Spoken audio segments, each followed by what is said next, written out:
Our story begins with a young man who awakens an invincible spendthrift system. This incredible power grants him an infinite supply of spirit stones. Each day, the system refreshes with a new, extravagant item available for purchase. And the rule is simple. The more wealth he squanders, the stronger he becomes. This lucky protagonist goes by the name of Yi Feng. Originally, he was just an internet-addicted shut-in back on Earth. But in a twist of fate, he was transported to the mystical Xuantian continent. Before he could even process the situation, memories of this new reality flooded his mind. He realized this is a world where martial strength reigns supreme, and everyone strives to join a powerful sect. Even a brand new faction can attract a massive swarm of hopeful applicants. For instance, the Star Soul sect standing before him was established only 2 weeks ago. Yi Feng initially planned to skip the assessment, preferring to lay low since his cheat powers hadn't kicked in yet. But just as he turns to leave, the situation changed. 2 figures descended from the sky, landing gracefully at the sect's entrance. The leader was Luo Chenshui, and she announced that today, they would accept disciples regardless of talent or age. The crowd erupted in excitement, but Yi Feng was entirely distracted by the sect leader's stunning beauty. She was far more gorgeous than any filtered influencer from his previous life. However, Luo Chenshui added a catch. To join, one must pay a fee of 10,000 spirit stones within the hour. Instantly, the crowd's enthusiasm was extinguished like a flame in a storm. The price was astronomically high. Realizing it was impossible, the hopefuls began to turn away one by one. The Star Soul sect's reputation tanked instantly, leaving even Yi Feng completely dumbfounded. He never expected to find such blatant greed in another world. Surely only an idiot would agree to these terms. But right then, a holographic window materialized before his eyes. His cheat ability, the invincible spendthrift system, had finally awakened. Yi Feng had resigned himself to waiting years for a golden finger, so its sudden arrival was a welcome surprise. The mechanics were absurdly simple. Spend money to get stronger. He just needed to splurge, and the system would foot the bill. Checking his status panel, he confirmed his combat level was trash. But the spendthrift item listed was insane. 10,000 Tier 9 Heavenly Thunder Talismans. It turned out the system didn't just provide infinite spirit stones. It also refreshed a different, extravagant item for him to use every single day. The catch was that he had to spend it all within 24 hours to earn spendthrift points as a reward. However, failure to empty his wallet would result in a penalty, which was dangerous since those points were his only currency for gaining power.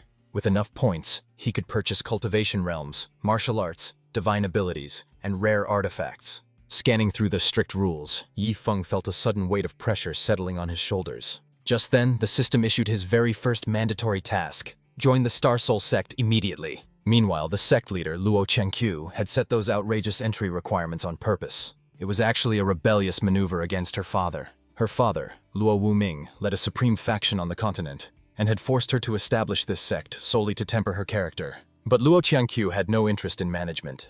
She only desired to cultivate and ascend, finding these administrative duties to be a nuisance. Her obsession stemmed from a dark secret. She was the reincarnation of a holy woman from the upper realm, driven by a burning need for revenge. Back in the present, seeing that no one was foolish enough to sign up, Luo turned to leave, convinced her deterrent had worked, until she was stopped in her tracks. A voice rang out. "Sect leader, wait! Since your sect needs startup funds, I'd like to join and contribute 100,000 low-grade spirit stones." Luo Qiankyu froze in disbelief, unable to comprehend how anyone in this backwater region could possibly afford such an exorbitant fee. Turning back, she spotted a young man approaching. It was none other than Yi Feng. Although she had just labeled anyone willing to pay as a fool, he was more than happy to claim that title. Without hesitation, he produced a storage ring packed with 100,000 low-grade spirit stones. His demand was simple. He wanted to join the Star Soul sect right now. Luo Qiankyu took the ring, scanning its contents with immediate skepticism.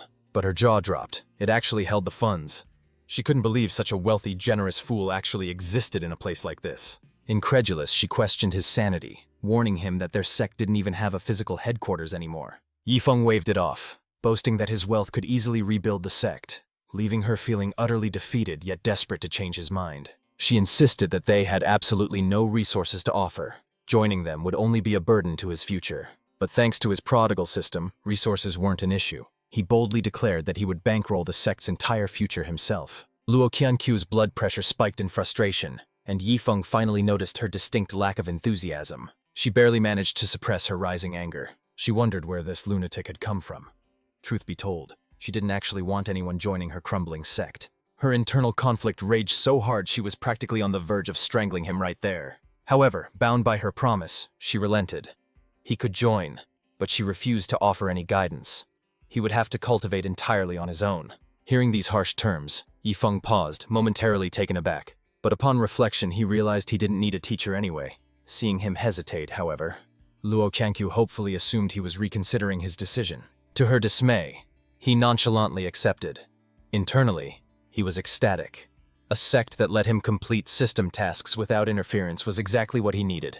This final blow completely broke her spirit, leaving her ready to fall to her knees and cough up blood in defeat. She couldn't comprehend why anyone would happily blow through 100,000 low-grade spirit stones. Surely the heavens had sent him purely to torment her. Driven by that maddening thought, Luo Qinshu drew her weapon in a flash. She was ready to strike Yifeng down in a blind rage.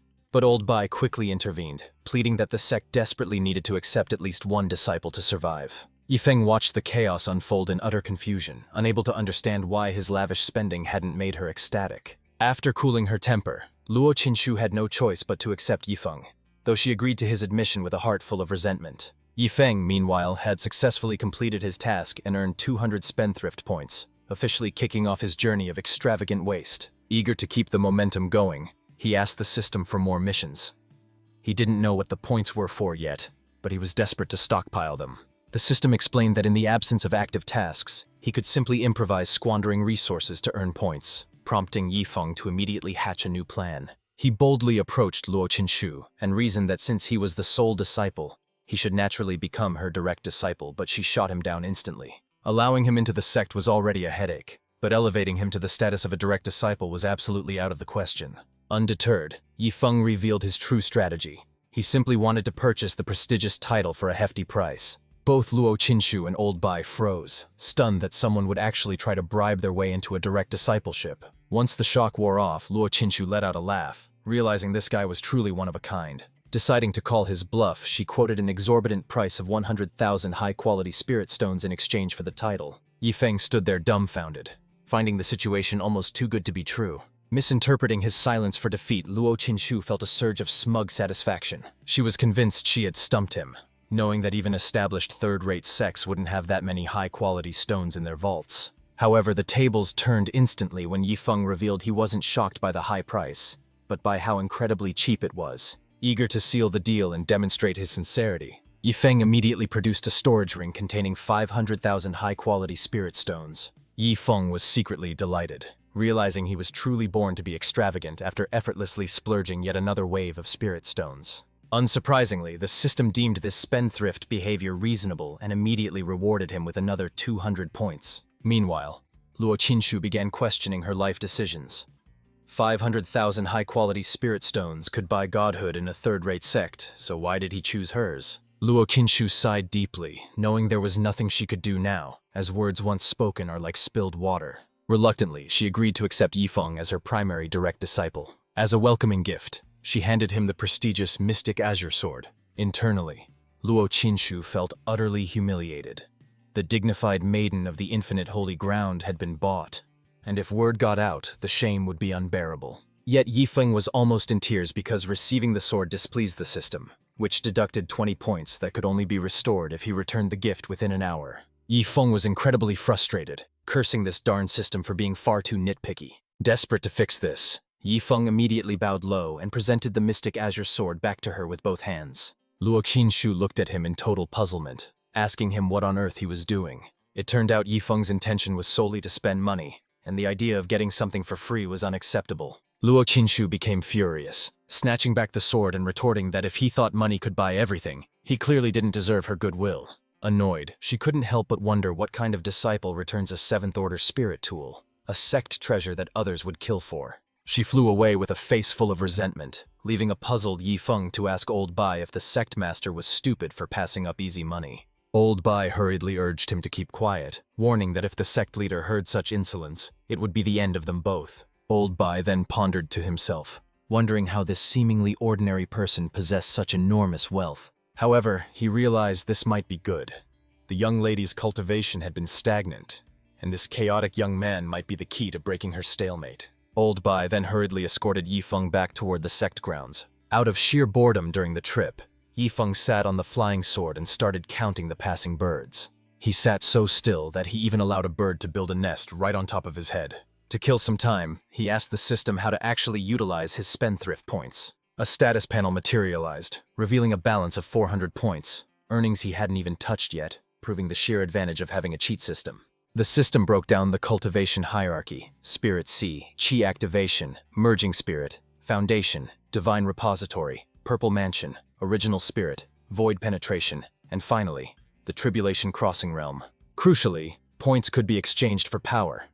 Upgrading the Spirit C realm cost 10 points per level, while the Chi Activation realm jumped to 100. Yifeng was stunned by the inflation, realizing that the cost for each subsequent stage increased tenfold. Curious about other options, he opened the Spendthrift Mall. Inside, he found various mystery boxes available for a lucky draw, each with a price tag of 100 points. Of course, the probability of actually pulling a high-tier reward was pitifully low. Yifeng hesitated at the steep price, but the temptation of potentially landing a god-tier item was hard to resist. Then again, even if he did strike gold, he questioned whether a high-level treasure would actually be useful to him right now. The system offered a clarification. Destroying a 9th-grade elixir in front of an alchemist would count as a massive spendthrift action, generating more points. That sounded fun, but Yifeng had to face reality.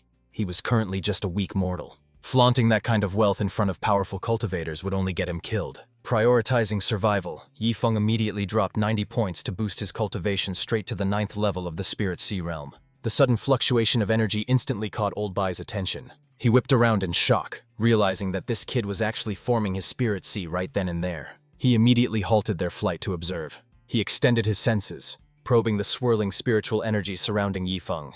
What he sensed left him completely dumbfounded. He was merely forming his Spirit Sea, yet why did he require such a massive amount of energy? It was enough to fuel dozens of cultivators.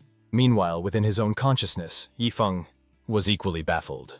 Why was the formation of his Spirit Sea taking so long? Just as he had that thought, the spiritual energy intensified, leaving Old Bai completely dumbfounded. Was the boy attempting to push his breakthrough even further?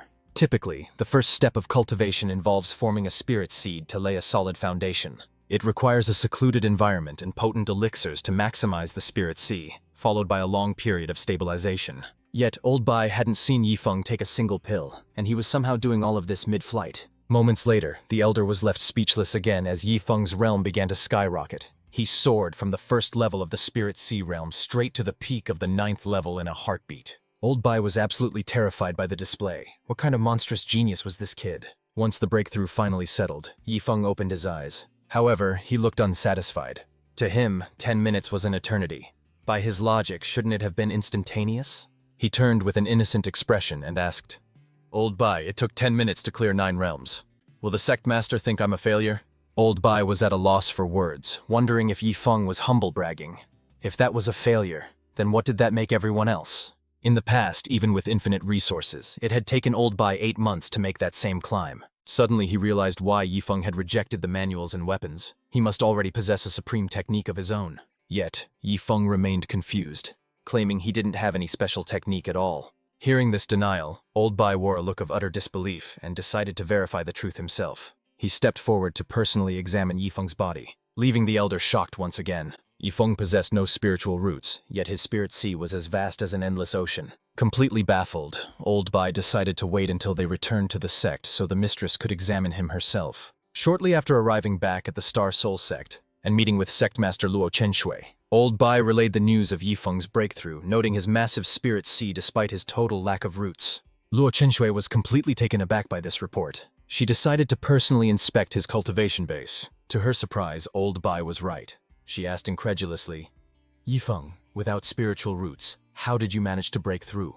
Just then, mocking laughter echoed from outside as the Full Moon sect arrived, demanding an audience with the sect master. An elderly man spoke with a hint of malice. "Why is the Star Soul sect so secretive? Surely it's not because you have no disciples." Luo Chenshui was annoyed. Between her eccentric new disciple and these intruders, she wondered how she was ever supposed to cultivate in peace. She stepped out to confront them, demanding to know their intentions. The old man claimed he heard about her exorbitant entry fee and brought his disciples to challenge the sect to a match. This provocation made Luo Chenshui furious, but she realized she could turn this nuisance to her advantage. She figured if Yifeng got beaten up, he might finally quit the sect. So, she allowed him to accept the challenge. Yifeng agreed, but first clarified if items were allowed. Since he still had 10,000 talismans to waste, the answer pleased him. Yifeng confidently stepped forward to face the enemy. He instantly summoned his stash of Heavenly Thunder talismans. He piled them into a small mountain, stunning the full moon disciples. Damn, how does he have so many high-level talismans? Each Heavenly Thunder talisman radiated the energy of a 9th-grade spirit item, capable of unleashing an attack equivalent to a 9th-level Spirit Sea cultivator, leaving the old man flabbergasted as he realized his disciples stood no chance. Yifeng didn't care in the slightest, reminding them that they were the ones who permitted the use of talismans. With a gleeful grin, he tossed out the deadly slips one after another, thoroughly enjoying the chaos he was creating. In an instant, the entire battlefield was engulfed in the deafening roar of countless explosions. Luo Qinshui and the onlookers were left stunned. Each talisman was worth a fortune, yet Yifeng was tossing them around like trash, completely shattering their concept of value. The 3 disciples from the Full Moon sect were left absolutely shell-shocked by the bombardment. They hurriedly cried out to their master, begging to retreat, convinced that this kid was nothing but a dirty cheat. Luo Qinshui was exasperated, wondering how this brat had acquired such immense wealth. She had expected him to lose and leave, but that outcome now seemed impossible. Yifeng shot a smug look at his master, his expression clearly asking, "I did pretty well, didn't I?" However, Luo Qinshui completely misinterpreted his look. She thought Yifeng believed she was weak for making him fight, deciding then and there that she would need to assert her authority as a master later on. After several hours of relentless bombing, the 3 Full Moon sect disciples were in a miserable state, reduced to doing nothing but dodging. Yifeng was ecstatic, continuing to throw money at the problem while completely engrossed in his extravagant display. Finally, the disciples broke down, crying and begging their master to save them from this nightmare. The elderly man misunderstood the situation, assuming the Star Soul sect had provided these resources, and realized he had bitten off far more than he could chew.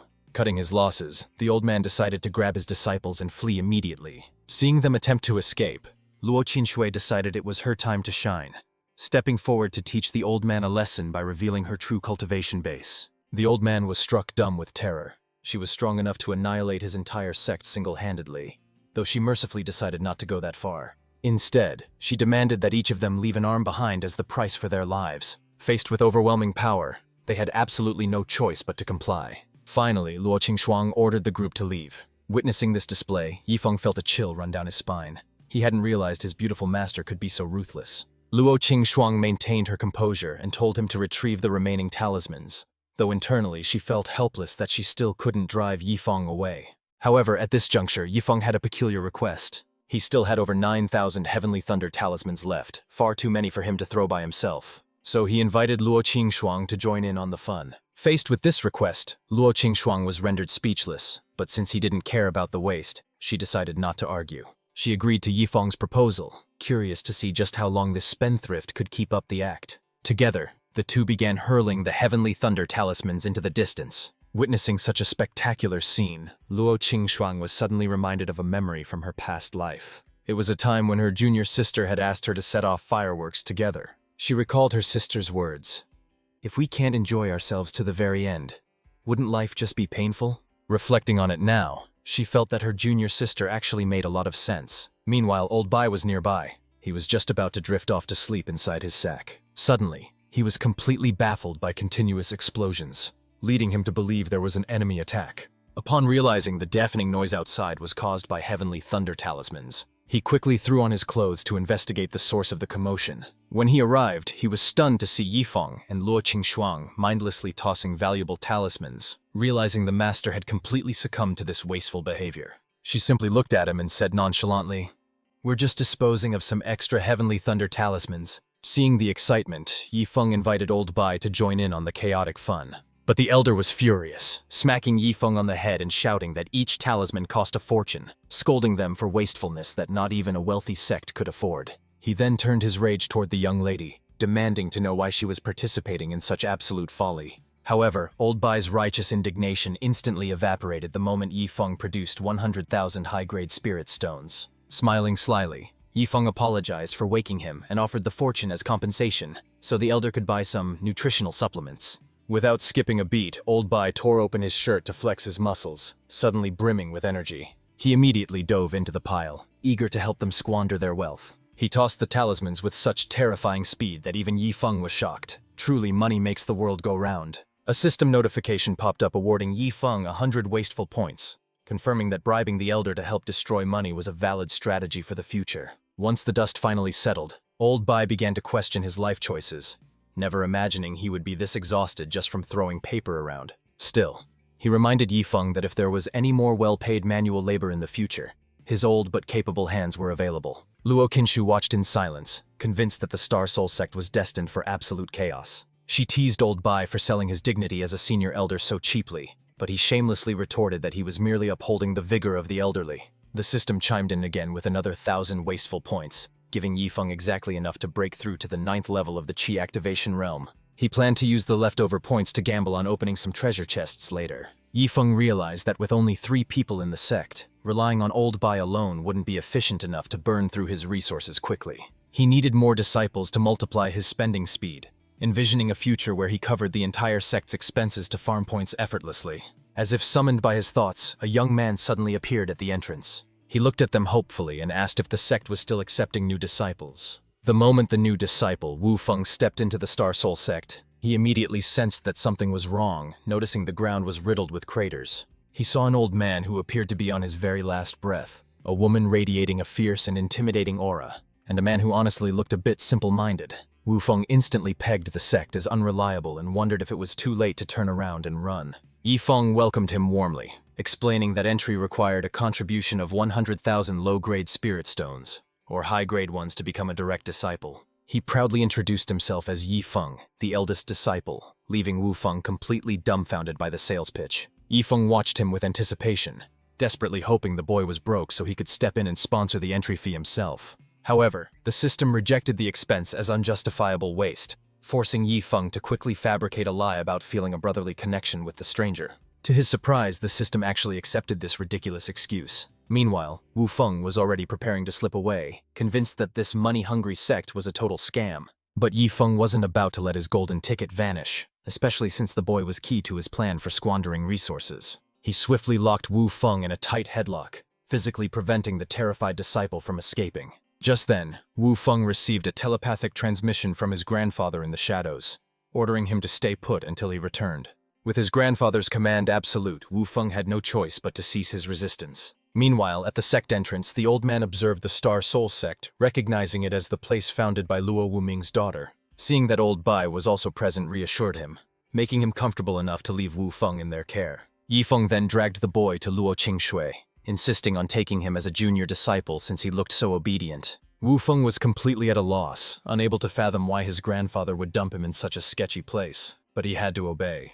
Luo Qinshu watched helplessly, figuring that since she already had a headache like Yifeng, one more disciple couldn't possibly make things worse, so she demanded 10,000 spirit stones. She assumed the exorbitant price would scare him off, convinced a new recruit couldn't possibly afford such a sum. However, Wu Feng didn't even blink.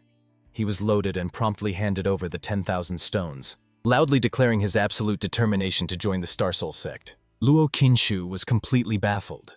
Wasn't this guy trying to escape just moments ago? She wondered if her seclusion had made her out of touch with the bizarre trends of the younger generation. With the money paid, she had no choice but to accept him. Though she coldly warned that she offered no guidance, he would have to cultivate entirely on his own. She was certain that such harsh conditions would force him to quit immediately. But just like Yifeng, Wu Feng shrugged it off, claiming his grandfather provided all his resources anyway. This arrogance nearly made Luo Qinshu cough up blood. Why did everyone insist on playing the fool these days? Old Bai found the situation amusing and offered his congratulations. "You've gained another fine disciple, miss." Defeated Luo Qinshu resigned herself to fate, telling them to find their own quarters and promising to start their training tomorrow. With a heavy heart and a massive headache, she turned and walked away. Yifeng actually felt a bit worried for his beautiful master. Was she so upset that she'd lost her mind? She was actually agreeing to teach them. Seeing Wu Feng's immense wealth, Yifeng immediately scrapped his plan to pay for the guy's entry fee. He figured one direct disciple in the sect, himself, was plenty. Meanwhile, Luo Qinshu really was on the verge of delirium from sheer rage. Later, Yifeng chatted up his new junior brother and learned his full name was Long Wufeng. Abusing his authority as the eldest disciple, Yifeng arbitrarily designated Wu Feng as a mere inner-sect disciple, leaving the newcomer speechless. Wu Feng couldn't help but feel that his new senior brother was unreliable and perhaps not very bright. Once they had finally settled into their quarters, Yifeng immediately began plotting how to fleece his rich junior for everything he was worth. Upon entering the room, Yifeng noticed a magnificent furnace and asked, Wu Feng, are you actually an alchemist? Wu Feng proudly held up 3 fingers, signaling his prestigious status as a third-grade alchemist. In this world, professions like alchemists and talisman masters were revered, commanding immense respect just by title alone. After all, a single pill or artifact could be the deciding factor between life and death in a cultivator's journey. Wu Feng was already fantasizing that Yi Feng would beg him for pills, a request he'd normally refuse, but would happily grant for his senior. Being at the peak of the spirit-merging realm, Wu Feng imagined his senior's shock if he revealed his true power, but he kept that to himself. Snapping back to reality, however, Yi Feng's reaction to the revelation was a flat, uninspired, "Oh." Wu Feng was baffled, screaming internally, "I'm a third-grade alchemist! Where's the shock? Where's the praise?" Ignoring the awkward silence, Yi Feng suddenly asked, "Among third-grade herbs, which ones are considered the rarest?" Wu Feng thought for a moment and listed the bamboo demon grass, white spirit flower, and purple thunderfruit, noting their extreme scarcity. Yi Feng nodded, and without skipping a beat, he opened up his system interface. Targeting the exact ingredients Wu Feng had just listed, he proceeded to open 4 loot jars. After dropping 1,200 points, he successfully pulled 2 bamboo grasses, a white spirit flower, and 3 purple thunderfruits. Seeing Yi Feng freeze up, Wu Feng assumed his senior was embarrassed by his lack of knowledge and tried to comfort him. But to his surprise, Yi Feng suddenly turned around and dashed out of the room. He shouted back over his shoulder that he needed to go fetch some water. Wu Feng chuckled, thinking his senior was being considerate, and resolved to refine some extra pills for him as a reward. But just a few moments later, that sentiment would be shattered. Yi Feng returned to the room carrying a steaming pot of soup.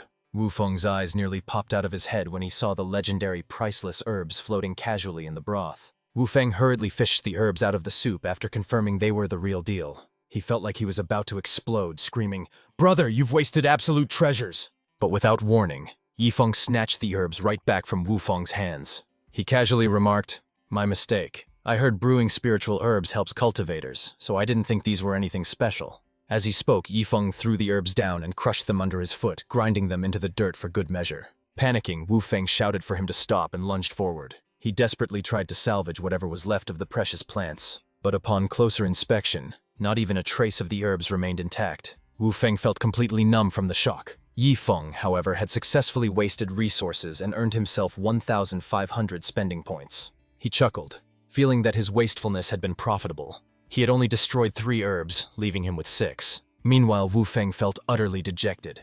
Witnessing such precious treasures destroyed right in front of him was unbearable. Even his grandfather had never seen such rare specimens, and Wu Feng was left inconsolable, crying bitterly. Yi Feng approached to offer some half-hearted comfort, saying, "It's okay. It's my fault for not recognizing them. Since they're crushed, just rest up. I'll be taking my leave first." Upon returning to his own room, Yi Feng immediately used the remaining precious herbs for a foot soak. It truly felt like the height of luxury. However, what he failed to notice was that his feet were gradually turning black. Just then, Wu Feng hurried over to the room. Although he didn't know where Yi Feng had sourced such rare herbs, he felt compelled to warn him about their proper usage. Of course, it wasn't because he coveted the treasures for himself. While these herbs could be potent on their own or in pairs, there was a specific danger to watch out for. Mixing bamboo demon grass with purple thunderfruit creates a nasty toxin, not deadly, but incredibly troublesome to cure. Suddenly, a scream echoed from the room as Yi Feng finally noticed his feet turning pitch black. Hearing the commotion, Wu Feng realized something was wrong and guessed his senior had done something reckless again. Without hesitation, he kicked the door open to intervene. However, the sight of the luxurious herbs being used for a mere footbath left him speechless, while a panicked Yi Feng asked what was happening. But Wu Feng wasn't listening. His face darkened as he processed the sheer absurdity of the situation. Yet the system deemed this a successful act of prodigality, awarding him 1,500 points, 1,000 of which could instantly cure the toxin. Relieved by the system's solution, Yi Feng realized he hadn't even planned this specific waste method. He just wanted a private soak, not an audience. Wu Feng, wearing a furious expression, finally shouted, "Senior, you can't mix bamboo demon grass with purple thunderfruit. It creates a potent poison." Yi Feng laughed awkwardly, secretly spending his points to activate the detoxification process. In the blink of an eye, the black discoloration vanished, and his feet returned to normal. Wu Feng was dumbfounded. That toxin was supposed to be incurable, but what truly rendered him speechless was what happened next. Without a care in this world, Yi Feng dunked his feet right back into the poisonous water. Armed with the system's cure, he wasn't worried. He intended to enjoy this bath, knowing he could just pay to detoxify again if needed. Moreover, he realized the system's healing ability wasn't limited to him. it could cure others as well. Seeing an opportunity, Yifeng grinned. Junior Wufeng, come over and join me. There's plenty of room in the tub. It feels amazing, and don't worry about the poison. I've got you covered. Wufeng was horrified. The water was clearly toxic, and he couldn't bear to watch for another second. He decided it was best to bid Yifeng farewell immediately. For a moment, Wufeng considered reporting this to the sect leader, mistakenly believing the precious herbs belonged to the sect. However, upon reflection, he realized he wasn't the type to snitch, so he simply left feeling utterly helpless about the situation. Once Yifeng finished his soak, he utilized the system to perform a complete detoxification. Then, spending 900 system points, he instantly elevated his cultivation to the 9th level of the Qi activation realm. Meanwhile, back inside the sect leader's main hall, Luo Qingcheng was deep in discussion with Old Bai regarding Yifeng's mysterious background. Old Bai suggested that the truth would eventually reveal itself with time. What truly concerned Old Bai, however, was this young man's ability to disturb the young Miss's emotions. Every time Liu Chenshu thought of Yifeng, she would grit her teeth in anger, viewing him as a curse sent by the heavens, much like how she viewed Wufeng. Suddenly, both of them sensed an immense gathering of spiritual power. It was surging directly from the direction of the disciples' quarters. Old Bai found the phenomenon strangely familiar, yet deemed it impossible. Yifeng had only recently peaked in his cultivation. How could he be breaking through again? Old Bai still had vivid memories of the last occurrence, but even if Yifeng defied all logic, this seemed unbelievable. They had no choice but to wait for the anomaly of the breakthrough to subside. Only then would they be able to confirm if it was indeed Yifeng causing the commotion. But the moment they sensed the specific aura of the Qi activation realm, their doubts vanished. It was definitely Yifeng. Yet the phenomenon didn't stop there. Yifeng just kept on breaking through. In the blink of an eye, he surged all the way to the 3rd level of the Qi activation realm. Mere moments later, he skyrocketed to the very peak of the 9th level. This spectacle left Old Bai exhilarated, silently cheering for Yifeng to break through to the spirit merging realm. However, the phenomenon abruptly ceased. The entire miraculous process had lasted only 5 minutes. Old Bai stood in awe. This cultivation speed was arguably the fastest ever seen on the Swantian continent. Luo Qinchuang felt utterly disheartened. No wonder the man was so confident. He clearly didn't need her guidance. But a looming threat crept into her mind. Old Bai, do you think he might surpass me and take the sect leader position in a few days? Hearing this, Old Bai felt incredibly awkward, realizing his excessive praise had dented the young Miss's confidence. He hastened to console her, explaining that higher realms are harder to conquer, requiring not just luck, but vast resources and elixirs. Especially after the Foundation realm, the demands are immense. For Yifeng to catch up to you, young miss, he still has a long way to go. While Old Bai verbally comforted her, he was internally conflicted, fearing that Yifeng might actually catch up to her soon. Meanwhile, Long Wufeng watched on, completely paralyzed by shock. Was this really his unreliable senior brother? It was a formidable feat to break through 9 realms in a single breath. No wonder his grandfather insisted he stay here. It was clear that Wufeng needed to redouble his own efforts. The next day, Yifeng woke from a deep sleep to find he had received 10,000 Tier 3 9-pattern clear mysterious pills as a reward. However, checking his balance, he was left with only 310 spending points. Yifeng was instantly filled with regret. He shouldn't have been so flamboyant with his spending the day before. He had wasted 2,000 points just to detoxify his feet for a simple soak. On the bright side, today's reward seemed like the perfect gift to nurture his junior disciple. Since that was the case, he wouldn't hold back. He looked forward to seeing Wufeng's reaction to the pill's effects. It would certainly be quite the spectacle. Elsewhere, Wufeng suddenly sneezed, struck by a sudden ominous chill. Meanwhile, Yifeng arrived at his junior brother's quarters, only to find the place completely empty. He assumed Wufeng had fled in shame after yesterday's crushing defeat. Just then, Old Bai appeared, explaining that Wufeng and Luo Chenshuang had gone to town to purchase spiritual herbs. Seeing an opportunity, he offered to take Yifeng along for the ride. Yifeng accepted immediately, eager to explore the outside world. However, he hadn't anticipated that the nearest town was a grueling 5-hour flight away. Bored out of his mind, he grilled Old Bai about the properties of bamboo demon grass and purple thunder fruit. Old Bai explained that these were priceless Tier 3 treasures, though he admitted Wufeng knew more about their alchemy uses. Yifeng laughed, finally realizing their value. No wonder Wufeng screamed when he used them for a footbath yesterday. Hearing this, Old Bai slammed on the brakes, nearly stopping his flying sword in midair. He stared in disbelief. Did this kid just say he used legendary herbs to soak his feet? Yifeng grinned mischievously, suggesting Old Bai try it sometime for its invigorating effects. Old Bai couldn't fathom how Yifeng possessed such resources, but he decided to suck up to him, hoping to get a share in the future. After several hours, they finally touched down in the nearby town. Old Bai had business to attend to, so he took off first, promising to regroup later. But before departing, he strictly warned Yifeng not to cause any trouble. Feeling abandoned, Yifeng grumbled, realizing he had just been used as a travel companion. Elder B felt a wave of relief, realizing he was finally free to hang out with his old friends. Later, Yifeng began to wander through the streets. He looked around with curiosity at everything in sight. At one point, he even nearly walked into a brothel by mistake. Eventually, he arrived at the Tianyu auction house ready to spend, but he worried that flashing his wealth might attract trouble. Unexpectedly, the system solved this instantly by granting him the Divine Tycoon's Guard, a force that would appear to eliminate any direct threat to his life. Yifeng laughed out loud at the unbeatable spendthrift system. Now he could splurge without a single care in the world. With his confidence restored, he strode boldly into the auction house. Upon entering, he informed the attendant that he had some elixirs to auction off. The attendant immediately introduced him to the person in charge. He was a Tier 6 alchemist named Chao Anshan.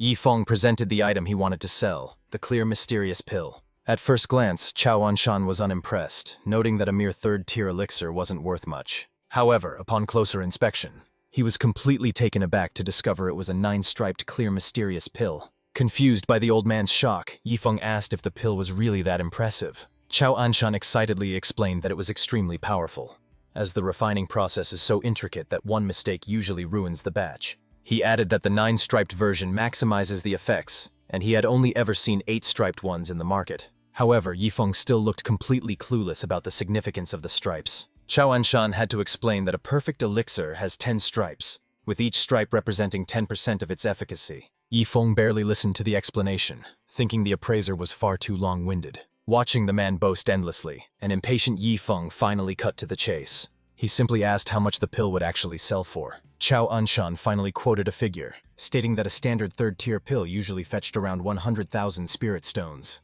However, the price for this high-quality 9-striped clear mysterious pill was much harder to estimate. Its true value could only be determined through a bidding war at an auction. Yifeng was floored. He couldn't believe this broken pill was worth at least 100,000 spirit stones. Chao Anshan was taken aback, unable to believe Yifeng had just referred to a legendary 9-striped pill as broken. The casual dismissal made the appraiser feel like he was haggling over mere scrap metal. Yifeng immediately asked for the schedule, and Chao Anshan informed him that the next auction was taking place this very afternoon. Without hesitation, Yifeng tossed him a second pill, instructing him to contact the auction head and list both items immediately. He promised to collect the earnings later, leaving Chao Anshan flustered by his sheer arrogance and casual attitude.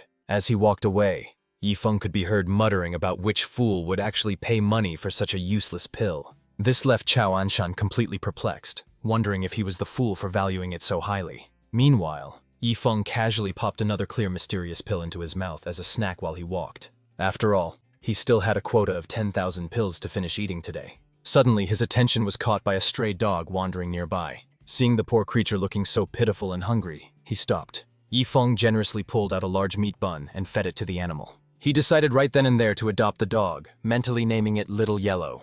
Of course, Yifeng had ulterior motives. Even with his beautiful master, Old Bai, and his junior brother, they couldn't possibly finish all the 9-striped mysterious pills. But now, with the addition of Little Yellow, he could burn through his inventory much faster. Furthermore, whenever he had excess elixirs to squander in the future, this dog would be the perfect disposal unit. Completely oblivious to the impending tragedy, Little Yellow simply wagged its tail, enjoying the moment. First things first, Yifeng decided the dog needed a bath before they got to work, so he dragged Little Yellow to a nearby restaurant. However, considering how utterly filthy the animal was, there was a problem. The waiter took one look at them and refused to let the dirty beast inside. Yifeng immediately countered, demanding a premium room to bathe his dog and asking for the price in spirit stones. The waiter stood his ground, insisting that no amount of money would convince him to let that dog through the door. Frustrated by the inflexibility, Yifeng simply reached into his pocket and pulled out a massive stack of spirit stones. Suddenly cooperative, the waiter rushed to bring hot water, but Yifeng found himself feeling rather annoyed. Even though he had paid 10 times the room rate, the system failed to register the transaction as wasteful behavior. Ignoring Little Yellow's puzzled stare, Yifeng urged the dog to wash up quickly so they could get down to business. Looking closer, Yifeng realized the dog seemed a bit dim-witted, and he resolved to find a way to awaken its spiritual intelligence. He immediately began feeding Little Yellow the mysterious pills, and the oblivious pup happily munched away. The poor creature had no idea that it wouldn't be long before it deeply regretted this meal. Yifeng watched with amusement, solidifying his plan to use Little Yellow as a living trash can for any excess elixirs or herbs. After dumping a pile of pills for the dog to finish, Yifeng stepped out for a casual stroll. However, unbeknownst to him, the potent effects of the mysterious pills kicked in shortly after he left. Thanks to the high-grade medicine, Little Yellow's spiritual intelligence had successfully awakened. A few hours later, its appearance underwent a dramatic transformation. Yifeng returned and nudged the slumbering Little Yellow awake. He scolded the creature, saying, "Hey, you're really slacking off. You've only eaten 2,000 clear mysterious pills and you're already lazy?" Little Yellow howled in protest, unable to eat another bite. Seeing this, Yifeng had no choice but to sleep alongside it to help speed up the digestion. Being a wasteful tycoon was truly exhausting work. But as they slept, the massive amount of pills began evolving Little Yellow into a mythical beast. Meanwhile, somewhere else entirely, Old Bai was having a leisurely chat with his old friend, Old Sia. Old Sia began to boast. "Do you know what I just received at the auction branch? 2 special third-tier pills. Guess how many stripes they have? You've been making a fuss about this all morning. They must be over 7 stripes, right? Who refined them?" Old Sia held up 9 fingers. 9 stripes. I don't know who refined them, but a young man dropped them off. They are near perfection, almost 10 stripes. Old Bai was incredibly surprised. "Do you know the name of that young man?" Old Sia spread his hands helplessly. "I don't. He didn't leave a name, only the pills." For some reason, Old Bai immediately thought of Yifeng. His suspicion deepened when Old Sia added, "From what I heard, the young man seemed completely indifferent about the value of the pills." Connecting the dots, Old Bai was almost certain this was Yifeng's doing, leaving him momentarily speechless. Recovering, he suggested they go pay Yifeng a visit. Old Sia looked puzzled. What exactly is so special about the mistress's personal disciple? Old Bai didn't know how to explain it, so he just told him to follow along and see for himself. Meanwhile, back at the Tianyu auction house, Luo Qinshu was at the auction when she spotted 2 clear, mysterious pills. Unaware of their true origin, she planned to win the bid and gift them to Ye Feng and Wu Feng. Her primary motivation was to regain the face she had lost in front of them. She was especially focused on impressing Ye Feng, convinced that he could never possess such rare treasures on his own. She could already picture him worshipping her in gratitude for such a gift. The mere thought of his reaction made her giggle with delight. Meanwhile, Old Bai and Old Sia arrived outside Ye Feng's room, knocking repeatedly without receiving an answer, leading Old Sia to wonder if the boy was asleep. Old Bai was immediately irritated, grumbling that a qualified cultivator had no business wasting time in bed. Losing patience, he kicked the door open and shouted for Ye Feng to wake up immediately. However, their anger vanished when they saw a plate overflowing with clear mysterious pills on the table, along with scattered crumbs and remnants of the precious medicine littering the floor. Both elders froze in shock, while a drowsy Ye Feng woke up and casually asked why they had barged in so suddenly. Ye Feng then glanced down, noticing his pet dog lying on the floor. He scolded the animal playfully. "You lazy mutt, why haven't you finished eating your pills yet?" To everyone's surprise, Little Yellow kicked the pills away with a look of human-like disdain. Old Bai and Old Sia were thunderstruck. These were legendary 9-striped pills that they would kill for, yet this dog was treating them like trash. Old Sia felt his ego shatter, realizing that as a 9th-tier alchemist and boss of the auction house, he was living a life worse than a dog's. Old Bai observed the animal closely and remarked, "This isn't just a normal pet, there's something extraordinary about it. Look at how it absorbs the surrounding spiritual energy. It has no beast bloodline, yet it's physically evolving into a spirit beast.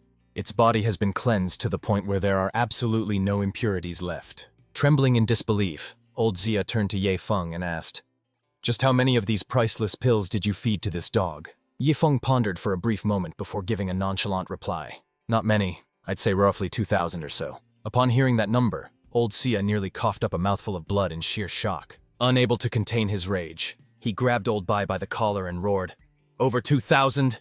You let a Star Soul sect disciple feed precious 9-striped clear mystery pills to a dog without intervening?" Old Bai simply threw up his hands helplessly. "How could I stop him? The kid is so filthy rich that even I'm on his payroll." Old Zia stared in disbelief. "You? One of the 8 elders and a tribulation-crossing realm powerhouse? You're working for a mere disciple?" Old Bai shrugged shamelessly.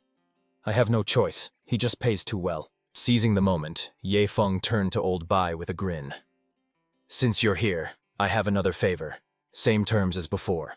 100,000 top-grade spirit stones." Old Bai accepted without hesitation. "Just say the word. I'm still strong." Ye Feng then revealed the catch. "I have 7,000 more pills that need to be eaten today. Your teeth can handle that, right?" Old Bai scoffed confidently. "Are you joking? My teeth are perfection." Meanwhile, Old Zia watched, dumbfounded. "You agreed that easily? And don't you wear dentures? Ignoring the logic, Ye Feng dumped a literal mountain of clear mystery pills onto the table, sending old Xia into another spiral of shock. Dusting off his hands, Ye Feng smiled like a devil. All right, old Bai, dig in. Old Bai's eyes sparkled with greed. These are genuine 9-striped pills. I never thought I'd be treated to such a feast at my age. He immediately dove in, grabbing handfuls of the pills and crunching them down voraciously. Ye Feng then turned his attention back to Little Yellow. Your turn, you silly mutt. Keep eating. If you don't finish by sunset, I'm turning you into stew. Standing off to the side, old Xia could only watch the absurdity unfold with a blank expression. His entire worldview was crumbling, leaving him to wonder if he was trapped in some fever dream. Ye Feng, meanwhile, started acting like a cheerleader, passionately rooting for old Bai to eat faster. However, the enthusiasm quickly faded as old Bai began to feel dangerously full. Even though the pills were delicious, the sheer volume was becoming a nightmare to swallow. Staring at the legendary 9-striped clear mysterious pills, old Bai was suddenly lost in memories of his past struggles to obtain even a single 5-striped variant. Overwhelmed by the stark contrast between then and now, tears began to stream uncontrollably down his weathered face. He lamented that if he had possessed these divine pills 60 years ago, his cultivation foundation would have been absolutely unshakable. Misunderstanding the situation, Ye Feng assumed old Bai was crying from overeating and assured him he'd still get paid the spirit stones even if he stopped now. Old Xia intervened, explaining that if he and old Bai had access to such resources back then, they would have easily survived the 9-tiered thunder tribulation and ascended long ago. They wouldn't be stuck in their current predicament, lingering at the mere 3rd tier of the tribulation crossing realm. Although they technically had the power to attempt the 4th tribulation, their foundations were far too brittle to survive the risk. Ye Feng nodded sympathetically and offered old Xia a deal. If he helped old Bai with the task, he would also receive 100,000 top-grade spirit stones as compensation. Hearing such a generous offer for merely eating pills, old Xia was left completely flabbergasted. His sorrow vanished instantly as he rubbed his hands together greedily, asking if an outsider like him was truly allowed to participate, to which Ye Feng casually nodded. With permission granted, old Xia eagerly dove toward the pile of clear mysterious pills. As the 2 old men and the dog gorged themselves, Ye Feng frowned at their slow pace, wondering when his master and junior brother Wu Feng would finally arrive to help. Rubbing his stuffed belly, old Bai suddenly asked if the 2 clear mysterious pills recently sold at the Tianyu auction house had belonged to Ye Feng. Ye Feng confirmed it casually, admitting he only auctioned those mediocre scraps to see which fool would be gullible enough to buy them. Old Xia was dumbfounded. A pill worth millions was merely a tool for mockery in Ye Feng's eyes. Meanwhile, Luo Qinshuang was hurrying toward Ye Feng with the purchased pills, while Wu Feng followed closely, thrilled by his master's unexpected generosity. They eagerly rushed toward the room, desperate to share the good news of their acquisition. Luo Qinshuang felt quite smug, thinking that no matter how wealthy Ye Feng was, he surely couldn't get his hands on 9-striped clear mysterious pills. However, the moment they reached Ye Feng's door, she saw Wu Feng freeze in his tracks. His hand trembled as he pointed shakily at the unbelievable scene unfolding inside. It was none other than Ye Feng and the group, casually snacking on the pills. The revelation absolutely crushed Luo Qianqiu, the realization stinging with unbearable pain. Wu Feng, seeing her distress, asked in shock, "Master, what's wrong?" Only then did the group inside notice Luo Qianqiu and Wu Feng standing there, clutching 2 boxes of pills. Old Bai and old Xia immediately realized the magnitude of Luo Qianqiu's blunder. She had vastly overpaid for pills that were readily available right here. After a quick explanation, she learned that the treasures she painstakingly won at auction were the same ones her own disciple had tossed aside. Whether from shock or irony, Luo Qianqiu began to laugh. She had hoped to turn the tables, only to become the punchline herself, asking old Bai, "Isn't it funny?" Old Bai, at a loss for words, tried to console her by insisting that her intentions had been noble. Thankfully, Wu Feng broke the awkward tension by turning to Ye Feng with a question. "Can I eat these clear mystery pills too? I want to join in on the pill-gorging feast." Old Bai and old Xia were overjoyed, desperate for someone else to shoulder the burden since they were already feeling sick from overeating. Ye Feng encouraged him to eat as many as he liked, and Wu Feng, drooling with anticipation, seemed completely oblivious to the consequences. Without a second thought, he eagerly lunged at the pile of pills. However, in the commotion, a single pill rolled off the edge of the table and fell to the ground. It landed right next to Little Yellow. Seeing this, Wu Feng panicked. That was a precious 9-pattern clear mystery pill. If the dog ate such a treasure, he would be absolutely heartbroken. Yet a second later, he was stunned to see Little Yellow, already stuffed, unceremoniously kick the pill away. The dog even wore a very human-like expression of utter disdain. Witnessing this scene, Wu Feng stood frozen, completely shocked by the absurdity of it all. Old Xia approached Luo Chenshui and whispered, "Sect leader Luo, as Yifeng's master, you really need to discipline him. He just fed over 2,000 precious 9-pattern clear mysterious pills to a dog. It's a criminal waste." Hearing this, both Wu Feng and Luo Chenshui were dumbfounded. Yifeng simply shrugged and said, "Who told the dog to eat faster than humans?"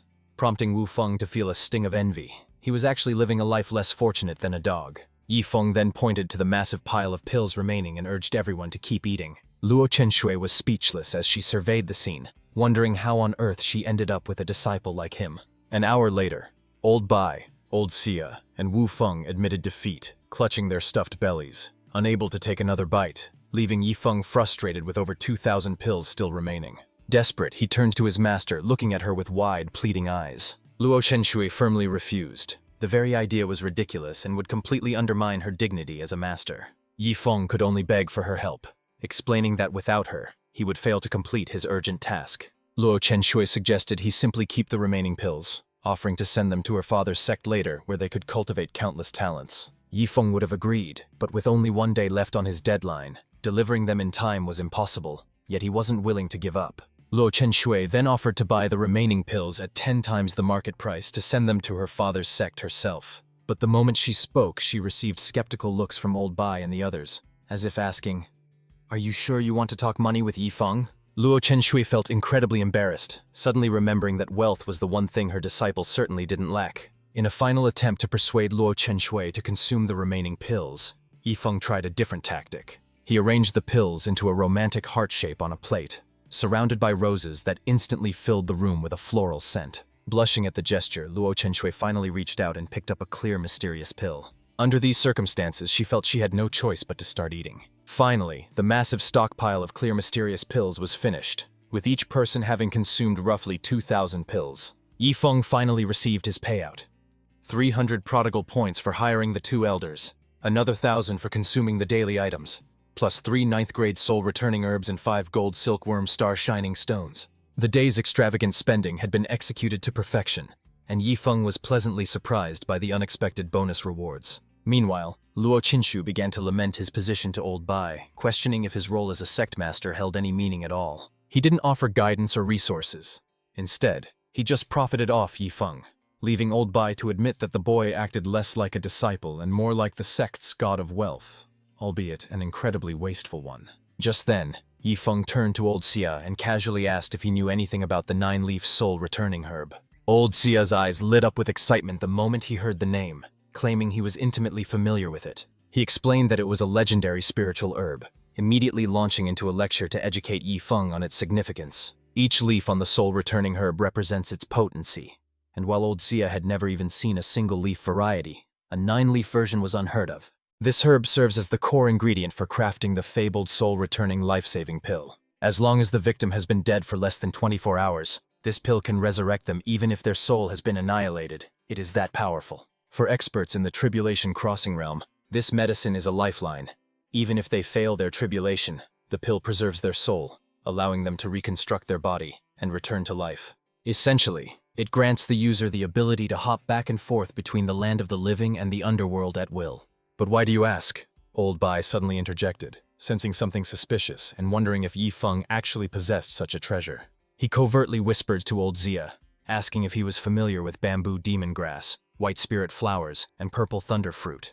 Old Xia nodded, noting that while those spiritual plants were rare, they could still be found in small quantities within major sects and weren't considered extraordinary. Old Bai then dropped the bombshell that Yifeng had used those exact herbs for a foot soak the previous day, leaving Old Xia absolutely astounded. As Old Xia screamed about the waste, Old Bai discreetly turned to Yifeng and begged him not to use the legendary 9-leaf soul-returning herb for a foot bath this time. Yifeng murmured nonchalantly, "But I have 3 of them. Surely using just one for a soak isn't a big deal, right?" Hearing this, Old Xia went into a full-blown panic, screaming, "Absolutely not!" He urgently grabbed Yifeng, pleading to buy the herbs with all his assets, insisting that using a resurrection item for a foot soak would be the definition of insanity. Assessing the situation, Yifeng walked over to Luo Qingshui. He presented her with a soul-returning herb as a token of respect, leaving Luo Qingshui completely speechless. Between the fortune he paid to become her disciple and this legendary gift, she felt like she was the one taking advantage of him. Suddenly, her thoughts took a scandalous turn, wondering if she'd eventually have to offer her body just to repay this overwhelming debt. It felt bizarrely as if she was the one being pampered and provided for by her own student. She tried to refuse, telling herself she couldn't possibly accept such a priceless treasure. However, she quickly realized that this herb would be essential for her survival when she eventually faced her tribulation. Yifeng then decided how to use the remaining 2 herbs, one for his foot bath and the other for Old Bai, provided he helped with some manual labor. Hearing this, Old Bai was absolutely overjoyed to be included in the distribution. But suddenly, Old Zia interjected, flexing his muscles to show off his strength and asking if Yifeng needed any more laborers, startling the young man with his enthusiasm. Old Bai immediately panicked and confronted his rival, demanding to know what he was plotting. "That soul-returning herb is mine. Don't you dare think about snatching it away!" The 2 old men were instantly at loggerheads, both desperate to get their hands on the legendary herb. Meanwhile, the stuffed Wu Fan listened in, wondering if he should shamelessly ask senior brother Yifeng to let him join the footbath session. Changing tactics, Old Xia approached Luo Qingshui and dramatically invoked an ancient legend about heroes pledging allegiance to worthy masters. He revealed his true intent. After wandering for half his life, he wanted to join the Star Soul sect as an honorary elder. Luo Qingshui was flabbergasted. Why would a 9th-grade alchemist and tribulation-crossing expert with a continental auction empire want to join her tiny sect? Old Xia doubled down on his request, even bringing up their shared history to guilt-trip her into agreeing. "Little girl, I held you when you were a baby. If you refuse me, I'll tell your father," he threatened, leaving Luo Qingshui completely speechless. Old Xia had his reasons. Seeing Yifeng treat legendary herbs like trash, he knew he had to secure a connection now, or miss out on future treasures. Confused, Luo Qingshui asked about his massive auction business, to which Old Xia dismissed. "I'll just leave that to my good-for-nothing son." Old Bai was thoroughly impressed, openly admitting defeat to his old friend's audacious move. Old Xia smirked, teasing that he loved seeing that helpless look on Bai's face. As for the soul-returning herb, he declared its distribution would depend on everyone's performance. This infuriated Luo Qingshui to the point of spitting blood. She had never wanted to expand her sect. First came 2 unexpected disciples, and now a 9th-grade alchemist. How was she supposed to focus on cultivation and ascend to exact her revenge? Just then, Ye Feng, ever the instigator, spoke up and asked if anyone knew about the golden silkworm star shining stone. The question shocked everyone, causing Old Bai, Old Xia, and Luo Qingshui to scream in unison, asking if he actually possessed such a treasure. Startled by their intensity, Ye Feng quickly denied it, claiming he was merely asking out of curiosity. However, the 3 of them knew his style all too well. If he brought it up, he definitely had the stone. Leng Wufeng couldn't help but wonder where his senior brother acquired all these treasures. But just as everyone was pondering this, Luo Qingshui suddenly received an urgent notification.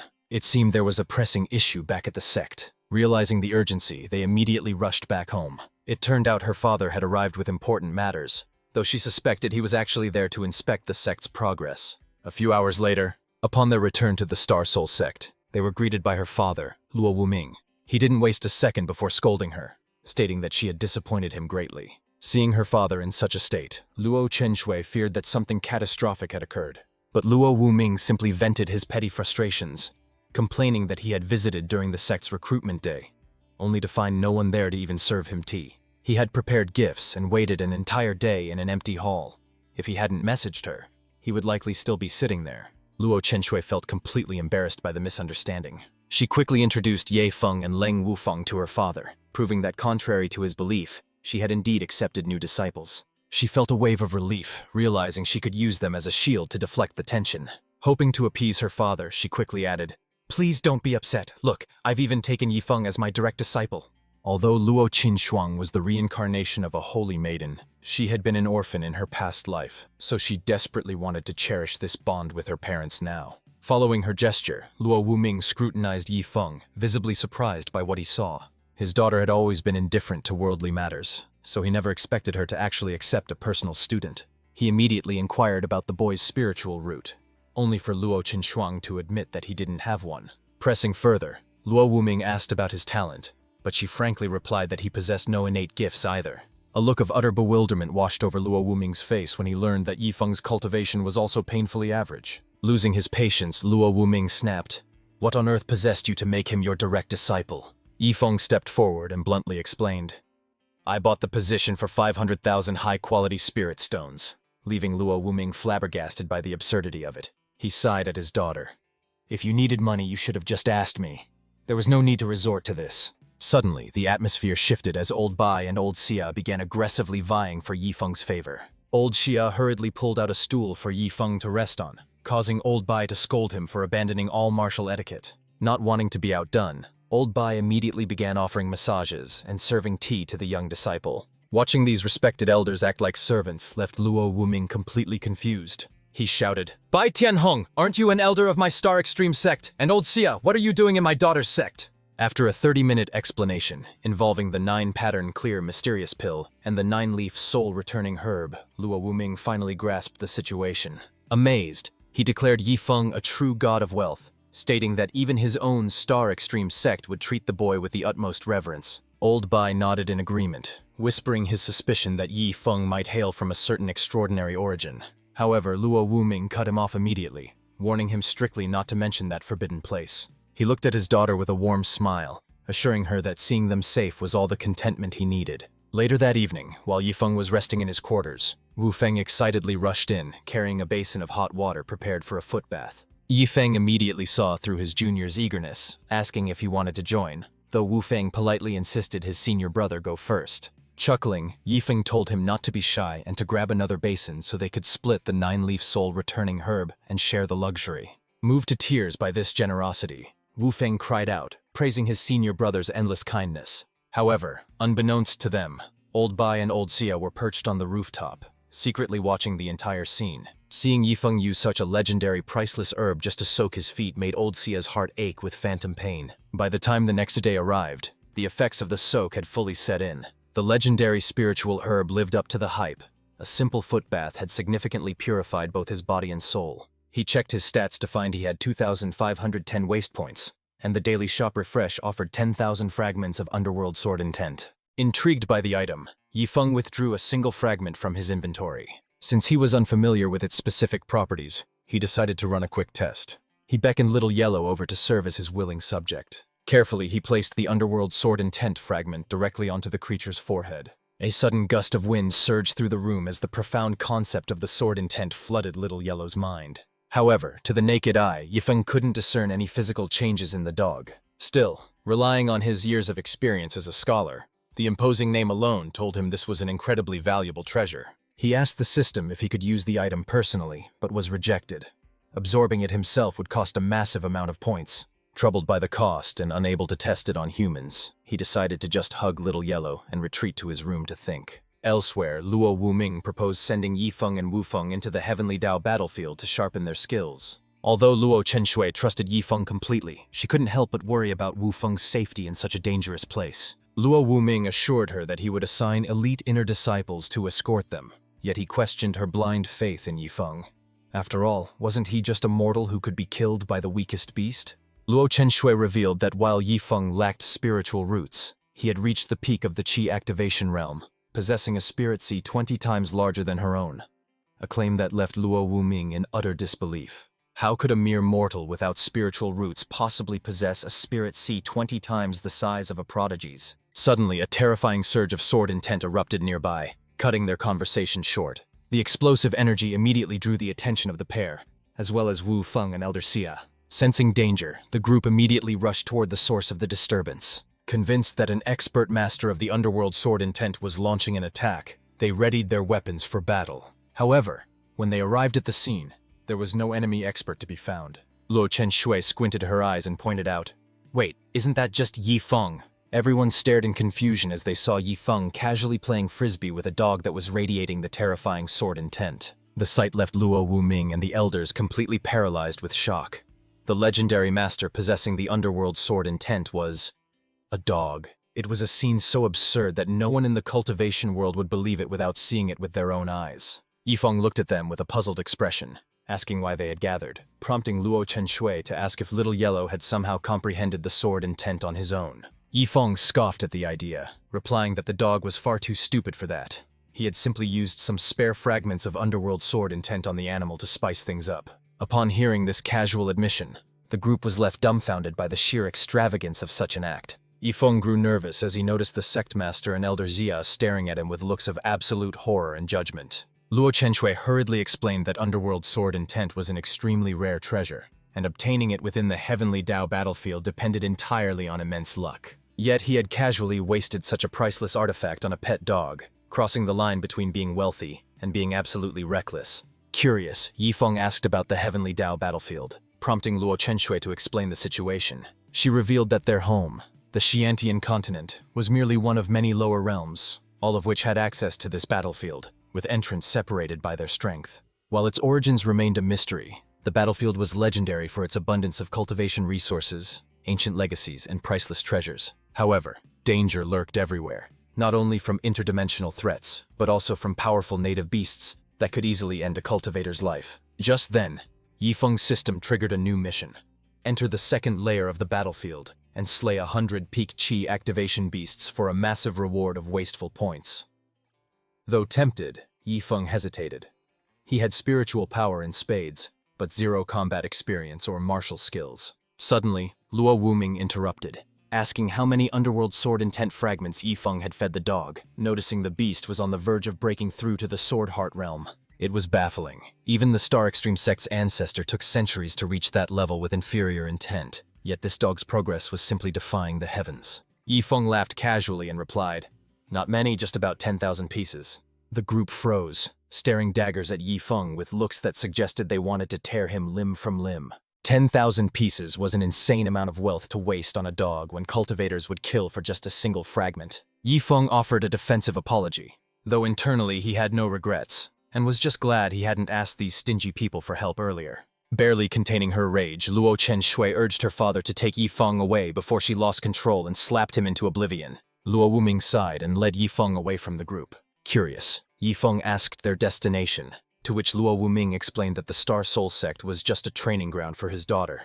The real power lay with the Star Extreme sect. As he escorted Yifeng toward the main sect, he mentioned plans to join their senior brothers in the Heavenly Dao battlefield later. Sensing an opportunity to spend money, Yifeng eagerly asked if the sect needed financial aid, or if he could gift spiritual stones to feed the members. However, the more charitable Yifeng tried to sound, the more irritated Luo Wuming became. He whipped around and shouted, "Shut up! The Star Extreme sect is a wealthy holy land, and we certainly don't need your charity." Eventually, they stopped at an inn to rest for the night. Yifeng went to sleep eager, looking forward to finding new extravagant ways to squander his wealth the next day. Upon waking, he immediately pulled up his system interface. The daily squandering task required him to dispose of 100,000 high-grade spiritual stones. Yifeng breathed a sigh of relief.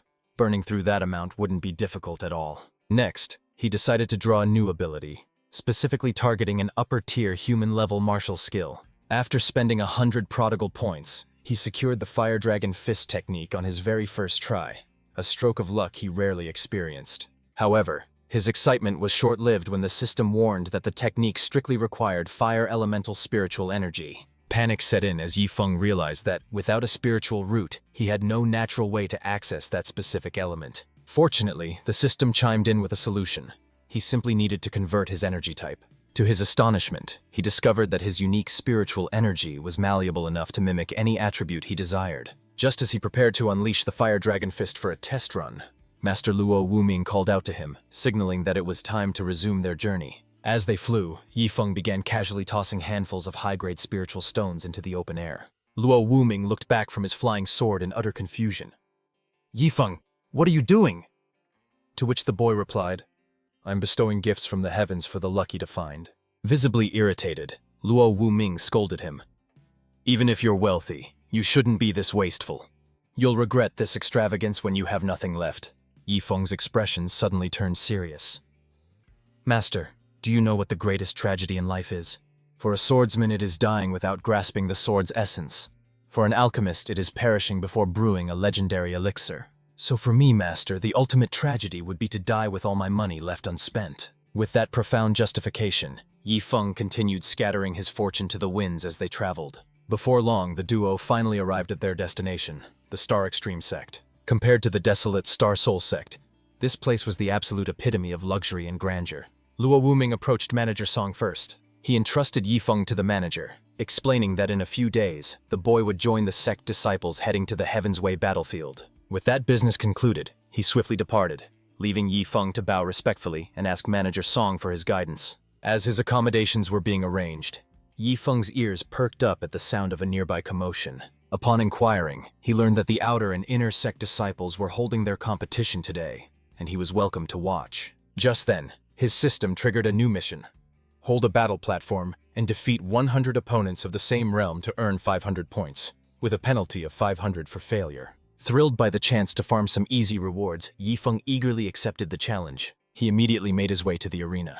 Claiming an empty stage, he confused the Star Extreme sect disciples, who realized he was an outsider and suspected he was there to provoke them. Standing tall, Yi Feng announced, "I am at the peak of the 9th stage of Qi activation and the direct disciple of Luo Qianshui. I'm here to hold this ring and I ask for your guidance." The crowd erupted in shock. They couldn't believe this young man was actually the Sacred Lady's personal disciple. A few moments later, a challenger named Meng Yan, possessing a cultivation level equal to Yi Feng's, stepped forward. Judging by the audience's excited whispers, it was clear that Meng Yan held a significant reputation here. Meng Yan didn't hold back, boasting proudly, "I reached the peak of the 9th stage in just 3 years. How long did it take you, Brother Yi?" Yi Feng replied with a casual shrug. "Not long. From opening my spirit sea to maxing it out took 10 minutes, and reaching the peak of Qi activation took maybe another 20. Meng Yan was completely flabbergasted by the claim, snapping back, "What kind of nonsense is that? Are you mocking me?" Nobody bought Yi Feng's outrageous boasting, joking that they spent more time in the bathroom than he claimed to spend on his entire cultivation journey. The crowd labeled him arrogant, whispering that someone this full of hot air was unworthy of being the Sacred Lady's disciple. However, Yi Feng ignored their jeers, not caring in the slightest whether they believed the truth or not. Wasting no more time, Meng Yan launched the first attack, lunging straight at Yi Feng. This was the perfect chance for Yi Feng to test the raw power of his Fire Dragon Fist. Instantly, a massive fiery dragon materialized out of thin air, leaving the entire crowd in awe. Meng Yan was particularly shaken by this sudden and overwhelming display of power. With no route to escape, he was forced to fight head-on, summoning his longsword to slash at the incoming beast. A massive explosion immediately erupted on the dueling platform upon impact. The shockwave even blasted the bystanders, proving that despite Meng Yan's best efforts, he was completely unable to withstand Yi Feng's terrifying surge of spiritual energy. Suddenly, someone pointed out that the fiery dragon apparition hadn't vanished after the clash. Instead, it was still roaring and relentlessly chasing down a terrified Meng Yang. Panicking, Meng Yang screamed, "How the hell do you fight this? I just want to go home to my mom." Meanwhile, Yi Feng looked utterly relaxed, striking a pose as he continuously spammed the Fire Dragon Fist skill. In seconds, multiple fire dragons flooded the arena, all locking their ominous gazes onto Meng Yang. Terrified out of his mind, Meng Yang cried out, "Where did this monster even come from?" Realizing he was outmatched, he decisively jumped off the platform and surrendered immediately. Yi Feng, radiating the confidence of a grandmaster, shouted, "Who's next? I want to fight 100 of you." Yi Feng was having the time of his life, relying on his infinite energy to recklessly spam his ultimate move, sending disciples fleeing from the explosions. Manager Song watched the chaos in exasperation, regretting his choices as he surveyed the damage done to the sect's property. But Yi Feng didn't care about the manager's worries. He was high on the euphoria of battle, living out his fantasy world dreams. Watching the situation spiral completely out of control, Manager Song ordered 200 peak Qi activation disciples to subdue him, leaving the crowd wondering if Yi Feng could actually take them all on. His power is terrifying. A victory here would secure his spot on the dragon ranking, turning him into a legend overnight, while a loss would leave him utterly humiliated. Manager Song immediately took charge, ordering the disciples to erect a defensive spiritual barrier. In response, a massive, shimmering energy shield materialized before them. Yi Feng hesitated. Even with his vast reserves of spiritual energy, he doubted his current human-level techniques could breach such a defense. Realizing he needed an upgrade, Yi Feng immediately began purchasing higher-tier martial arts. Dropping 700 points, he acquired the Earth-level superior technique, the 9 Radiance Thunder Lotus. But Yi Feng wasn't satisfied with just one new trump card. He spent another 900 points to unlock the Water Dragon chant. Still feeling underpowered, he reached into the system once more and, after burning another 700 points, he secured the Wind Whirl's The Raging Sands technique. Armed with a diverse arsenal of elemental attacks, he finally felt ready to strike. Yi Feng launched his assault with the Thunder Lotus, summoning a massive electric flower overhead, followed instantly by the roaring Water Dragon chant. The disciples watched in horror, screaming, "What kind of monster is this guy?" He had already shown fire, but now he was wielding thunder and water too, revealing that he possessed 3 separate spiritual roots. Just when they thought it couldn't get worse, Yifeng unleashed his wind attribute technique. Using Wind Whirls the Raging Sands, he fused all 3 elemental attacks into one cataclysmic force. He aimed the combined strike directly at their defensive barrier. Chaos erupted among the disciples as they realized their shield stood no chance against him. Manager Song was dumbfounded. It wasn't just 3 elements. Could Yifeng actually possess 4 spiritual roots? However, Yifeng surprised everyone once more by channeling yet another thunder attribute technique. In that instant, the protective barrier maintained by the 200 disciples finally shattered. Seeing this, Yifeng let out a triumphant roar of laughter. Realizing they stood absolutely no chance against him, all 200 disciples ultimately chose to surrender. Even the overseer hovering above was stunned, having never anticipated that Yifeng would possess such boundless energy and mastery of Earth-level techniques. Yet, Yifeng wasn't finished, taunting the crowd to see if anyone else dared to challenge him. The remaining disciples were left dumbfounded, unable to comprehend how he still had so much stamina remaining. Meanwhile, back inside the sect's grand hall, Luo Wuming had summoned several core disciples, all of whom looked puzzled by the sudden gathering. Luo Wuming stepped forward to explain that a new junior disciple would be joining them soon. But since he was only at the 9th peak of the Qi activation realm, they needed to look out for him. Upon hearing this news, the room immediately erupted into confused whispers. As the Star Extreme sect was one of the top factions on the continent, becoming a core disciple usually required exceptional talent and spiritual roots. Chen Hao stepped up to ask about the newcomer's qualities, to which Luo Wuming simply replied that the boy was filthy rich and spent money like water. The group was stunned, struggling to believe that wealth counted as a talent, or that anyone could possibly be richer than their entire sect. Unsure how to elaborate, Luo Wuming decided they would understand in time, simply adding that Yifeng would join them after his training in the Heaven's Way battlefield. He emphasized the benefits of staying on Yifeng's good side, hinting that any gift received from this junior disciple would be of immense value. Luo Wuming couldn't help but think back to the dog, Little Yellow. He praised his own brilliance, realizing that by relying on Yifeng, he could nurture peerless experts and secure resources for the entire Holy Land. Chuckling to himself, Luo Wuming mentally scoffed at his core disciples, thinking that compared to that dog, they were nothing. If they had obtained that sword intent, they would have soared. The core disciples just glanced at each other in confusion, completely missing the meaning behind their master's cryptic attitude. Deciding that some things could only be learned through experience, Luo Wuming prepared to take them to meet their new junior brother. On the way to Miji Peak, Luo Wuming reminded the core disciples to stay sharp, emphasizing that this junior was essentially their walking god of wealth. The disciples whispered among themselves, recounting Yifeng's incredible feat of battling 200 opponents alone, wielding 4 elemental roots and 3 earth-level techniques. Listening to these hushed conversations, Luo Wuming suddenly felt a sinking suspicion that he had missed some crucial details. Chen Haoyu asked skeptically, "Master, are you absolutely sure this junior brother's only talents are his wasteful spending and immense wealth?" Luo Wuming spread his hands in resignation. "I really don't know. The only thing I'm certain of is that his pockets are deep and his spending is reckless." The 5 of them were utterly flabbergasted, wondering if their sect master had lost his mind promoting a disciple he knew nothing about to core status. Moments later, they arrived at the dueling platform, only to be greeted by a scene of absolute wreckage. They were baffled. Wasn't today supposed to be a friendly spar? How on earth did it escalate into a battlefield of this magnitude? Luo Wuming turned to Manager Song, demanding an explanation for the chaos. Manager Song's eyes lit up with fervor as he exclaimed, "He made a name for himself in a single battle, displaying an aura of absolute invincibility." Sect Master.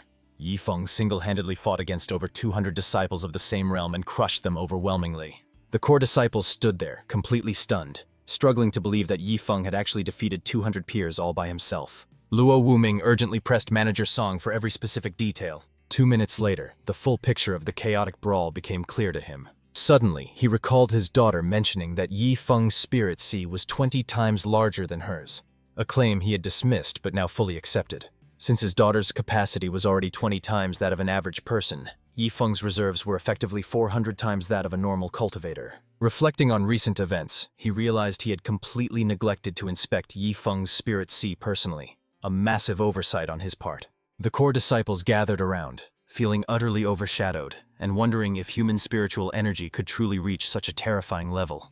They looked at Luo Wuming with accusatory eyes, asking how he could claim a man with 4 elemental roots and earth-level techniques had no special qualities, leaving the sect master completely speechless. Chen Haoyu broke the silence to ask where the junior disciple had gone, and Manager Song replied that he had returned to the 111th courtyard in the Inner Peaks. having secured the address of their newest junior disciple. The core disciples rushed off to meet the prodigy, leaving Luo Wuming standing there alone. Manager Song's gossipy nature suddenly flared up, asking if Luo Wuming intended to officially induct Yifeng as the sect's 6th core disciple. Luo Wuming's expression hardened as he issued a stern warning. "Do not tell the ancestral elders. Yifeng is my daughter's disciple, and I won't let anyone poach him." Manager Song threw up his hands helplessly. "Even if I stay silent, news of Yifeng's feats has already swept through the sect. The elders likely know already." Realizing the futility of secrecy, Luo Wuming sighed heavily. "This is going to be trouble. We'll just have to see how the boy handles it." Meanwhile, oblivious to the political storm, Yifeng was leisurely basking in the afternoon sun. His relaxation was cut short when several imposing figures suddenly materialized before him. Startled, he jumped up. "Who are you people, and what are you doing here?" It was Chen Haoyu and his group, who had rushed over in a frenzy, leaving Yifeng completely bewildered by their intensity. Composing themselves, they began the introductions. Eldest brother Chen Haoyu and second sister Xia Tiantian. They were followed by third brother Zhao Tianming, fourth brother Xing Fei, and fifth sister Du Tianyu. Yifeng was confused. "Aren't I just a personal disciple? Since when did I become a junior to the whole sect?" Chen Haoyu explained that this was the sect master's decree. Yifeng quickly realized the titles weren't mutually exclusive. He could be a personal disciple while serving as the Star Extreme Sect's 6th core member. Seeing an opportunity to flex his wealth, he mentally consulted his system. "Can I give my new siblings a greeting gift? Surely 100,000 high-quality spirit stones each is appropriate." The system processed the logic and approved the transaction, filling Yifeng with anticipation. The group mistook his giddy expression for awe at their presence, while Du Tianyu teared up with joy, realizing she was no longer the baby of the group. Yifeng turned to them with a grin. "Senior brothers and sisters, since this is our first meeting, please accept this small token of my respect." He handed a storage ring to each of them, leaving the group completely stunned by the gesture. Chen Haoyu was the first to snap out of it and inspect the contents of the gift. He was floored to discover 100,000 high-quality spiritual stones inside, and the others were equally thunderstruck to find the exact same amount in their own rings. Tradition dictated that senior disciples should be the ones bestowing gifts upon their juniors, so receiving such a massive fortune from him left them completely speechless. They suddenly recalled Luo Wuming's earlier description. This new junior disciple wasn't just wealthy, he was obscenely rich. With that act of generosity, Yifeng achieved his goal of lavish spending, earning 200 prodigal points and 100 enlightenment pills, a surprising bonus reward. Checking the item description, he learned that these rankless pills granted 20 minutes of immediate enlightenment, but since system rewards couldn't be used to generate more spending points, Yifeng felt a pang of disappointment. Since they were useless for his scheme, he decided to simply hand an enlightenment pill to each of his senior disciples. Holding the mysterious medicine, they looked at him in confusion and asked, "Junior brother, what exactly are these?" Yifeng casually explained the miraculous effects contained within the small pills. Their jaws dropped upon hearing his claim. Unable to believe that a simple pill could induce a state of immediate enlightenment, Yifeng urged them to give it a try, assuring them that the effects were genuine and would last for a full 20 minutes. Although they remained skeptical, they trusted that their wealthy junior brother had no reason to prank them.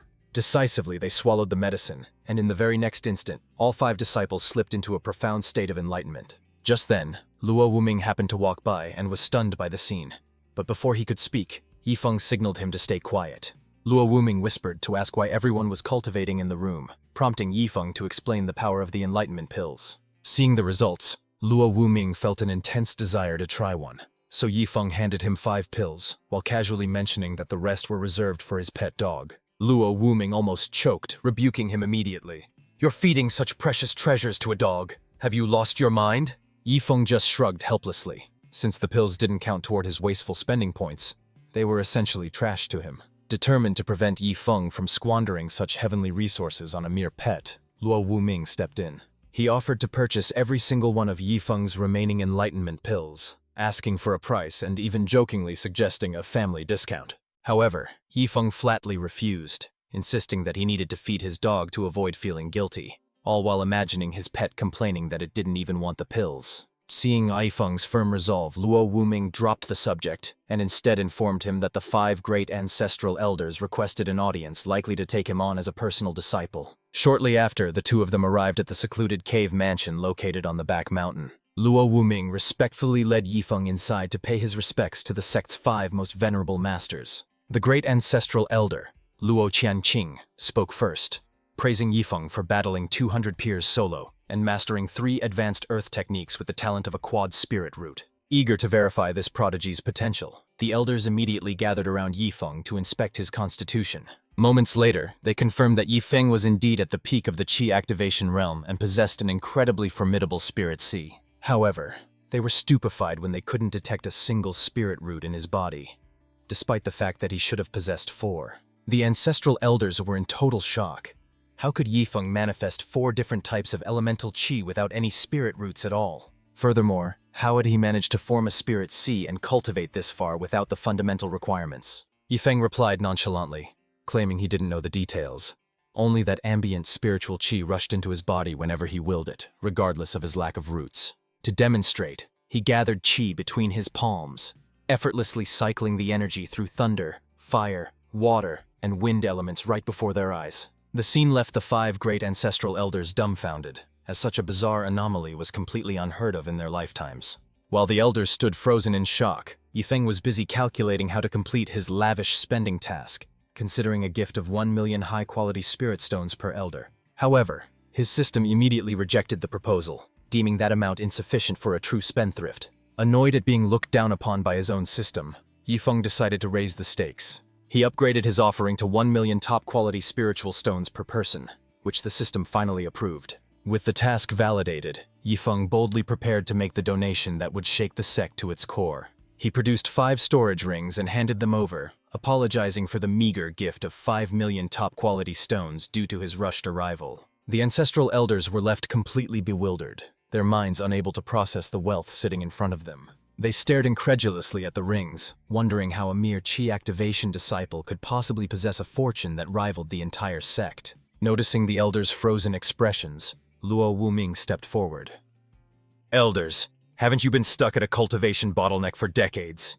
Here are 5 enlightenment pills. Don't ask questions, just consume them, and you'll instantly enter a state of enlightenment." The elders were flabbergasted, experiencing more shock in these few moments than they probably had in their entire lives. Yifeng was speechless, realizing his master was stealing his thunder just to be petty about not getting any pills earlier. Moments later, the 5 ancestral elders decisively swallowed the pills, and waves of enlightenment immediately radiated from them as Luo Wuming and Yifeng withdrew. And so 30 minutes later, the ancestral elders awoke from their trance, but unfortunately, they were still just a hair's breadth away from a breakthrough.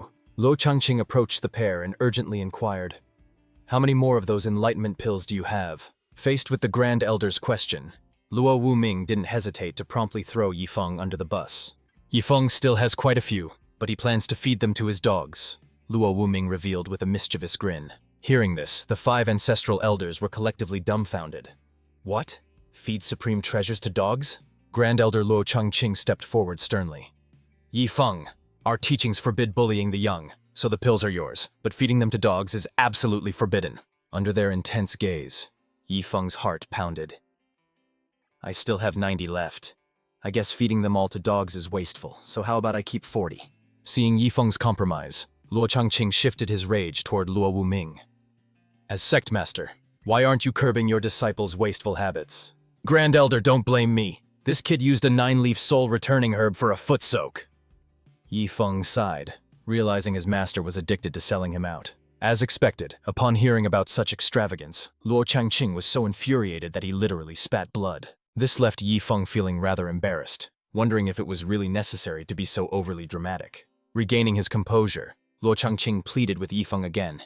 "Can you please not feed the pills to dogs? Just keep them for yourself." Yifeng was incredibly astonished by this reaction, wondering, why are the sects of this world so easygoing? In the novels he read, elders usually murdered people for treasures.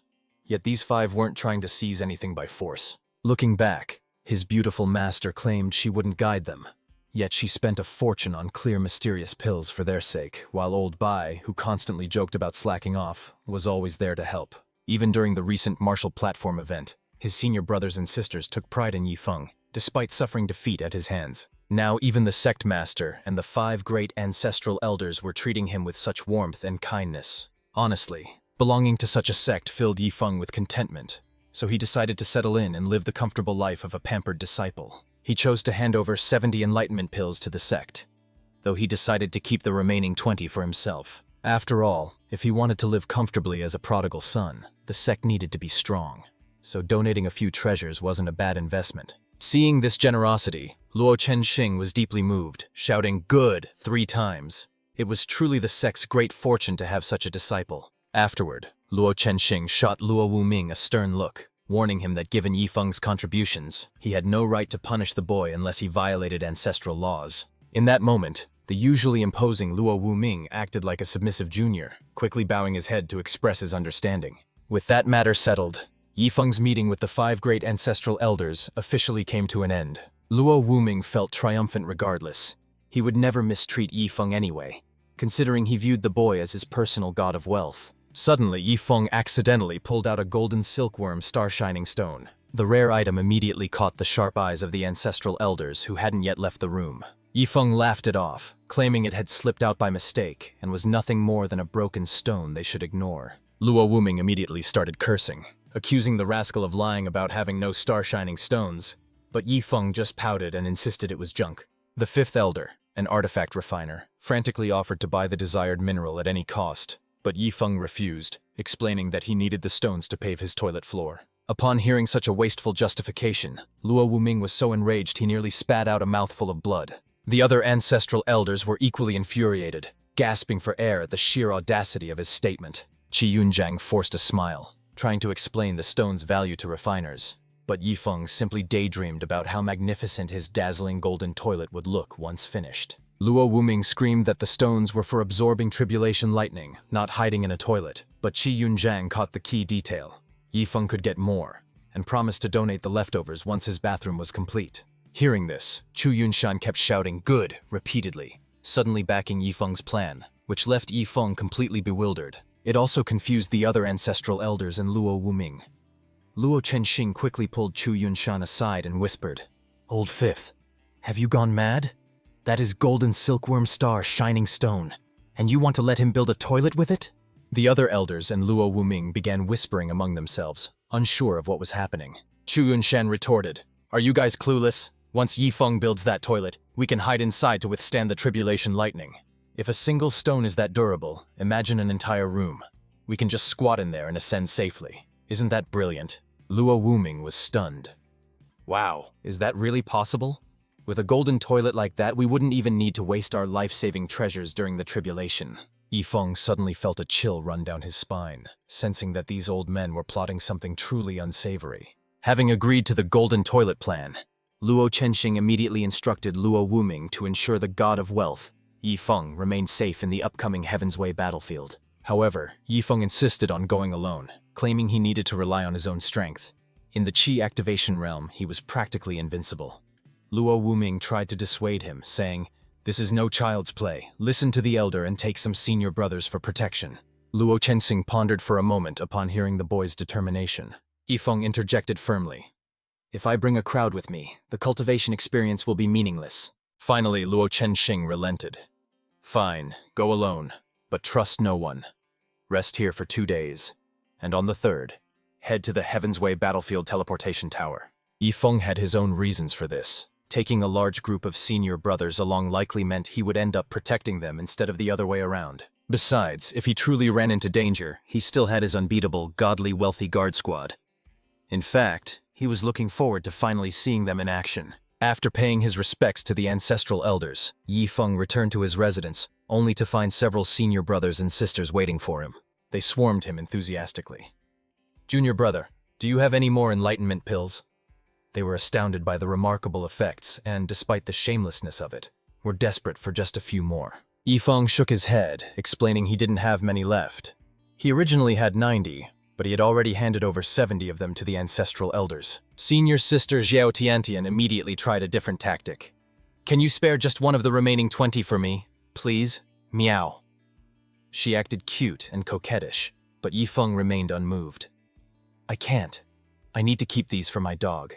Even the great elder couldn't get these last 20, so give it up." They suddenly remembered Luo Wuming's warning. This junior brother was incredibly extravagant and wasteful, but there was nothing they could do. The pills belonged to Yifeng. Defeated, they could only give up, feeling a deep regret for missing such a golden opportunity. However, Yifeng offered a reminder. "Why so disheartened? I gave 70 pills to the sect, As core disciples, aren't those resources reserved for people like you anyway? Upon hearing the news, the enlightened group didn't waste a second and immediately dashed off. Even the eldest senior brother, Chen Haoyu, offered a quick thanks to Yi Feng before hurrying off to claim his pill. Yi Feng was left speechless in the dust, wondering if they couldn't have at least fixed his roof before vanishing. Moments later, Yi Feng produced a glass of red wine and mused that the life of a prodigal is dull, tasteless, yet undeniably luxurious. Even the system was baffled, asking where he even got that wine. Yi Feng suddenly realized he hadn't received a reward for the spiritual stones he gifted the elders. The system explained that since they intended to return the gift, the transaction wasn't complete. Yi Feng was exasperated. Do they have rust in their brains? Who turns down money? Just then, Luo Chenxing walked in and politely asked if he was disturbing Yi Feng's rest. Speaking of the devil, Yi Feng turned around awkwardly, greeting the great ancestral elder and assuring him it was no bother at all. Before the elder could speak, Yi Feng insisted he use the premium stones freely, claiming he had plenty. He then nervously asked if the elder was actually there to return them. Luo Chenxing produced the 5 storage rings, explaining that the Star Extreme sect's reserves were sufficient, so they had no need to take spiritual stones from a disciple. Yi Feng immediately refused, boasting that the entire sect's total reserves wouldn't even amount to a fraction of the wealth he possessed. He then boldly declared that if the sect ever needed spiritual stones, they just had to ask, and he would guarantee an endless supply. Seeing this confidence, Luo Chenxing decided to test him further, asking if he had any spiritual crystals. Yi Feng looked puzzled, having never heard of them. Luo Chenxing explained that these crystals are the primary power source for the sect's protective array. The sect has been running low on them lately, so if Yi Feng could truly provide some, it would be a massive help. Despite being a top sect, they have many enemies, and the crystals obtained from the Heaven's Way battlefield have been dwindling for centuries. Yi Feng's eyes lit up at the opportunity. He tried to convince the system to let him donate 100 billion crystals, but the system retorted that was absurd. 100 million would be the limit. Yi Feng argued back, insisting that since the people of the Star Extreme sect were like family, the system should be more generous. The system remained adamant, but Yi Feng was only testing its reaction. Realizing the AI wasn't devoid of sentiment, he figured he could banter with it more often. In that case, let's settle for 100 million top-grade spiritual crystals, Yi Feng concluded. Accepting the compromise, the system promptly dispatched the 100 million spiritual crystals. Luo Chenxing remained skeptical, convinced that spiritual crystals were exclusive to the Heaven's Way battlefield and that Yifeng couldn't possibly possess any, so he turned to leave. However, Yifeng stopped him in his tracks, casually declaring that he had 100 million top-grade spiritual crystals right there. Luo Chenxing froze, his face twisting into a mask of utter shock and disbelief. He began to question his own sanity, wondering if he was hallucinating, unable to fathom how Yifeng could possibly obtain such a staggering amount. Even if they sold off the entire Star Extreme sect, they wouldn't be able to amass that many crystals. Desperate for the truth, he extended his spiritual sense to probe the storage ring Yifeng had offered. The next moment he was left flabbergasted. The spatial space within was completely packed. It was filled from end to end with countless glittering top-grade spiritual crystals. Witnessing this, even the experienced Luo Chenxing felt his composure crumble. The value inside this single ring far surpassed the entire sect's assets. With this successful display of extravagance, Yifeng earned hundreds of show-off points from the system, along with an enhanced 9-star sword formation manual. While Yifeng puzzled over the new manual, a trembling Luo Chenxing finally found his voice, asking if Yifeng was truly willing to donate such a fortune to the sect. Yifeng chuckled internally, noting that no one could resist the allure of wealth, and suggested the sect keep their protective array active permanently, promising to refill the supply whenever needed. Luo Chenxing immediately refused, arguing that top-grade crystals were far too precious to waste unless the sect was facing an imminent crisis. Yifeng retorted that the elder was thinking too small, claiming this 100 million was merely a drop in the bucket and that he could easily produce more in the future. Nearly driven mad by Yifeng's reckless generosity, Luo Chenxing asked with deadly seriousness if he truly had more, to which Yifeng confidently replied that the sect could spend them freely. Hearing this, Luo Chenxing made the most audacious decision of his life.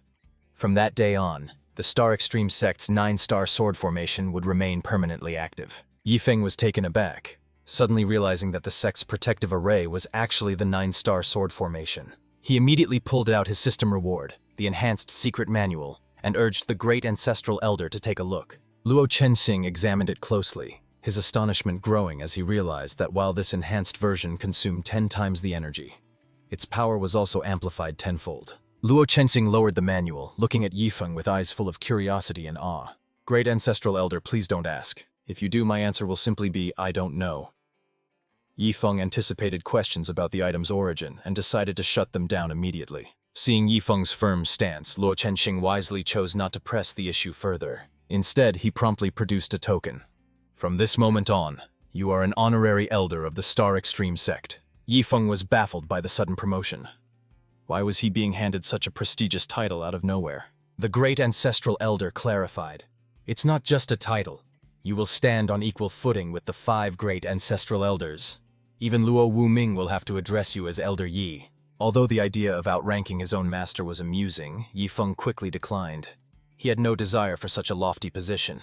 He knew that high status came with heavy responsibilities, and he simply wanted a peaceful life of luxury without making things awkward with his peers. Luo Chenxing, however, was adamant. Without this status, how can the sect justify accepting your enormous contributions? Don't worry, only the 5 elders and Luo Wuming will know. It won't affect your daily life. Seeing the elders' resolve, Yifeng finally relented, though he stipulated that he would not handle any sect affairs beyond providing resources. Only then was Luo Chenxing satisfied. Just then, Luo Wuming approached, intending to ask if Yifeng wanted to visit Beast Peak. He hadn't expected to find the Great Ancestral Elder there, and before he could even grasp the situation, Luo Chenxing snapped at him. Is Yifeng someone you can address so casually? From today on, you will call him Elder Yi. He is now an honorary elder, holding a rank equivalent to the 5 ancestors. Show some respect. Luo Wuming was taken aback and could only nod repeatedly. Confused, he looked at the Great Ancestral Elder for an explanation. With a straight face, Luo Chenxing stated, his contributions to the sect are immense. Frankly, even the title of honorary elder feels insufficient. Luo Wuming smirked, his eyes narrowing as if seeing through the ruse. Contributed a lot, huh? He turned to his disciple slyly. Elder Yi, tell me, how much did you spend to buy this title? Yifeng replied awkwardly. Master, please don't call me that. As for the price, 100 million top-grade spiritual crystals and an enhanced 9-star sword formation manual. Hearing this, Luo Wuming was absolutely stunned. If that's the case, then indeed, the title of honorary elder is actually an insult to your generosity. Not wanting to dwell on the topic, Yifeng quickly shifted the conversation. Master, didn't you mention Beast Peak? Let's go take a look. Later, Luo Chenxing returned to his cave mansion deep in the rear mountain. The other ancestral elders immediately approached him. Big brother, did you return the spirit stones? We can't afford to lose such a treasure. However, Luo Chenxing simply shook his head in silence. The other ancestral elders were baffled, asking why he hadn't returned the funds, fearing he had lost his mind. After all, the sect wasn't desperate enough to haggle over a mere 1,000,000 top-grade spirit stones. Luo Chenxing sighed helplessly, admitting that not only did he keep the money, but he was also forced to accept even more gifts from Yifeng. He claimed the offer was simply too extravagant to refuse. Before anyone could protest, Luo Chenxing slammed a storage ring onto the table containing 100 million top-grade spirit crystals. One elder asked for the count of spirit stones, but Luo Chenxing corrected him. These weren't stones, but 100 million top-grade spirit crystals. The 4th ancestral elder picked up the ring with trembling hands, unable to fathom that such a fortune was just sitting there. The 4 elders were thunderstruck, realizing that with these crystals, the Star Meteor sect could thrive unopposed for centuries. However, Luo Chenxing declared that from this day forward, the sect's Grand Protective Formation would remain active permanently. Hearing this absurd command, the 4 elders were completely flabbergasted. Regaining their senses, they demanded to know if he had gone mad, or if an enemy sect was plotting an imminent invasion. Luo Chenxing mimicked Yifeng's arrogant tone, scolding them for thinking small about a measly 100 million, promising there was plenty more where that came from. The elders felt a strange mix of emotions, wondering how a mere junior had made them feel like beggars in a single day. Luo Chenxing then continued to rummage through his inventory. He revealed that Yifeng had also provided an enhanced 9-star sword formation, capable of severely injuring even a peak 9th level tribulation crossing expert. Meanwhile, over at the foot of Beast Peak, Luo Wuming led Yifeng to the sealed caves, explaining that they housed spirit beasts of varying strength and numbers. As the elevation increased, so did the danger, prompting a puzzled Yifeng to ask why they sealed the beasts instead of just exterminating them. Luo Wuming explained that these creatures were essential, serving as life and death trials to temper the sect's disciples. Disciples wishing to leave the sect must first prove themselves against these sealed beasts. If they fail here, they're doomed out there. Within these walls, they still have a chance to survive, but the outside world offers no such mercy. Hearing this, Yifeng was itching for a fight.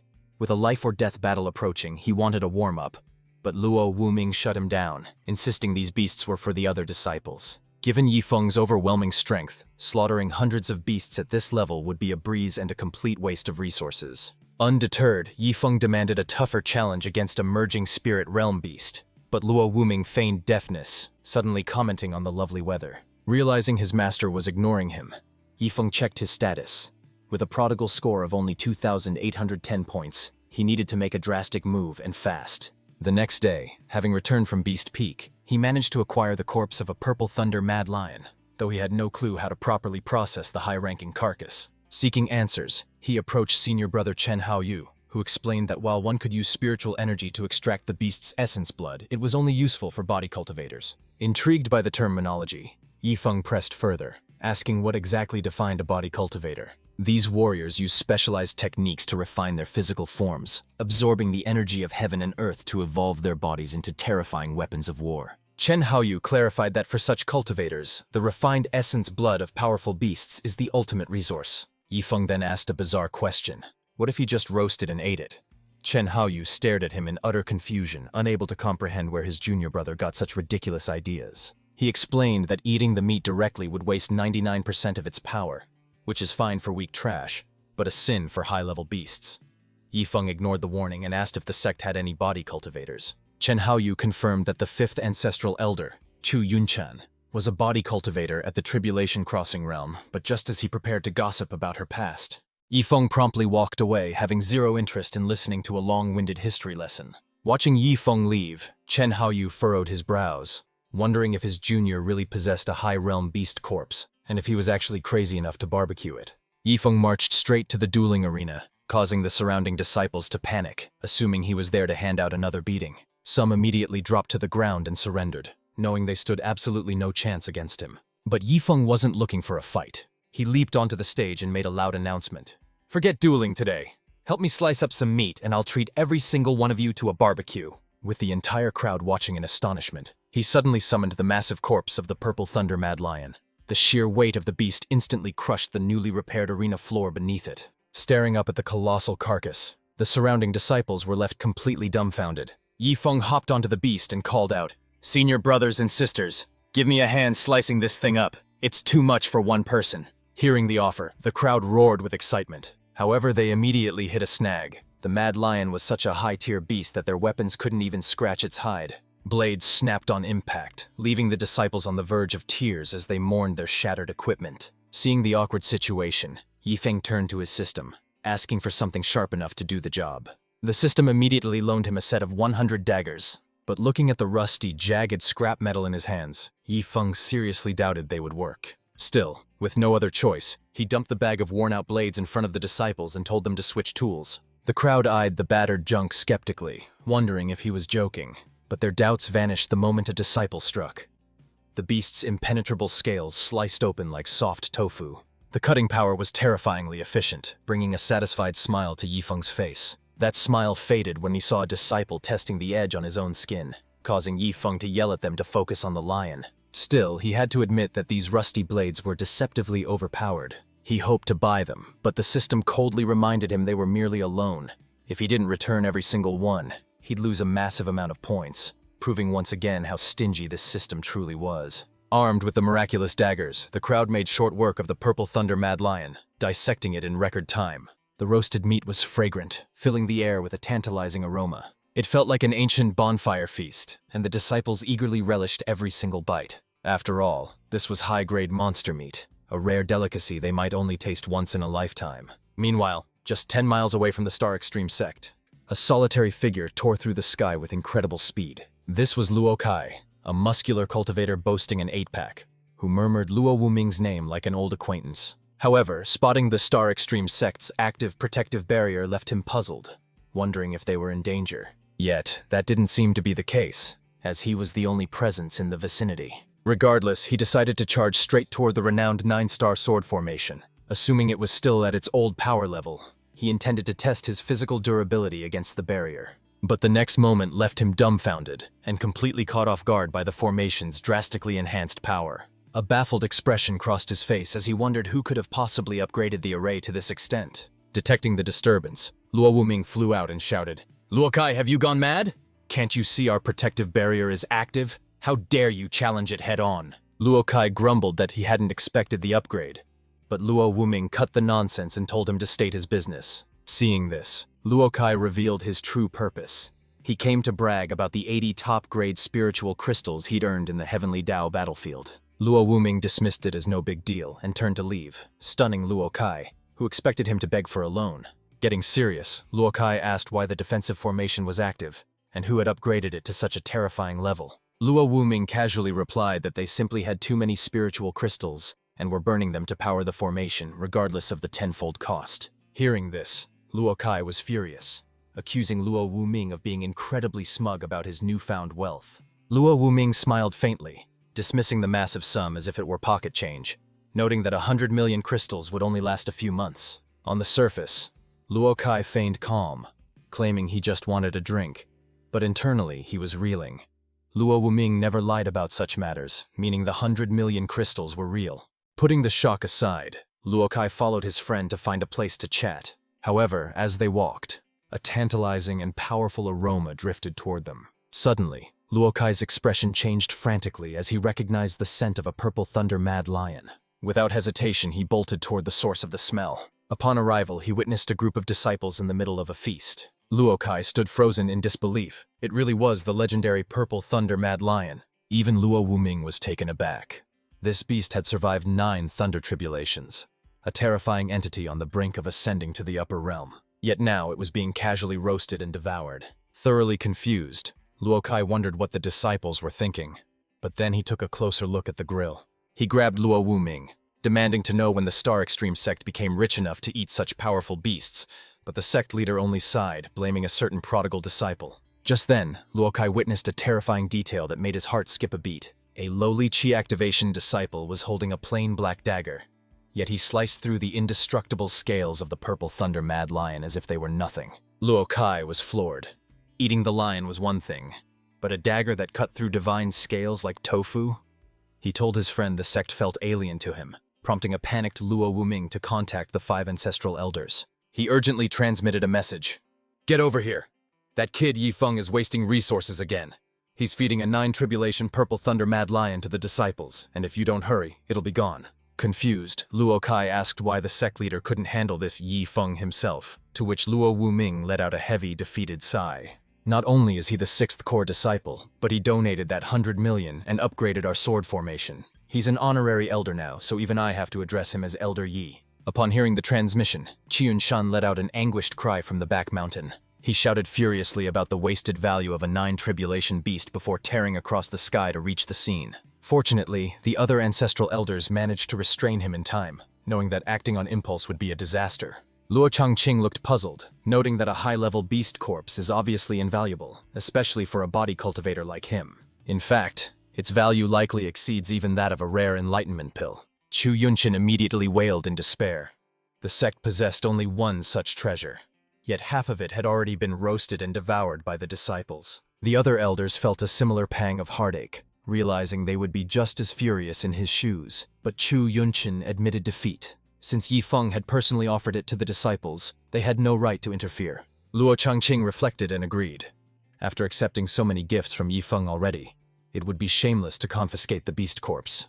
And besides, the nutrients would greatly strengthen the disciples. Luo Changqing tried to console the grieving old fifth, suggesting that they head over and grab a bite, reasoning that tasting a little is better than getting nothing at all. Moments later, they found Luo Wuming and Luo Kai already gorging themselves on the dueling grounds, locked in a fierce competition to see who could eat the fastest. Upon witnessing this spectacle, the newly arrived ancestral elders were left completely speechless. It seemed these 2 old geezers possessed even less shame than they did. Finally, a drumbeat signaled the end of their impromptu contest. Luo Wuming ultimately lost, which came as no surprise since Luo Kai, being a body cultivator, had a naturally superior appetite. Victorious, Luo Kai basked in the enthusiastic cheers of the surrounding disciples. It was only then that Luo Wuming and the others noticed the presence of the ancestral elders. They quickly composed themselves and offered respectful greetings. The elders landed and playfully scolded Yi Feng for not inviting them, to which Yi Feng graciously replied that they were more than welcome to join the feast. Luo Kai even teased them, joking about how such prominent figures could possibly feel overlooked.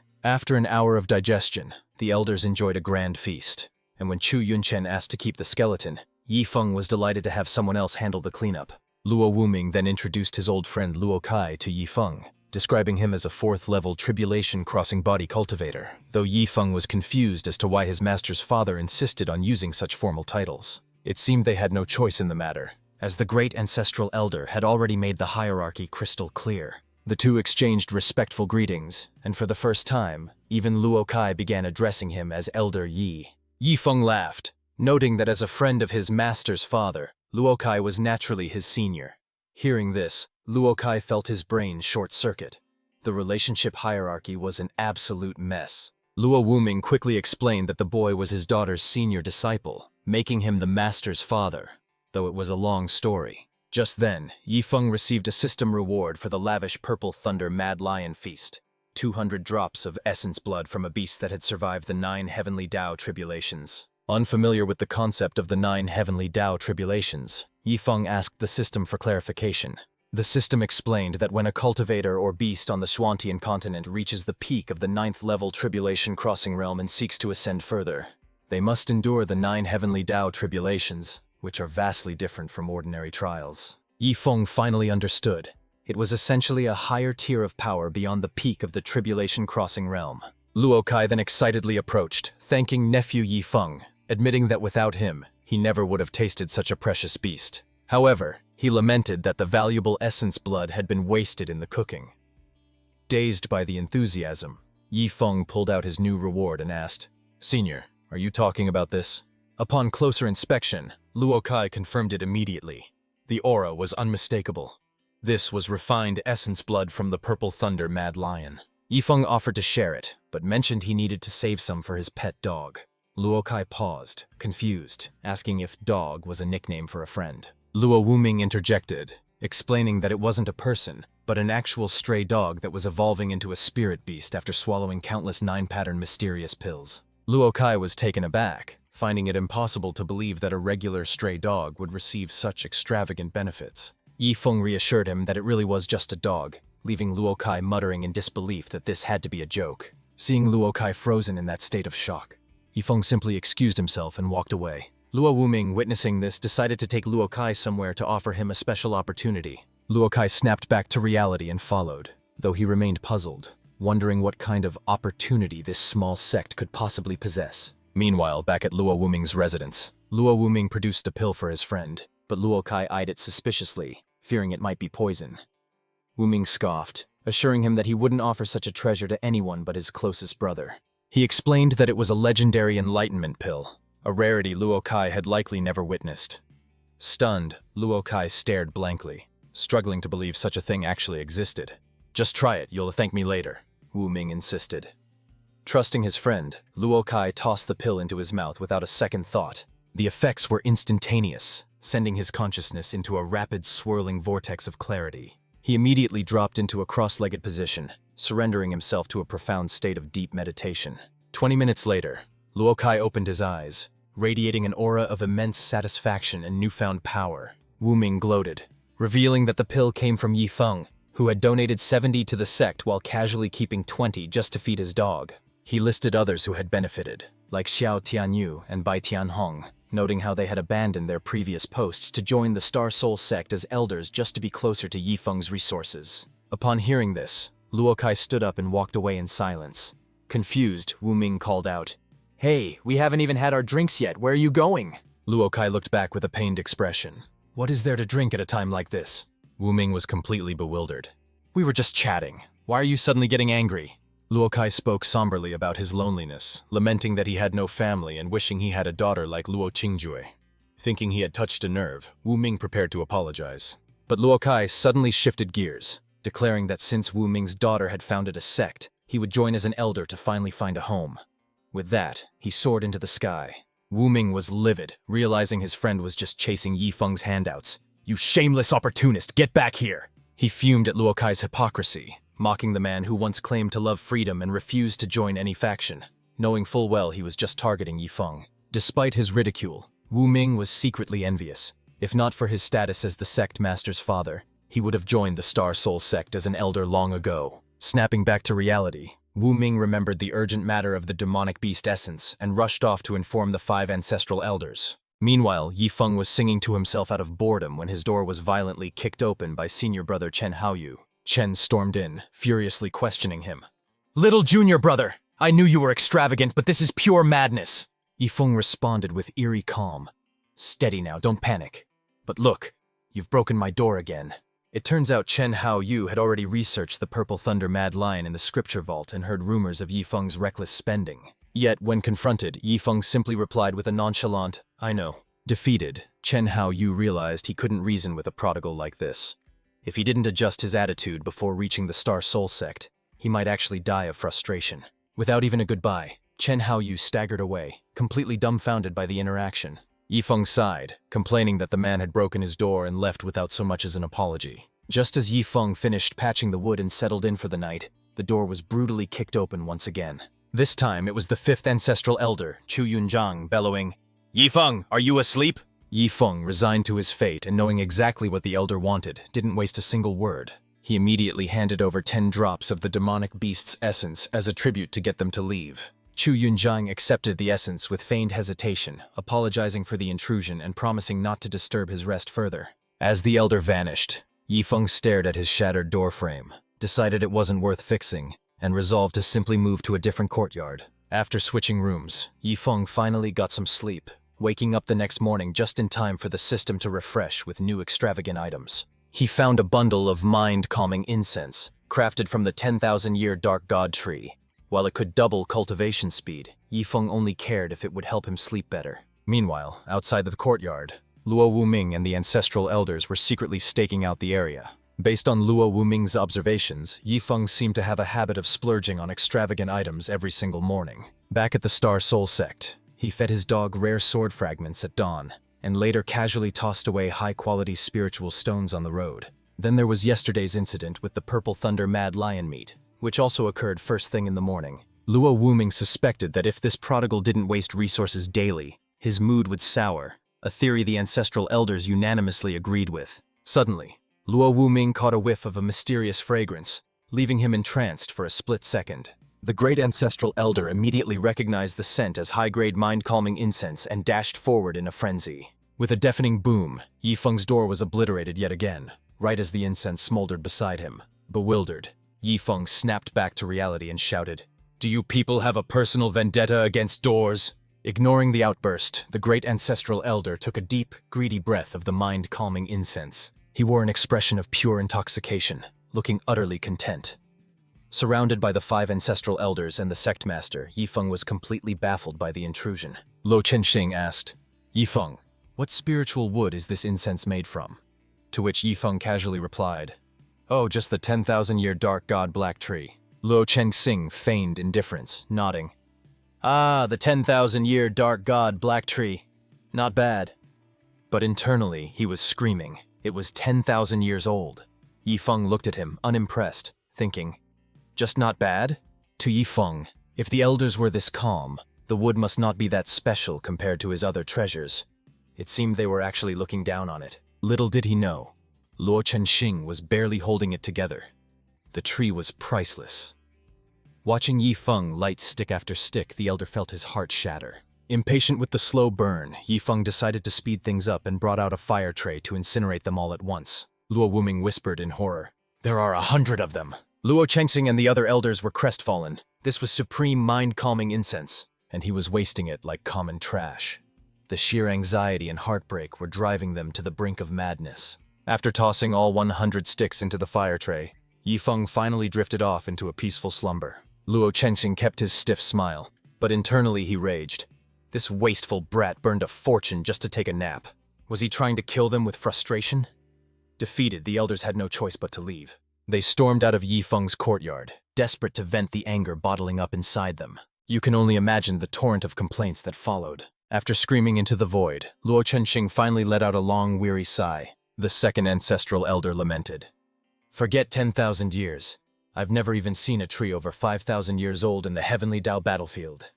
Luo Chenxing added, "Moreover, I suspect that incense was made from the tree's core.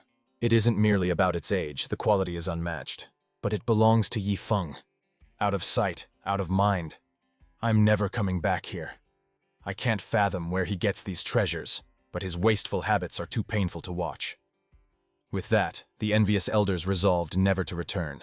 Seeing the tension, Luo Wuming stepped in to mediate, suggesting that if they couldn't enter, they might as well close their eyes and enjoy the leaking spiritual ambience. Chu Yunshan didn't hesitate to agree, realizing the wisdom in this compromise. Instantly, the very same elders who had sworn never to return were now giving Luo Wuming a thumbs up, praising his brilliant workaround. Swallowing their pride, the group of ancestral elders sat cross-legged right outside Yifeng's courtyard, greedily immersing themselves in cultivation. An hour later, Yifeng finally woke up from his nap. He stretched out, feeling incredibly refreshed, and noted with satisfaction that he had successfully burned through all the mind-calming incense. Having completed his daily task of squandering resources, the system triggered a new reward: 200 sticks of premium Dark God Black Tree incense, far more potent than the last batch. Yifeng was dumbfounded. Was this damned system trolling him by giving him more of the exact same trash he was trying to get rid of? He was infuriated to receive another 200 sticks, especially since the elders had barely reacted to it earlier, making him feel like a failure at being a lavish spendthrift. I might as well just throw this junk away, he muttered to himself. He headed out to dump the incense, but froze when he saw the entire council of elders sitting right outside his door. What are you all doing here? Lo Chensing quickly improvised, claiming that true cultivators practice anywhere and follow their hearts, earning a discreet thumbs up from Luo Wuming for his quick wit. Yifeng saw a perfect opportunity. He could dump this unwanted incense on the elders and let them deal with the trash. Without a second thought, he tossed the entire bundle of incense onto the ground right in front of the great ancestral elder. He then turned and retreated into his room, leaving the elders completely stunned as they stared at the precious treasures scattered in the dirt. Luo Chengxing felt like a beggar being tossed scraps. The kid had just discarded 200 sticks of divine incense without a word, leaving them bewildered. Luo Wuming suddenly realized the truth, reminding the elder that Yifeng's attitude had soured earlier when they described the incense as merely not bad, a memory that instantly clicked for Luo Chenxing. A terrifying thought struck him. Could they have completely misunderstood the situation? Luo Wuming theorized that Yifeng was insulted by their low appraisal, viewing the incense as trash because they didn't appreciate it, essentially telling them to dispose of the garbage themselves. Desperate to clear up the misunderstanding, Luo Chenxing knocked on Yifeng's door, humbly asking if he wanted them to dispose of the incense for him. As expected, Yifeng's voice floated back, thanking the great ancestral elder and asking him to dispose of that junk, claiming that using it would only lower his status. With permission granted, a sly grin spread across Luo Changcheng's face as he signaled the others to move out immediately. Later, once they were safely back inside the cave dwelling on the rear mountain, he began divvying up the mind-combing incense among the other ancestral elders, handing out 20 sticks to each of them. Luo Wuming looked on expectantly, hinting that he was waiting for his share and assuming he would be rewarded for his efforts. However, Luo Changcheng simply looked him dead in the eye and calmly told him that he gets absolutely nothing. He then tossed Luo Wuming out, leaving the man dumbfounded.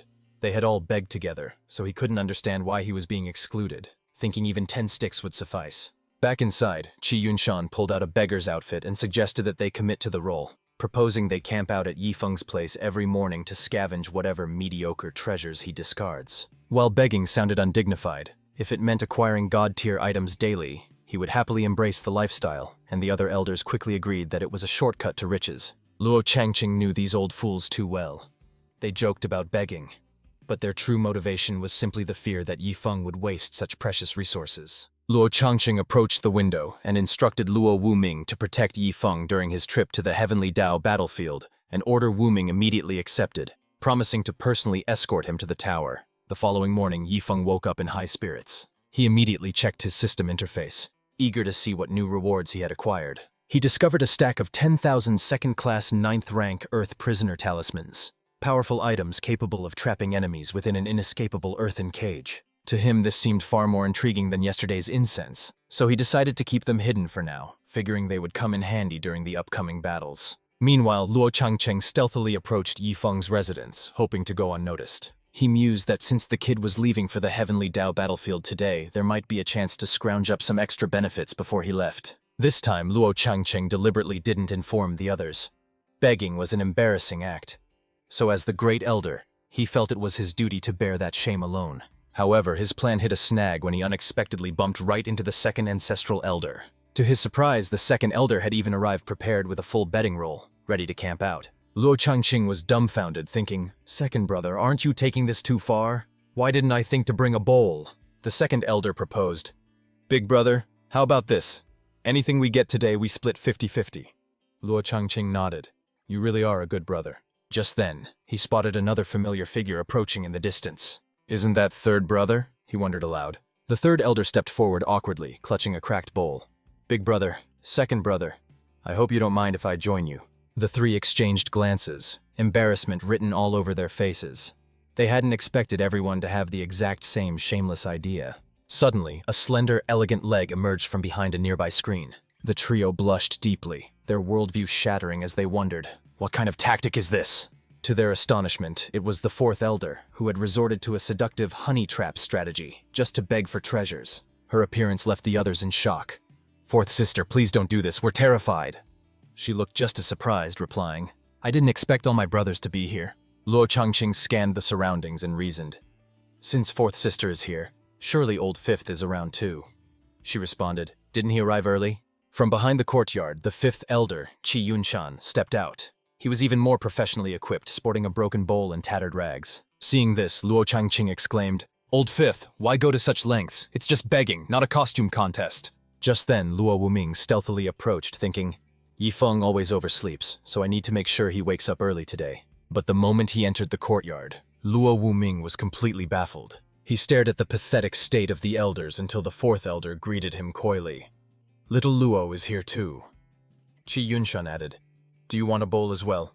Luo Wuming felt like he was losing his mind, questioning if these were truly the elders he knew, before quickly retreating and pretending he saw nothing. Moments later, Yifeng finally emerged from his room. Upon seeing the spectacle, a loud "What the hell?" escaped his lips, startled by the bizarre behavior of the so-called elders. He stood there frozen, staring in disbelief at their wretched appearances and broken bowls. A myriad of expressions crossed Yifeng's face. What on earth were the ancestral elders up to? Were they testing his mental fortitude? And why do it in his courtyard? Did they want him to judge who made the best beggar? Yifeng's gaze shifted from the youthful fourth elder to the disheveled, beggar-styled fifth elder. Finally, his eyes landed on the calm and composed great ancestral elder. Ultimately, he singled out Chu Yunjan. Stepping forward, Yifeng dropped 10 vials of great demon fairy blood into the man's bowl. Yifeng was so moved by his own generosity that he practically teared up. Not only did he judge the competition, but he even donated from his own pocket. Where else could you find such a benevolent disciple? Satisfied with his good deed, he turned and went looking for his master. Meanwhile, Chu Yunjan was ecstatic, bursting into triumphant laughter. He knew this pathetic act would pay off. However, his celebration was cut short when a large hand clamped down on his shoulder. The other elders stared at him with mischievous grins.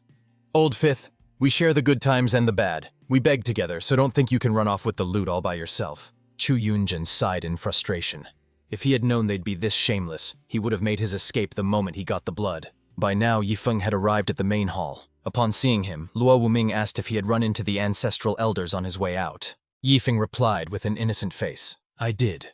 True to their stature, they were cultivating their minds by enduring the trials of a beggar's life. I understood their intentions, so I donated 10 drops of demon fairy blood to the most pitiful one among them, the fifth elder. Hearing this, Luo Wuming almost choked on his own spit. Cultivating their minds? They were literally just begging.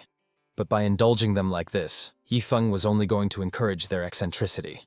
He sighed deeply but decided not to burst Yifeng's bubble. At this point, he was too tired to correct the misunderstanding. After all, it was harmless fun. Yifeng then asked impatiently, "Master, are the others ready? Are we heading to the Heavenly Dao Battlefield's teleportation tower?" In response, Luo Wuming drew his flying sword. "It's just the two of us. Let's go." As they soared away on the sword, the ancestral elders watched with a sudden pang of regret. The kid had only been there a few days, but they were going to miss him. He likely wouldn't return to the Star Extreme sect, heading directly to the Star Soul sect instead. The fourth elder then proposed, "Should we follow them to the Star Soul sect? Our sect is safe enough now." Luo Tiancheng was utterly exasperated. "Have you no shame? First begging and now chasing him down. Look at old fifth, at least he's somewhat pragmatic." But Chu Yunjan was even more audacious. He was already packed and ready to leave.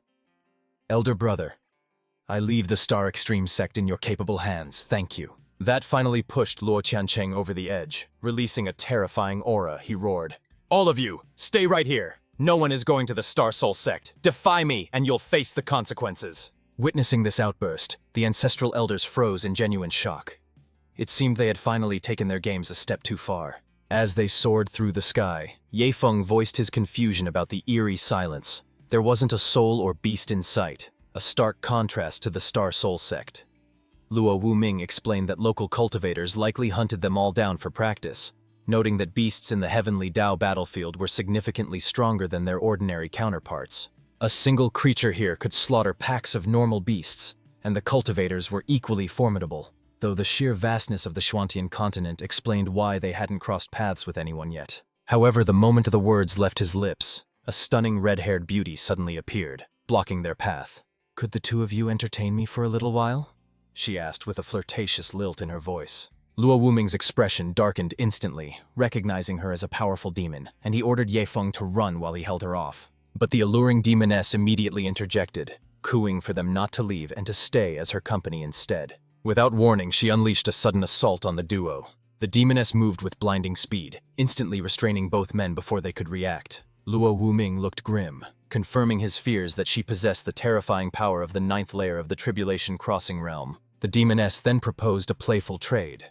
If they could offer something that piqued her interest, she would spare their lives. Knowing better than to trust a demon's word, Luo Wuming braced himself for a desperate last stand. But just as he prepared to strike, countless drops of great demon fairy blood shot out from behind him, courtesy of Ye Feng. The sight of the scattered, high-level blood left the demoness completely dumbfounded. Furious, Luo Wuming whipped around to Ye Feng, screaming that he'd lost his mind. Revealing such a treasure would only make the demoness greedier, not merciful. Ye Feng just smirked, unfazed, claiming that if she tried to deceive them, he'd simply cut her down himself, leaving Luo Wuming to wonder if the boy had a hidden trump card. Meanwhile, the demoness was terrified. She recognized the blood came from a monster that survived 9 heavenly tribulations, far beyond her own too, and she realized these boys must have a terrifying backer. Intimidated, the demoness accepted the blood and, true to her word, released her hold on them. Luo Wuming wasted no time, immediately grabbing Ye Feng to make a hasty retreat. But Ye Feng hesitated, digging his heels in. He complained that they couldn't just leave without witnessing the true might of a great demon, causing Luo Wuming to nearly explode with anxiety as he begged him to stop provoking her. Ye Feng suddenly produced 50 drops of great demon fairy blood, taunting her by saying that if she killed him, the treasure would be hers. Luo Wuming felt his heart sink, wondering what kind of death wish his companion had. But Ye Feng had a plan. He needed to face a genuine life-or-death crisis to summon his system's invincible bodyguards. Seeing this powerful demoness as the perfect catalyst, he continued to dangle the bait, asking if she could really resist such a prize. The demoness grew increasingly anxious. For a mere mortal to remain so calm in her presence suggested he was no ordinary human.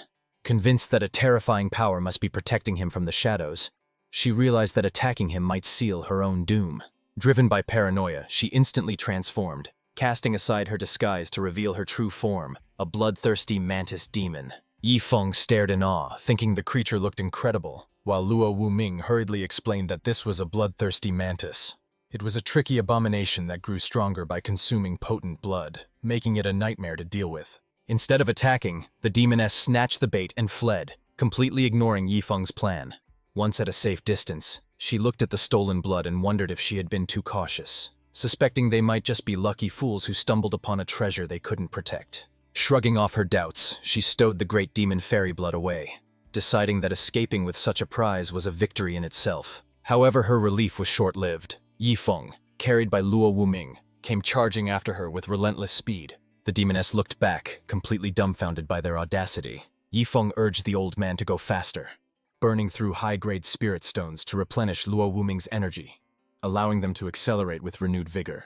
The demoness was on the verge of tears, screaming back at them to ask if they were insane. She had spared their lives, yet here they were chasing her. Ye Feng shouted like a madman, demanding a duel. If he lost, his life was hers, but if he won, she would become his battle pet. Terrified by his lunacy, the demoness ignored the challenge and flew even faster, even tossing the great demon fairy blood back to them in hopes that they would finally leave her alone. Catching the blood, Luo Wuming gasped that he couldn't keep up this pace, and suggested they just let her go. But Ye Feng refused to give up, ordering the old man to hurl him directly at the fleeing monster. Reluctantly, Luo Wuming agreed, using the last of his strength to launch Ye Feng forward like a cannonball. In the blink of an eye, Ye Feng was right on the demoness's tail. Startled and desperate, The demoness swung her massive scythes wildly, screaming for him to stay back. But this was exactly what he wanted.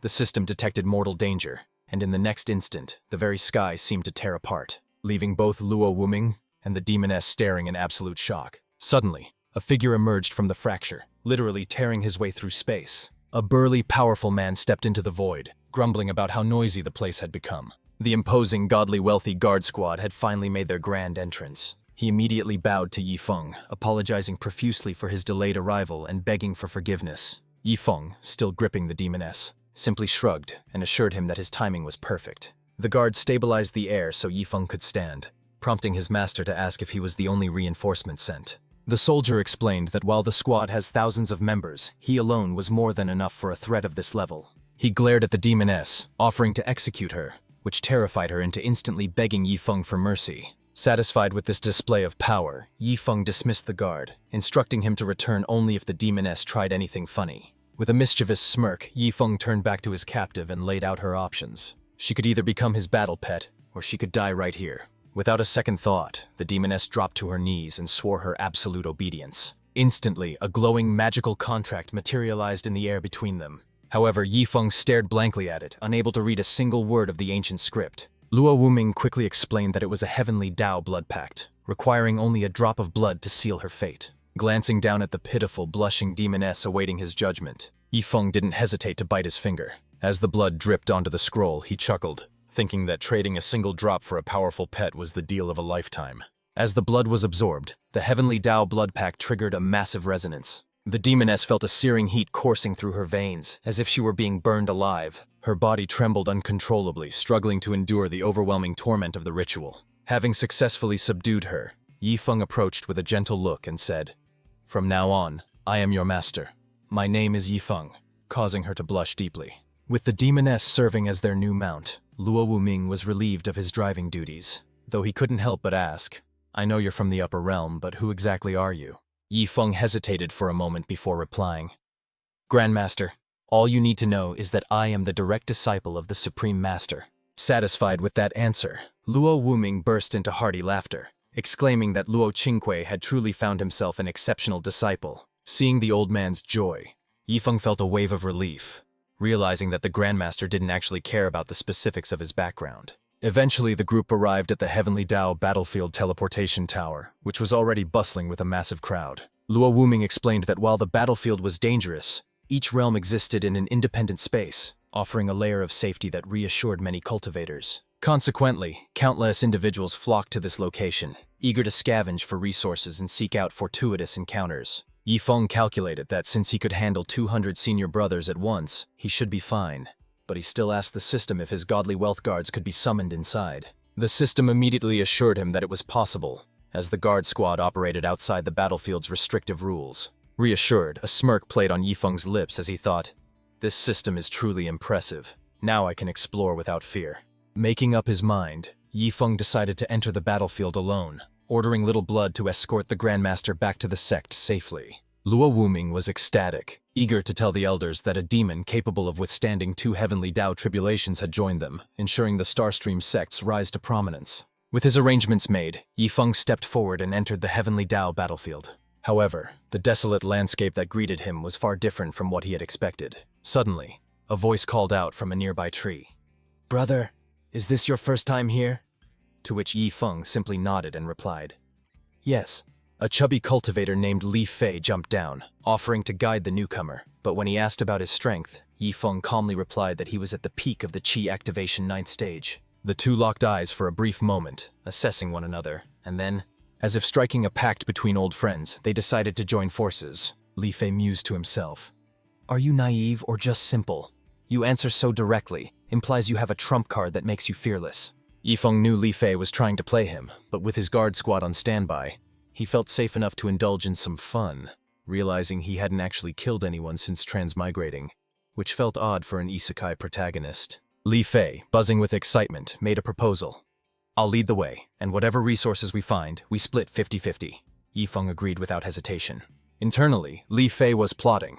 "I need to test his strength. If he's strong, we team up. If he's weak, well, he can't blame me for what happens next." Li Fei then led Yifeng to a nesting ground of iron-backed rats to test his mettle, a swarm about 300 strong. Their power ranged from the 5th to the 8th stage of the Qi activation realm.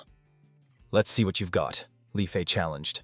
With a sly grin, Yi Feng withdrew a stack of Earth Prisoner talismans, ready to splurge. The sky filled with paper spells. Stunning, Li Fei. "What the hell? Why do you have so many second-grade 9th-rank talismans?" Yi Feng looked back, confused. "Why? To make things easier, obviously." This casual display of absurd wealth left Li Fei completely dazed. Down below, the iron-backed rats were in the middle of a noisy gathering. But in the next second, they were bombarded by a torrential rain of Yi Feng's Earth Prisoner talismans. In an instant, the entire swarm was immobilized. Yi Feng then descended to deliver the finishing blows. He wiped them out one by one like a game of whack-a-mole, leaving Li Fei baffled. "Is this for real? You used 300 expensive talismans on rats? Are you hunting or just burning money?" After clearing the field, Yi Feng turned to his companion. "So, Brother Li, what do you think of my strength now?" Li Fei was flabbergasted. Even he couldn't break those talismans without using his full power. "Are you just here to show off? Why the excessive display of wealth?" he muttered. As Yi Feng prepared to leave, Li Fei pointed to the loot on the ground. "Aren't you taking the demon cores? Even low-tier ones are valuable." Yi Feng looked surprised and asked, "Brother Li, are you really that short on cash? If that's the case, I'll just leave these for you." Li Fei was dumbstruck, convinced that Yi Feng was merely putting on a show. Who comes to the Heavenly Dao battlefield and turns down resources? He wanted to see how long this charade would last. Just then, a figure zoomed towards them at high speed. "You two brats! Hand over the iron-backed rat corpses if you don't want to die!" Yi Feng retorted nonchalantly, asking which gang dared to mess with him, though internally he was thrilled to finally have someone to rob. Without hesitation, Yi Feng unleashed another massive barrage of Earth Prisoner talismans. The robber was bewildered. Hadn't this kid just used hundreds of them? How could he possibly still have so many left? But before he could even react, the trap had already sprung. After a fierce struggle, the robber managed to shatter the last binding talisman. However, the moment he broke free, he saw Yi Feng clutching dozens more, smiling menacingly at him. Before he knew it, he was trapped again, and Li Fei felt a wave of relief wash over him. Grateful he hadn't provoked Yi Feng earlier, or that would be him right now. Eventually, the robber broke free again, yelling that relying on external tools took no skill and demanding a fair fight like a real man. Yet, in response, Yi Feng simply thrust his sword straight at him. "A mere lowlife like you isn't worthy of facing me," Yi Feng declared with unabashed arrogance. Witnessing Yi Feng's ruthless demeanor, Li Fei was truly shaken, realizing he had been completely fooled by the man's earlier innocence. He had mistaken Yi Feng for a kind soul, but it was all a facade, and the realization made Li Fei's heart race in fear. Suddenly, Yi Feng turned incredibly hospitable, handing a stack of Earth Prisoner talismans to Li Fei and telling him to use them whenever he ran into trouble. Staring at the talismans, Li Fei finally understood that Yi Feng wasn't pretending. He was genuinely filthy rich and simply didn't care about the money from monster corpses. Yi Feng remembered that the daily reset was only 5 hours away, yet he still had over 9,000 talismans left that he needed to burn through quickly. Consequently, through their reckless spamming of the items, they finally managed to exhaust the entire supply. This earned Yi Feng 1,000 points and 100 enlightenment pills, though he collapsed to the ground, lamenting how exhausting it was to spend money so recklessly. Meanwhile, Li Fei was grinning from ear to ear, incredibly grateful for the talismans. The profit he'd made tonight eclipsed anything he'd earned before, convincing him that Yi Feng was a core disciple of a major sect, someone he definitely shouldn't offend. Regaining his composure, Yi Feng called out, "Little Fei, I won't let you work for nothing. Take this enlightenment pill and consume it. I'll stand guard while you meditate." Li Fei stared at the pill with a dubious expression, wondering if it might be poison. But he feared that refusing the gift might provoke this extravagant spendthrift into attacking him with a magical treasure. After weighing his options, Li Fei swallowed the pill, reasoning that Yi Feng had no motive to harm him. Besides, if the man wanted him dead, he wouldn't need such an elaborate ruse to kill someone much weaker than himself. The moment the pill slid down his throat, Li Fei froze as a wave of crystal-clear insight washed over his entire being. He immediately sat cross-legged to begin his cultivation, while Yi Feng stood watch nearby to ensure no harm came to his new ally. Truthfully, if Yi Feng hadn't received so many pills as a reward, he wouldn't have spared one for Li Fei. He had actually planned to save them for his pet dog, though the dog likely would have turned its nose up at them anyway. 20 minutes later, Li Fei's state of deep enlightenment finally came to an end. Li Fei felt a surge of frustration, annoyed with himself for wasting the first 2 minutes in a daze instead of cultivating immediately. He promptly knelt on the ground, expressing his profound gratitude to Yi Feng. He vowed to remember this immense favor, promising to help whenever Yi Feng might need him in the future. Curious about his companion's origins, Yifeng asked, "Which world do you actually come from?" Li Fei replied respectfully that he hailed from the heavenly fire realm. Yifeng was taken aback, admitting he had never heard of that place, and sharing that he came from the mysterious heaven realm. Li Fei smiled awkwardly, realizing his home world wasn't very well known. He had initially hoped they might share a hometown to strengthen their bond, but fate rarely offered such convenient coincidences. A short while later, the duo's attention was captured by a cluster of shimmering objects glittering nearby. Li Fei, having seen much of the world, immediately whipped out his pickaxe and exclaimed, "Brother Yi, we're in luck! These are low-grade spiritual crystals, about 200 of them." Li Fei began mining enthusiastically, but Yifeng looked unimpressed by the meager haul and decided to let Li Fei keep everything. Confused by this generosity, Li Fei asked, "Brother Yi, you don't want any? Then why did you even come to the Heavenly Dao battlefield?" Yifeng waved a hand nonchalantly, claiming he only came to have fun and splurge his wealth, as the battlefield itself held no appeal. His casual attitude was so irritating that Li Fei felt a sudden urge to punch him. Suddenly, an idea struck him. "Brother Yi, if you're looking to spend money, why not visit Heavenly Dao City?" Intrigued, Yifeng asked what kind of place that was. Li Fei explained that it was a unique paradise for spendthrifts, a safe zone governed by law where one could buy countless treasures, resources, and techniques without fear of robbery. However, entry required a Heavenly Dao token. Li Fei happened to possess one that granted access for a single day, prompting a curious Yifeng to ask how he acquired it. Li Fei admitted he found it by chance in some ruins, but since everything in the city was exorbitantly expensive, visiting would just be a waste of his limited resources. As a gesture of gratitude for the enlightenment pill, and since they might not meet again, he offered the Heavenly Dao token to Yifeng.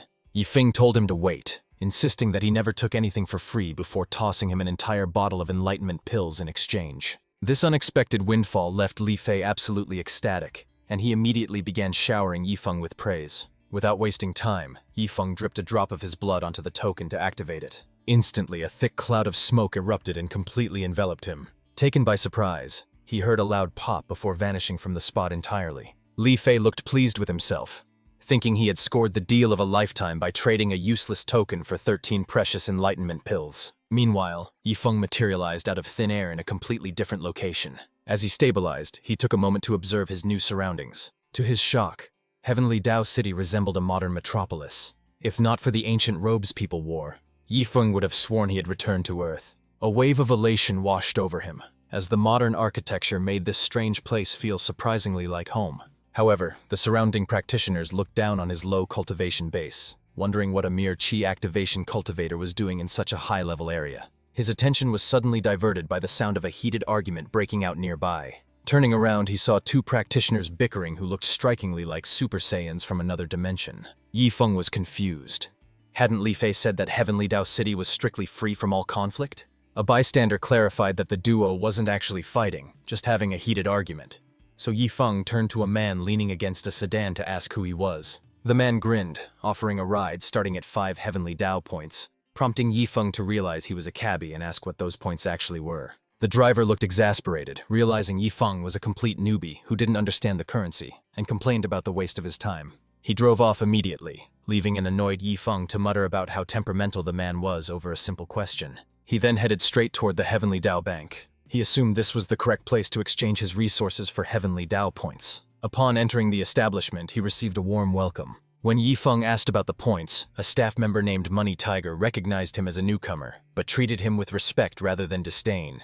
He patiently explained that in Heavenly Dao City, 1 top-grade spiritual crystal exchanged for 1 point, and these points were required for all expenses. Yifeng was surprised by how cheap the exchange rate was and asked why the man hadn't mentioned it sooner. Glancing at Money Tiger's name tag, Yifeng noticed something impressive. The attendant was from the Water Spirit realm and was a powerful practitioner at the Tribulation Crossing stage. Money Tiger felt awkward serving a weak chi activation newcomer, but the job earned him points and paused the timer on his token, making the indignity worth it. Yifeng, puzzled, asked if he was wasting his time working there, causing Money Tiger to look distressed and wonder if the boy knew how to speak politely. Unaware of the offense his words caused, Yifeng prodded further, asking if the man didn't need to be cultivating instead.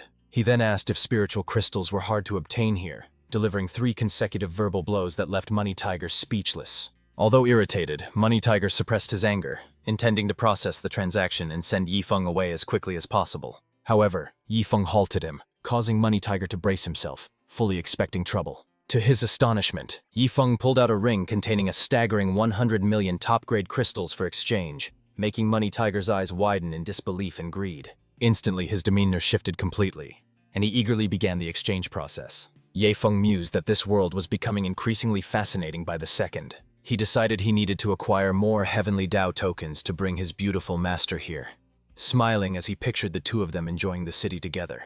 Just then, Money Tiger zipped over in a flash, holding the processed card in his hand, his speed catching Yifeng off guard.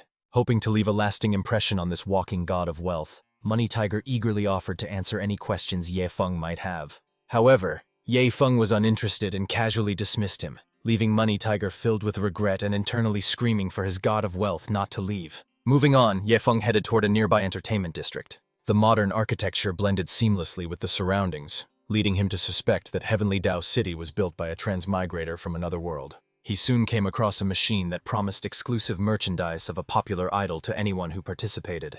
Yifeng was tempted to give it a try, but the very moment he decided to step forward, a spatial rift suddenly tore open behind him. In an instant, he vanished, leaving nothing behind but the merchandise he had been eyeing on the ground. It turned out his Heavenly Dao token had expired, forcibly teleporting him back to his original location in the battlefield. Annoyed, Yifeng cursed Li Fei for selling him a defective token that only lasted half a day, costing him his chance at the prize. Recalling Li Fei's mention that the token came from ancient ruins, Yifeng deduced that he would need to search there to find more. He also resolved to settle the score with that swindler Li Fei the next time their paths crossed. Meanwhile, at a distant location, Li Fei suddenly let out a loud sneeze. He rubbed his nose, completely unaware that he was being cursed by Yifeng at that very moment. Elsewhere, at the grand entrance of the Star Extreme sect, a red-robed elder stood gazing in amazement at the activated 9-star sword formation, unable to fathom why the sect had triggered its ultimate defense in broad daylight. Before long, Lu Tian approached, and upon seeing the visitor, he laughed and asked what brought the old fellow all the way there.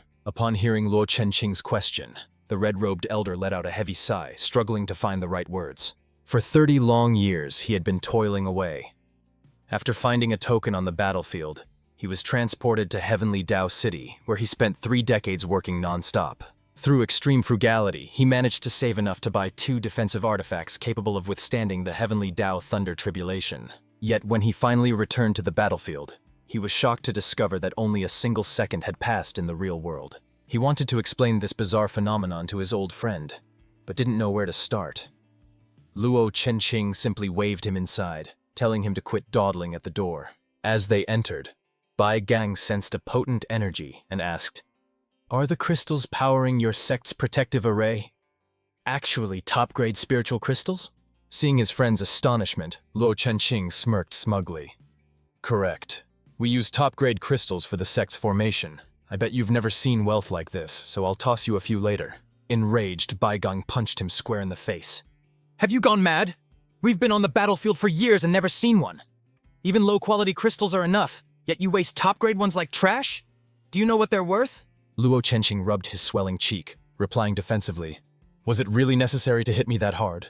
Bai Gang revealed 2 miniature towers. "These are powerful artifacts. Each can withstand a Heavenly Dao Thunder Tribulation, allowing me to survive up to the 7th stage. They cost me over 3 million top-grade spiritual crystals." However, Luo Chenqing, relying on his knowledge of the Xuantian continent, dismissed the claim. "Where in the world does an artifact like that exist? That sounds like pure nonsense." Hearing this, Bai Gang slapped him again. "What do you know? With a Heavenly Dao token, you can enter the mysterious Heavenly Dao City. There, cash is king. If you have top-grade crystals, even those about to ascend have to bow before you." Luo Chenqing asked in disbelief if crystals were really the currency. Bai Gang confirmed, "That's right. I worked like a slave for 30 years just to earn 3 million, all while only a second passed out here." Remembering the hard labor, he began to tear up. Hearing this, Luo Chenqing immediately packed up his sect's 90 million top-grade crystals and asked Bai Gang to take him there to splurge. But Bai Gang shook his head, explaining that entry was impossible without a token. Luo Chenqing hadn't expected this twist, lamenting, "I have all this money and nowhere to spend it, what a waste. What am I supposed to do with 90 million crystals?" He sighed. Bai Gang's jaw dropped as he screamed, "What the hell? Where did you get that many top-grade crystals?" Meanwhile, back on the Heavenly Dao battlefield, Li Fei was casually strolling along, Suddenly, he thought he was hearing things. Why did that voice sound exactly like Yi Feng? Just then, a loud shout of "Li Fei" echoed through the air, confirming that it was indeed Yi Feng calling out to him. Turning around, he saw Yi Feng rushing toward him. Li Fei greeted him with a massive grin. "Brother Yi, I've missed you so much." However, Yi Feng's face was twisted in rage as he barked, "Good! You just stand right there and wait for me." Li Fei was completely baffled. What's going on? He wondered. I don't recall doing anything to offend Brother Yi. Oblivious to the danger heading his way, Li Fei smiled and greeted Yi Feng with enthusiasm. But his greeting was cut short by a deadly sword thrust. Despite his heavy frame, Li Fei displayed surprising agility and barely managed to dodge. Thoroughly confused, he cried out, "Why are you doing this? Aren't we sworn brothers who have faced life and death together?" Yi Feng, seething with fury, roared back, "You damn fatty!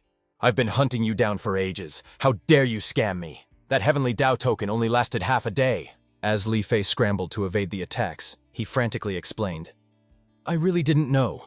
When I found those ruins, there were bodies everywhere, and only one dying man was left clutching the token." Li Fei paused, looking slightly embarrassed.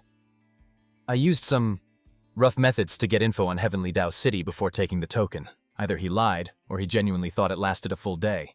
Hearing Li Fei's desperate explanation, Yi Feng finally lowered his weapon and ceased his assault. "Fine," he huffed.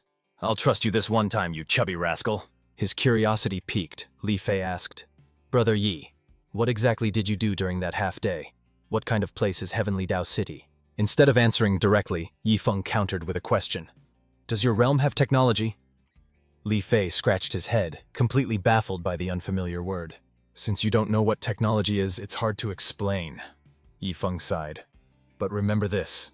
If you go to Heavenly Dao City, bring top-grade spiritual crystals. They are essential there." Just then, Yi Feng noticed that the system shop had refreshed its luxury items. There it was, 10,000 pieces of Death Sword Intent fragments. "More Sword Intent fragments," Yi Feng mused. "If only Dobby were here to absorb these." As the thought crossed his mind, Yi Feng slowly turned his gaze toward Li Fei. He asked casually, "Say, are you a sword cultivator?" Li Fei immediately shook his head. "No way, I don't want that life. It's too tough practicing with a sword all day long." Hearing this, Yi Feng broke into a mischievous grin. "Oh, so you don't like sword cultivation, huh?" Seeing the predatory glint in Yi Feng's eyes, Li Fei swallowed hard. He spotted the fragments in Yi Feng's hand and instantly realized what was about to happen. Realizing he was the new target, Li Fei bolted, leading to a comical chase across the horizon. "Don't run!" Yi Feng shouted, creating a scene that felt strangely familiar. "Brother Yi, please stop. I really don't want to be a sword cultivator." Li Fei protested in vain. But Yi Feng ignored him, persistently force-feeding Li Fei one Death Sword Intent fragment after another. Li Fei felt numb inside. He truly had no desire to walk the path of the sword, yet he didn't dare resist, allowing Yi Feng to continue stuffing him with power. Finally, the ordeal ended as the last fragment was fully assimilated. Yi Feng had exhausted his daily limit, racking up over 5,800 spendthrift points, while a profusely sweating Li Fei spoke up. "Brother Yi, isn't this a waste? I'm really not cut out for this," he complained, waving his hand to prove his point. However, that casual wave unintentionally obliterated an entire flock of innocent grazing sheep, blasting them away with a deafening boom. Li Fei stood stunned and speechless, realizing he was now far stronger than he could have ever imagined. He panicked about returning to the sect and losing his freedom, but Yi Feng just chuckled. "Don't thank me, your sword intent is peaking." Li Fei wanted to cry, knowing his sect leader took centuries to reach that level. If they found out, he'd be dissected for research. Though bitter, Li Fei nodded thanks, but one question remained. "Brother Yi, why didn't you use them for yourself?" Yi Feng replied with absolute confidence. "I'm not a sword cultivator, so why would I need them?" Stunned, Li Fei retorted, "If that's your logic, then I don't need them either. I'm not a sword cultivator." Ignoring the protest, Yi Feng declared they would now dominate the second layer, instantly conjuring 10 massive 9 Radiance Thunder Lotuses. Li Fei gasped in shock. "That's the Thunderclap sect's exclusive technique. How do you know that, Brother Yi?" "Oh, you know this one?" Yi Feng asked innocently, oblivious to the fact that Li Fei had failed to learn that very technique despite months of effort. Yi Feng paused, pondering the situation for a brief moment. No one in the Star Extreme sect recognizes this technique. They naturally assumed it was a high-ranking art I created myself. It seems the system's database isn't limited to the Xiantian continent. It contains techniques from other worlds entirely. Thrilled by this revelation, Yi Feng felt a surge of motivation and decided to hunt peak-level Qi activation beasts to complete the system's 100-kill quest. Together, Yifeng and Li Fei swept through the second layer of the Heavenly Dao battlefield, hoarding countless resources as they went. Every cultivator they encountered sensed the terrifying sword intent and saw the 9 Radiance Thunder Lotuses trailing Yifeng, causing them to flee in terror. Watching the other cultivators cower gave Li Fei an exhilarating rush. He had visited the battlefield many times, but nothing compared to this thrill of absolute dominance. Brother Yi, when will you return to the Heavenly Dao battlefield? We should coordinate, Li Fei suggested, to which Yifeng replied. Sure, but next time, I'm heading straight for the 3rd battlefield. Li Fei was taken aback. Brother Yi, are you showing signs of a breakthrough? Do you plan to advance directly to the merging spirit realm upon your return? Signs of a breakthrough? What are those? Yifeng replied smugly. I don't do half measures. I'll either stay put or shoot straight to the peak of the merging spirit realm's 9th level. Changing the subject, he pointed ahead.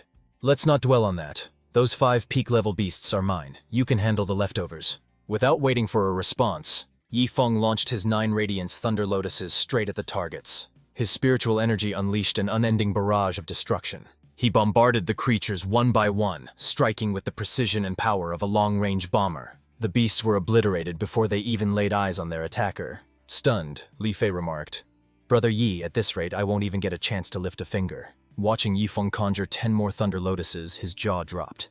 Brother Yi, just how vast is your spiritual sea? Meanwhile, onlookers were baffled to see Li Fei standing there, neither holding a sword nor utilizing his aura. They speculated that the beasts weren't worthy of his blade, thinking, who knew this chubby guy was so arrogant? You really can't judge a book by its cover. Exasperated by their stares, Li Fei shouted, I'm not a sword cultivator. I just happen to have sword intent. 2 days later, Yifeng successfully slew 100 peak-level beasts, earning himself a massive 5,000 splurge points. This brought his total to just over 10,000, and Yifeng cheered excitedly that he had finally broken the 5-figure mark. System. Look at how hard Fatty has been working for the past 2 days. It's only right to reward him with 10,000 top-grade spiritual stones, isn't it? Yifeng was itching to splurge since it had been a while. The system responded that since the individual possessed the extreme death sword intent, the host's proposed amount was actually reasonable. Just then, Li Fei spoke with a hint of reluctance. Brother Yi, I've been in the Heavenly Dao battlefield for nearly 2 months. My sect's rules require me to return to the Heavenly Fire Realm now. Yifeng was puzzled by such a strict time limit. Li Fei explained that if a disciple didn't return within 2 months, the sect would assume they had perished. Realizing this was common practice, Yifeng didn't pressure him to stay. Instead, he handed over the 10,000 top-grade spiritual stones. You've worked hard these past few days. Take these as compensation. We'll meet again if fate permits. He waved goodbye, watching Li Fei's retreating figure disappear into the distance. Li Fei offered a solemn fist salute, his face filled with gratitude. Brother Yi, you are my savior. Until our paths cross again. Yifeng felt a sudden pang of melancholy. After spending so much time together, he was back to being a solo act. However, thanks to his successful spending spree, the system immediately rewarded him with 10,000 fragments of Death Sword intent. Why give me these now that Fatty is gone? Yifeng lamented. Even if I splurge using these rewards, I won't earn any points back from the system. I guess I have no choice but to use them myself. With that thought, he began absorbing the fragments directly. A few 100 meters away, a group of cultivators had gathered.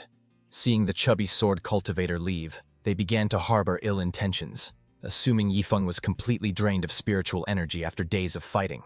Among them stood a white-haired young man wearing a sinister, predatory expression. He addressed the mob. It doesn't matter which realm he hails from. We are ordinary cultivators, and this is a golden opportunity to slay a genius. Are you really going to let this chance slip by? The crowd felt a jolt of dark excitement. The prospect of killing a prodigy like Yifeng was far too tempting to ignore. In a decisive tone, the white-haired youth pressed them.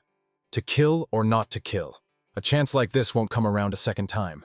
Hearing his words, the crowd's greed overcame their fear, and bloodlust painted their faces as they made their decision. Hundreds of cultivators charged forward, but Yifeng wasn't surprised in the slightest. In fact, he felt they had taken too long to make their move. He had already finished integrating the fragments, making this the perfect moment to test out his new ultimate sword intent. Yifeng began to stretch his limbs, an action that completely puzzled his attackers. But a split second later, an overwhelming sword intent erupted from his body, carrying with it a terrifying aura of death. As the suffocating energy enveloped them, fear washed over their faces. They finally realized he possessed true sword intent. Every instinct told them to flee. but the oppressive aura paralyzed their bodies, stripping away their will to fight. The white-haired youth stood frozen in shock, instantly regretting his foolish decision to attack. "Do you still wish to kill me?" Yifeng's cold voice pierced the silence, while 9 radiant thunder lotuses began to materialize behind him. Although the white-haired youth tried to rally his troops, his desperate commands fell on deaf ears. Within moments, hundreds of thrumming thunder lotuses had gathered around Yifeng. "It is too late to run now," Yifeng stated with a bone-chilling tone. Then, directly under the terrified gazes of his attackers, the thunder lotuses struck, making Yifeng look like a descending god of war, an utterly unstoppable force. He gazed down at the lifeless bodies now strewn across the ground. He showed no emotion. In this brutal world, he might be a spendthrift, but he was no saint. If they were enemies, death was their only fate. "Dragon Fist, are you from the mysterious Heaven Realm?" Just as Yifeng turned to leave, a youthful voice called out to halt him. Turning back, he coldly asked who she was. A cute young girl stepped into view. "My name is Lu Yaoyao, from the 10,000 Flower Valley. You seem to have quite a hard fight just now." The little girl giggled mischievously. Yet, Yifeng simply replied, "Never heard of it." Lu Yaoyao huffed. "Are you really from the mysterious Heaven Realm? What insignificant sect do you belong to?" "You didn't even mention your name!" Yifeng had no patience for her antics. "Why should I tell you anything?" he retorted sharply. He turned to leave, but Lu Yaoyao seemed determined to follow him, immediately bombarding him with questions. "Could it be that you're a rogue cultivator without a sect? If you're lost in the Heavenly Tao battlefield, just ask me," she chattered endlessly. Losing his patience, Yifeng finally snapped, "If you don't get lost, I'll kill you!" Yet, Lu Yaoyao remained completely undeterred and brimming with confidence. "I am actually at the peak of the 9th level of the Origin Spirit Realm, but I've suppressed my power with a secret treasure.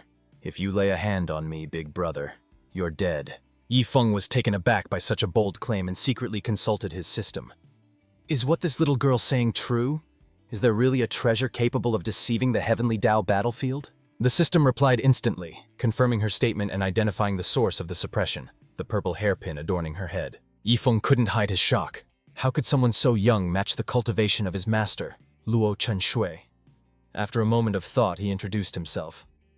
"I'm Yifeng of the Star Soul Sect. Now that you know, stop bothering me." Lu Yaoyao giggled, shaking her head. "Never heard of it. What kind of third-rate sect is that? But your name sounds nice. I was just trying to scare you earlier anyway. I'm not really that strong." Yifeng rolled his eyes, thinking, "Not this again." Staring her down, he issued a challenge. "If you're telling the truth, then throw away that hairpin." Lu Yaoyao's expression shifted instantly at Yifeng's words. How did he figure out the hairpin was the key? It hadn't slipped, nor did it leak a trace of spiritual energy. Perhaps I've severely underestimated him, she thought, reassessing the man before her. "I've never heard of the Star Soul Sect, so it must be minor. I'm actually interested in your talent and want you to join the Star Extreme Sect. You've heard of us, right?" Yifeng paused at the mention of the name. Seeing his hesitation, Lu Yaoyao pressed her advantage. "If you switch to the Star Extreme Sect, I can guarantee you'll become a core disciple immediately." She had her reasons. This man possessed a 4-element spiritual root, a vast spiritual sea, high comprehension, and was on the verge of the Sword Heart realm. He was a top-tier talent who could easily rank in the Hidden Dragon list's top 3. Connecting the dots, Yifeng suddenly asked, "Wait, do you know Luo Chenshui?" Lu Yaoyao looked genuinely surprised. "You know my sister?" Meanwhile, far away at the Star Soul Sect, Luo Chenshui suddenly sneezed loudly. "Strange," she muttered, rubbing her nose. "Why do I feel like someone is talking about me today?" Back on the battlefield, both Yifeng and Lu Yaoyao were stunned by this unexpected connection. "Oh my god," Yifeng sighed in exasperation. "If Luo Chenshui is my master, that makes you my junior master? And the Star Soul Sect was founded by your sister?" Both of them stood there, completely flabbergasted. 10 minutes later, after Yifeng explained the entire complicated situation, Lu Yaoyao was still reeling from the information. "How can you be my sister's personal disciple, but also an honorary elder of the Star Extreme Sect? Should I call you Junior or Elder Yi?" Yifeng chuckled mischievously, proposing they stick to their own terms. He would call her Junior Master, and she would call him Elder, though Lu Yaoyao immediately protested. Ignoring her complaints, Yifeng stepped forward cheekily, asking to pinch his Junior Master's cheeks, finding great satisfaction in the fiery glare she shot back at him. He pondered a suitable first meeting gift.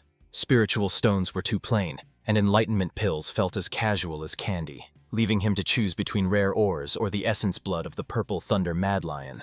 Taking stock of his inventory, Yifeng looked at Lu Yaoyao and asked directly, "Junior Master, are you a body cultivator?" "Yes, how did you know?"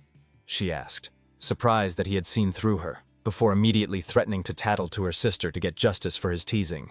However, her threats died in her throat the moment Yifeng revealed the beast essence blood, its powerful aura instantly locking her lively gaze onto the prize. Yifeng explained that this was the blood of a great demon fairy that had survived 9 heavenly Tao tribulations, teasing that he was going to trade it for a cheek pinch until she got upset. Before he could even finish, Lu Yaoyao dashed over, grabbed his hand, and slapped it against her own cheek, making Yifeng burst into laughter at her shamelessness. After handing over the blood, he wondered if his quirky junior master was also a refiner, realizing he needed to handle this wild child carefully to avoid future headaches. Testing his theory, Yifeng, accidentally, dropped a golden silkworm star-shining stone onto the ground. Just as he anticipated, the rare ore immediately caught Lu Yaoyao's attention. Her eyes went wide with evident astonishment the moment she recognized the star-shining stone. Noting her reaction, Yifeng asked if she recognized the item, and she nodded her head vigorously. Sensing an opportunity, Yifeng teased, "Do you want it?" Lu Yaoyao's head bobbed up and down rapidly, barely able to contain her excitement. But Yifeng swiftly stashed the stone back into his inventory with a cheeky grin, declaring, "Well, I'm not giving it to you." Outraged by the bait and switch, she immediately started pounding on his chest in a tantrum. Unfortunately, Yifeng had overlooked one critical detail. This little girl was a powerful body cultivator. Those seemingly playful punches hit like sledgehammers, leaving him coughing up actual blood. He slumped over, looking as if his soul had just left his body. Baffled, Luo Yaoyao asked how someone with his mediocre strength became her sister's direct disciple and managed to secure the position of honorary elder. Putting on an ostentatious display, Yifeng replied that it was simply because he was rich. He paid 500,000 high-quality stones for the discipleship, and 100 million top-grade crystals plus a secret manual for the elder title. Hearing this, Luo Yaoyao wondered if her ears were playing tricks on her. Could such prestigious titles really be bought? Just as they were speaking, a disdainful voice rang out nearby, mocking him for speaking of 100 million top-grade crystals so casually when he likely hadn't even seen one. It was Hua Yuman, the Valley Master of the 10,000 Flower Valley. Agitated by Yifeng's flippant demeanor, she threw out a contract, challenging that if he could produce that sum right now, she would take him as her master on the spot. Witnessing the rising tension, Luo Yaoyao quickly stepped in to mediate, explaining that her master simply disliked exaggeration, while begging Hua Yuman to put the contract away and stop causing a scene. Hua Yuman retorted that she couldn't stand his bragging, warning Luo Yaoyao to open her eyes and not let such jerks fool her. Caught in the middle, Luo Yaoyao tried to remind her that he was an honorary elder of the Star Extreme sect, but Hua Yuman insisted she needed to keep him in check regardless of his status. Yifeng's expression grew stern under the relentless assault, and he told Luo Yaoyao that her master was being exceedingly overbearing and disrespectful. With that, he produced a spatial ring filled with 100 million top-grade spiritual crystals and tossed it at Hua Yuman, smirking as he offered it as a meeting gift to his new disciple. With a scoff, Hua Yuman retorted that she wanted to see just how long he could keep up this pretense. She immediately began examining the contents of the spatial ring. At the same time, the system deemed Yifeng's face-slapping maneuver a success, granting him rare rewards like essence blood and sword heart fragments, which surprised Yifeng as he hadn't realized the system rewarded such arrogance. As Hua Yuman inspected the ring and saw the vast ocean of top-grade spiritual crystals, she was left completely dumbfounded. However, Yifeng wasn't done showing off. He proceeded to pull out the star-shining stone, great demon fairy blood, 9-leaf soul-returning herb, and the sword heart advancement fragment. The display of such rare treasures left the master and disciple pair completely stunned. Furthermore, Yifeng started using them immediately, explaining that the sword heart advancement fragment allowed one to break through directly to the sword heart realm as he merged it into his body. In an instant, an overwhelming sword intent erupted, signifying the formation of the sword heart, filling Hua Yuman's eyes with disbelief. Eventually, she had no choice but to admit defeat and become Yifeng's disciple, though she clarified that this arrangement was personal and did not involve the 10,000 Flower Valley. Luo Yaoyao was utterly baffled, struggling to understand how her own master had become connected with Yifeng. If Yifeng was now her master's teacher, wouldn't that technically make him her grandmaster? Wasting no time, Hua Yunman promptly offered up the soul contract. She bowed low, respectfully greeting Yifeng as her new master. Yifeng immediately received a slew of rare poisonous items as a reward, along with a system reminder to pass down his lavish spending habits to his new student. Yifeng smirked at the notification, surprised that taking in disciples, and their future spending, would yield such lucrative returns. He realized he needed to recruit more students to farm points from their expenses, marveling at the system's hidden features. The prodigal master certainly had a unique pedagogical approach. Faced with the possibility of his apprentice being frugal, he was determined to teach her the absolute necessity of being a spendthrift. However, Yifeng paused at the rewards. The item names sounded highly toxic, making him wonder if the 10,000 Flower Valley specialized in poisons. "Do you guys recognize this?" Yifeng asked, retrieving a stalk of ghost-bewitching grass from his inventory. When Hua Yunman and Luo Yaoyao saw the poisonous spiritual herb, they both gasped in shock. They had only ever seen this item in ancient texts, knowing that the ghost-bewitching grass could instantly level up their myriad poison bodies. "As my first disciple and future senior sister, take these," Yifeng said, dumping out 99 more stalks and leaving Hua Yunman stunned by his wealth. "No one has seen this since the ancient era. Elder Yi, where did you get these?" Luo Yaoyao asked, looking utterly confused. Yifeng explained that while he wouldn't form a traditional school, the disciples of his prodigal sect would eventually spread across the entire continent. Their influence would be vast, reaching even the thousands of lower realms. Just then, the system awarded him 100,000 points for founding the sect, a massive windfall that unlocked sect-wide telepathy and teleportation. The system explained that this new feature allowed for instant mental communication and command issuance between the host and his disciples, regardless of distance. The teleportation feature allows the host to warp directly to a disciple's side. It can be used once a day per disciple, lasting for 1 hour before automatically returning him to his original location. Suddenly, Yifeng realizes a crucial loophole. If he recruits disciples from other realms, does that imply he can travel to those worlds as well? Hearing Yifeng's grandiose speech, Hua Yunmen wears an incredibly awkward expression. She doesn't even dare whisper the sect's name. Saying prodigal sect out loud feels like an absolute joke to her. However, Yifeng stares at her with dead seriousness. "Hua Yunmen, as the senior sister, you must uphold our rules. Tell me, what do you plan to do with this ghost-bewitching grass?"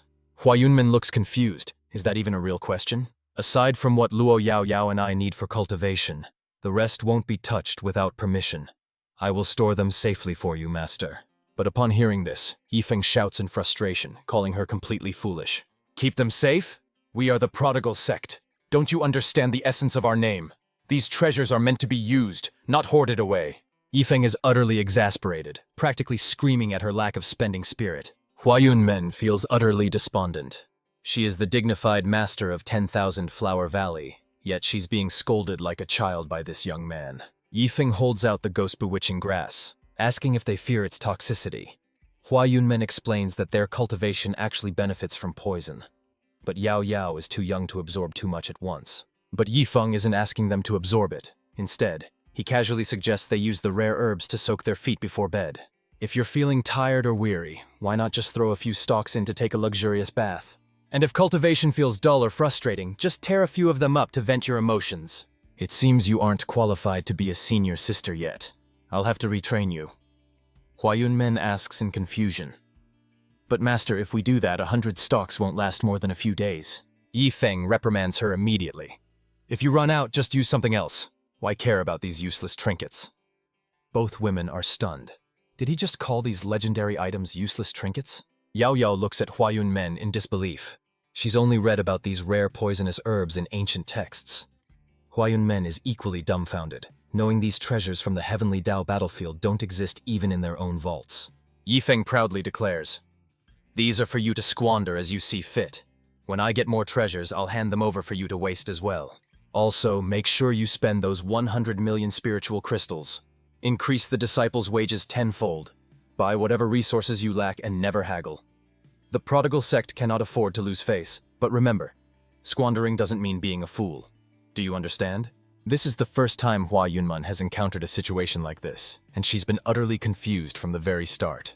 Yifeng wears an expression of resignation, realizing some dogs can't learn new tricks, before granting her the sect's transmission and teleportation arts. When Yifeng communicates via divine consciousness, Hua Yunmen is floored, mistaking the standard transmission for a supreme divine technique. It finally clicks for Hua Yunmen. The goal is to squander money, to go all out and burn through wealth without hesitation. She resolves to find every possible method to be wasteful, cursing herself for ever holding back in the past. Yifeng's eyes light up with approval. That is exactly the spirit he was looking for. She finally understands the assignment. Hua Yunman solemnly vows to uphold the sect's principles and champion the spirit of extravagance, revealing that she has always craved a lavish lifestyle but lacked the strength to support it. Luo Yao Yao is left speechless, wondering how a penny-pinching miser suddenly became so agreeable. Have they both gone completely mad, and should she just play along? Yifeng is practically vibrating with excitement, envisioning a limitless future of refined decadence, while planning to recruit Li Fei into the prodigal sect the next time fate brings them together. He then shoots a mischievous grin at Luo Yao Yao, silently gloating that his status now outranks hers, though she stubbornly refuses to address him as her grandmaster.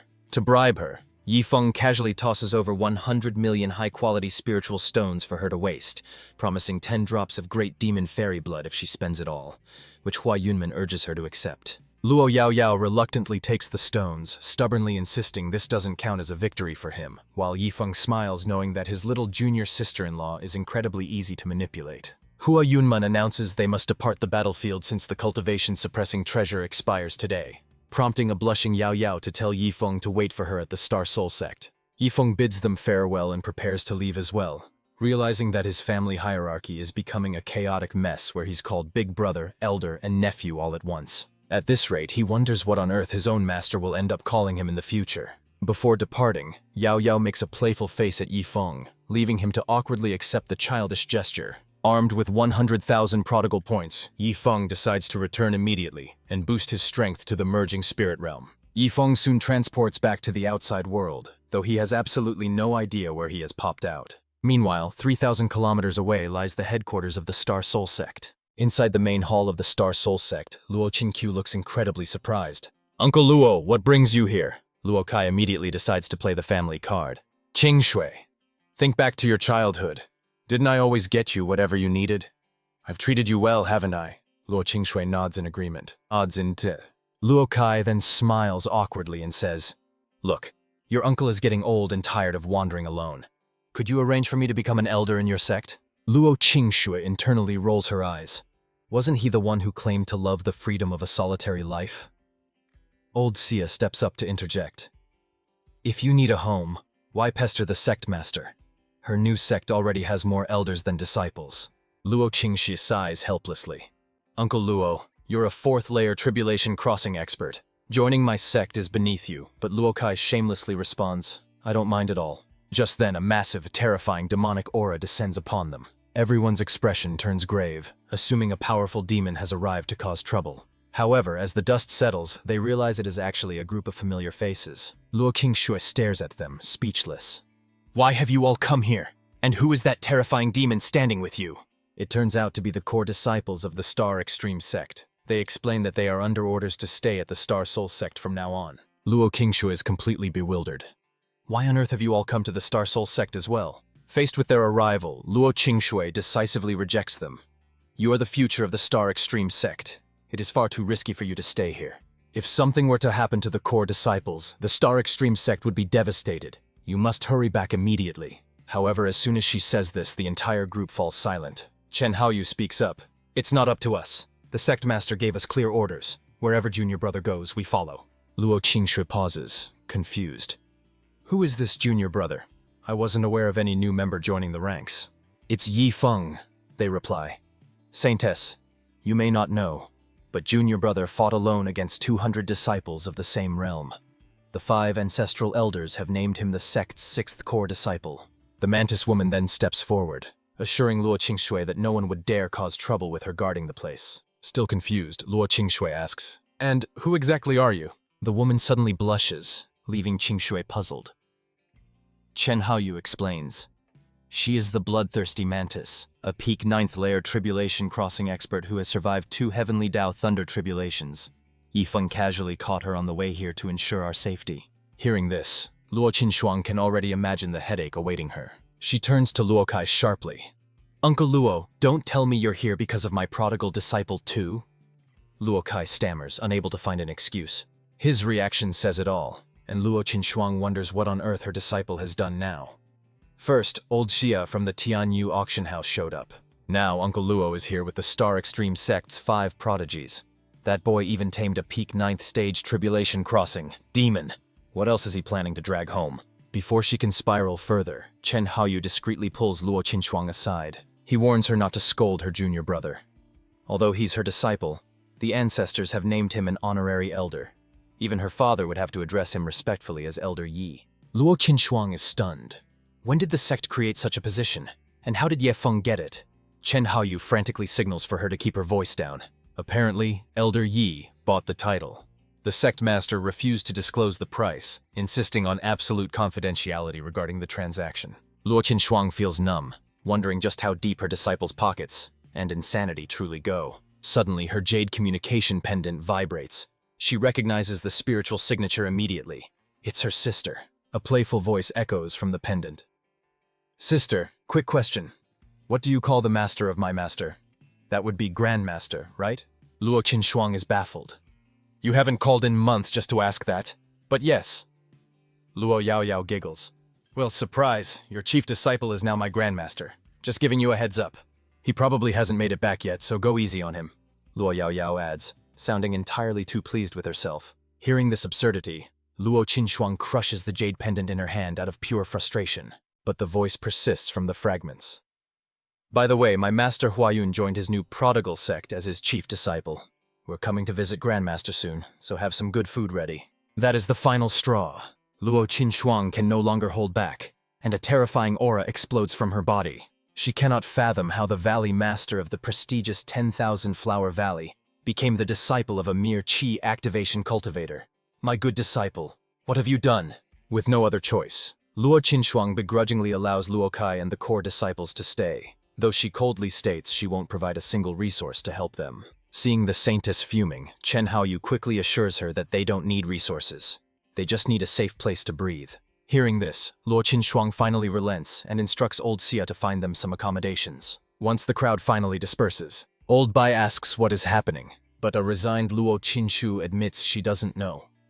The sect is in chaos, so they should just wait for Yi Feng to return. Old Bai decides to comfort his young mistress, inwardly hoping that after all this effort, Yi Feng will actually reward him with that 9-leaf soul-returning herb. Meanwhile, in a small town nearby, Yi Feng is walking down the street. Suddenly, he shivers inexplicably, wondering why it feels so cold in broad daylight. He realizes the Star Extreme sect is over 300 kilometers away. Without flying on a sword, it will take 20 days to get there, let alone the Star Soul sect, so he needs a solution. Just then, a roadside fortune teller catches his eye. The old man claims to be the best seer under heaven, and while Yi Feng dismisses him as a scammer, the man is actually Elder Zhou Tong of the Heavenly Secrets Pavilion. Skeptical but bored, Yi Feng decides to have his fortune read, though Zhou Tong insists on being treated to a meal first. They head to a nearby inn, where Yi Feng treats the old man to a hearty feast that lasts half an hour. Finally satisfied, Zhou Tong prepares to read Yi Feng's fortune and asks for a drop of fresh blood, which only convinces Yi Feng further that the man is a charlatan. Nevertheless, he complies and provides a drop of blood. Zhou Tong takes it and begins his divination, causing a mysterious aura to envelop his body. A moment later, an alert flashes on Yi Feng's system. Special force attempting to access host's fate. Antivirus function activated. Suddenly, heavenly thunder strikes Zhou Tong, paralyzing him. Yi Feng is stunned to realize the man wasn't a fraud, since he actually triggered the system's defense. Zhou Tong, now completely bald from the shock, stares at Yi Feng in sheer terror, unable to speak. Yi Feng feels incredibly awkward about scorching the man's hair off and apologizes, explaining that his special circumstances caused the soul damage. Zhou Tong is baffled by the overwhelming force that nearly destroyed his soul, especially since he only used the heavenly secret art to check Yi Feng's fortune for the coming month. Yi Feng feels guilty but can't reveal the system, attributing it to his unique constitution, while a frightened Zhou Tong demands he stay back so he can recover. Seeing this, Yi Feng pulls out a 9-leaf soul-returning herb to help the senior heal, leaving Zhou Tong completely shocked by the sight of the treasure. But Zhou Tong declines the offer, insisting the item is far too precious and should be sold to a 9th-grade alchemist instead. He earnestly warns Yi Feng that without the strength to protect himself, carrying such a rare spiritual herb is a death sentence. Yi Feng is surprised. Not only does this old charlatan have real skills, but he actually has a conscience, so he decides to gift him one anyway. He forces the 9-leaf soul-returning herb into Zhou Tong's hands, threatening that if the old man doesn't use it, he'll just waste it in a footbath. Faced with such an absurd ultimatum, Zhou Tong finally accepts the precious herb. He immediately shoves the entire thing into his mouth, chomping down on the treasure like an old cow grazing in a field. Just then, the system triggers a reward for unlocking hidden features, granting Yi Feng 10,000 prodigal points, 100 more herbs, and 100 enlightenment pills. Yifeng is astonished by the generous payout, realizing these specific pills are far superior to the generic ones he's seen before. An hour passes before Zhou Tong finally finishes gnawing his way through the potent spiritual herb. He recovers 90% of his health instantly, musing that his peers would beat him to death if they knew he ate such a legend-tier item raw. Worried that one wasn't enough, Yifeng lays out 5 more stalks and insists the old man finish them, once again threatening to turn them into foot-soak water if he refuses.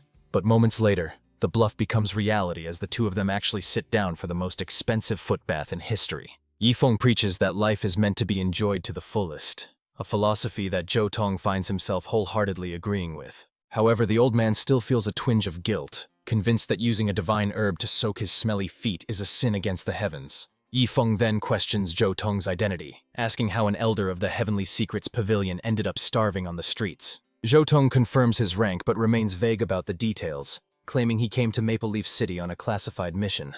Yifeng checks his system and unlocks a Peering into Heavenly Secrets feature, realizing Zhou Tong is his lucky star for inadvertently triggering the requirements. To show his appreciation, Yifeng hands over 5 enlightenment pills, leaving Zhou Tong stunned that he's receiving yet another gift instead of giving thanks. Yifeng just grins, unable to explain that the old man is basically a walking cheat code for unlocking system features. Suddenly, Zhou Tong freezes, his eyes widening in shock as he realizes exactly what kind of pill he's holding. Yifeng introduces the pill as the Heavenly Mystery Enlightenment Pill, lamenting that its effects are unfortunately limited to that specific secret art. This statement nearly gives Zhou Tong an aneurysm.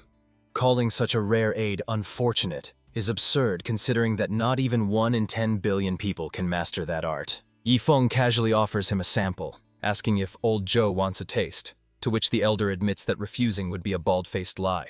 As the elder eagerly swallows the pill, Yifeng grins and activates his Peering into Heavenly Secrets ability to pry into old Zhou's current objective. The system reveals that Zhou Tong was sent by the Pavilion Master to locate their future saintess, leaving Yifeng debating whether he should lend the old man a hand. Suddenly, the system issues a counter-mission. Recruit the saintess into the prodigal sect before Zhou Tong can get his hands on her, proving the system has a knack for poaching talent. "Sorry, old Zhou," he mutters, immediately asking the system to pinpoint the saintess's exact coordinates. 20 minutes later, a fully enlightened Zhou Tong snaps out of his trance and looks at Yifeng with hungry eyes. He offers to buy the entire stock on behalf of the Heavenly Secrets Pavilion, but Yifeng flatly refuses, stating that while he has plenty, they aren't for sale. Completely baffled by the refusal, Zhou Tong demands to know the reason. Yifeng calmly replies that he's saving them for Yiling Shui, a name that sends a shockwave through Zhou Tong since that is the identity of the hidden saintess. Yifeng proposes a joint mentorship where he provides resources while the pavilion handles training, but Zhou Tong shoots it down immediately, insisting a saintess cannot join another faction. Realizing that Yifeng intends to poach their future leader, Zhou Tong secretly resolves to track down the saintess before his rival can make a move. Yifeng is secretly delighted that old Zhou fell for his bait, though he pities the man. The pavilion's calculations were off, and Yiling Shui hasn't even arrived yet, meaning the elder is just chasing ghosts. Following the system's coordinates, Yifeng arrives at the rendezvous point alone, idly wishing Li Fei were there to give him a back massage while he waits. As he speculates on what kind of person the prodigal sect's second disciple will turn out to be, Yiling Shu suddenly materializes right in front of him. She is a stunning young woman, radiating an air of timeless elegance. Yifeng is instantly sold on her potential, though he feels a pang of sympathy for Li Fei. If the sect keeps recruiting beautiful women, poor Li Fei is destined to be the eternal errand boy. Turning on the charm, Yifeng approaches Yiling Shui with a rose in hand and begins his smooth introduction.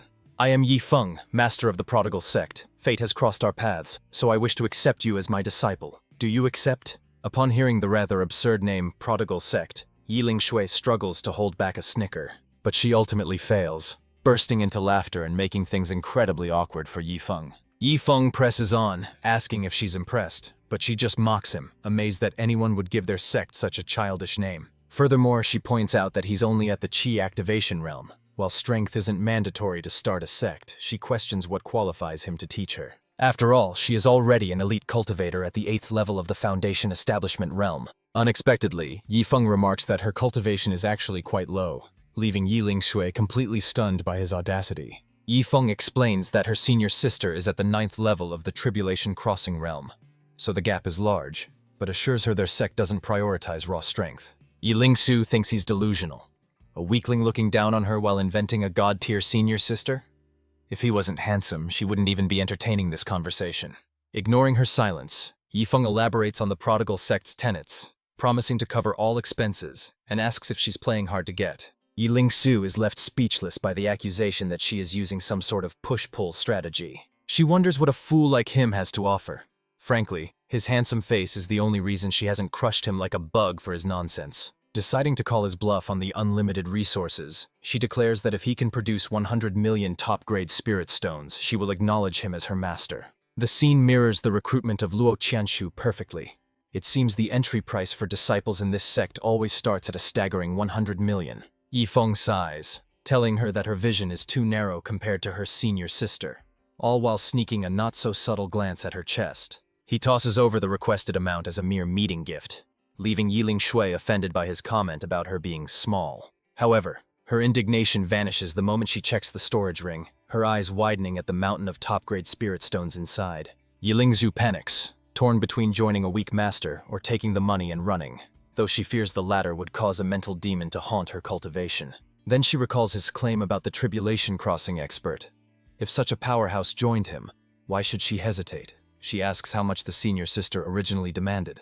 Yifeng casually replies that it was the exact same amount, 100 million. She pouts, thinking the offer isn't much different, but she is sorely mistaken.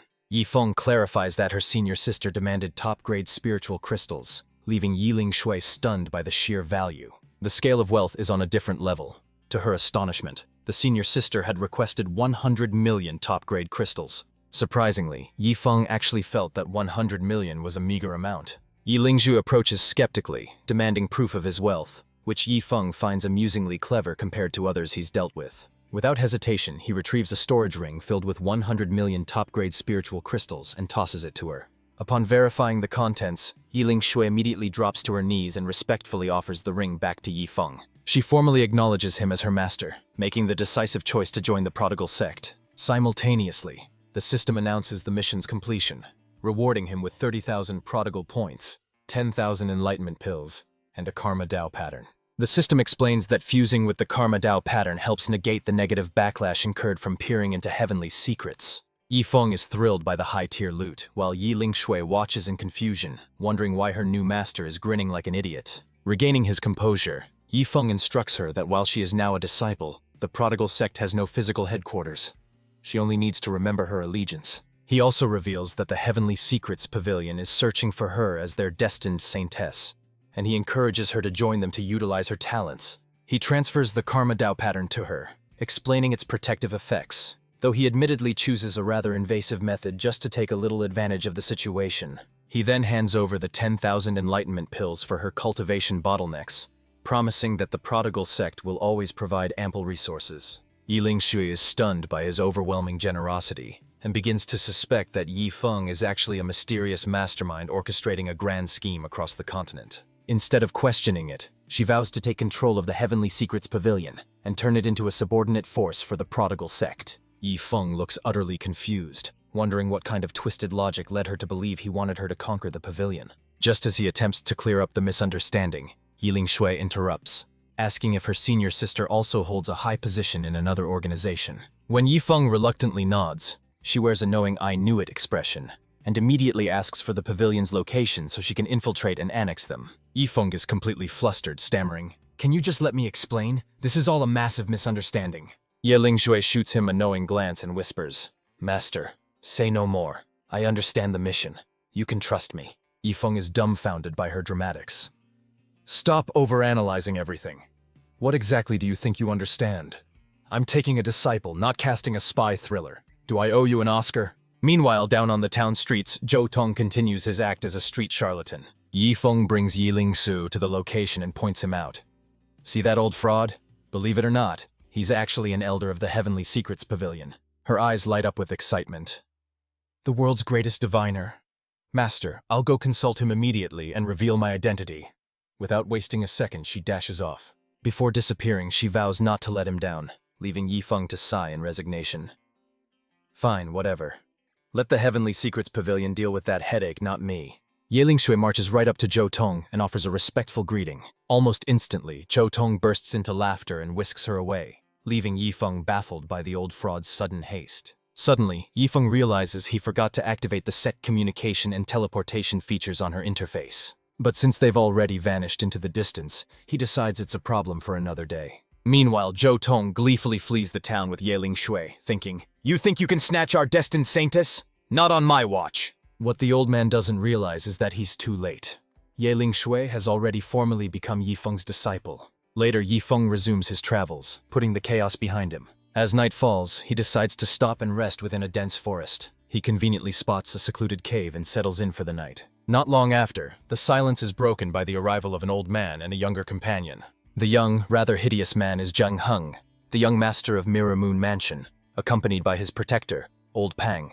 Old Pang can barely tolerate the arrogant brat, serving as his guard solely because of the mansion lord's strict orders. By sheer coincidence, they choose to take shelter in the exact same cave occupied by Yifeng. Zhang Heng declares they need to hunt some beasts to prove his worth, but Old Peng just feels disdain, knowing a spirit sea cultivator like Zhang stands no chance. However, as they approach the cave, a shocking sight stops them in their tracks. Yifeng has constructed a bed made entirely out of precious spiritual stones. Zhang Heng is envious of the luxury, while Old Peng is simply frustrated by such blatant wastefulness. Blinded by greed, Zhang Heng orders Old Peng to kill Yifeng immediately so he can claim the extravagant bed for himself. Old Peng senses that Yifeng isn't ordinary and tries to warn his master, but Zhang Heng ignores the danger and demands blood. Forced to obey, Old Peng unleashes a massive palm strike aimed directly at the sleeping target. But mere moments before the attack connects, the unexpected happens. Several golden beams slice through the air, shattering the attack and instantly obliterating both Zhang Heng and Old Peng.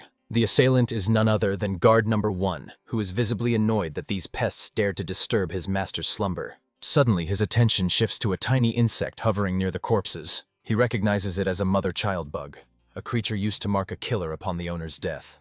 Instead of crushing it, this development actually piques his interest. He allows it to mark Yifeng, figuring that if it brings trouble, he'll get more opportunities to come out and fight. The next morning, Yifeng wakes up complaining that his luxurious stone bed is too hard, but his mood lifts when he sees his daily reward: 10,000 high-grade thunder talismans and a massive stack of prodigal points. He immediately spends 99,000 points to max out his cultivation, triggering a violent reaction in the atmosphere. A vortex of spiritual energy swirls into existence, flooding straight into his cave. His body acts like a black hole, frenziedly devouring every scrap of natural energy in the vicinity. A 9-petaled lotus forms within his spiritual sea, and as it blooms, a massive aura erupts from Yifeng's body. In that moment, he successfully ascends to the peak of the 9th level of the Foundation Realm. Yifeng is ecstatic after skyrocketing through 2 major realms, finally hitting the peak of the Foundation Realm's 9th level. However, he's annoyed that such an earth-shattering achievement happened with absolutely no one around to witness it.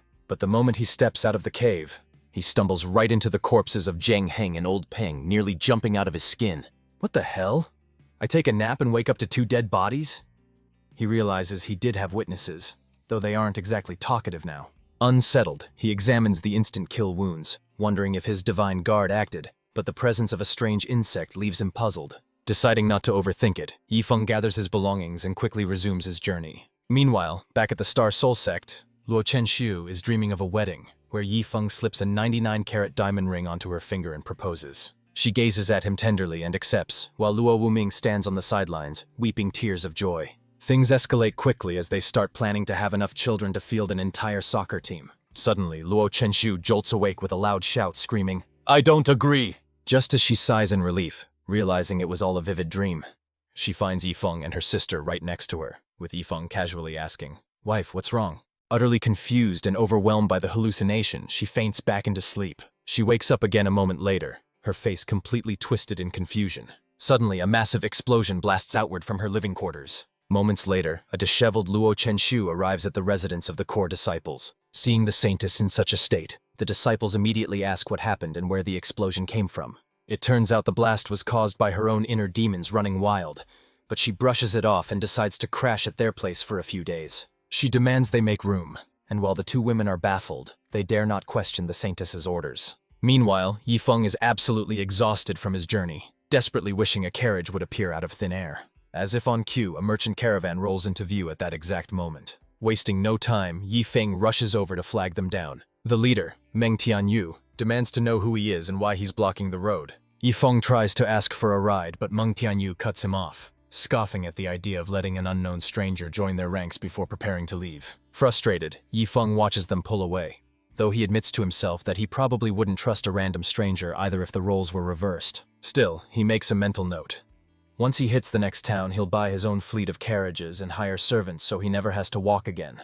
But moments later, Meng Tianyu returns, surprisingly asking if Yifeng still wants to tag along. It turns out his young master had a change of heart, offering Yifeng a spot, but only if he can defeat him in a duel. A young man steps forward, Huang Xiaofei, heir to the Chenhai Commerce Association, boasting that he's already at the peak of the divine repository realm. Yifeng privately mocks the kid's arrogance but plays along on the surface, introducing himself as a humble cultivator at the peak of the Foundation realm. Hearing this lower rank, Huang Xiaofei's ego instantly inflates to massive proportions. He graciously proclaims that he'll give Yifeng a 3-move handicap, allowing him to strike first. Irritated by the kid's showboating, Yifeng decides to humble him, pulling out a stack of 6th rank, 9th stage Heavenly Thunder talismans to teach him a lesson. Recognizing the danger, Meng Tianyu instantly flashes in front of his young master, glaring at Yifeng with murderous intent. He shouts that this was just a friendly spar to let him in regardless of the result, accusing Yifeng of taking things way too far with such deadly weapons. Realizing the misunderstanding, Yifeng quickly explains he wasn't actually trying to kill anyone.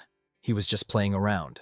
He checks with the system, which confirms the young master really did intend to let him join either way, making Yifeng feel a bit guilty for being so cynical. However, Meng Tianyu remains skeptical, refusing to believe anyone would waste such powerful trump cards just for a joke. Yifeng shrugs and smiles, offering to set them off as fireworks right now to prove his sincerity. He casually tosses the precious talismans into the sky, letting them detonate in mid-air. He claims this destructive display is simply his version of performance art. Meng Tianyu is left dumbstruck, questioning his sanity, while Huang Xiaofei watches with starry eyes, thinking it's the coolest thing ever. Yifeng's improvised fireworks show leaves every bystander completely stunned. Seeing Yifeng act so nonchalant about burning money, Meng Tianyu finally starts to believe his claims. Yifeng then hands out a stack of talismans to the entire caravan, enlisting their help to burn through his inventory. Meng Tianyu can't process this. Each talisman is worth 100 million spiritual stones, yet they're holding them like cheap toys. Yifeng encourages them to participate in his art project, calling for a grand, heavenly thunder feast.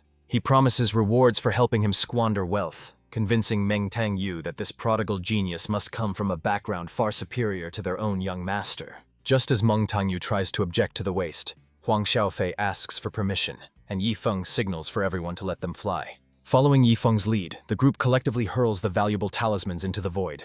An instant later, the entire area is engulfed by a cataclysmic explosion.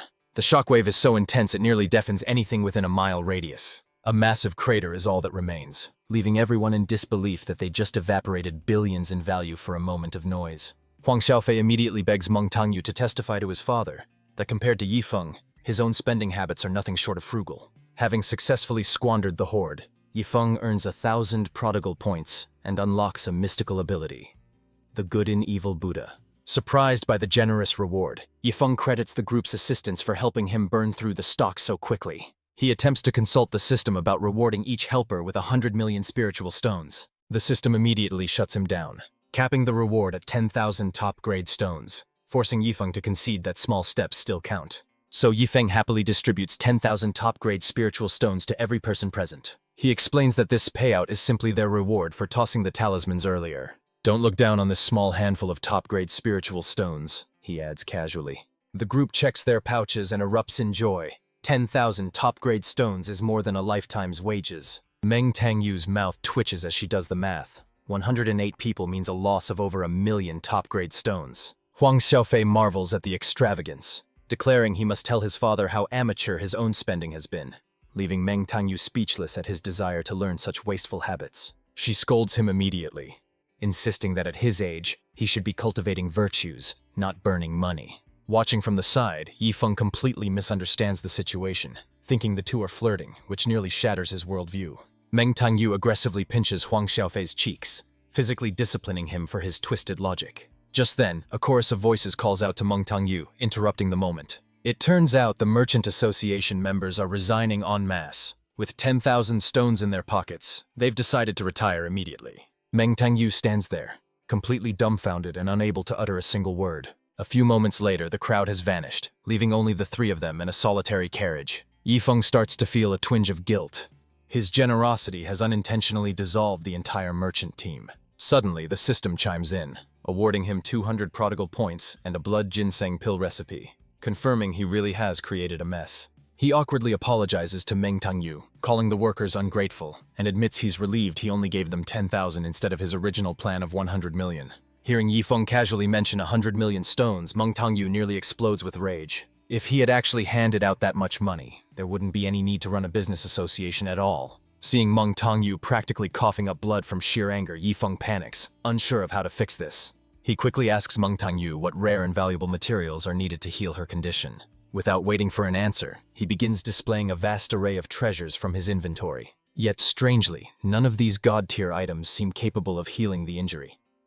Meng Tangyu is shaken to his core, staring at the 9-leaf soul-returning herb, the golden silkworm starstone, and even the heavenly mystery enlightenment pill. Huang Xiaofei realizes these are myths brought to life. While Meng Tangyu begins to suspect that Yifeng isn't trying to help, he's just ruthlessly flexing his wealth. Meanwhile, Yifeng is getting annoyed. He's rummaged through his entire inventory, but in this critical moment, he somehow lacks the one thing that actually matters. Both his disciple and the guest are rendered speechless, fully convinced that this display is just a massive power move. Running out of ideas, Yifeng finally asks Meng Tangyu what specific medication he needs, promising to take full responsibility for the cure. Meng Tangyu hesitates before suggesting that an 8th-grade blood ginseng pill with at least 5 patterns would do the trick. Yifeng pauses, realizing the irony. He literally just obtained the recipe for that exact pill. Without wasting a second, he orders the system to start spamming the crafting jars until an 8th-grade blood ginseng pill drops. It takes 80 attempts, but he finally hits the jackpot, securing 10 pills, and they're all 9-pattern quality, far exceeding the request. Yifeng celebrates the win until he notices his balance has dropped by 8,000 prodigal points. He immediately questions where the materials from the failed attempts went, but the system acts evasive, claiming ignorance about the missing loot. While Yifeng is distracted, Huang Xiaofei glares at Meng Tangyu for making such a difficult demand, forcing the old man to reconsider and decide to let the matter drop. Yifeng, however, is busy accusing the system of embezzlement, realizing it's been skimming his rewards, only stopping when the system warns him that reality is calling. Meng Tangyu steps forward to defuse the tension, assuring Yifeng that it's fine if he doesn't have the pill, since the recipe has been lost to history anyway. But Yifeng casually whips out the freshly crafted batch and says, "No worries, I found it," leaving Meng Tangyu staring in horror at the legendary 9-pattern pills in his hand. Yifeng tries to shove the pill at him, but Meng Tangyu backs away, terrified to accept a treasure worth more than his entire life, insisting his injuries aren't that bad. Yifeng scoffs in disbelief, asking, "You're seriously making a fuss over this piece of junk?" The duo is thunderstruck to hear a 9-pattern pill called junk, though Huang Xiaofei figures that for a monster like Yifeng, miracles are probably just Tuesday's trash. Since Meng Tangyu refuses to take it, Yifeng shrugs and feeds the legendary pill to his horse, who looks absolutely thrilled that he didn't quit his job yesterday. Watching a horse eat a god-tier artifact breaks Meng Tangyu's spirit, leaving him with a face full of pure, agonizing regret. After tossing the pill to the horse, Yifeng rakes in another 3,000 prodigal points. With a mischievous grin, he calculates that despite the initial 8,000-point cost, the returns make this a profitable venture. Not satisfied with just one, he continues feeding the precious medicine to the animal. His companions watch in dumbfounded silence, silently screaming for him to stop being so recklessly wasteful. But Yifeng ignores their stares, happily indulging in his spendthrift habits. Finally, he offers the last pill to Meng Tianyu, asking if he still wants it. Moved to tears by the sheer extravagance, Meng Tianyu blurts out that he'll take it just to stop the waste. After swallowing the pill, however, he's surprised to find that it actually tastes quite delicious. Huang Xiaofei leans in and whispers teasingly, noting that Meng Tianyu has become the very kind of person he used to despise. Once again, Yifeng successfully squanders resources, earning another 3,000 prodigal points and a reward of 1,000 9-pattern blood ginseng pills. Yifeng realizes that since Meng Tianyu's injuries weren't severe, using the pill counted as waste, hence the reward. But now he has to figure out what to do with 1,000 of them. He glances at the two men, and a brilliant idea suddenly strikes him. He sidles up to Huang Xiaofei, revealing a mountain of blood ginseng pills in his hand, and asks if he's also craving a snack, leaving the man utterly astonished. Yifeng assures him to eat without hesitation, claiming he has plenty of these worthless pills to spare. Without further ado, they all climb into the carriage and start popping the priceless pills like candy. In this moment, Xiaofei fully acknowledges Yifeng as his big brother, vowing loyalty. Yifeng is more than happy to accept a new lackey with such ease. Meng Tianyu also promises to explain everything to Xiaofei's father upon their return. Watching the emotional scene, Yifeng wonders if a dramatic confession is coming. Instead, both men start weeping. Meng Tianyu laments that Xiaofei has suffered for years because his father's perspective was too narrow to allow such wastefulness. Yifeng is left speechless by their skewed logic. Curious about the fuss, Yifeng eventually asks what makes the blood ginseng pill so valuable in the first place. Meng Tianyu explains that the pill is renowned across the land for its miraculous healing properties. He clarifies that while the ingredients and the refining process aren't particularly difficult, there is a catch. The original formula has been lost to time, making every existing pill in the world incredibly precious. Yifeng casually produces a crumpled paper, asking if this is the formula they need, leaving Meng Tianyu completely dumbfounded. Although Meng Tianyu isn't an alchemist and can't verify the contents, his faith in Yifeng has solidified, while Huang Xiaofei eagerly asks if it's the real deal. Yifeng radiates confidence, assuring them that he's more than willing to hand the formula over to their guild. Overwhelmed with gratitude, Huang Xiaofei excitedly thanks his new big brother Yi. There is a catch, however. Yifeng demands 10% of the blood ginseng pill profits be sent to his sect, a condition Xiaofei accepts immediately. Yifeng mentally calculates the massive revenue stream this will secure for the Star Soul sect, which is still in its early stages. After all, he has been tirelessly dedicating himself to the development and expansion of his sect.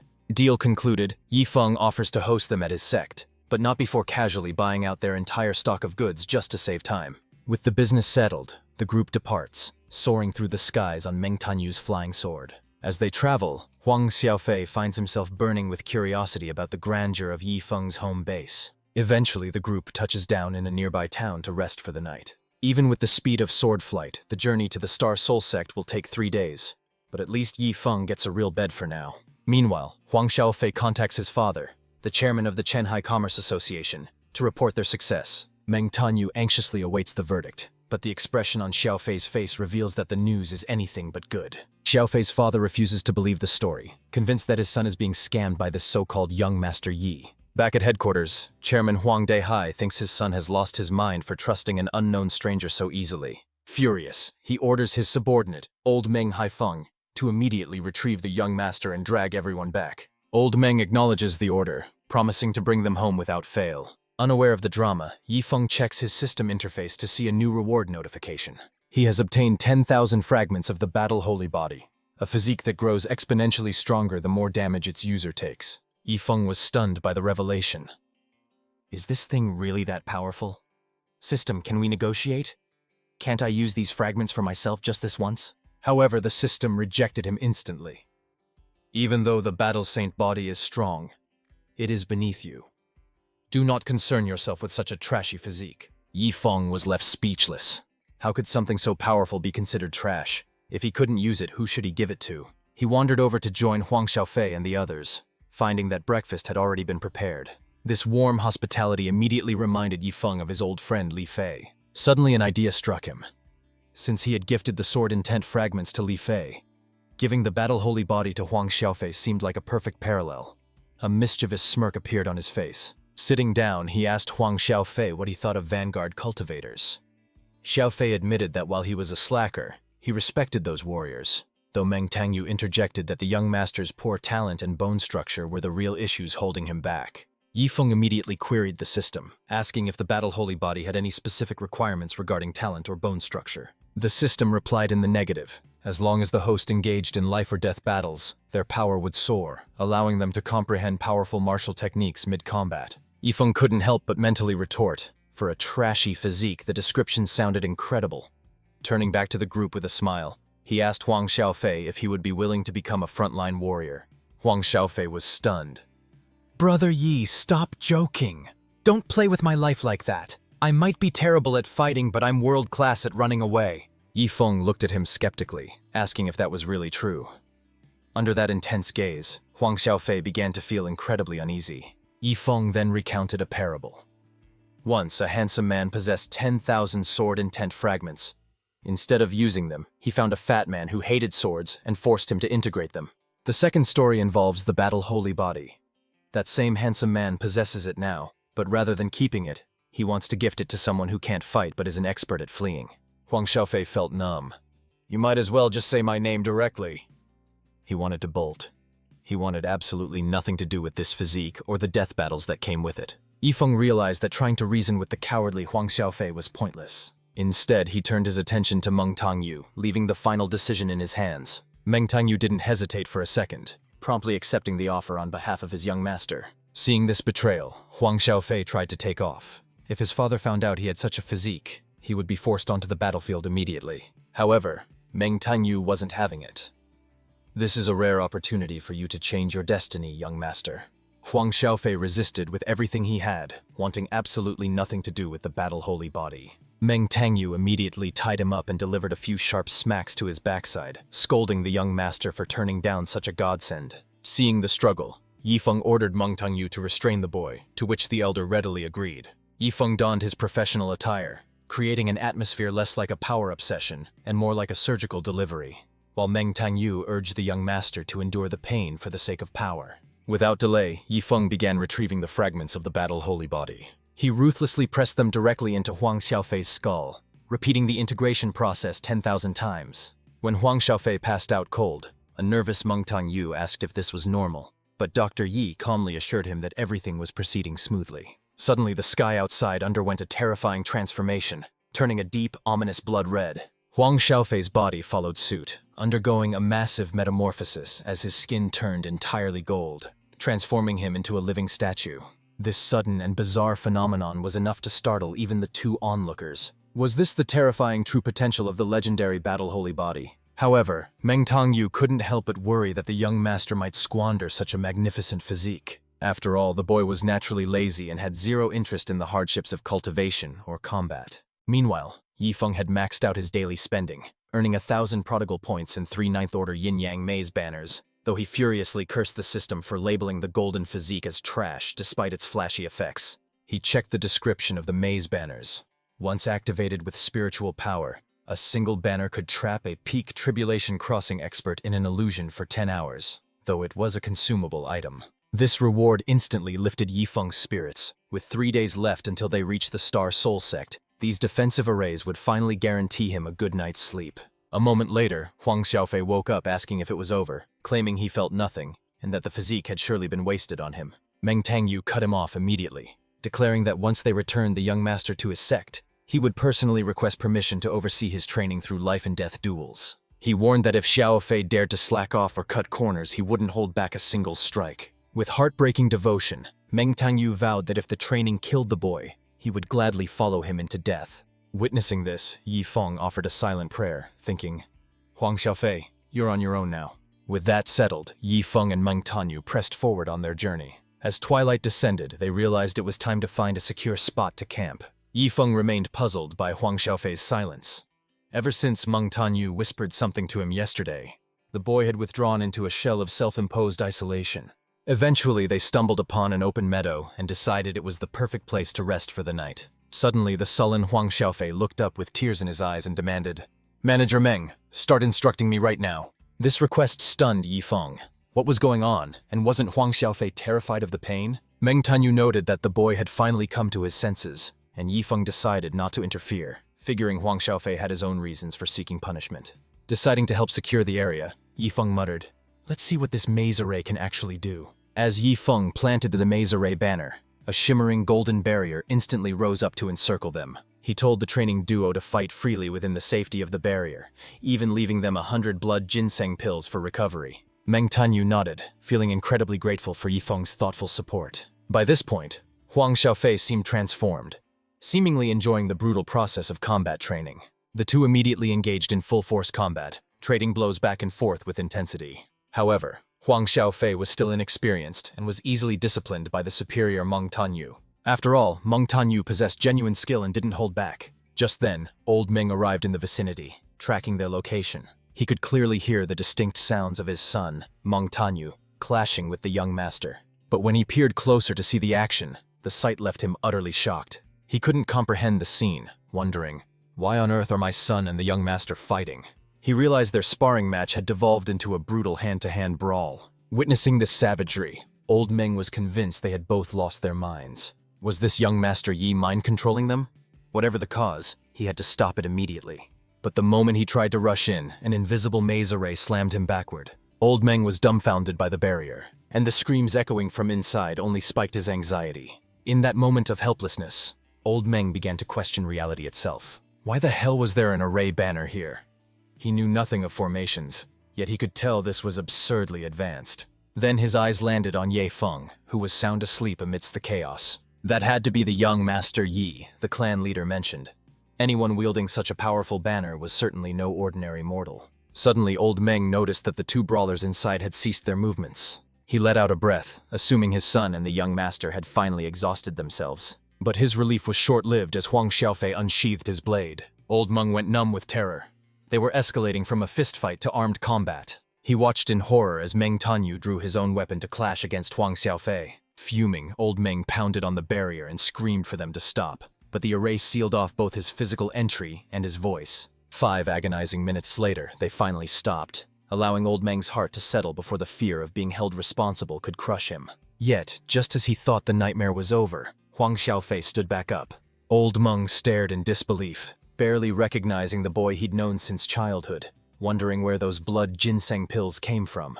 To his shock, Meng Tanyu and Huang Xiaofei were casually popping the pills and critiquing their battle performance like old friends. And just like that, another 5 minutes of recovery passed by. Revitalized by the blood ginseng pills, the duo burst with vigor and immediately resumed their intense training. Meanwhile, Old Meng collapsed to the ground outside, questioning reality itself as he watched these madmen waste priceless treasures just to heal minor injuries. However, time flew by, and the sun soon rose on a new day. Yifeng woke up, still feeling a bit groggy from his slumber. He was baffled to see the other two still sparring. Had these maniacs actually been fighting the entire night? Suddenly he spotted Old Meng glaring daggers at him from outside the barrier, his eyes screaming a promise of vengeance. Mistaking the elder's hostility for a threat, Yifeng congratulated himself on his foresight and quickly refreshed the failing maze array to trap the intruder for another 10 hours. Old Meng was apoplectic with rage, finally realizing that this brat, Master Yi, was the puppet master blocking his son and the young lord from seeing him.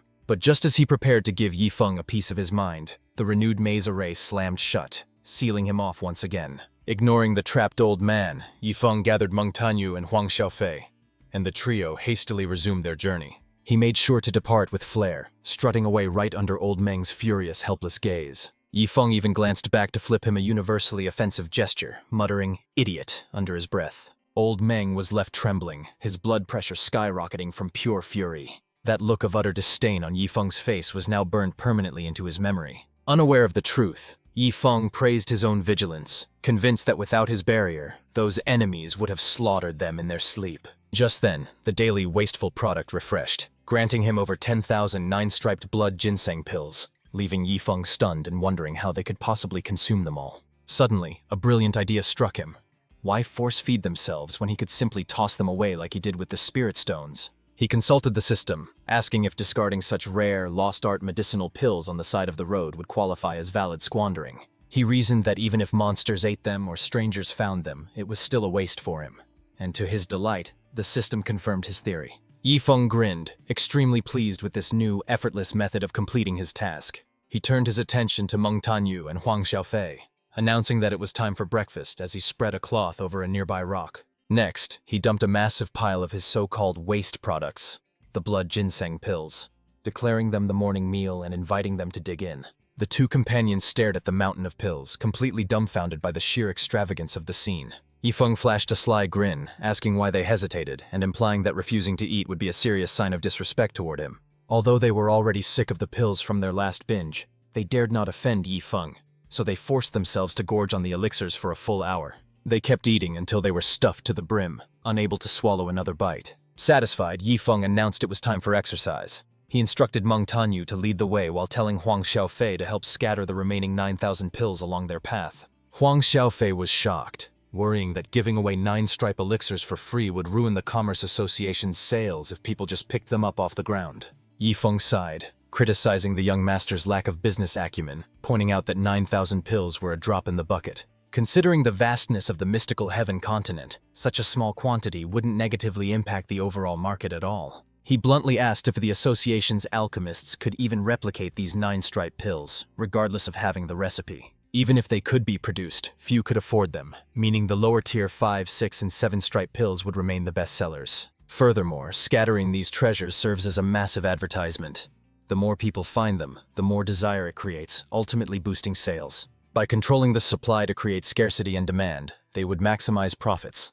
A logic that caused Huang Xiaofei to kneel in awe of Yifeng's brilliance. With the plan set, Yifeng and his group continued their journey, traveling for another full day. By nightfall, Huang Xiaofei and Meng Tanyu were preparing themselves to stay awake for another all-nighter of cultivation. Yifeng, however, was displeased. Despite squandering so many elixirs, he had earned only a few prodigal points and no special rewards. Seeing his companions working hard, Yifeng decided to play the role of the benevolent leader and offered to keep watch for them that night. The system helpfully reminded him that he could sleep safely while the prodigal divine tycoon's guard handled protection, a prospect that made Guard 1 eager for action. But Yifeng refused, not wanting to feel useless by relying on the guards for everything. He wanted to be more than just a heartless machine farming points. This situation forced Yifeng to recall his past life. After working overtime for a year, he finally got a day off to game, only to wake up in this strange new world. Merely grinding for prodigal points felt too much like earning a salary, so in this second chance he vowed to actually enjoy his life while racking up the score. Meanwhile, Old Meng suddenly realized his connection to the array flags had been completely severed. Fortunately, he possessed a blood spirit jade, allowing him to track the exact location of his son and the young master. As he rushed toward them, he stumbled upon 9 striped blood ginseng pills scattered right on the path. Picking one up for a closer look, he was shocked to confirm its authenticity. And it wasn't just one. The entire trail was paved with these priceless pills, glowing with a faint golden aura. Old Meng was completely dumbfounded, wondering what kind of lunatic would treat such priceless treasures like common trash. His rage surged as he gathered them.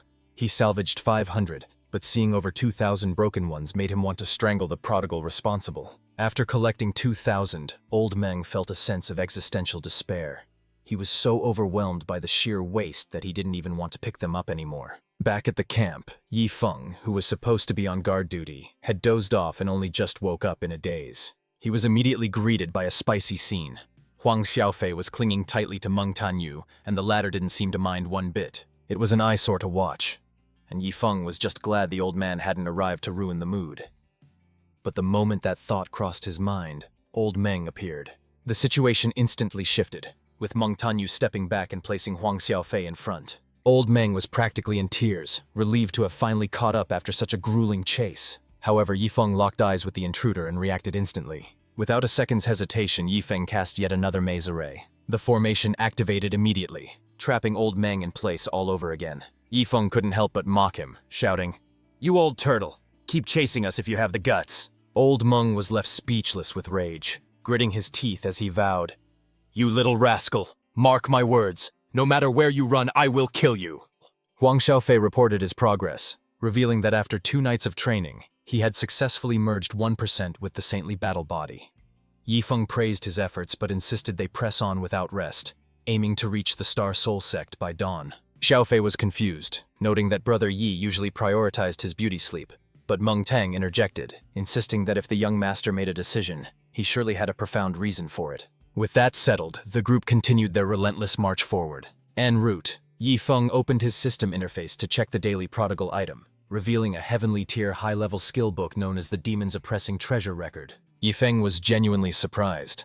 This was the first time he'd encountered such a high-level manual, likely one of the top techniques on the continent, which begged the question, how should he waste it? Simply throwing it away felt derivative, and tearing it to shreds lacked creativity, leaving him pondering a more unique method of disposal. Suddenly, a light bulb went off in his head, and Yifeng grinned as the perfect idea took shape. He turned to Huang Xiaofei with a mischievous smirk, and asked a rather invasive question. "You haven't had a bowel movement in a few days, have you?" Meng Tong explained that cultivators purified impurities through spiritual energy and didn't need the restroom, a fact Xiaofei confirmed, leaving Yifeng annoyed by this flimsy world-building. Refusing to accept that logic, Yifeng glared at Xiaofei and menacingly declared that he definitely did not have that ability, terrifying the poor boy into submission. Xiaofei's mind raced with horrifying possibilities, wondering if Brother Yi had some twisted fetish, but out of loyalty for all the help he'd received, he decided to endure whatever strange request was coming. After a fierce internal struggle, Xiaofei caved to Yifeng's peculiar whims and lied, suddenly claiming that his stomach was indeed starting to hurt. Yifeng let out a sinister chuckle that seemed to confirm Xiaofei's worst fears, but what happened next left the young disciple completely dumbfounded. Feng handed him the legendary skill book and casually instructed him to use it as toilet paper, revealing that the entire ordeal really was just about using the restroom. They found a secluded spot, and Xiaofei proceeded to relieve himself for the first time in years, just to satisfy Feng's request. However, during a moment of respite, Xiaofei happened to glance down at the pages of the skill book in his hands. He was instantly thunderstruck, entering a sudden state of enlightenment that triggered a massive beam of golden light, shocking Mengtang, who couldn't believe his foolish disciple had triggered such a legendary phenomenon. Bewildered by the spectacle, the elder turned to Feng and frantically asked exactly what kind of book he had given the young master. Feng waved it off, explaining it was just a heavenly tier high-level skill book that he thought would make for decent toilet paper. Hearing this, Mengtang immediately fell to his knees to thank Feng for his overwhelming generosity, leaving Feng completely confused by the sudden display of reverence. Suddenly, his prodigal points began to plummet at an alarming rate. Feng was completely bewildered. What on earth was triggering this sudden drop? Just then, an excited Huang Xiaofei ran back clutching the skill book, announcing he was done in the restroom, causing Feng's expression to darken instantly. In a fit of frustration, he snatched the manual and crushed it into dust. The system chimed in with bad news. He had failed the daily squandering task, resulting in a penalty of 50,000 points. Pure agony filled Feng's eyes. He only had 60,000 points to begin with, and this penalty wiped out nearly everything he had worked for over the last few days. The realization hit him hard, and he felt like weeping, completely drained by this turn of events. He looked ready to bang his head against a tree, confusing Huang Xiaofei, who assumed he was at fault, and immediately knelt to apologize. Feng paused, genuinely puzzled by the apology, asking where exactly the kid thought he had messed up. Xiaofei explained that he had failed the test. He lacked the self-control to ignore the manual and rely on combat intuition, thereby disappointing his mentor. Mengtang was struck by a sudden realization, chastising himself for doubting the young master's profound teaching methods earlier. Without hesitation, Manager Meng also dropped to his knees, begging Feng to punish him for his short-sightedness. Feng was speechless. Why did everyone have such wild imaginations when he was simply trying to be a wasteful prodigal? Too exhausted to correct their delusions, Feng ignored them and went back to wallowing in his financial regret. The duo, however, interpreted his silence as disappointment, convinced they had let their master down. After venting his frustration, Feng finally urged them to get a move on and stop daydreaming. Taking this as forgiveness, Xiaofei swore an oath to never disappoint him again, promising to become a living weapon that would clear all obstacles for Brother Yi. Feng felt a headache coming on. He didn't want a weapon, he just wanted to slack off and live a peaceful, lazy life. When Xiaofei insisted on training hard regardless, an annoyed Feng chucked a rock at him to shut him up. Meanwhile, back where the old man was still trapped, the situation was shifting. After 10 grueling hours of flight, the formation flag finally exhausted its energy reserves. Just as they slowed down, the relentless old man chasing them began to close the gap. Oblivious to the danger, Feng remained fast asleep while Mengtang continued steering her flying sword. As they neared their destination, Huang Xiaofei trembled with excitement, sensing a powerful pressure and eager to witness the grandeur of the Star Soul sect. However, when they arrived at the sect the very next day, reality hit them hard. Staring at the cobweb-covered gates of the Star Soul sect, their hearts sank. Where was the majesty they had expected? Yet the moment Feng pushed open the main gate, he was greeted by an overwhelming aura of killing intent. Standing there was his long-lost beautiful master, Luo Chenshui. Without a word, she unsheathed her longsword and pressed the cold steel directly against Feng's throat. Feng forced an awkward smile and announced his return, but Luo Chenshui simply glared, asking if he had finally remembered he had a home. Panicking at her hostility, Feng cried out to the system for his divine tycoon's guard, but the system mocked him, refusing to intervene over a mere domestic dispute. Just then, Luokai and the others rushed onto the scene, begging the sacred lady to show mercy. Feng was dumbfounded to see them there, but Luo Chenshui's fury only grew hotter at his clueless expression. She berated him for poaching the Star Extreme sect's core disciples, their elder, and even tricking a tribulation-crossing realm beast into following him back. Suddenly, Luo Chenshui noticed the newcomers standing behind him and demanded to know their identities. Before Feng could even speak, she warned him against recruiting more people, causing Mengtang and her servant to frantically deny any intention of joining.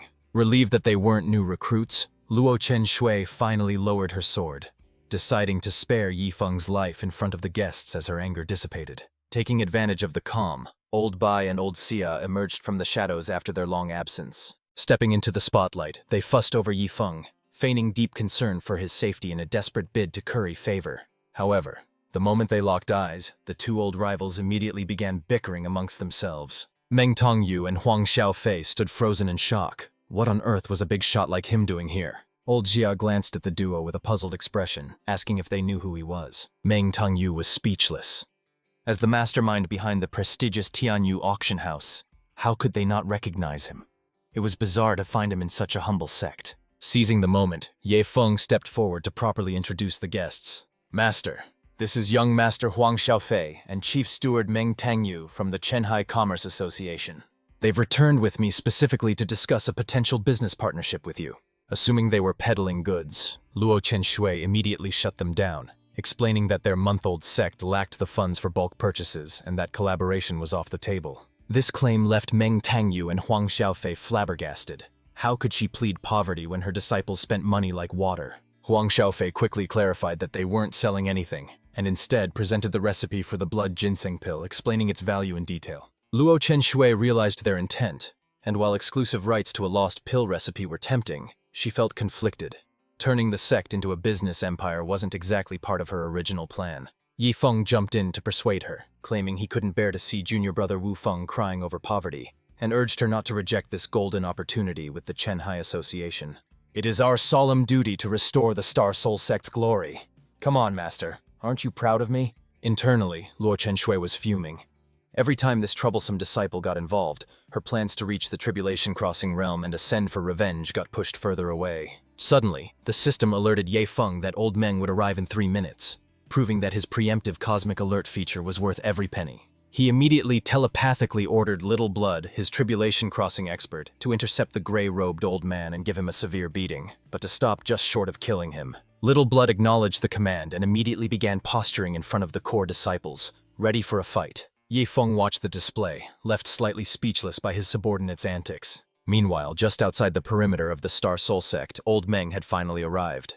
That brat can't possibly have any high-level formation flags left. If I don't kill him today, I don't deserve the name Meng Haifeng. Little did he know, he was about to become the most tragic Tribulation Crossing realm expert in history. Being trapped by a junior for 3 days was humiliating enough. But now, to make matters worse, he's getting thrashed by that junior's underling. Old Meng is on the brink of insanity.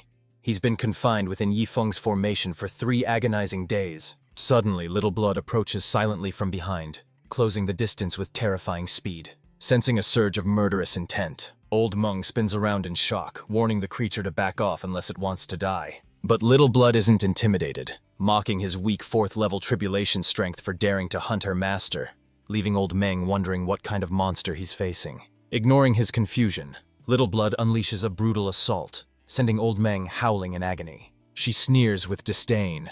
Having survived 2 heavenly thunder tribulations, failing to handle a weakling like him would only disappoint her master. However, since Yi Feng wants him alive, she decides to discipline him a bit longer before delivery, resuming her fierce beatdown. Little Blood revels in the violence, finally acting on her master's permission to beat this intruder until even his own mother wouldn't recognize him. The air is soon filled with Old Meng's pathetic screams. Meanwhile, Huang Xiaofei contacts his father and learns that Old Meng came looking for them, which puzzles him since he hasn't seen the elder anywhere. The confusion turns to shock when he hears that Old Meng has been tracking them for 3 days and just sent a desperate distress signal before vanishing. Elsewhere, Yi Feng and Meng Tongyu are casually discussing a potential collaboration. Xiaofei rushes over in a panic, asking Yi Feng if he's seen a gray-robed old man recently, to which Yi Feng casually admits he has. He assumes the man was an enemy assassin and lectures them on stealth, proudly claiming he trapped the pursuer to save their lives. No thanks necessary. Xiaofei turns pale, frantically explaining that it's a huge misunderstanding. The enemy is actually Meng Tanyu's father. Yi Feng freezes, letting out a horrified curse while Meng Tongyu looks on in utter confusion. At that exact moment, a battered figure plummets from the sky. As the dust settles, it reveals Old Meng, beaten to a pulp and weakly gasping for help with his final breath. At that very moment, the barely alive old man is trampled once again as Little Blood touches down. Master, I brought him back. Did I do well? Witnessing this brutal arrival, Yi Feng and the others are left completely speechless. Snapping back to reality, Meng Tongyu frantically rushes toward his father's side. Father, are you all right? He cries out, his face twisted in sheer agony. Old Meng can only respond with incoherent mumbling. Suddenly, his head lolls to the side, looking as if he has just breathed his last. This devastates Tangyu, who wails, I never thought I'd have to bury my father so soon. Watching the chaos unfold, Huang Xiaofei feels a migraine coming on, while Yi Feng remains awkwardly silent. Little Blood blushes, looking down with clear embarrassment, realizing she might have overdone it. Fortunately, old Meng isn't critically injured, and after he recovers for a few hours, Huang Xiaofei clears up the entire misunderstanding. Yi Feng approaches the wheelchair-bound elder and offers a sincere apology, explaining that he mistook him for an enemy due to his suspicious behavior. Old Meng sighs, admitting his own fault in the confusion, surprised that Yi Feng was actually trying to protect his son all along. Just then, old Xia steps forward. "Old Meng, long time no see." The merchant is startled. "Boss Xia, why are you here?" "Don't call me boss," Xia replies. "I've left the auction house to retire as an elder of the Star Soul sect." Old Meng is floored. He can't believe the former head of a top-tier auction house has settled down as a mere sect elder. Stepping into the role of mediator, old Xia offers an introduction for potential collaboration between their business association and the Star Soul sect. "Behind me stands Luo Chen Shui, the Star Soul sect master and beloved daughter of Luo Wenming from the Star Extreme sect. The others are core disciples of the Star Extreme sect. You know the weight that title carries." The disciples politely greet the elder.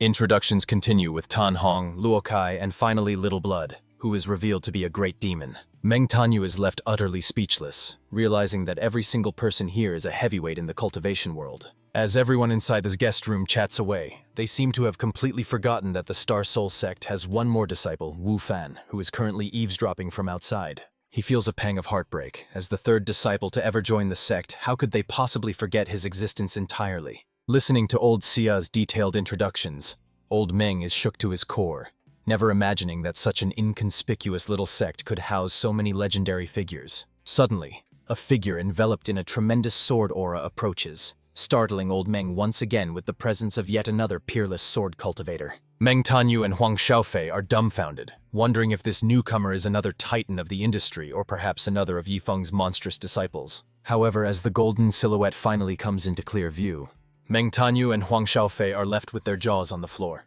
It's actually just a little yellow dog, and they simply cannot believe their eyes. Little Yellow leaps excitedly into Yi Feng's arms, licking his cheeks furiously, while Yi Feng beams with joy at finally reuniting with his loyal pet. Old Bai and Luo Kai look on with envy, lamenting that the best resources always go to the dog, even joking that they'd be better off if they weren't human. Right on cue, Yi Feng casually begins to feed Little Yellow another treat. In an instant, a crimson sword aura blasts into the sky, signaling that the dog has reached the legendary Sword Heart realm and formed a sword embryo. Old Meng begins to question his entire existence, realizing that he is quite literally inferior to a dog.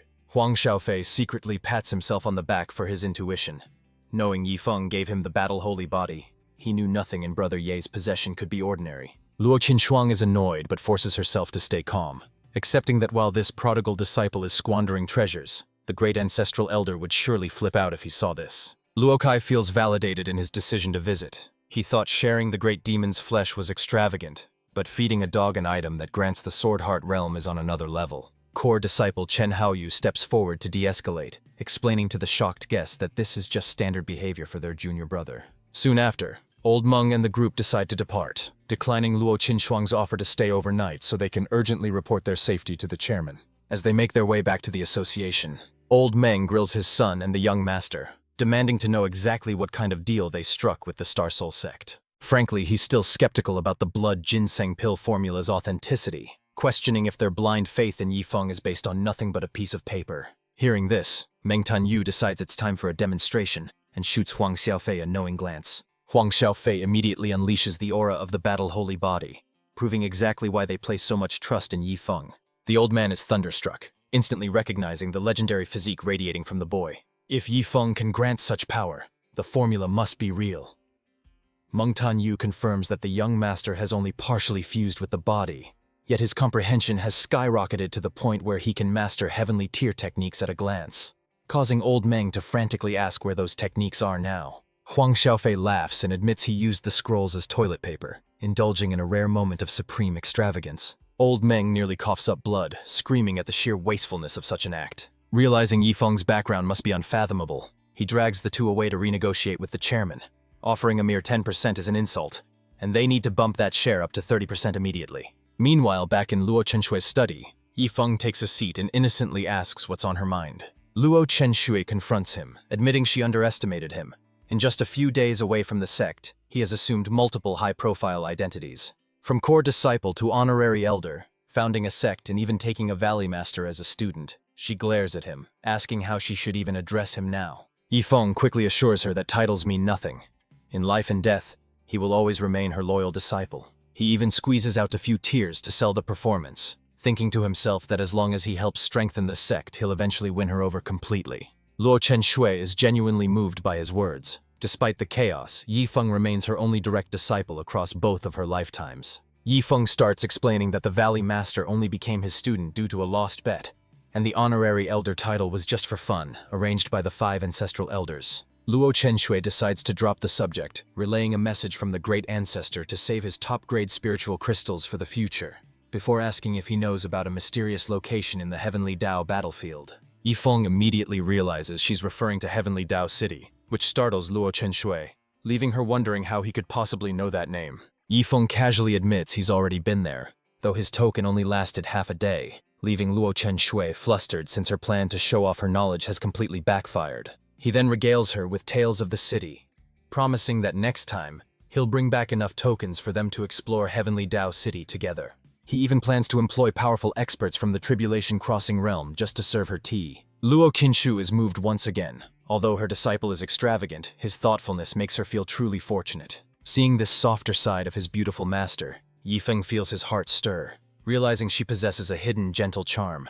However, the atmosphere quickly turns awkward, prompting Luo Qinshu to dismiss him so she can report the Heavenly Dao City situation to the ancestral elder. After leaving her presence, Yifeng walks away deep in thought. He senses that their bond has deepened, but he knows he can't rush things.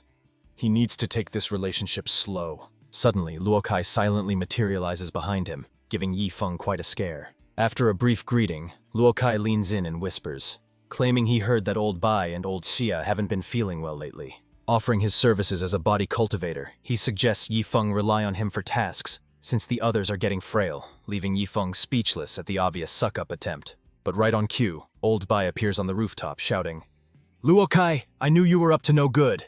Simultaneously, Old Xia emerges from the bushes looking furious, accusing Luo Kai of acting shifty and plotting against them. Caught completely off guard, Luo Kai stammers, "How long have you two been hiding there?" As the elders corner him, Old Xia scoffs, "You think we're unfit? When I was running things, you were still in diapers." Leaving Luo Kai trembling, Yifeng intervenes to stop the bickering, promising that any future manual labor will be split evenly among the three of them. Satisfied with that arrangement, Old Bai and Old Xia decide not to bother Yifeng any further. However, they have no intention of letting Luo Kai off the hook, and they each grab an arm to drag him away. As Luo Kai screams for help, Yifeng simply shrugs, telling the elder he's on his own. Afterward, Yifeng returns to his dormitory, hoping to finally get some much-needed rest. But he is immediately interrupted by familiar voices, realizing his senior brothers and sisters are staying in the same courtyard. Several core disciples warmly greet Yifeng, amazed that he has already reached the peak of the Foundation realm after just a few days. Watching from the sidelines, Wu Feng decides he needs to make a move before his senior brother forgets he even exists. He strides over to Yifeng, asking how long the breakthrough took, and if he managed to jump straight from Qi activation to the Foundation realm. The core disciples immediately scoff at the notion. "Brother Wu Feng, did alchemy fry your brain? Even Yifeng can't skip 2 major realms at once. Jumping major realms is unheard of, and even skipping minor ones is a struggle, especially since the Foundation realm requires forming a spiritual lotus." To their shock, Yifeng nods in agreement. "Finally, someone who gets it! Wu Feng, you really understand me. It was torture having no one around to witness my legendary breakthrough. If only those witnesses hadn't died." Wu Feng beams, proud to be on the same wavelength as his idol. The core disciples stare at Yifeng in disbelief. "Wait, junior brother, are you serious? Is Wu Feng actually right? Are you really that formidable?" They immediately swarm Yifeng, desperate to know how he achieved consecutive breakthroughs and begging him to teach them the secret. Yifeng quickly changes the subject, turning to Wu Feng. "Didn't you take 2,000 clear mystic pills? Why haven't you broken through to the Foundation realm yet?" Mentioning this makes Wu Feng emotional. He explains that the pills worked wonders during the merging spirit realm, granting him a pure constitution. As for his delay, he explains that he planned to advance, but his master advised him to wait for Yifeng's return, as building the spiritual lotus is critical. Yifeng nods thoughtfully. "I see. I don't have the right items to help you just yet, so hold off on the breakthrough for a little longer." Hearing this, the core disciples turn green with envy. "If only we had met junior brother before reaching the Foundation realm, we could have had pure constitutions too." Suddenly, realization strikes the group.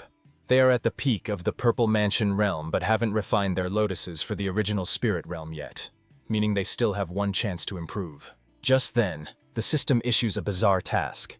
Lead the disciples in the Sunlit Sect's Mystic Realm competition. Goal: second place. First place is forbidden. Yifeng is baffled. Why aim for second? It's a tricky request. If the opponents forfeit or are too weak, his team might accidentally win first place, which would be a disaster. Needing answers, he turns to his senior brothers and sisters to ask if they know anything about this Sunlit Sect Mystic Realm competition. They look at him with confusion. We haven't mentioned that to anyone. How do you know about that event, junior brother? Du Tingyu confirms that the Sunlit Sect sent an invitation days ago, but the Saintess rejected it. Hearing this, Yifeng immediately heads to his beautiful master's quarters. He barges into Luo Qinshu's room and gets straight to the point, asking about the invitation. Luo Qinshu doesn't deny it, simply nodding in confirmation. The Sunlit Sect, the only first-class power nearby, has invited dozens of surrounding factions to the Mystic Realm Grand Competition. While the loot is finders keepers, the buy-in is steep, requiring sects to contribute resources to the realm itself. However, since the Sunlit Sect controls the terrain, everyone else is walking into a trap. Hearing the details, Yifeng's eyes light up. He's definitely interested in joining the fray. However, Luo Qinshuang immediately shoots him down, citing the sect's dire financial straits. But the moment the words leave her mouth, she instantly regrets them. She forgot who she was talking to. Standing right in front of her is a veritable god of wealth, not someone lacking in funds. Luo Qinshuang is struck dumb, realizing she completely overlooked her disciple's notorious habit of throwing money around. Yifeng smiles generously and asks, "Master, are we short on funds? I can chip in." Her face turns a shade of awkward red, humiliated by the role reversal of a disciple offering charity to his master. Yifeng immediately lists his contribution. 50 enlightenment pills, 9-leaf soul returning herbs, golden silkworm starstones, and 100 drops of great demon fairy blood. Luo Qinshuang is floored. The collective entry fees of every other sect combined wouldn't match the value of a single drop of that blood, yet he plans to toss it all away. Unaware of the shock he's caused, Yifeng cheekily asks, "Is that enough?" It would drive the other sects insane with jealousy, and Luo Qinshuang confirms that it is far more than enough. But she refuses to let him waste them on an entry fee. Instead, she decides to confiscate the treasures for safekeeping and pay the competition fee herself. Yifeng immediately objects, declaring that these items absolutely cannot be given to the sect. Annoyed, Luo Qinshuang snaps back, asking if he'd really prefer outsiders steal these treasures rather than letting his own sect have them. Yifeng explains the problem. If the sect takes them, the master will inevitably treat this junk like holy relics and lock them away. He can't allow that kind of hoarding, but he adds that if she promised to use the treasures for something trivial, like soaking her feet, he'd hand them over instantly. Luo Qinshuang did intend to cherish them, but seeing her prodigal disciple so determined to be wasteful, she realizes she has to play along to secure the goods. Hearing her agreement, Yifeng is ecstatic. As long as she follows his lead on how to use them, he has no complaints. "You know, master, you've always been frugal, but if you try squandering just once, you'll definitely get hooked. Once you start, you can't stop. Then, I'll use my wealth to win over your affection." Just then, a message from the system pops up. "Host, weren't you planning to send these resources to the Mystic Realm Grand Competition?" Yifeng retorts. "What's the competition compared to my precious master?" The system can't argue with that logic and concedes, admitting that he actually makes a fair point. Yifeng then proceeds to hand over a portion of the resources to the Star Soul sect, treating them as if they were confiscated goods. Luo Qinshui asks how they should squander the enlightenment pills. Yifeng suggests, "Master, give 2 to each person and feed the rest to the dog." Hearing this, Luo Qinshui is annoyed but holds her tongue, asking about the soul-returning herbs next. Yifeng continues, "Use them for foot baths. 2 stalks per person, and the rest goes into the dog's tub." Luo Qinshui can't hold back anymore, and a powerful, terrifying aura erupts, disrupting the scene. Yifeng is taken aback and quickly stammers, "Master, maybe we should just put these resources toward the competition after all," clearly realizing he overestimated her tolerance. Upon hearing this, Luo Qinshui instantly goes back to being cheerful. "No need. Let's distribute it exactly according to your plan. Now, what shall be done with the remaining 3 golden silkworm shining stones?" Yifeng states he wants to use them to forge some blades. Luo Qinshui is shocked. Has he finally turned over a new leaf? Is he actually being proactive and wanting to create proper weapons? But then Yifeng blurts out that he wants to make sickles and hoes specifically to cultivate a field of spiritual grass. Luo Qinshui is furious, realizing he really can't change his old habits. With her blood pressure soaring, she asks about the 100 drops of great demon fairy blood. Yifeng almost suggests watering plants with it, but startled by her aura, he quickly changes his tune. Let's give them to the sect as rewards for significant contributions. Hearing this, Luo Chen Shui finally cools down and agrees. Yifeng notes that this is Master's first time squandering resources, so he shouldn't provoke her too much until she gets used to it. Subsequently, Luo Chen Shui notifies everyone to gather at the main hall for a meeting. While waiting, she interrogates Yifeng. You've known those two from the Commerce Association for days. How did you squander resources this time? Yifeng shrugs. Nothing much. I just had them eat blood ginseng pills until they vomited. Luo Chen Shui doesn't believe that's the whole story and continues to press Yifeng for more details. After some thought, Yifeng remembers. Oh, I used a heavenly tier high-level manual as toilet paper for Huang Xiaofei. Luo Chen Shui feels like coughing up blood but tells herself that such manuals are trash in the upper realm anyway. Yifeng then recalls that he also had some battle holy body fragments, and since Huang Xiaofei seemed prodigal enough, he just gave them to him. This sends Luo Chen Shui's blood pressure through the roof. She is absolutely floored, unable to believe that there could be another battle holy body just given away like that. She recalls a time when a cultivator with a battle saint body challenged her own master. The warrior refused to fall despite broken limbs, growing stronger as the fight dragged on. Needing confirmation, she carefully asks Yifeng for more specific details regarding this unique physique. Yifeng thinks for a moment before explaining that no special techniques are needed. The user simply gets stronger through combat, with power increasing alongside the severity of their injuries. Hearing this confirmation, Luo Chen Shui can't handle the shock and nearly coughs up blood. It really is the legendary Battle Saint body. Since the gift has already been given to Huang Xiaofei, she resigns herself to fate, advising Yifeng to befriend him, as the potential of such a physique is truly immeasurable. However, Yifeng looks annoyed at the suggestion, complaining that the kid is weirdly obsessed with becoming a tool for the sect, asking his master if she doesn't find that a bit unhinged. Luo Chen Shui feels numb, wondering if her disciple got his head caught in a door to be dismissing such a powerful ally so casually. Just then, Old Bai arrives with the other elders, gathering in front of the grand hall with looks of utter confusion. Old Bai asks why they have been summoned so suddenly, but Luo Chen Shui looks frustrated, simply gesturing toward Yifeng to explain. She prepares to let him announce the spending plan, but Yifeng decisively slips away, claiming he needs the bathroom and leaving the awkward task entirely to her. Yifeng knows she's uncomfortable, but he believes that she needs to personally experience the thrill of spending money to truly understand its gratification. Luo Chen Shui stands frozen, still viewing such extravagance as disgraceful, and thinks that if Yifeng weren't her direct disciple, she would have disciplined him long ago. Her face flushes red with secondhand embarrassment as she forces herself to officially begin the announcement. The reason I have gathered everyone here today is for a single purpose: to be wasteful. The crowd is left incredulous, unable to believe that their typically frugal sect leader is advocating for extravagance. Even the sect's dog barks twice, as if cheering her on for finally loosening up. Seeing the dog gives Luo Chen Shui a jolt of inspiration. If Yifeng can waste money on a pet, why should she worry? Especially since he's the one footing the bill. With that realization, she finally allows herself to tap into a hidden, more indulgent side of her nature. She brings out a mountain of resources, announcing to the crowd that these are all generous contributions from Yifeng. Upon seeing the treasure, everyone cheers in unison, showering praises on the sect leader for her newfound generosity. Luo Chen Shui begins distributing the spoils, ensuring every disciple receives 2 enlightenment pills and 2 9-leaf soul-returning herbs. A core disciple raises a hand to ask a logical question.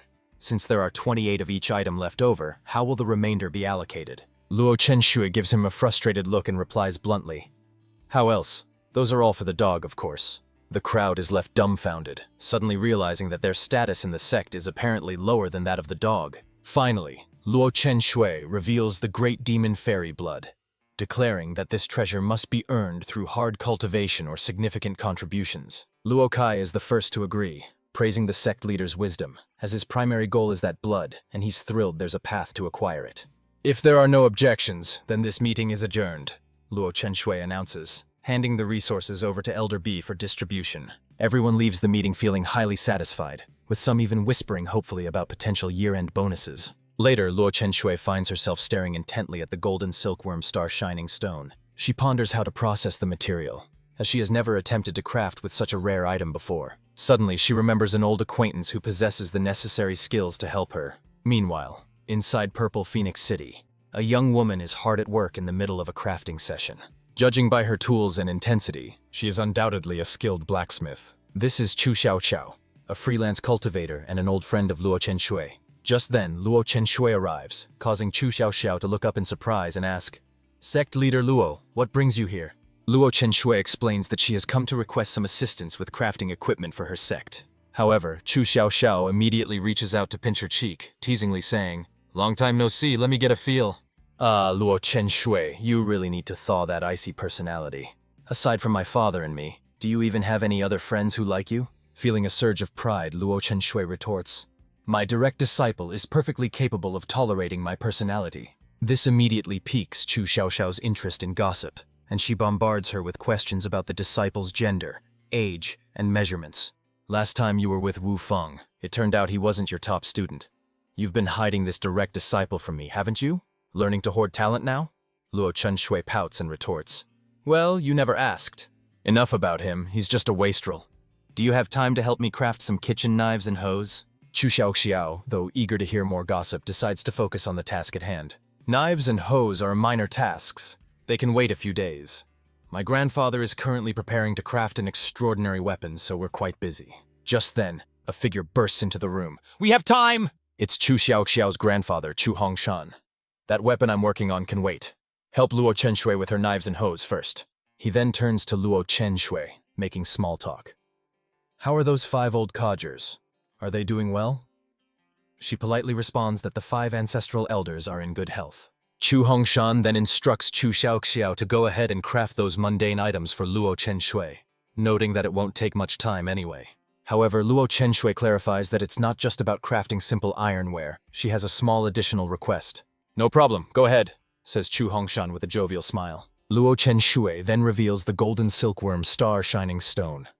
"I need Chu Xiao to help me infuse these spiritual ores into the ironware." Upon seeing the legendary golden silkworm star shining stone, both grandfather and granddaughter are stunned, their eyes widening in shock. "Did you get this from those 5 old codgers in your family?" Chu Hongshan asks, completely puzzled. Chu Xiao is downright furious. "You wastrel! You actually want to infuse golden silkworm star shining stones into common ironware? Don't tell me you plan to use these exquisitely crafted items for mundane tasks, like slaughtering chickens and ducks in the sect kitchen? Or using the hose for tilling a spiritual grass garden?" Keeping a stern face, Luo Chenshui replies, "Yes, that's exactly it." Internally, she chuckles, finding joy in their incredulous reactions. Is this the thrill of being a spendthrift? Frustrated beyond belief, Chu Hongshan turns away. He vents his anger by stomping on the ground. "You're really killing me here!" Meanwhile, on the other side of Purple Phoenix City, Ye Feng strolls around with little Shui. "I never thought the city would have such tasty grilled skewers. I know lots of fun places I can take you next time." Suddenly, a massive explosion rocks the area, startling them both. Little Blood reacts instantly, shielding Ye Feng from the blast wave as he wonders what the hell just happened. Determined to investigate the source of the chaos, Ye Feng decides to head straight toward the epicenter. The duo moves out at top speed, one sprinting across the ground while the other soars through the air. Before long, they arrive at the scene and spot Chu Hongshan. The old man is brandishing a massive blade, glaring daggers at Ye Feng's beautiful master. Seeing this aggressive stance, Ye Feng immediately assumes his master is in mortal danger. In reality, Chu Hongshan is just livid about the wasteful use of the golden silkworm star shining stones, believing the 5 ancestors are to blame. He rants about the rarity of the materials, screaming that people have shed rivers of blood for stones she's casually wasting on common ironware. Claiming he's never seen such extravagance, Chu Hongshan prepares to storm off and confront the 5 elders directly. Luo Chenshui quickly tries to explain that the ancestors are innocent, revealing that an honorary elder provided the stones. Chu Hongshan immediately demands to know who this honorary elder is and where he can find him. Right on cue, Ye Feng and Little Blood burst onto the scene, radiating an intense aura as Ye Feng demands to know who dares to bully his master.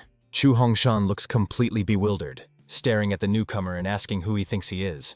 Ye Feng rushes to Luo Chenshui's side, declaring himself as her direct disciple and promising to rescue her from this threat. He then turns to her with a sigh, scolding her gently for worrying him and asking what he would have done if he hadn't been nearby. Luo Chenshui blushes, touched by his concern despite his extravagant nature. But just as she tries to clarify the misunderstanding, Ye Feng cuts her off, commanding Little Blood to escort her away immediately so she doesn't have to witness the coming violence. Before she can get a word in edgewise, Luo Chenshui is forcibly whisked away to safety by Little Blood. This leaves Ye Feng alone in a tense standoff with Chu Hongshan and Chu Xiao, ready for a fight that didn't need to happen. "How dare you, old geezer, trying to rob and harm my master? Where do you get the nerve?" Chu Xiaoxiao is furious at the insult toward her grandfather and prepares to attack. But Chu Hongshan stops her, surprisingly amused by the young man's loyalty. Confused, she asks why he tolerates the disrespect, but he replies that he'd be overjoyed if she had a disciple this dedicated. Just then, Little Blood returns to Yifeng's side, confirming the sect leader is safe behind a barrier, earning Yifeng's praise. Chu Hongshan speaks up, acknowledging the impressive strength of Yifeng's magical beast. But he poses a question. What happens if the enemy is stronger than the beast? Yifeng simply smiles and proposes a wager, catching the old man's interest. The terms are simple. He bets that Chu Hongshan cannot hurt him, even with a full-force strike. Amused by the arrogance, Chu Hongshan chuckles before leaping into action. He soars into the air, charging his fist with tremendous power to test the boy's limits. A moment later, a thunderous roar echoes across the battlefield. However, the devastating punch never lands on Yifeng. Instead, the attack is casually blocked by a single finger. Space tears open behind Yifeng, revealing a skinny figure from the Divine Tycoon's guard, eager for his turn to fight. With nothing more than a slight flick of his finger, the new guard sends the powerful Chu Hongshan flying helplessly through the air. Suddenly, a one-armed man materializes, asking his lord if he should annihilate the entire city. Yifeng is left speechless, wondering if his guard is here for protection or mass destruction. The one-armed man erupts with a terrifying aura, promising a painful death to anyone threatening his master. "I'll carve the flesh from your bones until only your heads remain, then force you to feast on your own kin." His graphic threats send shivers of pure terror through Chu Hongshan and Chu Xiaoxiao. Chu Xiaoxiao frantically tries to clarify the situation, shouting that they aren't enemies. She claims to be his master's best friend, and that the old man is her grandfather. She desperately pleads with them, insisting that if they don't believe her, they should simply go ask her friend. Hearing this unexpected connection gives Yifeng pause, leaving him momentarily stunned. He immediately dispatches Little Blood to verify Chu Xiaoqiao's claims with his master, but explicitly orders the creature not to bring her back here, as he doesn't want to frighten her. Minutes later, Little Blood returns carrying a recording stone, which confirms that his master does indeed refer to Chu Hongshan as Grandpa Chu. However, the one-armed guard insists that regardless of the misunderstanding, the old man must die for daring to raise a hand against his lord, prompting Yifeng to glare at his bloodthirsty subordinate. Forgetting his place, the one-armed man boldly suggests that Yifeng is being far too lenient with these potential threats. This insolence is immediately met with a stern, icy warning from Yifeng. "Are you trying to dictate my actions?" Yifeng snaps, instantly activating the system's power to physically suppress the one-armed man. He quietly consults the system, asking for the protocol regarding a member of the Divine Tycoon's guard who dares to step out of line. The system's response is cold and unequivocal, show no mercy. Acting on this verdict, Yifeng allows the suppression force to intensify, crushing the guard under an invisible weight. Realizing his master's genuine killing intent, the one-armed man begs in terror, "Please, my lord, don't crush me. I won't dare do it again." Yifeng stares him down coldly and says, "I will give you exactly one chance to live. Follow me." He leads the man into the blacksmith shop and demands a full explanation of the Divine Tycoon's guard. The subordinate explains that there are currently 10 official members, himself included. Membership requires passing a series of rigorous assessments, and they face periodic reviews where failure results in immediate expulsion. Their sole duty is to protect Yifeng at all costs, ensuring that they would sooner die than ever betray their master. Satisfied with the explanation, Yifeng spares his life but orders him to reflect on his arrogance, warning that any future insubordination will result in instant death. Trembling, the one-armed man bows deeply, expressing his profound gratitude for Yifeng's mercy. Turning his attention back to his summoned protector, Yifeng immediately tries to grill the system about the true nature of the Divine Tycoon's guard. However, he hits a brick wall. The system refuses to elaborate, claiming it cannot explain the situation at this time. Still, Yifeng has pieced together a theory. Not every guard is as stoic as the golden-armored strongman. Some are bloodthirsty maniacs, implying the unseen members likely possess their own bizarre quirks. Stepping out to do damage control, Yifeng apologizes to Chu Hongshan and Chu Xiaoxiao, insisting that the chaos was merely a huge misunderstanding.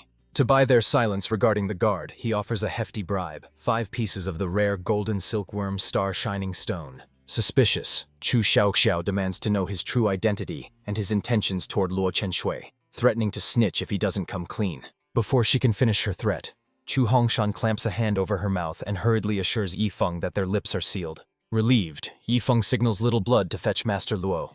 Meanwhile, the confused Chu Xiaoxiao questions her grandfather, but he advises her to drop it and stick to forging tools, convinced Yifeng means no harm. Reluctantly, Chu Xiaoxiao agrees to back off, though her concern for Luo Chenshui lingers. She silently vows to keep a close watch on Yi Feng during their visit to the sect, determined to protect Luo Chenshui at all costs. Just then, Luo Chenshui walks over, confused by the tension, but Yi Feng quickly waves it off, repeating his mantra that it was all just a big mix-up. He shamelessly throws Little Blood under the bus, claiming she panicked and thought the master was in danger. Not daring to contradict him, Little Blood silently accepts the blame.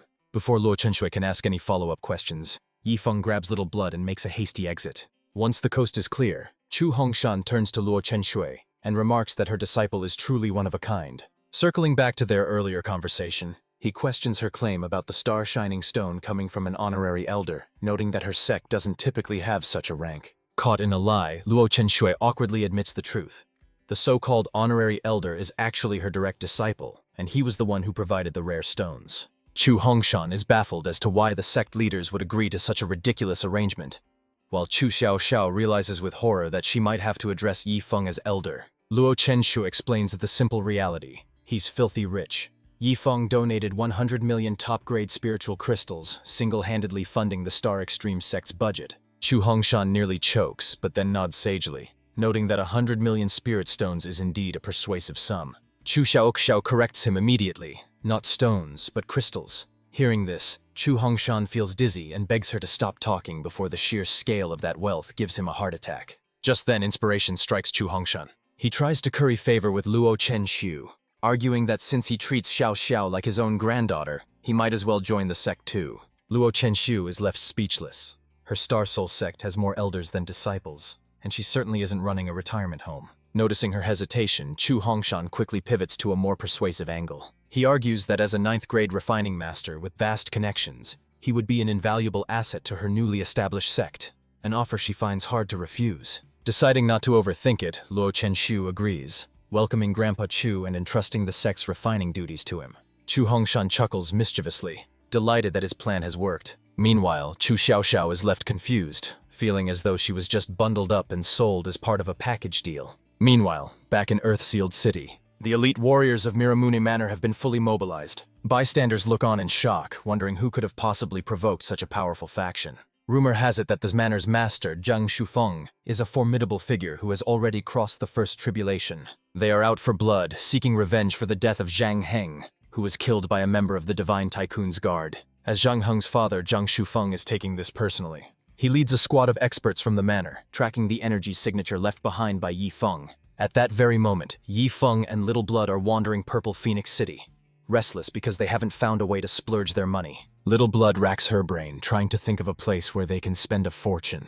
Suddenly, a thought strikes her, and she offers a suggestion. She mentions a marketplace in the northern district, causing Yi Feng's eyes to light up as he demands to be taken there immediately. Wasting no time, they soon arrive at the bustling northern district marketplace. Upon entering, they are greeted by a sea of merchants hawking wares from the Heavenly Tao battlefield, ranging from martial arts manuals to rare artifacts, and even brothels. However, Yi Feng finds the overwhelming enthusiasm of the crowd slightly off-putting. As they continue to wander through the chaotic market, Yi Feng suddenly receives a system alert notifying him of a nearby Heavenly Tao token, guiding him toward an innocuous antique that hides the treasure within. Yi Feng immediately begins scanning the stalls, thinking, "Where is it? That token is absolutely critical for my plans." Before long, his eyes lock onto a battered, worn-out token sitting on a vendor's mat. The vendor, Li Xiaoming, instantly pegs Yi Feng as a gullible sucker the moment he shows interest in the piece of junk. Li Xiaoming launches into an enthusiastic sales pitch, claiming the item is a priceless artifact he nearly died retrieving from the Heavenly Tao battlefield. "Cut the nonsense and just give me a price," Yi Feng interrupts, cutting through the man's lies. Caught off guard by Yi Feng's bluntness, Li Xiaoming hastily quotes 3 million low-grade spirit stones, though he immediately worries he might have pushed his luck. After all, the actual market value of that scrap metal is barely 50 stones on a good day. To the vendor's shock, Yi Feng doesn't even haggle. He simply drops a storage ring containing the full 3 million into Li Xiaoming's hand.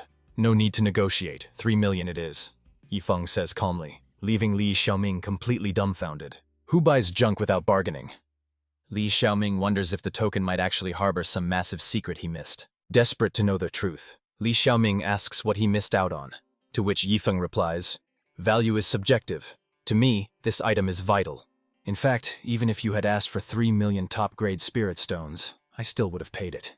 Hearing this, Li Xiaoming is thunderstruck. 3 million top-grade stones? He realizes he might have just undersold a fortune. Consumed by greed and feeling like he suffered a massive loss, he decides he can't just let Yifeng walk away with that kind of potential wealth. A wave of killing intent erupts from the vendor, which Little Blood immediately detects. She warns Yifeng that the vendor is targeting them, leaving Yifeng surprised that the man actually has the guts to make a move. In high spirits, Yifeng locates a tavern and settles in, eagerly awaiting Li Xiaoming's inevitable ambush. Little Blood is speechless. Why is his master so ecstatic about having a target on his back? Meanwhile, Li Xiaoming recruits an accomplice, hyping up the claim that Yifeng's token is worth over 3 million top-grade spirit stones. A rogue cultivator known as Boss Tiger agrees to join, but issues a grim warning. If this heist yields nothing, Li Xiaoming will pay the price. Agreement made, the pair immediately heads toward the tavern where Yifeng is lodging. As they creep up to Yifeng's door, they overhear Little Blood's voice pleading, "Master, you can't do this, it's too much." Without context, the two men outside immediately let their dirty minds wander to inappropriate conclusions. Inside, Yifeng is actually arranging 2,000 low-grade spiritual crystals, prompting Little Blood to worry that giving robbers such a fortune is practically charity. Yifeng scoffs, clarifying that he never planned to let them leave alive. The plan is to give them hope, then crush them the moment they feel rich. Little Blood grimaces, unsettled by the sheer manipulative cruelty of his master's trap. Suddenly, Boss Tiger and Li Xiaoming kick the door open, only to find Yifeng waiting for them. He greets them with a warm smile, offering the pile of crystals as a reward for their effort in coming to rob him. Boss Tiger and Li Xiaoming stand there, completely stunned by this bizarre reception. While these spiritual crystals are rare, the pile is only worth about 200,000 top-grade spirit stones. They are insulted, as they came here expecting a payday of at least 3 million. Yifeng is annoyed that his bribe is being rejected, and as Li Xiaoming screams about the missing millions, Yifeng complains to his system that even robbers are looking down on his wealth. Losing patience, the robbers demand the 3 million spirit stones immediately in exchange for their lives. Irritated by their greed, Yifeng sharply tells them to shut up.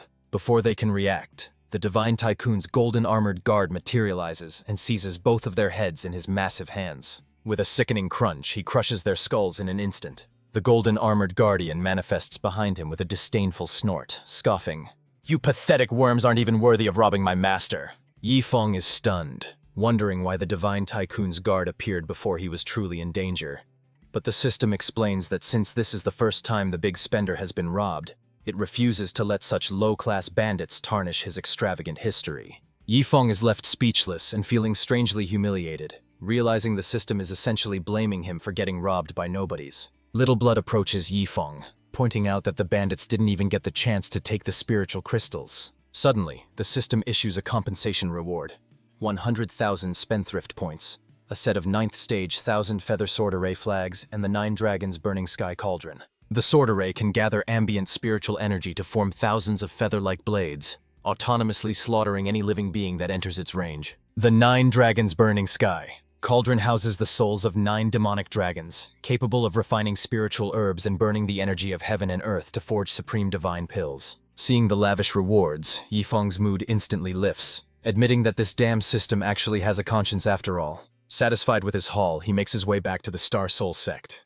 As he enters, he hears Old Bai lecturing the others, asking if they are really tired or if they just aren't working hard enough, claiming the intensity hasn't changed in years. He sees Old Bai and the other 2 elders sitting comfortably while barking instructions at the training disciples. Yifeng watches from the shadows, completely baffled by the scene unfolding before him. He notices that the disciples have been driven to the absolute brink of exhaustion. As soon as they spot Yifeng, the core disciples and Leng Wufeng wail in despair.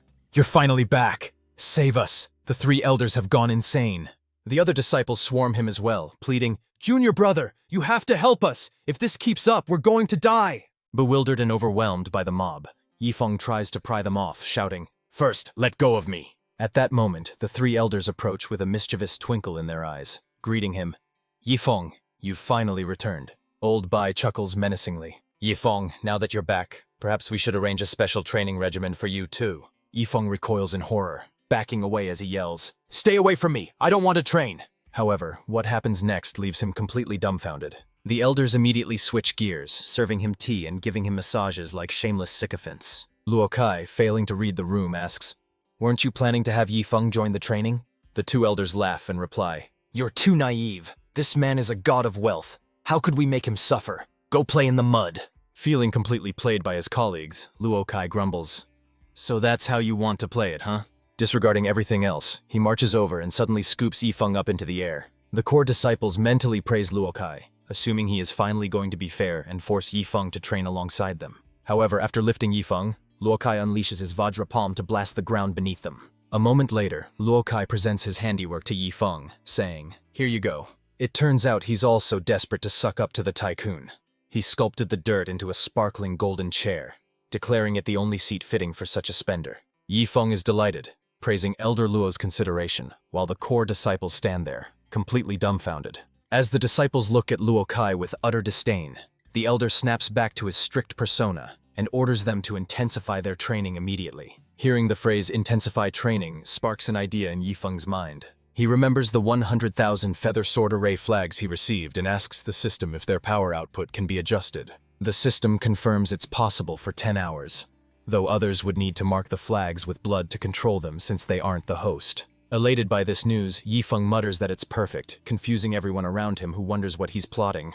He pulls out the flags and addresses the elders, suggesting that since current methods are lacking, they should use these 9th rank flags to train the disciples instead. The core disciples are speechless, feeling betrayed that their junior brother isn't saving them, but actively adding to their misery. Even Luo Kai thinks that this is excessive, pointing out that they are only training the students, not trying to execute them. Dragging his injured body forward, Yifeng shakes his head and explains, "Elder Luo, you're thinking too small." Feigning deep concern for his seniors, Yifeng argues that a little suffering is necessary for strength, even claiming it breaks his heart to see them in pain. Luo Kai is left speechless, telling Yifeng he's laying it on a bit thick, but eventually sighs and decides to let the disciples suffer a little. The core disciples are on the verge of tears, asking if their junior brother is trying to kill them, though they find a shred of comfort in thinking there's only one flag.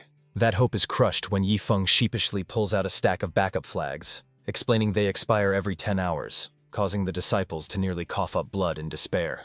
Terrified, they immediately try to contact Luo Wuming for rescue, but just as Chen Haoyu is about to snitch and explain the situation, Yifeng suddenly interrupts him. He quietly offers Chen Haoyu a special privilege, the right to supervise the others, provided he keeps his mouth shut about this to their master. Without a second thought, Chen Haoyu immediately hangs up the communicator.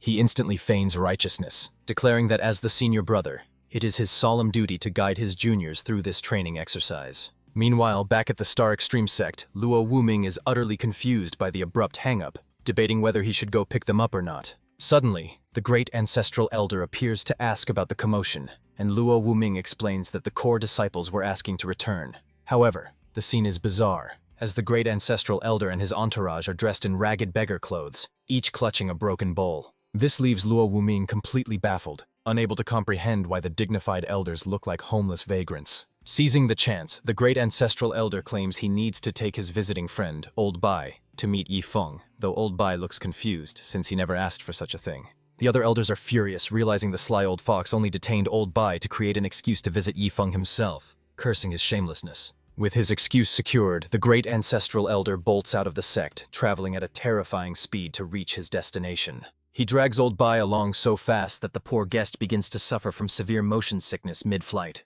Realizing his mistake, the great ancestral elder pauses to let him catch his breath. As soon as they stop, Old Bai immediately hunches over and vomits. The elder apologizes for the speed, but Old Bai is more puzzled by their attire, asking why they are dressed as beggars if they are in such a rush to visit a sect. The great ancestral elder scoffs at his ignorance, explaining that this isn't beggar's clothing. It's his ultimate winning outfit for the meeting. He asks Old Bai about the mind-calming incense, causing the old man's eyes to light up with greed as he praises its effects and demands more. The great ancestral elder explains that he only secured the incense by wearing his special winning outfit to beg Yifeng, proving his fashion sense was justified all along. Hearing this, Old Bai loses his composure, frantically asking why he wasn't told sooner, and demanding a winning outfit for himself immediately. And just like that, the two eccentrics set off on a ridiculous quest to procure more of these lucky garments. Meanwhile, back at the Star Soul sect, the core disciples suffer inside the sword array, while Chen Haoyu enjoys special privileges from Yifeng, supervising the torture and replenishing the array whenever it weakens. Wu Feng tries to cozy up to Yifeng, praising his kindness, but Yifeng quickly shuts him down, clarifying that he only pulled him out to answer a question before sending him back to the grind. Wu Feng looks distressed, whimpering that he hopes the question isn't just about alchemy, dramatically asking if his senior brother doesn't love him anymore. Yifeng shoots him a playful look, confirming that his guess was spot on. He was summoned solely to discuss alchemy. But before Wu Feng can even manage a response, old Xia kicks him aside, telling him to return to the killing array, asserting that as a 9th-grade alchemist, he is the one who should be answering questions. Yifeng looks at old Xia with a hint of reluctance, realizing he has no choice but to trouble the elder for assistance. He summons the 9 dragons' burning sky cauldron, explaining that it can refine thousands of herbs, burn the spiritual energy of heaven and earth, and produce supreme divine pills. Old Xia is stunned by this grandiose description, finding it hard to believe that the cauldron could possibly be as miraculous as Yifeng claims. He begins mocking Yifeng, arguing that to refine thousands of herbs, the vessel must be heavenly tier, a rarity with only 5 in existence, scoffing that he struggled just to get an earth-tier cauldron.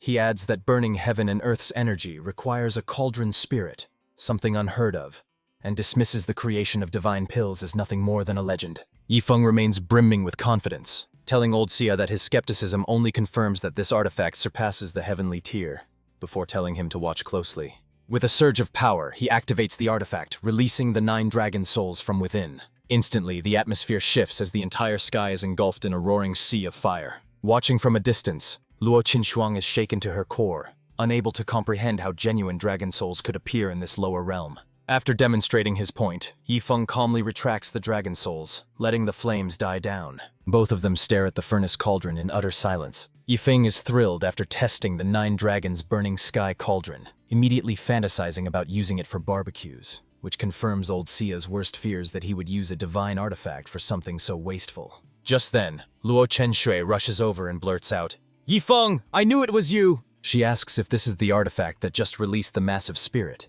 and Yifeng confirms, casually asking if she wants to give it a try. Luo Chenshui is certainly interested, but to her surprise, the furnace cauldron shows absolutely no reaction to her presence. She asks if he claimed it via blood binding, but Yifeng shakes his head, noting that it simply drained nearly all his spiritual energy earlier. Luo Chenshui is stunned, realizing the spirit has approved him, and explains that the power of the 9 dragon souls could wipe out the entire sect or even slay a cultivator who survived the 9 heavenly tribulations. At that moment, old Xia sidles up to Luo Chenshui, startling her with a whisper. He begs her to talk some sense into Yifeng, explaining that the boy intends to use a legendary dragon spirit capable of burning through space itself just to grill some meat, causing Luo Chenshui to rub her forehead in exasperation. She tries to explain that with this power he could dominate the world, but Yifeng dismisses her, insisting that food is the most important thing in life, and barbecuing is a far better use of the artifact. Unwilling to give up, she stresses that this supreme treasure can refine any pill or kill any enemy, but Yifeng ignores her logic and brazenly asks if she wants to join him for a cauldron barbecue tonight. Luo Chenshui finally snaps, flying into a rage as she draws her long sword. As she prepares to strike Yifeng, old Xia hurriedly intervenes to remind her that he's her direct disciple, though she struggles against him, determined to cut down the rebellious brat. Seeing the situation deteriorate, Yifeng quickly makes his exit, telling his master and old Xia to enjoy their chat while he slips away. He grumbles that being a disciple is hard work with all the scoldings, and wonders if Li Fei has returned to the sect, as he's starting to miss him. Meanwhile, back at the Dark Flame sect within the Heavenfire realm, Li Fei is trembling uncontrollably as he lies prostrate on the ground. He is being severely punished by his master for sneaking off to the Heavenly Dao battlefield without permission. Standing over him is Sun Tianyu, the formidable sect leader of the Dark Flame sect. As Li Fei continues to quake in fear, Sun Tianyu slowly walks toward him. He grabs his disciple by the head and lifts him off the ground, barking that he's grounded until he finally breaks through to the Foundation realm. Suddenly, the Dark Flame sect's great ancestor, Wang Qingshan, descends, wondering aloud which fellow master of the Sword Dao has come to visit. But when his eyes land on Li Fei, he freezes in absolute shock. Sun Tianyu looks confused, asking what Sword Dao master he's talking about, since no one else is here. The ancestor senses the overwhelming sword intent radiating from Li Fei and demands an explanation, though the boy tries to play dumb. Losing patience, both elders start thrashing him, demanding to know how a sword hater acquired such power, forcing Li Fei to beg for mercy and spill the truth. He stammers out that he met a wealthy eccentric in the Heavenly Dao battlefield who possessed a fragment of Death Sword intent. When the stranger found out Li Fei hated swords, he forcefully shoved the Death Sword intent fragment into his body just to spite him. Just like that, during a quick bathroom break, I accidentally became a master swordsman. So please, ancestor, don't blame me. I never wanted this. Wang Qingshan's face turns black with envy. He spent 60 years cultivating his Sky Flame sword intent, while this brat got the superior death intent in mere minutes. Determined to keep slacking off, Li Fei declares that he'll simply avoid touching swords until the intent naturally fades away from his memory. This only enrages Wang Qingshan further, disbelief written all over his face at the thought of wasting such a gift. He resumes the beating, announcing that he will personally force Li Fei to cultivate the way of the sword, whether he likes it or not. Terrified, Li Fei turns to his master Sun Tianyu, pleading for someone to save him. But Sun Tianyu is more than happy to let the great ancestor discipline his lazy, good-for-nothing student. Meanwhile, back at the Star Soul Sect, a new day begins. Yifeng checks the system, which has just refreshed with his new extravagant daily acquisitions. He receives 10 heavenly tier cauldrons, leaving him speechless as he wonders how on earth he's supposed to go bankrupt with such valuable alchemy equipment. He recalls old Xia mentioning that these specific cauldrons are priceless treasures sought after across the entire mysterious heaven continent. Just then, the door to Yifeng's room is kicked wide open. It's Luo Chenshui, and she looks completely frantic, as if a disaster has struck. Yifeng, startled from his sleep, is totally bewildered and asks, "Master, what's happening? Couldn't you have knocked first?" But Luo Chenshui is furious, demanding to know how he could carelessly leave the 9 dragons burning sky cauldron out in the yard. Yifeng, realizing it's trivial, retorts, "Master, it's just an old furnace. Do you expect me to build a shrine for it?" Luo Chenshui's face flushes red because that is exactly what she was thinking. After all, what's wrong with worshipping such a supreme treasure? Yifeng tries to change the subject, saying, "Forget the furnace. Let's discuss how to properly squander wealth if someone possessed 10 of those heavenly tier cauldrons." Luo Chenshui looks unamused and sighs. "Squander? Every time you ask for advice, haven't you already gone ahead and acquired the item in question?" She decides she's done dealing with him. She hates his wasteful habits, and refusing to help him brainstorm new ways to burn money, she turns to leave. Yifeng calls out after her, pleading, "Don't go, master. I'm still learning. Please, offer some guidance." Luo Chenshui only walks faster, muttering to herself that this is infuriating, and believing that out of sight means out of mind. As she storms through the yard, she spots old Xia meticulously wiping down and arranging the 9 dragons cauldron. Seeing Luo Chenshui pass, old Xia politely asks if she is heading out to purchase more medicinal herbs. He reminds her that they already bought a massive batch days ago, but Luo Chenshui claims she's going for spiritual ore instead, clearly just desperate to escape and clear her head. Old Xia notes that for spiritual ore, she'd need to consult Elder Chu, causing Luo Chenshui to snap, "Why are you so nosy? Fine, I'll go buy elixirs instead." Old Xia suddenly realizes that Luo Chenshui is genuinely upset, and he correctly guesses it's because of Yifeng again. Realizing it must be a time for Yifeng's daily squandering session, old Xia immediately ignores her and rushes toward Yifeng's room, leaving Luo Chenshui feeling completely vexed and ignored. Upon arriving, old Xia shouts for Yifeng to stop, insisting, "Why should a young master like you do manual labor? Let me handle this." Seeing old Xia's sudden enthusiasm, Yifeng is left somewhat dumbfounded. He watches the old man work and asks, "Why aren't you using your spiritual energy to do that?" Old Xia replies that using magic defeats the purpose of the exercise, but then pauses to ask, "By the way, what exactly are we digging this hole for?" Yifeng calls him over and casually explains exactly what the hole is for. He then retrieves a heavenly tier furnace cauldron, leaving old Xia completely dumbfounded. "Is that a legendary cauldron? What on earth are you planning to do with it?" Looking slightly guilty, Yifeng admits, "I'm going to use it as a toilet bowl. That hole is basically a latrine." The mental image of Yifeng desecrating such a holy artifact by using it as a toilet instantly flashes through old Xia's mind. As an alchemist, he feels utterly humiliated and can no longer contain his rage. "That's it! I can't take this anymore! I have to put an end to you!" Furious at the sheer blasphemy of turning a furnace into a latrine, old Xia prepares to take drastic measures. Luckily, Luo Chenshu arrives just in time to intervene. "Elder Xia, please restrain yourself. He is my direct disciple." But old Xia is fuming. "Sect master, don't stop me. I must destroy this wastrel for insulting my entire profession." Yifeng feels a sudden sense of déjà vu. Usually old Xia saves him from his beautiful master's wrath. But today, the tables have completely turned. Deciding it's best to dodge the heat, Yifeng calls for his junior disciple, Wu Feng, leaving Luo Qinshu speechless. "Are you trying to anger our only 2 alchemists to death?" Old Xia snaps. "Look what he's become under your indulgence, sect master!" Luo Qinshu retorts, "I wonder who was the one trying to stop me from punishing him yesterday." Karma works fast. Old Xia is left speechless, muttering, "No wonder you and Yifeng are master and disciple. You're both incredibly cunning." Moments later, Lin Wufeng arrives on the scene. Old Xia smirks, eagerly anticipating Wu Feng's horrified reaction to the latrine project. But his hopes for a show are quickly dashed. It turns out Wu Feng is completely unfazed that Yi Feng plans to use the legendary cauldron as a toilet.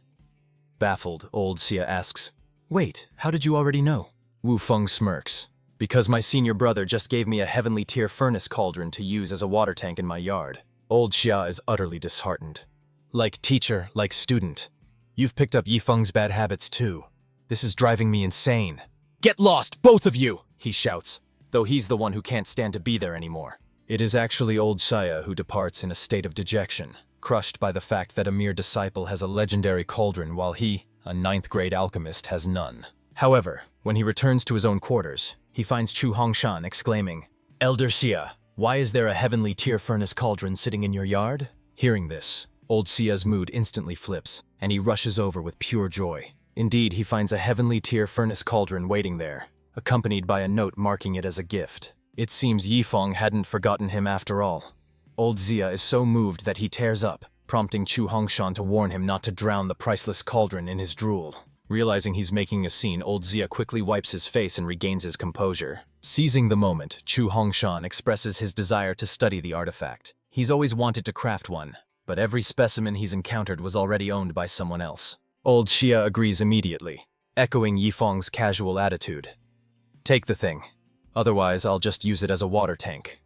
Though confused by Xia's sudden indifference, Chu Hongshan raises no objections and promptly hauls the heavy cauldron back to his own yard for analysis. However, the moment he returns to his quarters, he is utterly baffled to find an entire row of heavenly tier furnace cauldrons lined up. What the hell is there left to research if they are this common? Chu Hongshan stares blankly at the 7 legendary artifacts before him, wondering when the rarest item in the world became as common as cabbage. Just then, Yi Feng appears out of nowhere, startling the smith. "What are you doing here?" "As a smith, you should know how to put these resources to use, right?" Chu Hongshan claims ignorance, grumbling that he doesn't understand the wasteful habits of the youth, though he certainly knows his craft. Hearing the mention of weapons and armor, Yi Feng's eyes light up. "Ah, Elder Chu, you catch on quickly." Yi Feng encourages him to pick one, but Chu Hongshan is puzzled. "What use does a smith have for this? Are you suggesting I wield a furnace cauldron in battle?" Yi Feng snaps his fingers. "Exactly. This cauldron works for both offense and defense. Doesn't that make it the ultimate weapon? You can smash someone with it, then jump inside for total protection. It's perfect." Chu Hongshan still has reservations. "But this is a legendary artifact. No one in their right mind would abuse a treasure like this." Yi Feng poses a simple question. "If you went all out, Elder Chu, how long would it take to destroy it?" After a moment of thought, the smith admits he couldn't scratch it, no matter how hard he tried. "That's the point. Such an indestructible object would be wasted if we didn't use it as a weapon." With that, he gathers up the remaining cauldrons. He leaves just one behind for the smith. Chu Hongshan is left dumbfounded, realizing he's actually being gifted the priceless artifact. "This is the first time I've truly witnessed your extravagance, so it's no wonder everyone is so shocked. Now let's go return Elder Xia's furnace cauldron to him." Meanwhile, inside the sect leader's grand hall, Luo Qingshui, Old Bai, and Luo Kai have all gathered. Yi Feng addresses this group, entrusting them with the heavenly tier furnace cauldrons and instructing everyone to take one to use as a weapon. Luo Qingshui is visibly puzzled, unable to fathom where he managed to acquire so many legendary artifacts. When it comes to wielding them as weapons, Little Blood is the first to enthusiastically agree. For someone with her specific talents, the massive cauldron is actually a perfect fit. Luo Kai, a body cultivator, watches with a hint of envy, noting that the demon race's strength makes the heavy cauldron look like it was made just for her. Ye Feng asks his master if she agrees with the fit, and while Luo Qingshui doesn't object, she does have one burning question: why is he giving one to the dog? Ye Feng explains that it will serve as an indestructible doghouse, and once the mutt gets stronger, it can carry the cauldron into battle to support them. The mental image of a muscular, ripped dog wielding a giant cauldron to crush enemies leaves Luo Qingshui completely speechless, unable to find a counter-argument. Ye Feng decides to keep the remaining one for himself, planning to inform Old Xia and junior brother Wu Feng later, so they can also upgrade their arsenals. Just then, a thunderous roar from outside interrupts their conversation. The forces of Mirror Moon Manor have arrived. Zhang Shufeng shouts in a rage, demanding the Star Soul sect hand over his son's killer, threatening to annihilate the entire sect if they refuse. It is laughable that a sect now fortified with tribulation-crossing experts would be threatened by a third-rate force boasting about wiping them off the map. Inside the hall, everyone is baffled by the sheer audacity of Mirror Moon Manor. Chu Hongshan and Old Xia immediately bring out their cauldrons, shocked that these intruders would dare speak so recklessly about destroying the Star Soul sect. Luo Qingshui's expression instantly turns hostile. She commands everyone to follow her outside to confront the enemy head-on. But before she can leave, Ye Feng quickly reminds her, "Master, you forgot your cauldron."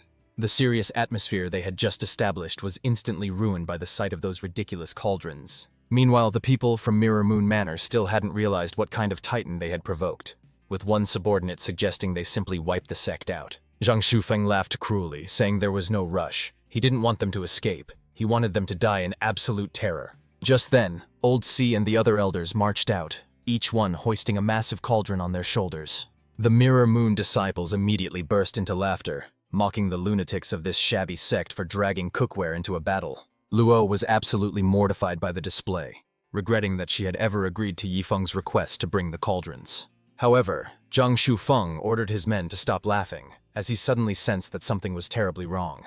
The aura radiating from these old men was terrifyingly powerful. "Zhang Shufeng, no matter why you came, provoking the Star Soul sect is a death sentence that not even the gods can save you from." Hearing this, Zhang Shufeng's unease grew into fear, as he demanded to know the old man's true identity. Chu Hongshan declared his name, stating that even the Supreme Masters owe him favors, so no one would be coming to save them today. Hearing that legendary name, Zhang Shufeng was dumbstruck.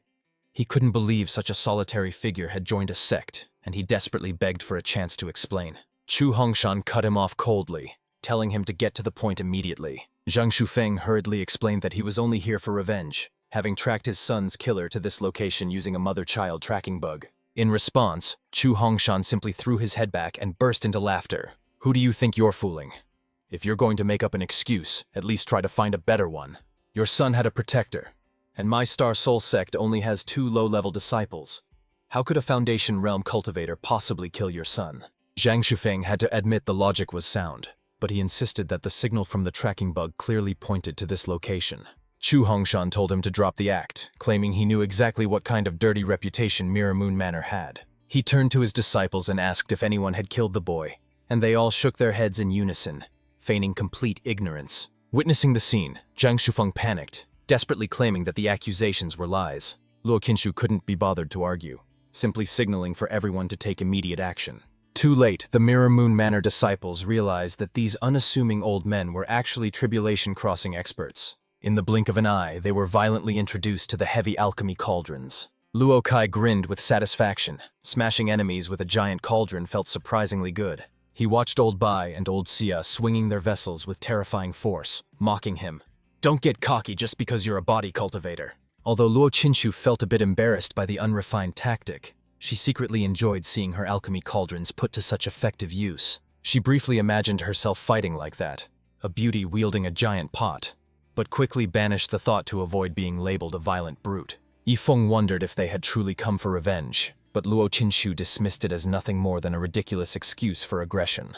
As a rain of blood filled the sky, Yi Feng decided not to overthink the situation, convincing himself it had nothing to do with him. Suddenly, the system chimed in, urging him to use a Heaven's Secret card to verify if the cave incident was his fault.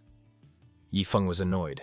The hint was obvious enough already. The aerial battle concluded abruptly as Chu Hongshan crushed Zhang Shufeng with a single devastating strike. Yi Feng then awkwardly approached Luo Qingshu. "Master, about that, it seems I actually did kill his son."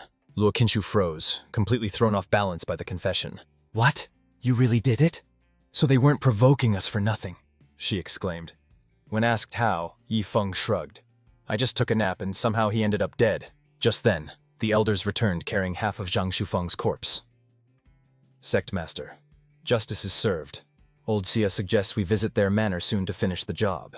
Luo Qingshu stood there in stunned silence, prompting Yi Feng to ask what was wrong. She was horrified. Her disciple killed their son, her elders massacred their sect, and now they planned to wipe them out. The Star Soul sect's reputation was ruined. They would be branded a demonic sect, and she would be known as a demoness. Yi Feng was speechless, internally scolding the system for ruining their image. The system immediately changed its tune, claiming the sect had eradicated a scourge and won praise. Yi Feng snapped, "Shut up. Are you just making up stories now?"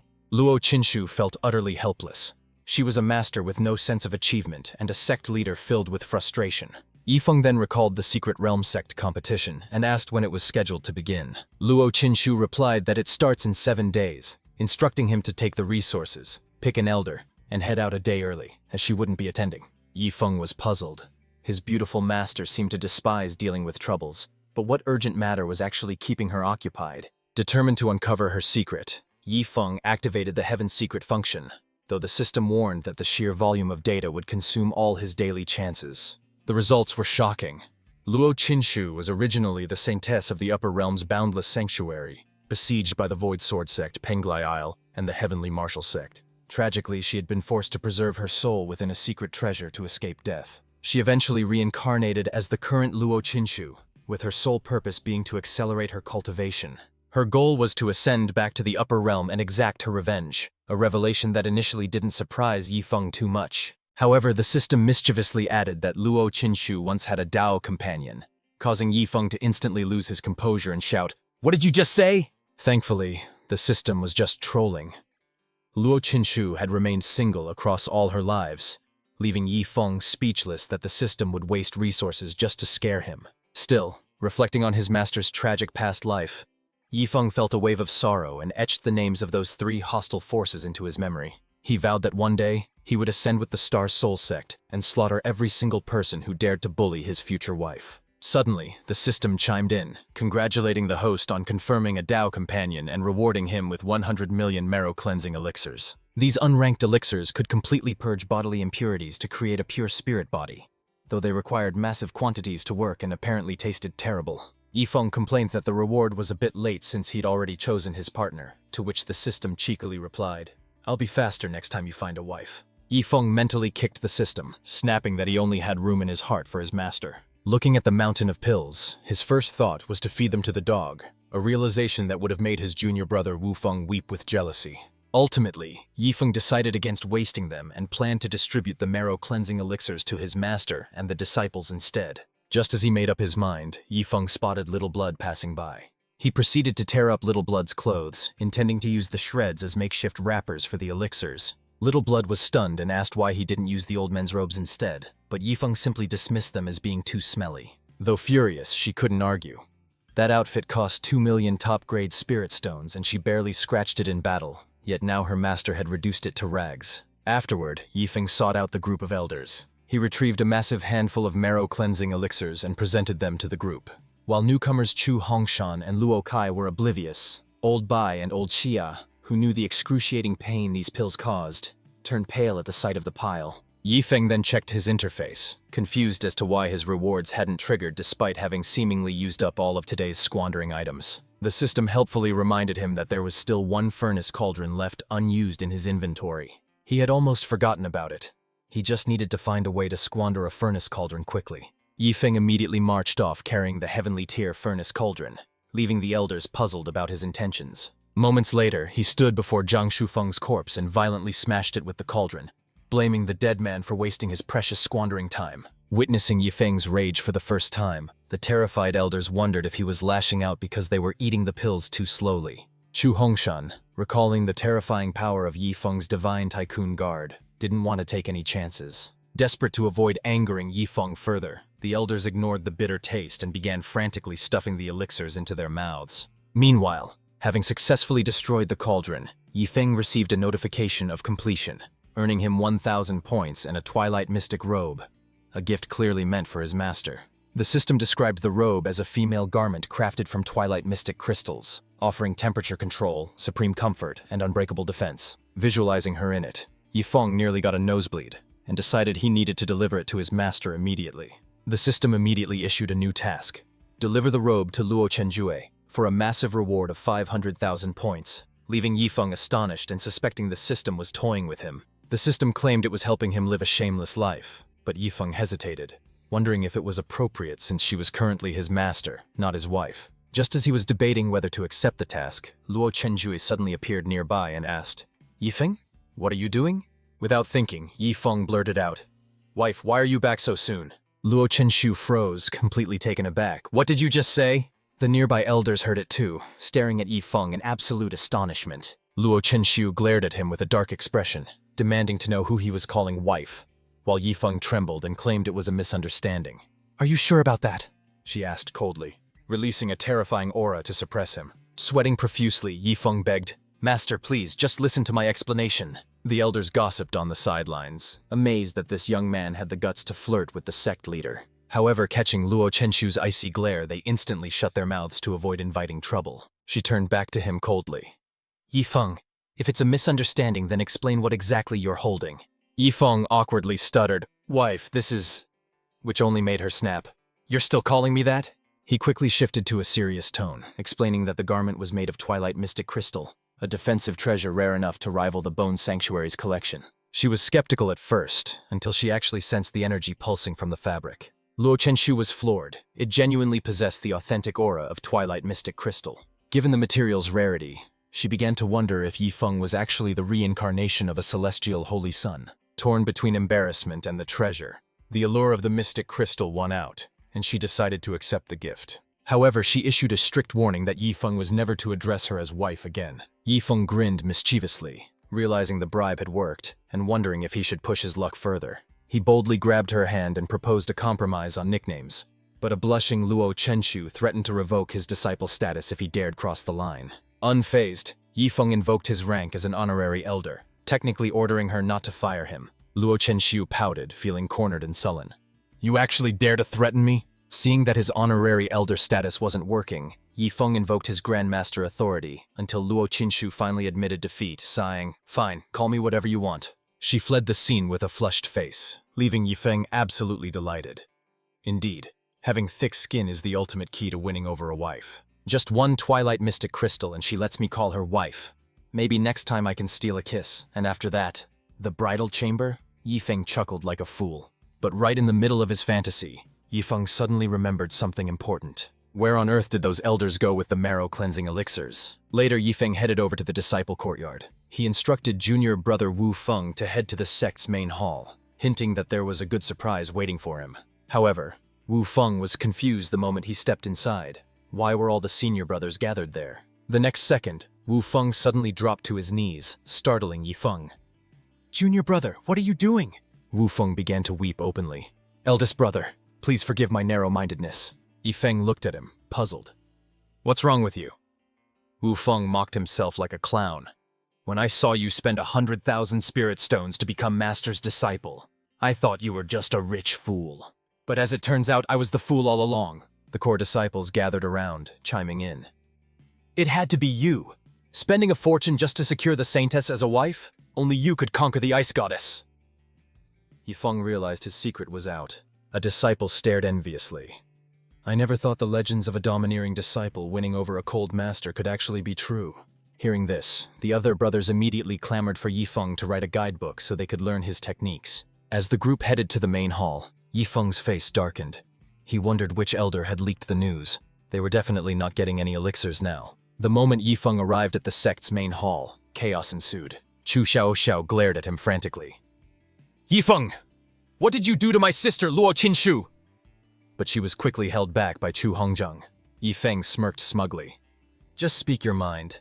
I'm in a good mood." Xiaoxiao snapped. "I don't want your charity. I'd rather starve or be struck by lightning than accept anything from you." Yifeng found her reaction boring. Honestly, this woman was far more irritable than his master ever was. After making his declaration, his gaze shifted to his beautiful master seated upon the throne. Yifeng chuckled to himself, noting how she struggled to maintain her dignity. "Oh, wifey, you might be angry now, but once I ascend and save you with the Star Soul Sect, I'll definitely win your heart." To emphasize his point, he casually tore a strip of cloth from Little Blood's outfit, causing the poor creature to cry out, "My new clothes, not again! Master, can't you find someone else to bully? I barely have anything left to wear as it is." Yifeng ignored the complaint and gestured to the marrow-cleansing elixirs on the table, boasting that they could forge a flawless spirit body.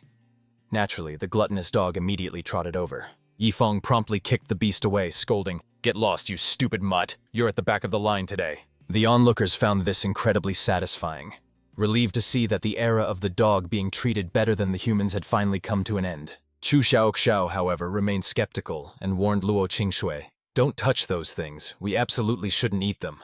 But Luo Qingshui admitted she was tempted, driven by her obsession with strength and the allure of a flawless spirit body, making it impossible for her to refuse his offer. Chu Xiaoxiao was furious at her friend's naivety, refusing to believe that any pill Yifeng produced could actually be that miraculous. To prove her point, she snatched one up and decisively popped it into her mouth. Yifeng watched with a smug grin, convinced that the sheer quality of the pill would finally silence her arrogance. But an instant later, Chu Xiaoxiao gagged and violently vomited.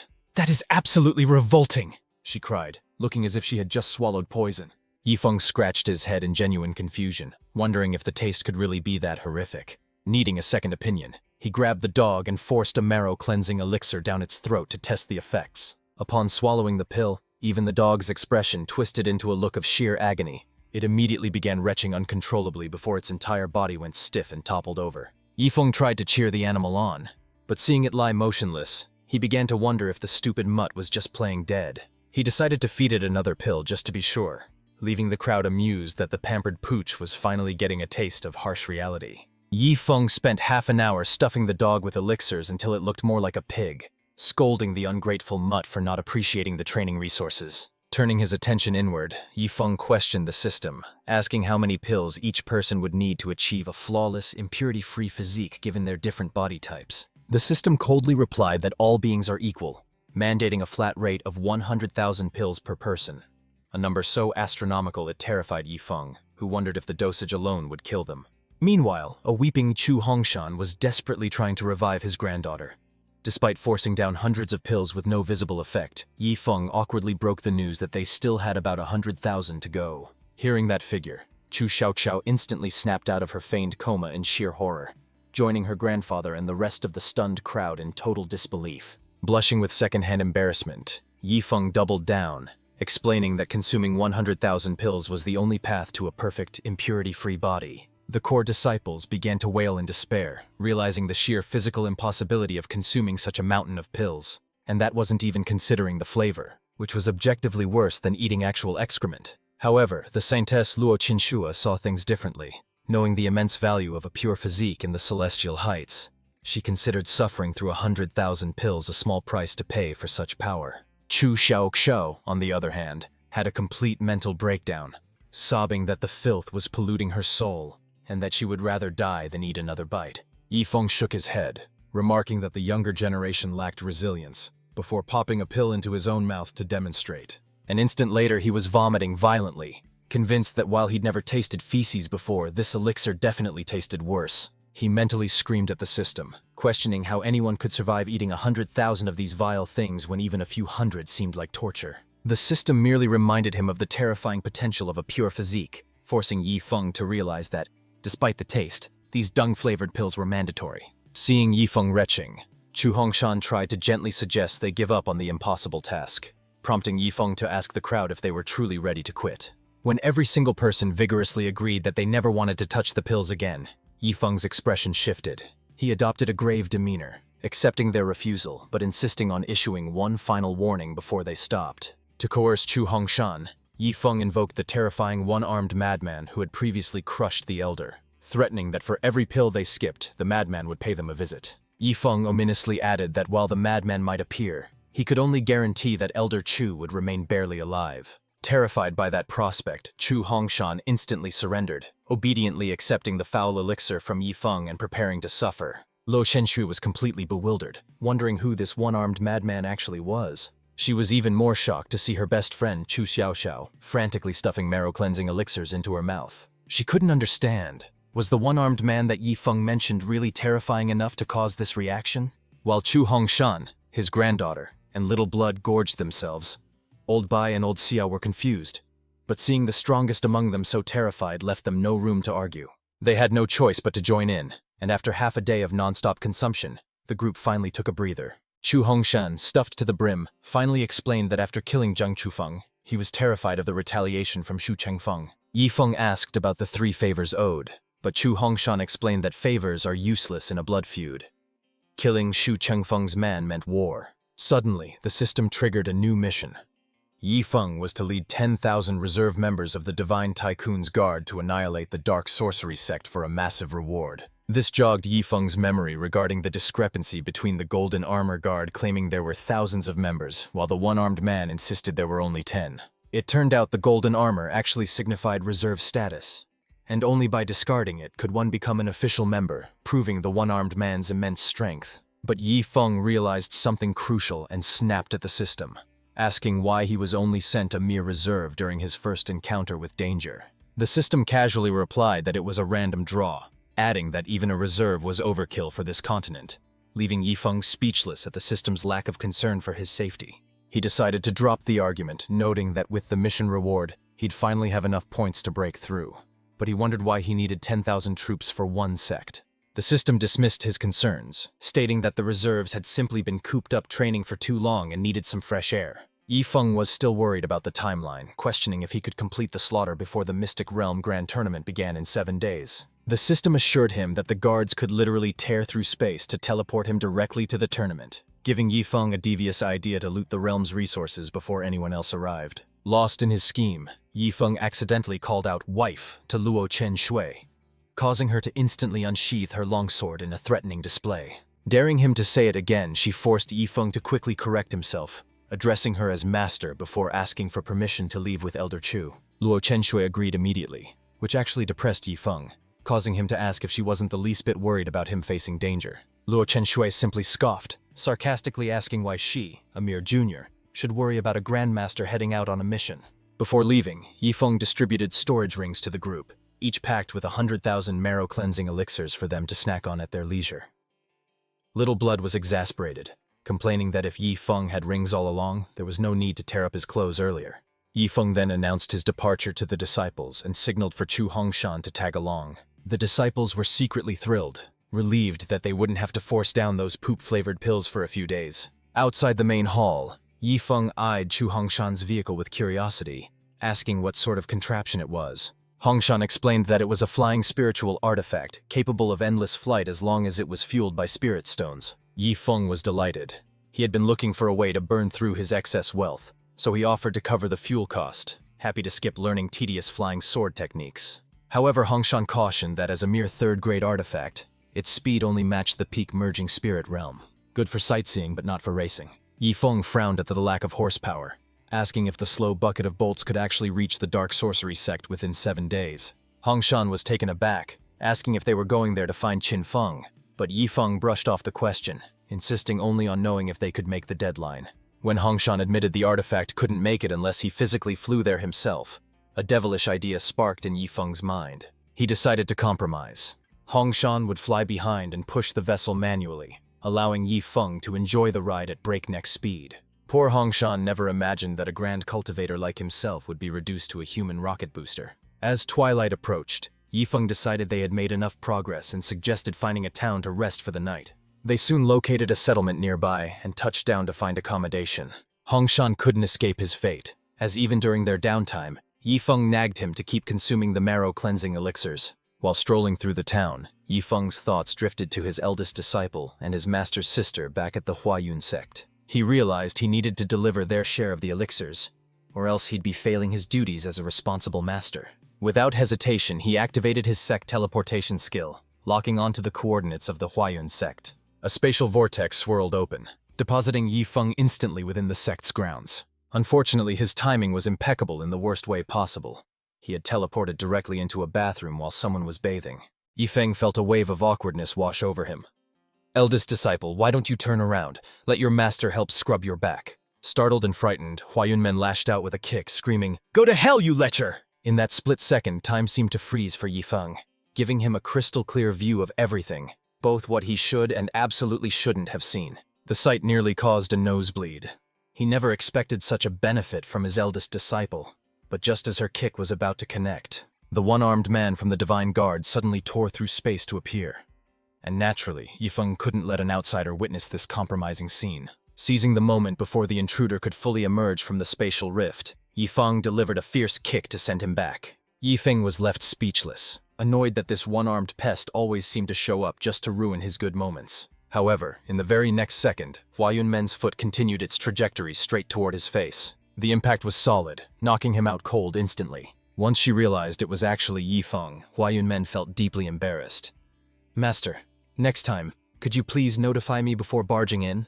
Regaining her composure, she asked, "Since you came so suddenly, Master, do you have urgent business?" Yifeng produced a storage ring containing 200,000 marrow-cleansing elixirs, instructing her and Luo Yaoyao to take half each to purify their bodies, warning them that despite the terrible smell, they must consume every single one. Although Hua Yunmen was a bit confused by the massive quantity, she accepted the gift and promised to follow his instructions to the letter. With that settled, Yifeng prepared to depart, but not before warning her to cut ties with the dark sorcery sect, as he intended to annihilate them completely. Hua Yunmen immediately contacted Luo Yaoyao, ordering her to eliminate the dark sorcery sect members currently buying supplies and then report to her room. Shortly after, Luo Yaoyao arrived, and Hua Yunmen handed over her share of the marrow-cleansing elixirs, though Luo Yaoyao didn't recognize the pills at all. Still, trusting her superior, she decided to try one immediately. The very next second, her facial features twisted into a blur of agony from the foul taste. She foamed at the mouth and collapsed backward, leaving Hua Yunmen dumbfounded. "Luo Yaoyao, you're not dead, are you?" Luo Yaoyao gasped for air and whispered, "Mistress, did I offend you somehow? If you want me dead, just give me a quick end." Hua Manya felt incredibly fortunate that she had let Luo Yaoyao test the medicine first. Otherwise, her dignified image as the Valley Master would have been completely shattered. Weak and trembling, Luo Yaoyao gasped, "Master, what is happening? Is someone forcing you to do this? Just tell me and I will—" Hua Manya cut her off, warning her not to speculate. "These pills are a gift from Yifeng. There are 200,000 in total, which means you and I must consume 100,000 each." Luo Yaoyao's face twisted in horror. "What? 100,000 pills? Are you and the Grandmaster trying to murder me?" Unable to comprehend how this torture could be beneficial, Luo Yaoyao decided to reach out to her sister for confirmation. She established a connection with Luo Chenshui immediately. Hearing her sister retching while forcing down the marrow-cleansing elixirs, Luo Yaoyao realized no one was safe.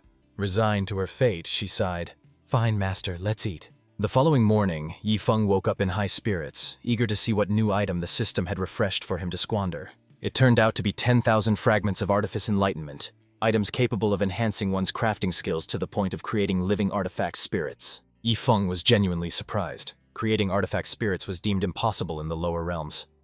Now the only question was, how could he waste such a treasure? Just then, Chu Hongshan approached, and noticing the troubled look on Yifeng's face, he asked what was weighing on his mind. Having heard that the Grandmaster squandered treasures daily, Chu was curious. Yifeng looked at him and asked, "Elder Chu, as a refiner, do you still pursue the apex of the artificer's path?" Chu Hongshan shrugged, admitting that ever since acquiring the heavenly tier furnace, he had become complacent and lost the drive to improve further. Hearing this, Yifeng smirked mischievously. "So, you've given up?" Chu Hongshan felt a sudden chill under that intense gaze but nodded in affirmation. Yifeng immediately decided to dump the artifice fragments on him, revealing the glowing shards in his hand. Chu Hongshan's eyes widened in shock as he recognized the legendary items, begging Yifeng not to waste such precious treasures on a washed-up refiner like him. But Yifeng insisted, explaining that a quitter was exactly the kind of person he was looking for. Realization dawned on Chu Hongshan. "Wait, so you're just using me to squander these?" "Exactly," Yifeng replied. "Once you absorb these 10,000 fragments, you'll be able to forge artifact spirits. Then you can upgrade all the sect's pots and pans." Chu Hongshan looked horrified at the prospect of using god-tier skills for kitchenware, declaring he would rather not use the fragments at all. Yifeng merely grinned, already formulating a plan to force his hand. He mimicked a blade with his hand, slashing at his own left arm while muttering about chopping it off to practice swordsmanship, a clear threat involving his one-armed bodyguard. Chu Hongshan instantly folded, suddenly deciding that crafting pots and pans with artifact spirits was a brilliant idea, much to Yifeng's satisfaction. After consuming 10,000 fragments, Chu Hongshan continued the journey alongside Yifeng. However, a worry nagged at him. Creating an artifact spirit would inevitably trigger a lightning tribulation, a force far too powerful for him to withstand alone. Yifeng brushed off at the concern, assuring him that the one-armed madman was strong enough to block any tribulation that came their way. Chu Hongshan warned that interference would trigger a true thunder tribulation, but Yifeng laughed it off, claiming that even the heavenly Tao wouldn't dare make a sound in the presence of his guard. This left Chu Hongshan reeling. If Yifeng wasn't bluffing, having a guard who could rival the heavenly Tao meant his master's identity was truly terrifying. Just then, Yifeng noticed a disturbance nearby and signaled for the elder to halt. Down below, a trio of cultivators was desperately fending off a pack of vicious beasts. Chu Hongshan recognized the robes of the dark sorcery sect inner disciples, noting that they were outmatched by the frost mystic wolves, prompting Yifeng to ask about their power levels. Chu Hongshan quickly assessed the battlefield, confirming that both the disciples and the wolves were at the peak of the Foundation realm. Yifeng's eyes lit up, seeing the perfect opportunity to test his new, good and evil Buddhist prowess, while Chu Hongshan watched in anticipation to see if the young master lived up to the rumors. On the ground, the Dark Sorcery Sect disciples were barely holding the line against the relentless wolf pack. Yet, trust was scarce. They all held back their strongest moves, especially a disciple named Zia Hai who guarded his secrets closely. At the critical moment, Yifeng descended from the sky, ordering the trio to retreat while he handled the 5 frost mystic wolves alone. In a flash, his figure slammed onto the battlefield with lightning speed. Yifeng immediately activated the good and evil Buddha technique, summoning a dual avatar of divinity and demonic energy. With a simple command, he unleashed the technique's power. The demonic side of the avatar pulsed with an eerie purple light. The energy washed over the frost mystic wolves, instantly confusing their minds and forcing them to tear into each other. The nearby dark sect disciples were paralyzed with terror, overwhelmed by the sheer pressure of this mystic prowess. They didn't dare linger a second longer. But Yifeng's voice cut through the air coldly. "Who gave you permission to leave?" Suddenly, the Buddha avatar radiated a blinding golden light that purified the 3 disciples instantly. Muttering that they were degenerates deserving of death, they took their own lives to atone for their sins. Watching from above, Chu Hongshan was shaken. This power was truly terrifying. Realizing he was nearly affected himself, he urgently shouted for Yifeng to deactivate the technique. Yifeng immediately complied, powering down the ability. "Old Chu, did it get to you too?" Chu Hongshan stared at the corpses. "Yifeng, it seems you don't fully understand your own power." Yifeng admitted as much, noting that this was his first time actually using it. Chu Hongshan's face was a mask of disbelief. For the first time in his life, he was witnessing a technique that seemed to defy the very laws of the heavenly Tao. He deduced the mechanic. It forces the good to turn evil and attack each other, while compelling the evil to repentant madness, driving them to suicide. Just then, the system chimed in, alerting Yifeng to the presence of heavenly Tao tokens nearby. Yifeng was overjoyed. Had these guys come from the heavenly Tao battlefield? This was an unexpected windfall. He happily looted 2 heavenly Tao tokens. With these in hand, he could finally take his beautiful wife to Heavenly Tao City for a vacation. Chu Hongshan, unfamiliar with the items, asked what they were. Yifeng explained that they were exclusive entry passes from the Heavenly Tao battlefield. Having secured the tokens, Yifeng lost interest in the rest of the loot, leaving a pile of spiritual stones and treasures behind. Chu Hongshan was left speechless. Since when did spiritual stones and rare treasures become synonymous with trash? As they continued their journey, Chu Hongshan couldn't help but ask if Yifeng had other trump cards besides the Buddha. Yifeng thought for a moment. "Does the Sword Heart Realm's Death Sword Intent count?" Chu Hongshan was shocked. "You're a sword cultivator too?" Yifeng shook his head. He wasn't a cultivator, he just dabbled in sword intent. In fact, rather than cultivating himself, he preferred raising his pet. After all, even his dog had reached the Sword Heart Realm, becoming the mysterious Heaven Sect's first sword dog. Hearing this for the first time, Chu Hongshan was so stunned he nearly lost control of their flight, almost causing a crash. Chu Hongshan couldn't believe his ears. Damn it!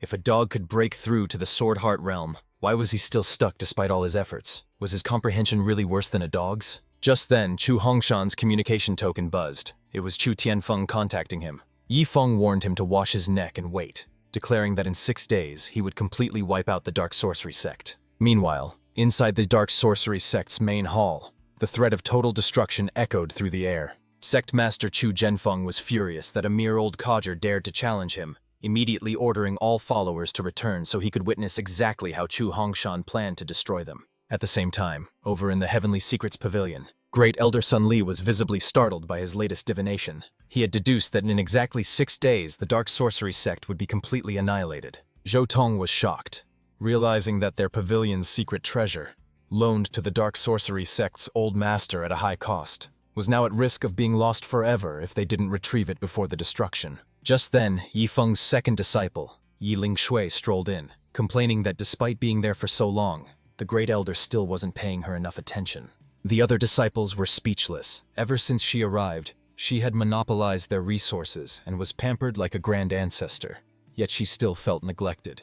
Great Elder Sun Li decided they had to retrieve the treasure within 6 days, regardless of the cost to their reputation, preparing the celestial peering telescope to determine the best candidate for the mission. Yilingzhu realized this was one of the pavilion's 3 great treasures, an artifact rumored to shorten a user's lifespan by several years with just a single glance. Feigning concern for the elder's health, but actually just curious to play with it, she volunteered to operate the telescope. But Sun Li immediately scolded her, refusing to let their precious future hope take such a risk. To prove she could handle it, Yiling Shui casually revealed the karma Dao patterns she possessed. Sun Li was flabbergasted that she possessed such rare markings, and he leaned in closer to inspect exactly how much karmic force they could withstand. Yilingzhu instantly slapped him away, scolding the old geezer for getting too close to a maiden, and knocking out one of his few remaining teeth in the process. Yilingzhu looked at him doubtfully, innocently asking if her karma Dao patterns were perhaps not as good as he expected. Sun Li practically wept with envy, explaining that while he sacrificed years of his life to use the telescope once,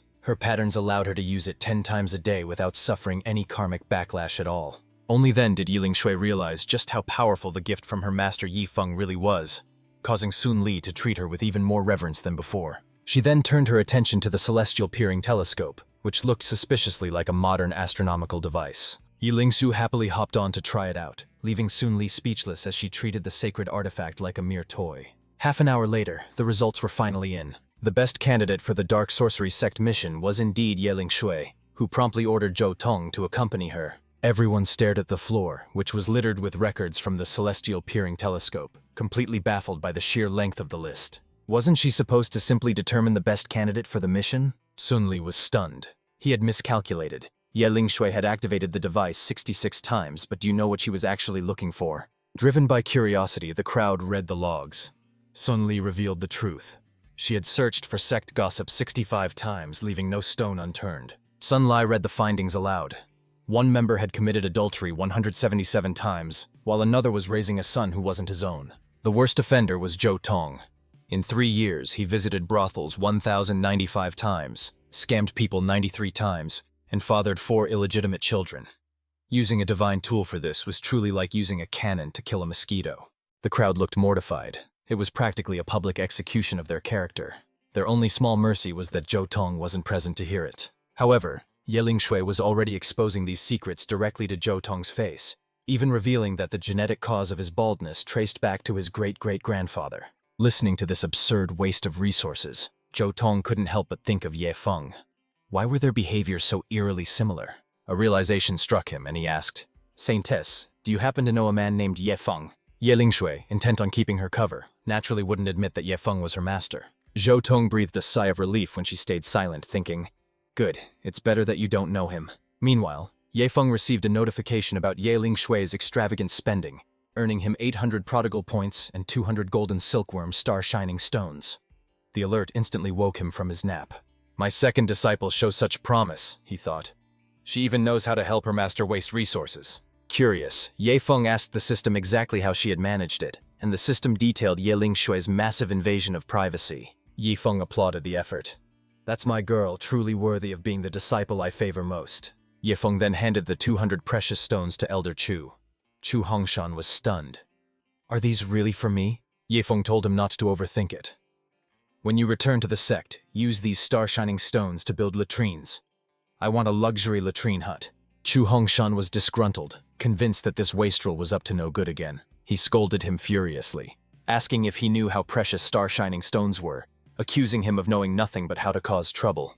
Though deep down, he just wanted the stones for himself. Yi Feng countered by mentioning that even the great ancestral elders supported him, so there was no need for anger, but Chu Hongshan refused to believe that the elders would join in such madness. He immediately contacted the ancestral elders to complain, demanding to know why those old geezers were letting Yi Feng waste such valuable resources without intervening. However, once the elders explained that the hut was being built specifically to block thunder tribulations, Chu Hongshan instantly realized he had been too narrow-minded. He immediately did a complete 180 and voiced his strong support, leaving Yi Feng confused by how quickly the elders' attitude had shifted. Meanwhile, back at the headquarters of the Qianhai Commerce Association, Huang Xiaofei was in the middle of continuing his rigorous training under Butler Meng's supervision. As old Meng and Chairman Huang watched, Meng confirmed the pill formula's authenticity and praised the boy's thriftiness, though Chairman Huang scoffed, knowing just how wasteful his son had been since childhood. But old Meng, having witnessed Yi Feng's spending habits,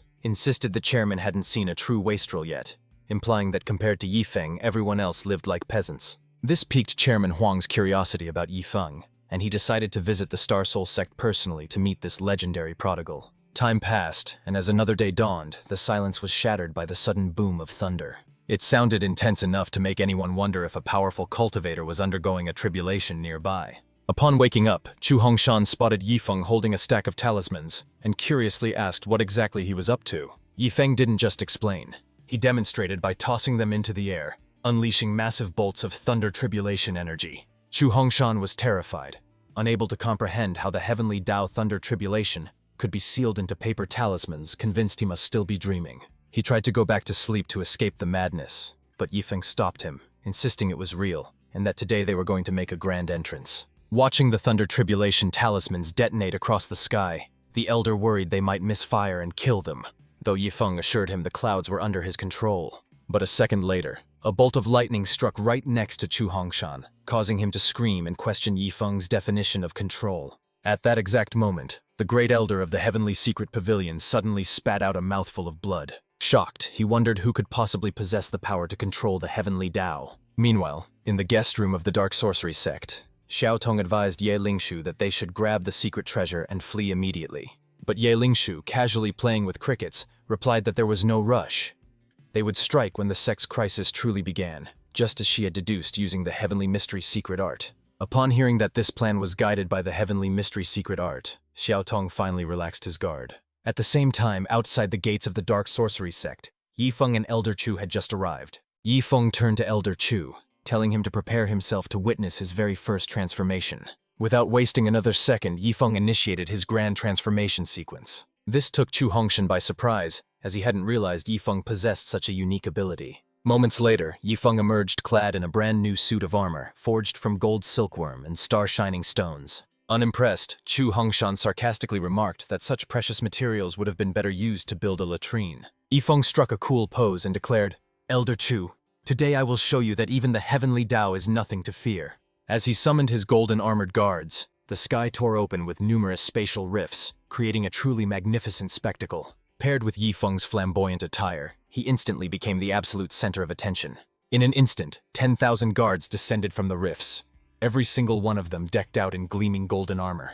Inside the dark sorcery sect, the disciples looked up in confusion, assuming someone was undergoing a heavenly tribulation. However, the high-ranking members of the sect realized immediately that this was something far more dangerous. One of the elders stood frozen, completely shocked by the overwhelming aura pressing down on them. Shou Chongshan, the former sect leader, emerged from seclusion, gazing up at the thundering sky with eyes full of terror. He turned and fiercely slapped the current sect leader who approached him, demanding to know exactly who they had provoked. Sensing the terrifying power above, he knew the dark sorcery sect was finished, lamenting that every single one of them would die today. Elsewhere, Yifeng stood beside the familiar muscular man in golden armor, who reported that the plan to annihilate the dark sorcery sect was ready to commence. Yifeng turned to Elder Chu with a smirk, snapping the old man out of his daze and telling him to lead the way if he wanted to settle his grudges. He promised that his guards would slaughter anyone the elder pointed at, urging him to simply enjoy this highlight of his life. Chu Hongshan trembled with excitement, realizing that today was the day he would finally exact his long-awaited revenge. Meanwhile, the sect leader, Zhou Chongxian, braced himself for a do-or-die battle against the invaders. He was eager to see who dared to suppress the heavenly Tao, considering it an honor to fall by their hands. But the moment the words left his mouth, Yifeng and Chu Hongshan suddenly materialized right in front of him. Wasting no time, Chu Hongshan raised a finger and singled out the specific targets he wanted dead. The guard candidates struck instantly, giving Chu Hongshan a rush of power.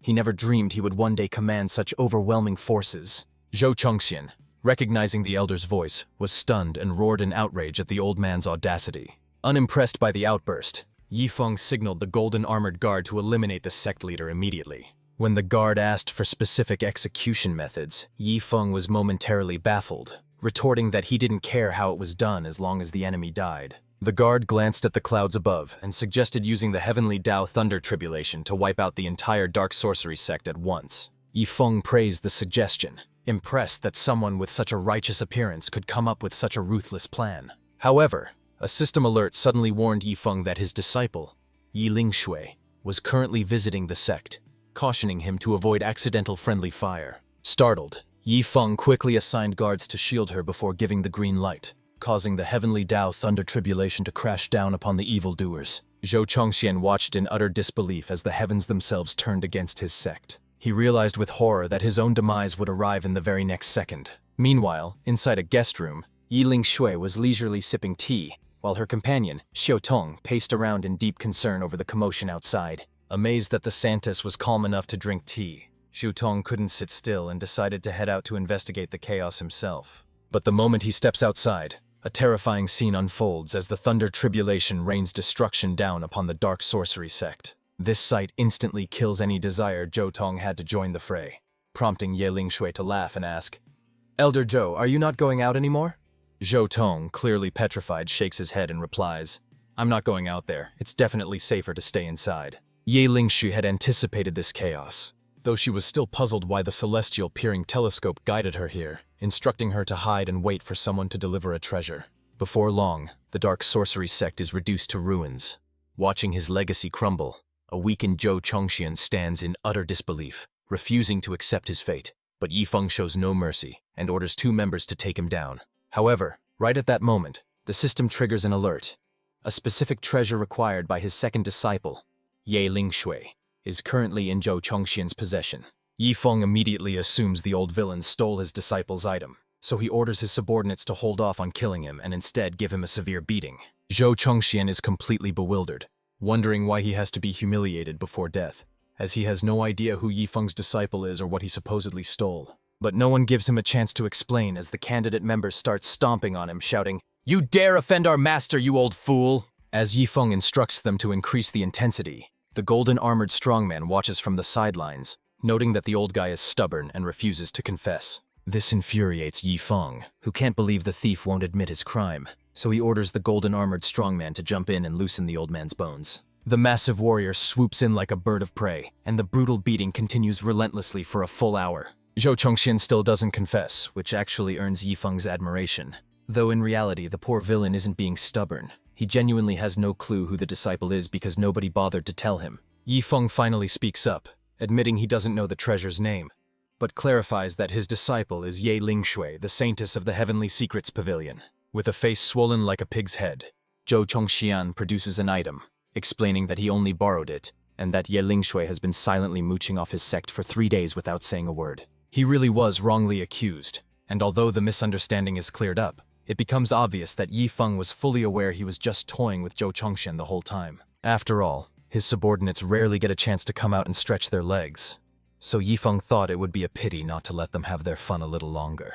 Zhou Chongxian is left feeling completely exasperated, not knowing whether to laugh or cry at the absurdity of his situation. He never imagined that a notorious demon lord like himself would one day be reduced to a mere punching bag used by Yi Feng to boost his team's morale. Yi Feng, however, remains completely nonchalant about the whole ordeal, shrugging it off as if it were nothing. Zhou Chongxian snaps, channeling the last of his strength into a desperate, explosive lunge straight at Yi Feng. Chu Hongshan reacts instinctively, stepping in to shield Yi Feng from the incoming attack. But before he can land a hit, the golden-armored guard effortlessly disperses Zhou's aura with a single slap, coldly stating that his life depends entirely on the master's whim. Chu Hongshan stands frozen in an existential crisis, his understanding of the world completely shattered by the absurdity of the situation. Yi Feng, increasingly pleased with his summons performance, asks for his name, only to learn that mere guards aren't entitled to such luxuries. Yi Feng waves off the tradition, declaring that rules are meant to be broken. He bestows the name Yi Huan upon the guard, granting him the honor of being the first to receive a name from him. The golden-armored guard freezes, utterly stunned by this unexpected generosity. He immediately drops to his knees in gratitude, pledging his eternal loyalty before Yi Feng orders him to finish off Zhou Chongxian while the rest of them return the treasure. Meanwhile, back in the safety of the guest room, Zhou Tong strains his ears, listening for any sign of battle, but the eerie silence leaves him wondering if the dark sorcery sect has truly been annihilated. Suddenly, Yi Lingshui cries out in alarm, warning Zhou Tong to look behind him. It's Yi Huan, who swiftly executes a memory-erasing strike on Zhou Tong, knocking the old man unconscious instantly. Mistaking the guard for an enemy, Yi Lingshui immediately assumes a combat stance, ready to defend herself. But a split second later, Yi Feng emerges from behind the guard, teasingly asking if his disciple missed him. Without wasting a moment, he hands over the retrieved treasure to a relieved Yi Lingshui. Overjoyed, Yi Lingshui throws her arms around Yi Feng, praising her master's incredible abilities. Chu Hongshan watches the reunion with total confusion, trying to calculate the complex web of relationships between the Saintess Yifeng and Luo Chenshui. Realizing that trying to understand this logic might actually be dangerous, he decides it's better to just stop thinking about it altogether. As Yifeng sheds his heavy golden armor, Yi Lingshui asks if he had any other reason for coming here besides wiping out the dark sorcery sect. Yifeng gives an awkward smile, admitting that he was partly compelled by a mandatory mission from his system. Yi Lingshui interprets the dark sorcery sect's interference as a mere hiccup in his grand design, praising the powerful karma Dao patterns he gave her as the key to eventually controlling the Heavenly Secrets Pavilion. Yifeng is left utterly speechless. His second disciple is talented in every regard, but her imagination is simply far too wild. Suddenly, Yifeng notices Chu Hongshan scribbling something down nearby. Flustered, Chu Hongshan promises to keep his mouth shut about everything he's seen, swearing that if he leaks a word, the one-armed man can chop him to pieces. Yifeng sighs internally, wondering why everyone overanalyzes him, but he warns old Chu to remember that vow or face the consequences. Chu Hongshan breathes a sigh of relief, grateful that the master didn't inspect his notes, otherwise he would have been in grave danger. Turning his attention to the unconscious Xiao Tong, Yifeng asks Yi Lingshui how she plans to explain the situation to him when he wakes up. Yi Lingshui assures him not to worry, claiming she has a perfect explanation prepared for her senior brother, so Yifeng decides not to interfere. Before departing, he finally bestows upon Yi Lingshui the 2 techniques he hadn't passed down to her during their last meeting. With the farewells concluded, Yifeng signals Elder Chu to leave, and as they travel, he checks the rewards earned from this mission. He receives 300,000 prodigal points and the 1,000 Souls Bloodlust banner, a growth-type artifact that consumes the user's blood to fuel thousands of soul-attacking evil spirits. Yifeng is amazed by its raw power, realizing that if he brings it to the celestial realm, it could evolve into a demonic immortal weapon, though feeding it his own blood is a hassle. However, the system immediately reprimands him for his lack of ambition, scolding him for coveting such a trashy item when he should aim higher. The system reassures him that while things are starting slow, it will eventually replace these meager rewards with true power, though Yifeng wonders if he's just being promised a pie in the sky. To prove its worth, the system thoughtfully grants him a new ability, the Destruction God Eye, capable of annihilating all things when opened, usable once per day. Yifeng accepts the reward with a grin, finally praising the system for doing something actually humane for a change. Eager to test this new power, he steps outside and targets a distant mountain to witness the devastation firsthand. He activates the Destruction God Eye, and a shocking, terrifying aura begins to slowly awaken from within him.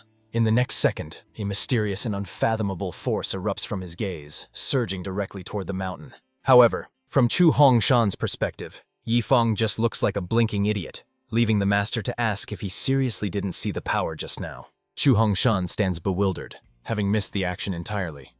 I didn't see a thing. He turns his gaze toward the horizon, only to realize that the massive mountain that once stood there has vanished without a trace. Shocked, Chu Hongshan exclaims, "How on earth did an entire mountain just disappear?" Yifeng waves off the question. "Let's not worry about that.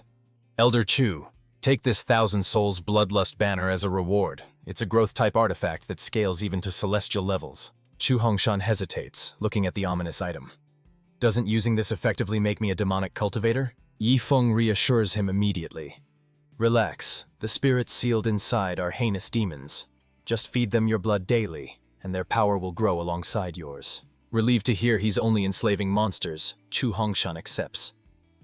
Yifeng then sends him back to his sect, claiming he has other business to attend to. Meanwhile, at the Summit Sect's main hall, sect leader Chen Jingfeng demands a status update. His disciple confirms that all resources will be delivered to the demon-suppressing cave tonight. Chen Jingfeng bursts into laughter. After a century of planning, the ancient demon ancestor will finally break his seal, forcing all other sects to submit or face total annihilation. A few hours later, Yifeng successfully sneaks into the Mystic Realm Grand Tournament, hosted by the Summit Sect, with Yiwan acting as his escort. Upon arrival, the system chimes in with an alert. Today's spendthrift item has refreshed, 200 soul spheres. These spheres contain incredibly pure energy, specialized items crafted by those who dedicate their lives to soul cultivation. Yifeng is puzzled. Soul cultivators? Like mental attacks? The system launches into a long explanation about soul power's utility for alchemists and arrays, but Yifeng quickly tunes out the boring lecture. He interrupts the system, asking, "Are you just trying to bait me into triggering a plotline inside that cave?"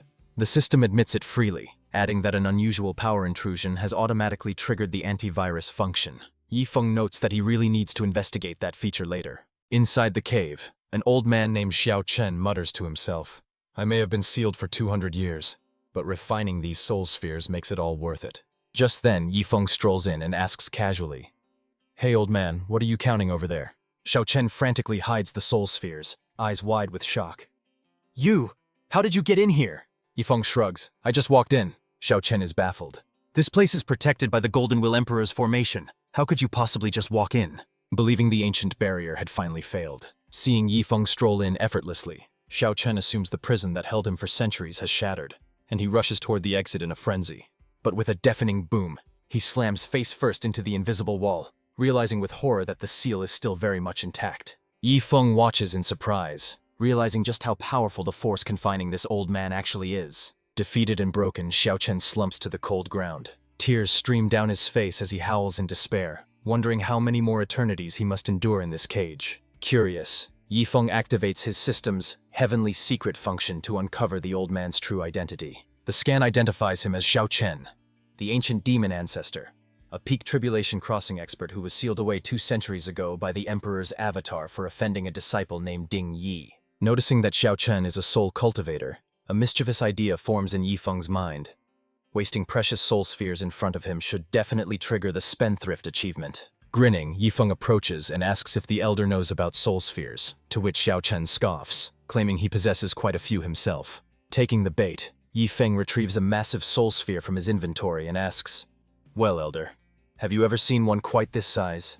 Xiao Chen's eyes widen in shock, unable to comprehend how such a colossal treasure could exist in the mortal realm. Suddenly, Yifeng launches into a 3-point shooting form, leaving Xiao Chen dumbfounded as he screams for him not to throw it. But it's too late.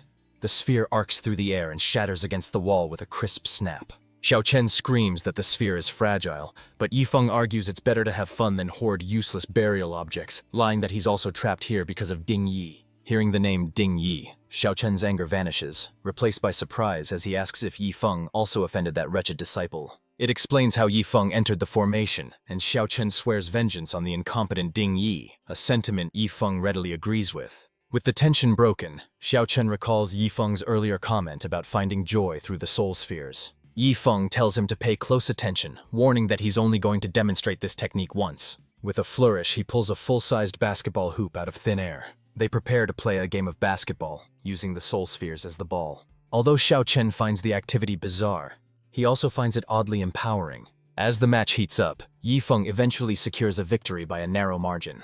In the process, 200 soul spheres are wasted, racking up a massive amount of spendthrift points. Hooked on the game, Xiao Chen asks for more balls, but Yifeng laughs and turns the question back to the elder.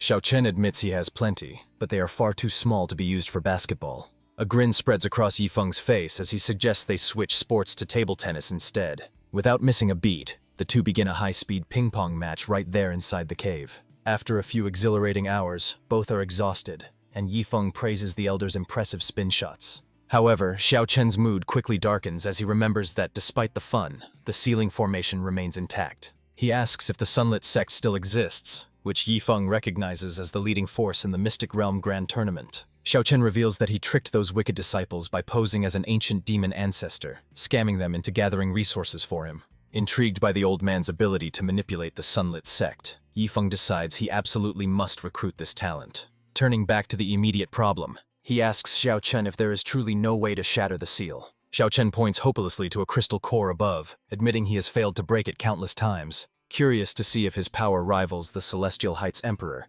Yifeng instantly activates his Destruction God Eye. In a split second, the impenetrable formation core is completely obliterated. Xiao Chen stands in utter shock, scarcely believing that the barrier is gone and his freedom is finally at hand. Yifeng turns to him with a casual smile and asks the elder if he's ready to go for a walk. Stepping out of the cave to witness the dancing stars, Xiao Chen finally accepts the reality of his liberation.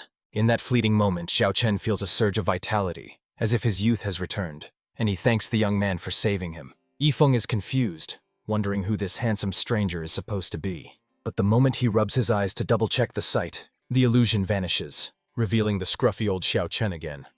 Yifeng wonders if his God Eye of Destruction is causing hallucinations and decides he needs some rest. Meanwhile, high above in the Golden Will Palace of the Celestial Realm, the Golden Will Emperor is intrigued, surprised that a mere mortal from the lower realm managed to shatter his formation. At the same time, deep within the soul-destroying valley of the mysterious heaven continent, Ding Yi, the emperor's direct disciple, receives word of the escape as well. He didn't expect Xiao Chen to break free, but without the Golden Soul Holy Spirit tree or a master to guide him, the old man poses no threat. Back in the forest, Xiao Chen regrets burning through his energy reserves. He explains that his feud began when Ding Yi stole the spirit tree by calling in reinforcements he couldn't fight alone. Sensing an opportunity, Yifeng decides to invite the veteran cultivator to join their cause. With nowhere else to go and feeling indebted to his rescuer, Xiao Chen agrees immediately, on the condition that he joins as an elder. Yifeng then asks if Xiao Chen plans to seek revenge against Ding Yi, or finally ascend to the celestial heights now that he's free. Xiao Chen shakes his head. He knows that ascending means facing the Golden Will Emperor, which guarantees a fate far worse than death. Yifeng sighs at the answer, disappointed by the old man's utter lack of ambition. Suddenly, Yifeng gets an idea. He asks the system if giving a powerful new elder 1,000,000 spiritual crystals counts as a valid expense, and the system approves the transaction. Delighted, Yifeng hands over the money, claiming that as the sect master's disciple, it's only proper to offer a humble welcome gift of 1,000,000 crystals. Xiao Chen is dumbfounded, wondering if the continent's entire economy has collapsed due to inflation during his 200 years of imprisonment. Yifeng is speechless, thinking the old man should be questioning his wealth, not the global economy. However, Xiao Chen suddenly refuses the gift and backs out of the deal. Yifeng's behavior is too bizarre, and he suspects the boy might be a target of the Golden Will Emperor. Seeing Xiao Chen turn to leave, Yifeng plays his trump card, producing a soul sphere and warning, "Elder, if you refuse, I'll just hand these 100 spheres to someone else, and I have plenty more where they came from." Sure enough, the mention of soul spheres instantly grabs Xiao Chen's attention, and his demeanor flips completely. "How could I refuse? I'm more than eager to join the family." This extravagant bribe triggers the system, rewarding Yifeng with 300 spendthrift points and 100 bottles of soul-purifying water, a rare item capable of cleansing a soul to the point of triggering a divine transformation. Yifeng glances at the elder, realizing that this specific reward seems tailor-made for someone like Xiao Chen. Curious, he asks, "Elder Xiao, if I possessed a treasure capable of purifying the soul to its absolute limit, what would happen to you?" Xiao Chen, familiar with such legends, claims that if he used it, he would immediately ascend, a process not even a heavenly emperor could interrupt. Hearing this, Yifeng instantly decides to withhold the water, preferring to test it on other sect members first, prompting the system to mock him. "Host, are you chickening out?" Faced with the prospect of overpowering the #1 sword god of the mysterious heaven continent, Yifeng isn't taking any chances. Meanwhile, the newly freed Tribulation Crossing expert begins to question his life choices as he watches Yifeng's erratic behavior. As they prepare to leave, Xiao Chen is puzzled to see Yifeng casually toss a spirit stone onto the ground. "Why throw away a spirit stone?" he asks, confused by the waste. Yifeng explains that he's deciding the winner of the Secret Realm competition. Whoever picks up this stone will be crowned #1. Xiao Chen finds it amusing, realizing that since he's already looted all the Sunlit Sect's resources, this single medium-grade spirit stone is literally the only treasure left in the entire realm. Moments later, Yifeng and his group emerge from the secret passage, greeted by the light of the setting sun. Xiao Chen takes a deep breath, feeling a profound sense of relief to finally be back in the outside world. Suddenly, he senses a sharp movement coming from behind. In a flash, Little Blood charges in wielding the heavenly tier furnace cauldron, convinced Yifeng has been kidnapped, while Xiao Chen instantly prepares to engage this new enemy. Yifeng is snapped out of his thoughts by the sudden commotion. He quickly shouts to halt the violence, yelling, "Stop! We're all on the same side!" Both Xiao Chen and Little Blood freeze in their tracks, stunned and utterly confused by the situation. Yifeng makes the introductions, presenting Little Blood as both his battle pet and the sect guardian Great Demon. He then gestures to Xiao Chen, introducing him as the sect's newest elder. Little Blood smiles awkwardly, apologizing for the earlier misunderstanding, but Xiao Chen is too distracted by the heavenly tier furnace cauldron in the demon's hand to care. Little Blood casually explains that every elder gets one for combat, leaving Xiao Chen bewildered. If these treasures are so common now, he regrets not selling his own centuries ago. Seeing his confusion, Little Blood clarifies that these items aren't cheap. It's simply that their master operates on a completely different level of wealth. Yifeng assures him that the market hasn't crashed. He's just an outlier, though he privately wonders if Xiao Chen's sanity can handle meeting the sect's legendary sword-wielding dog. Turning to Little Blood, Yifeng instructs him to contact the senior disciples and merely go through the motions at the contest, as the secret realm has already been picked clean. Little Blood nods, acknowledging the order to return to the sect immediately after the event. A few hours later, Yifeng and Xiao Chen arrive back at the Star Soul sect, standing before its dilapidated cobweb-covered gates. Xiao Chen is speechless at the ruin, but he suddenly senses a terrifying sword-heart realm intent, wondering in amazement if a grandmaster resides within this dump. Yifeng offers a knowing smile, inviting him inside, though he's internally annoyed that the dog is leaking sword intent instead of just sleeping. As they step through the gates, they are greeted by the absurd sight of the sect's watchdog diligently practicing martial arts. Xiao Chen questions his entire reality, wondering how the world changed so drastically during his 200-year imprisonment. Old Bai suddenly appears to welcome Yifeng back, confirming that the dog has already consumed every last drop of the marrow-cleansing elixir. Noticing the stranger, Old Bai glances at Xiao Chen and asks, "And who might this gentleman be?" Internally, Old Bai dismisses Xiao Chen as a ragged beggar clinging to Yifeng's coattails, instantly feeling the pressure of having yet another competitor for the master's favor. Meanwhile, Xiao Chen scans the area and is terrified to realize the sect houses 3 Tribulation Crossing Realm experts and 2 in the Origin Spirit Realm. He glances back at the broken gate in disbelief, wondering if this insane level of power is just the standard for sects nowadays. He feels utterly disheartened, questioning if Tribulation Crossing Realm cultivators have become as common as cabbage. His shock only escalates when Chu Hongshan returns, casually carrying the terrifying Thousand Souls Bloodlust banner that Yifeng had gifted him. That is definitely a demonic immortal weapon. Naturally, such a massive commotion instantly draws everyone's attention. Luo Qinshu questions Chu Hongshan about the weapon's origin, while Yifeng stands by, simply admiring her beauty. He then introduces Xiao Chen, presenting him as a prospective elder for the Star Soul sect, a soul cultivator powerful enough to ascend at any moment. The crowd is floored by this revelation, but Old Bai feels a pang of dismay, realizing this newcomer is even stronger than the great ancestral elder. Xiao Chen is surprised by their shock, not realizing that his level of strength is considered a rarity here. To secure Xiao Chen's loyalty, Yifeng casually spends 83,000 points to crack open some jars, revealing 100 Golden Soul Holy Spirit trees. He then dispatches Old Xia to give Xiao Chen a grand tour of the sect. Next, he summons Chu Hongshan and Luo Kai for a special task, prompting a dry remark from Luo Qinshu about him bossing the elders around. Yifeng chuckles, claiming it doesn't matter since they'll be husband and wife soon, while Luo Qinshu rolls her eyes, thinking the sect is already doomed anyway. Later, Yifeng heads to the elders' quarters and instructs Luo Kai to immediately demolish a specific courtyard. Luo Kai is baffled, asking why they need to tear down a perfectly good building.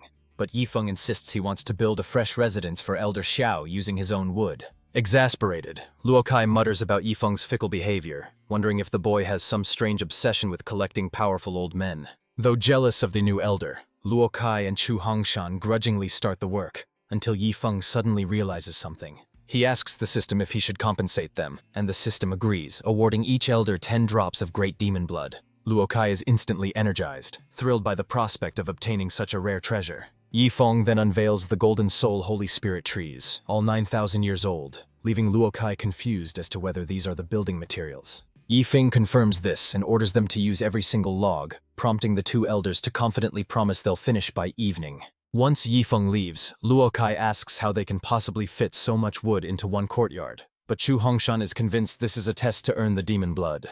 Meanwhile, Old Xia tours Xiao Chen around, revealing that Luo Chen Shui is actually the daughter of the Star Extreme sect leader. Xiao Chen is taken aback, instantly recognizing the Starstream sect's formidable reputation. He recalls Ye Feng calling this a small sect and thinks, small. This branch rivals a top-tier Holy Land or the Star Extreme sect in power. Suddenly, he notices Old Xia frantically popping pills and gagging, prompting him to ask, Old Xia, why torture yourself with those if they make you sick? Old Xia asks if he knows about the impurity-free spirit body, and Xiao Chen admits he's heard of it, though he ignored the details as a soul cultivator. It doesn't matter, you'll be taking them soon enough, Old Xia grunts. They taste worse than excrement. Xiao Chen is visibly horrified by the prospect. They walk past a latrine fashioned from a priceless heavenly tier furnace cauldron, leaving Xiao Chen baffled. Why is there a toilet? Cultivators don't need to use the bathroom. Taking a closer look, Xiao Chen freezes. Wait, that's a legendary artifact. Is this Ye Feng's courtyard? You guessed it, Old Xia confirms. Insider tip. He plans to build a bathroom out of golden silkworm star-shining stones. Just using it will help you transcend tribulation. Xiao Chen feels his sanity slipping away as he processes this overwhelming information. Using a furnace as a toilet is insane enough, but building a bathroom out of divine stones?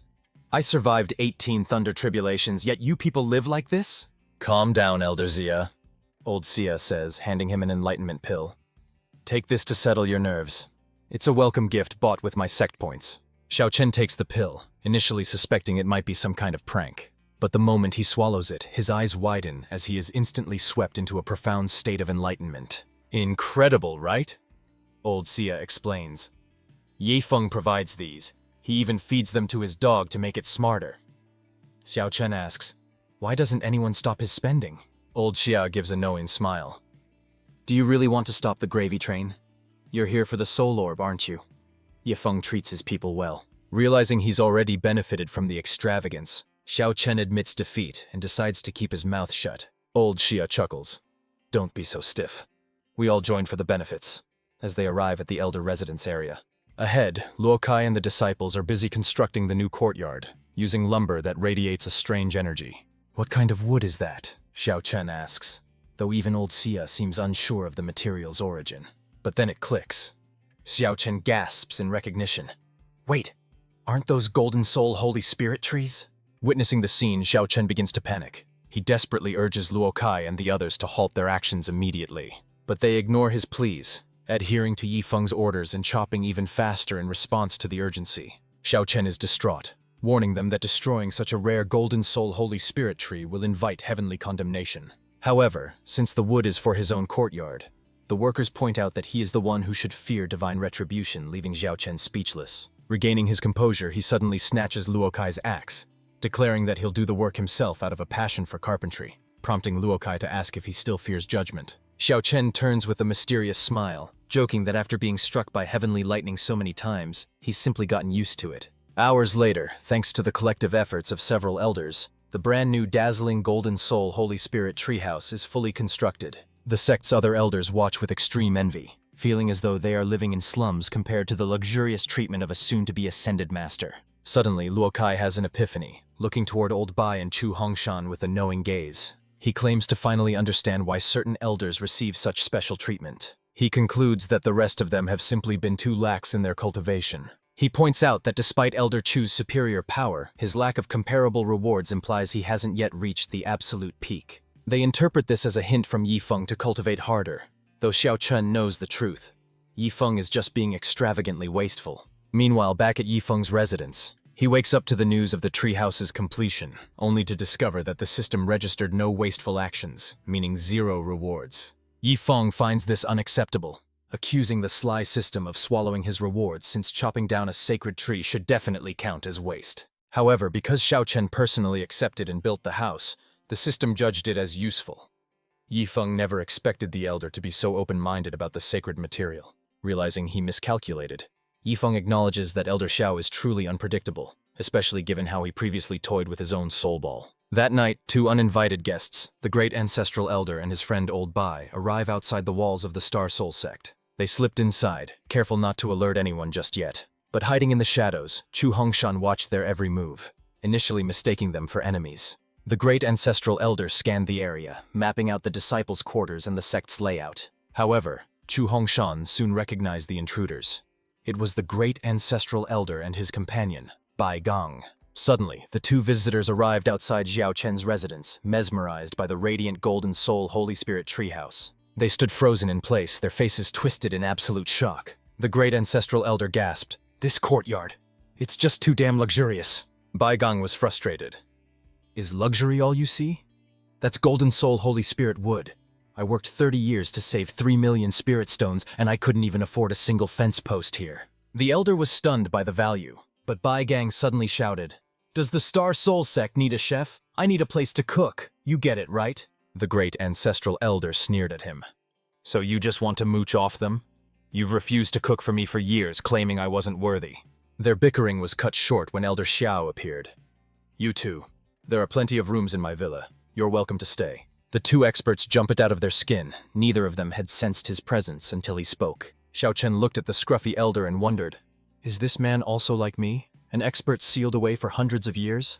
The great ancestral elder was rattled to find someone stronger than himself here, while Bai Gang couldn't believe such a titan was living so quietly. Chu Hongshan finally stepped out, teasing the 2 old men for sneaking around their own allies' sect. He formally introduced Elder Xiao, a newly joined member and a supreme soul cultivator on the verge of ascension. The great ancestral elder felt defeated.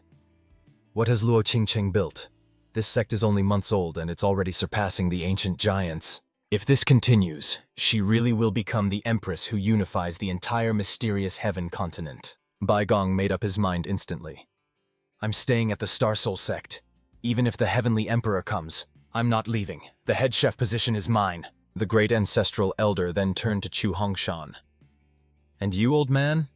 Why are you here? Chu Hongshan smiled awkwardly. Well, the sect needed someone to forge pots and pans. The great ancestral elder was left speechless. What happened to your path as an artificer? Didn't you vow to forge heavenly tier equipment and become the #1 craftsman of the mysterious Heaven Covenant? Chu Hongshan, however, had clearly lost interest in such lofty ambitions. Ever since I met Yi Feng, I've had an epiphany. I just go with the flow now. I'm very zen. The elder wasn't buying it and pressed him for the truth. What did Yi Feng give you? Chu Hongshan shrugged. Not much. Just 10,000 shards of the Artificer's Path. I can even forge low-grade artifact spirits now. Bai Gang was instantly envious, having not expected such generous benefits. Old Chu, once I officially join the Star Soul sect, remember to take good care of me. Chu Hongshan was surprised. You're planning to become an elder too? But Bai Gang shook his head, feeling that being a simple chef was good enough for him. Xiao Chen was completely baffled by the trio's antics. What happened to keeping a low profile? This sect is getting more flamboyant by the day. I just hope Celestial Heights doesn't notice me, he mused, still harboring fear regarding the Golden Will Emperor. As a new day dawned, Luo Qinshu was busy entertaining the great ancestral elder. She was surprised that he and his friend had arrived secretly the night before without notifying her. The great ancestral elder, indifferent to formalities, cut to the chase. How about I resign from my current post and join your Star Soul sect as an elder? Luo Qinshu immediately refused. You are a pillar of the Star Extreme sect. What would happen to the other ancestral elders if you left? He couldn't argue with that logic. She knew the elder had come for Yi Feng. If she allowed him to switch allegiance, the others would surely follow, and eventually even her father would return. That would leave her succeeding the Star Extreme sect. What kind of mess was this? Suddenly, Luo Qinshu asked a question. Didn't you say you came here with a friend? Where is he right now? Meanwhile, at Yi Feng's residence, Old Bai was already showcasing his culinary skills. The incredible taste of the food had instantly won Yi Feng's heart. Old Bai explained this process proudly. This dish is made from the meat of the mighty demon ape, stewed with various spiritual grasses. The heat, quantity, and timing are all crucial. Yi Feng was thoroughly enjoying the meal. Old Bai, having you here at the Star Soul sect is absolutely fantastic. As if on cue, Yi Feng's extravagant purchase for the day arrived. A set of 7 series Dragon Chant swords, which looked suspiciously like kitchen utensils. Indeed, they were specialized cooking tools. The set included 7 different blades, each imbued with a dragon-type artifact spirit designed to maximize the preservation of spiritual ingredients. However, Yi Feng worried that such an extravagant item might intimidate Old Bai, and he certainly didn't want to lose the man's expert cooking. Suddenly, Yi Feng had a brilliant idea. He would simply gift the knife set to his disciple, Wu Feng, who had always been responsible for his meals anyway. He turned to Old Bai and asked if he'd be interested in taking on a disciple, but the chef was surprised, wondering if the Star Soul sect actually had anyone pursuing the culinary path. Yi Feng clarified that Wu Feng wasn't a chef, but a third-rank alchemist specializing in the pill path. Since alchemists understood spiritual herbs, Old Bai was willing to consider it, though he was curious why Yi Feng was pushing for this. Just as they were discussing the matter, Wu Feng arrived on the scene. Yi Feng wasted no time in introducing Old Bai to him. He explained, Wu Feng, you've been handling my meals for a long time, but meet Old Bai, the sect's new head chef. Wu Feng's eyes lit up, assuming this meant he would no longer be burdened with cooking duties, and could finally return to his true passion, alchemy. However, that excitement instantly curdled into confusion when Yi Feng suggested he become Old Bai's disciple and switch to the culinary path permanently. Wu Feng was baffled, asking why an alchemist should become a cook. But Yi Feng simply handed him the extravagant set of knives, insisting that a culinary cultivator needed proper tools. The moment Wu Feng grasped the handles, he was astonished by the immense power radiating from the 7 blades. Suddenly, 7 dragon spirits ascended into the sky, causing a massive commotion throughout the entire Star Soul sect. Once again, the sect was enveloped in the chaotic energy of a thunderous anomaly. It was reminiscent of previous events involving Dragon Soul artifact spirits, leaving Luo Qinshuang resigned as she wondered what Yi Feng was up to this time. Meanwhile, the rest of the Star Soul sect was startled. wondering why there seemed to be a thunder tribulation occurring every single day. Xiao Chen realized just how unpredictable this sect was. It was only his second day, and he was already witnessing a heavenly Dao thunder tribulation. Back at the peak, having given away the extravagant purchase, Yi Feng completed his prodigal task and received 100 culinary enlightenment fragments, as the dragon spirits had already accepted Wu Feng as their master.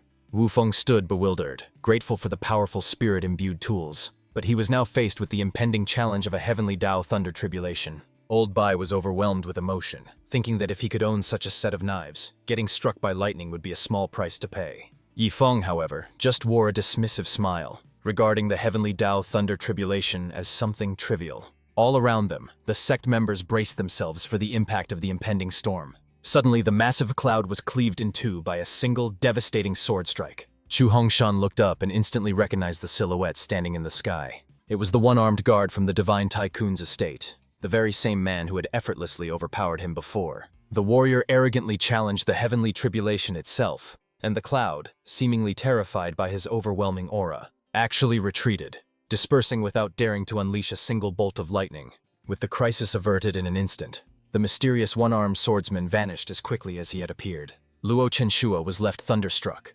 Even in her past life within the upper realm, no one would dare provoke a monster like that, let alone find one here in the mortal world. Just then, Yi Feng arrived with Wu Feng, asking if his master was shaken, but Luo Chenshua was more interested in the Dragon Soul artifact spirits swirling around them. Wu Feng explained that the spirits came from the kitchen knives Yi Feng gave him, noting that since he lacked alchemy talent, he had become Old Bai's disciple to pursue the culinary arts instead. Luo Chenshua sighed in resignation, respecting his choice, though she couldn't help but ask if he actually possessed any talent for culinary cultivation. Wu Feng smiled confidently and replied, "Sectmaster, talent has nothing to do with it." He explained that Yi Feng had given him 100 enlightenment fragments, allowing him to instantly master 4th-rank dishes without needing natural skill. Old Bai was flabbergasted that Yi Feng could turn a novice into a master chef instantly. In his eyes, Yi Feng was no longer just a man, but a god worth serving eternally. Suddenly, Luo Chenshua turned her gaze to Old Bai and asked when he had joined their sect, confusing Yi Feng, who assumed his master had recruited the old man herself. Bai Gong froze, realizing he had just sort of tagged along and never actually received official approval to join. Facing her scrutiny, Old Bai trembled in silence, while Yi Feng quickly clarified that he had nothing to do with it, believing the recruitment was her idea all along. Sensing the awkwardness, Luo Chenshua ordered everyone out except Yi Feng, causing the great ancestor to complain that he was being kicked out right after arriving. However, Old Bai didn't let him linger and swiftly dragged the complaining elder away. Now alone in the hall, Luo Chenshua turned to Yi Feng, her voice calm but serious, and said, "I know you are hiding many secrets. Furthermore, many of the items you possess clearly don't originate from the mysterious Heaven continent, so I have 2 questions for you. First, is the renowned one-armed swordsman connected to you?" Yi Feng nodded instantly, confirming her suspicion. Luo Qinshuang then posed her second question. "Do you have ulterior motives for getting close to me?" With a shameless grin, Yi Feng admitted, "Yes, I do." She demanded he clarify his intentions immediately, and Yi Feng seized the opportunity to confess his feelings. "Because I like you," he declared. "I want to marry you and grow old by your side." Flustered and angry at his boldness, Luo Qinshuang immediately ordered him to leave. The system chimed in to mock him. "Is that what you call love? You just want to sleep with your beautiful master, you despicable lecher," Yi Feng retorted. "What do you know? Sweet nothings are essential for romance." Changing tactics, Yi Feng suggested they prepare some dishes so they could discuss things properly over a meal. After notifying Old Bai, the cook, to get things ready, they sat down to a lavish spread, where Yi Feng finally asked, "Master, aren't you curious about my true identity?" Although curious, Luo Qinshuang knew that some mysteries were better left unsolved, as knowing too much could often be dangerous. Seeing her hesitation, Yi Feng decided to drop a bombshell. "Master, are you familiar with the Boundless Sanctuary?" Shocked and agitated by the mention of that sacred place, Luo Qinshuang slammed the table, demanding to know how he possessed such knowledge. She panicked internally. Did Yi Feng actually know that she was the reincarnation of the Boundless Sanctuary's holy maiden? Yi Feng didn't elaborate. He simply wanted to prove he meant her no harm. Instead, he revealed 2 Heavenly Dao tokens and invited her to visit Heavenly Dao City. Luo Qinshuang sighed in relief, realizing that if a man of his capabilities wanted to hurt her, she would have been dead long ago. Putting her doubts aside, she questioned the logistics. "We aren't in the battlefield. Can we really enter from here?" Yi Feng shrugged. "I'm not sure, but let's give it a try." With that, they each activated a token. Instantly, a familiar swirl of smoke enveloped them. Moments later, Yi Feng found himself standing once again within the walls of Heavenly Dao City. He exclaimed, "Master, I didn't expect that to actually work." However, Luo Qingshui was nowhere to be seen, leaving Ye Feng confused about his master's sudden disappearance. Just then, the same taxi driver Ye Feng had encountered during his first visit to Heavenly Dao City pulled up looking for customers. The driver immediately recognized Ye Feng and assumed he was still too broke to afford a ride. What the driver didn't realize was that Ye Feng was now holding a loaded Heavenly Dao card. Catching a glimpse of the card, the driver was instantly floored by the staggering number of Heavenly Dao points displayed on it. Ye Feng told him to drive wherever necessary and deduct whatever cost he needed, as he had to find someone urgently. However, the driver warned him that the Heavenly Dao token only granted a half-day stay, which wasn't nearly enough time to cover the vast city by car. Taken aback by the sheer scale of the city, Ye Feng quickly abandoned the idea of searching blindly in a taxi. Instead, he decided to utilize the peering into heavenly secrets feature to track her down. Meanwhile, Luo Qingshui was standing in front of a shop, staring intently at the merchandise. They sold products from the Golden Soul Holy Spirit tree, but even a small branch cost 50,000 Heavenly Dao points, equivalent to 50,000 top-grade spirit stones. As she browsed further, Luo Qingshui grew increasingly disheartened. A golden silkworm star shining stone was 100,000 points, and a sword heart advancement fragment was a whopping 5 million. There was even a heavenly tear furnace cauldron priced at an astronomical 20 million Heavenly Dao points. Luo Qingshui felt a wave of dismay, finally understanding why so many powerful beings were desperate to work here, as she longed to buy these treasures herself. Just then, Ye Feng finally located her, and a sudden idea sparked in her mind. She couldn't afford these items, but perhaps her disciple could. She hesitantly asked how many points he had recharged during his last visit, to which a panting Ye Feng casually replied, "Not much, just about 100 million.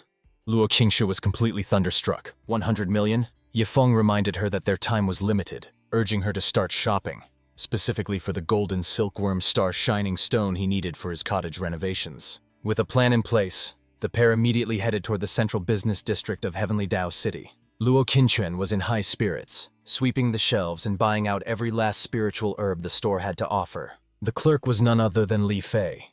Stunned by her spending, which reminded him of Yi Feng's lavish habits, he asked hesitantly, "Miss, are you sure? For an order this big, I'll need to ask the manager." Hearing the familiar voice, Yi Feng rushed over, his face lighting up. "Li Fei? Brother Yi, what on earth are you doing here?" Yi Feng leaned in close, grinning mischievously. "Don't tell me you got a Heavenly Dao token too?" Li Fei looked miserable as he explained. "Brother Yi, you don't understand. After I returned to the sect, the Grand Ancestor discovered my death sword intent. He picked out a massive greatsword and forced me to bond with it through a blood ritual. To my surprise, the sword held a Heavenly Dao token inside. I used it to escape here and get a job just to avoid that grueling sword training." Yi Feng chuckled, understanding the situation perfectly, and immediately whipped out a sword heart advancement fragment. "I know you hate training, so let me help you break through to the sword heart realm instantly." Li Fei panicked. "No! I escaped the ancestor only to fall into your hands?" Yi Feng ignored him, promising to save even more treasures just for him. Before he could protest, Li Fei was force-fed the fragments. Luo Qinchuan watched the scene, trembling as she thought, "That is just too cruel." Yi Feng continued the torment, stuffing him with more fragments until Li Fei slumped in defeat. "Fine, I'll just stay in Heavenly Dao City forever and never go back." Just then, the store manager appeared. Yi Feng had a brilliant idea. "Are you in charge? Name your price in Heavenly Dao points.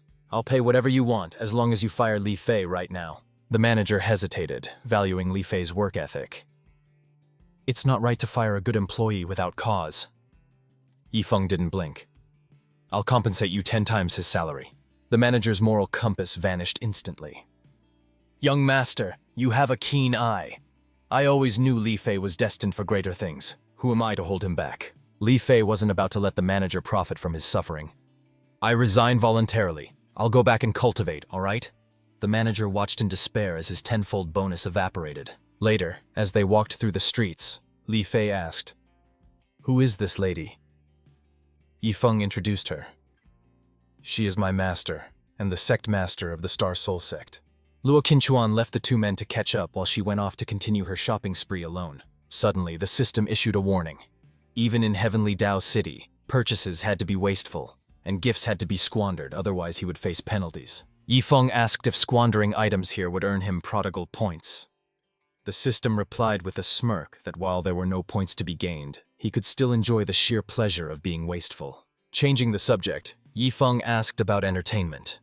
Li Fei recommended a few spots, including a high-end foot massage parlor and a grand hotel staffed by powerful cultivators. They arrived at a venue filled with beautiful women, offering a more intimate form of entertainment. Luo Qinchuang finally returned, breathless and exhausted from her massive shopping spree. She had spent a fortune in heavenly Dao points on 999 gold silkworm star-shining stones, complaining that the exorbitant prices had nearly drained her 1 billion points. Yifeng offered to take the load, telling his master to relax while he handled the rest. Though Luo Qinchuang immediately suspected he was hatching another wasteful scheme. Without hesitation, Yifeng tossed the precious star-shining stones to Li Fei and casually suggested he use the rare materials to build himself a small cottage. Although Luo Qinchuang was annoyed by the extravagance, she kept quiet, knowing it was ultimately Yifeng's money to squander however he pleased. Li Fei, however, was terrified to accept them, fearing that if he used such treasures for a simple hut, the other sect members would skin him alive. Yifeng remained undeterred, insisting on a palace-like hut and playfully threatening to end Li Fei right there and then if he refused the gift. Desperate, Li Fei begged the sect master to intervene.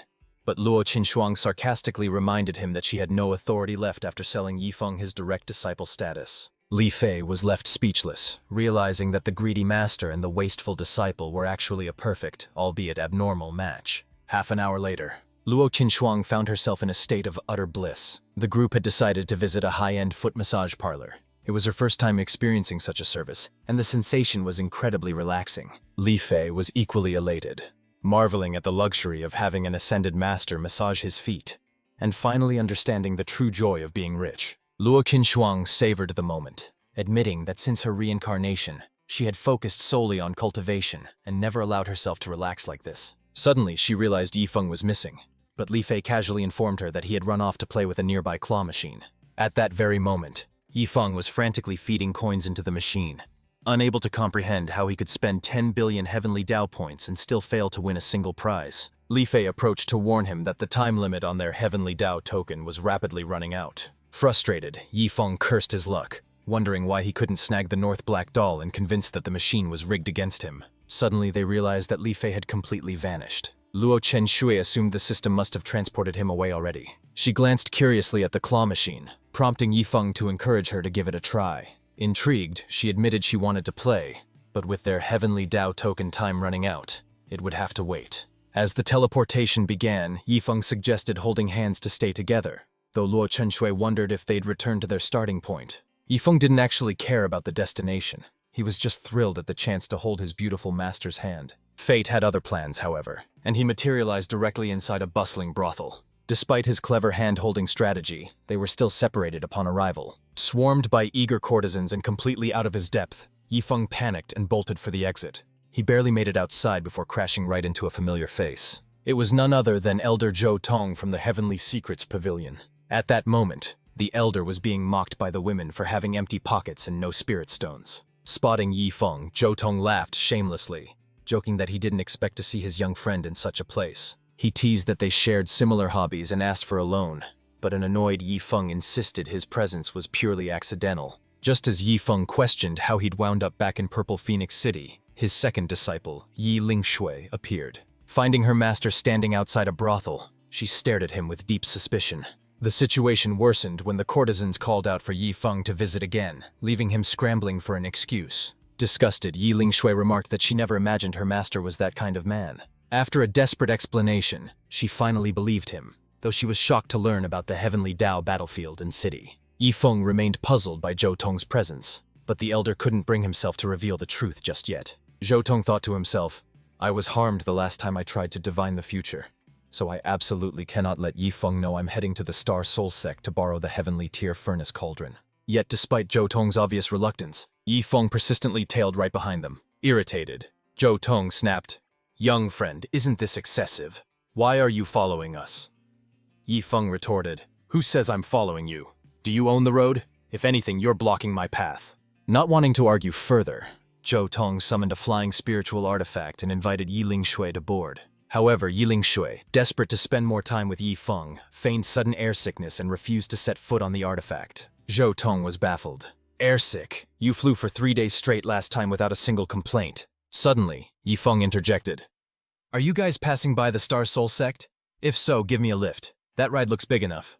Surprised, Zhou Tong asked, young friend, are you actually a member of the Star Soul sect? Yifeng replied with total confidence. Indeed, I am the direct disciple of the Star Soul sect master. Hearing this, Yiling Shui was thrilled. She urged Elder Zhou, since Yifeng is from the Star Soul sect, we must take him along, it will make our mission much easier. Speechless, Zhou Tong dryly remarked, Holy maiden, I see your air sickness has miraculously vanished. Yi Lingshu replied with a sweet smile. If it helps us borrow the heavenly tier furnace cauldron, I can overcome a little nausea.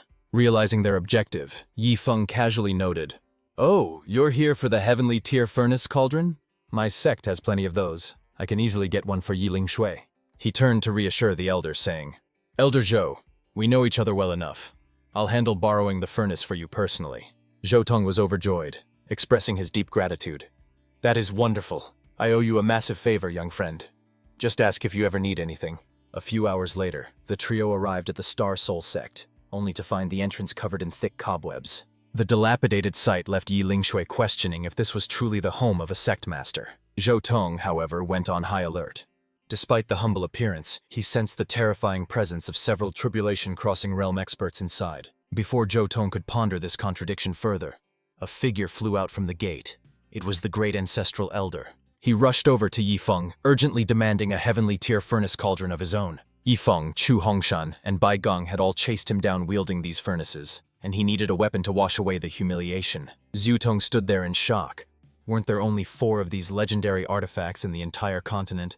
Yet 3 were right here being used as blunt instruments? He wondered where Bai Gong had even acquired one. Only for the great ancestral elder to explain that Bai Gong had literally ripped out Yifeng's toilet to use as a weapon. Ye Lingshui looked at Yifeng with pure admiration, thinking that only her master was capable of such a unique flex as using a divine artifact for a toilet. Just then, Elder Luo Kai and Little Blood approached, brandishing their own furnaces and challenging the great ancestral elder to a chaotic brawl. Zhu Tong completely lost his composure, questioning how the mysterious heaven continent suddenly had so many legendary cauldrons, making him doubt his own divinations. Little Blood noticed the predicament, realizing that the ancestor was currently the only one without a heavy furnace to swing around. He suggested the ancestor take Wu Feng's, since he was only using it as a water tank anyway, leaving Shui Tong flabbergasted at the thought that the Star Soul sect was mass-producing these treasures. Desperate for answers, he turned to Yifeng, who simply shrugged off the absurdity and claimed the elders were just having a bit of fun. Without hesitation, Yifeng produced yet another heavenly tier furnace cauldron, tossing it to the great ancestral elder with the promise that he could keep it if he won. Energized by the challenge, the ancestor caught the heavy artifact and soared into the sky, vowing to crush his opponents. Overwhelmed by such extravagance, Shui Tong lamented the wastefulness and wondered if the Star Soul sect master had any control over this madness. Over at the battle, it appeared that Elder Xiao had been the first to hit the ground. Yifeng arrived and immediately started teasing him, asking whose heavenly tier furnace cauldron had knocked him out so easily. He asked if he had borrowed it from Wu Feng, unaware that Xiao Chen actually possessed a legendary cauldron of his own. Meanwhile, Luo Qin Shui quickly joined the fray, diving headfirst into the chaotic battle where divine artifacts were being swung like clubs. Zhu Tong watched the scene unfold with wide eyes. He curiously asked if the girl was a member, and Yifeng smiled, revealing that she was actually the sect master of the Star Soul sect. Zhu Tong was astounded that a mere original spirit realm cultivator could command such respect from a group of tribulation-crossing experts. Yifeng playfully suggested, Elder Zhou, why don't you join the fun? Surprised, Zhou Tong asked, Do you actually possess more heavenly tier furnace cauldrons? Yifeng pondered briefly before replying. There's one being used as a doghouse you can borrow. Zhou Tong was flabbergasted. If even the dogs had one, he suddenly felt his own favors were utterly worthless. Meanwhile, the grand competition in the secret realm concluded early, marking the completion of Yifeng's task. He earned 100,000 prodigal points and 10 barrels of soul-purifying water. Yifeng had nearly forgotten about the water, having barely touched his previous supply. With these new barrels and his points totaling 940,000, he finally had enough to break through to the divine repository realm. Enticed by the offer of a free heavenly tier cauldron, Zhou Tong decided to join the fray. Yifeng nodded. Wait a moment, I just need to make a quick breakthrough, then I'll help you retrieve it. After announcing his intentions, Yifeng began his cultivation advancement right then and there. Zhou Tong was baffled. Shouldn't such a critical process be done in a secluded, quiet sanctuary? However, his skepticism vanished instantly as a terrifyingly powerful aura erupted from Yifeng and surged toward the heavens. The sheer intensity of the energy shockwave momentarily froze the chaotic battle raging nearby. Luo Qingxuang and his great ancestral elder stared in astonishment, wondering if that notorious spendthrift was actually breaking through again. In a remarkably short span of time, Yifeng successfully advanced all the way to the 9th peak of the Divine Repository realm. With his breakthrough complete, he casually invited Zhou Tong to accompany him to retrieve the promised heavenly tier furnace cauldron. Yi Lingzhu's admiration for Yifeng soared. She realized why her master thought her cultivation was low. For him, breaking through realms was as simple as breathing. Meanwhile, the system issued a new task. Collect enough Heavenly Dao tokens within a month to take the whole sect for foot massages in Heavenly Dao City. Yifeng immediately asked the system if it had any tokens in stock. Surprisingly, the system confirmed it possessed the tokens, but Yifeng would need to engage in more extravagant, wasteful behavior to have a chance at obtaining them. Shortly after, the battlefield shifted focus as the conflict evolved into a duel between Zhou Tong and the great ancestral elder. Seizing the moment, Yifeng checked on his disciple, Yi Lingshui. When asked about her time at the Heavenly Secrets Pavilion, she assured him she was treated well, specifically praising Elder Zhou Tong's kindness. Wearing a mischievous grin, Yifeng decided to reward Zhou Tong with a heavenly tier furnace cauldron, as thanks for taking such good care of Yi Lingshui. The system, in a rare fit of benevolence, suggested giving him 2 furnaces instead, leaving Yifeng amazed at its sudden generosity. Yifeng told Yi Lingshui, "Since Elder Zhou treated you well, I won't be stingy. I'll send him 2 heavenly tier cauldrons later." Yi Lingshui, however, felt that one would have been more than enough. Watching the intense brawl unfold on the field, Yifeng thought to himself that Zhou Tong was only missing a handy spiritual artifact. A heavenly tier furnace cauldron would suit him perfectly. Once the duel had finally concluded, with Zhou Tong emerging as the victor, Yifeng made a generous offer. "Forget about borrowing a heavenly tier furnace cauldron. Take both of these. They're yours.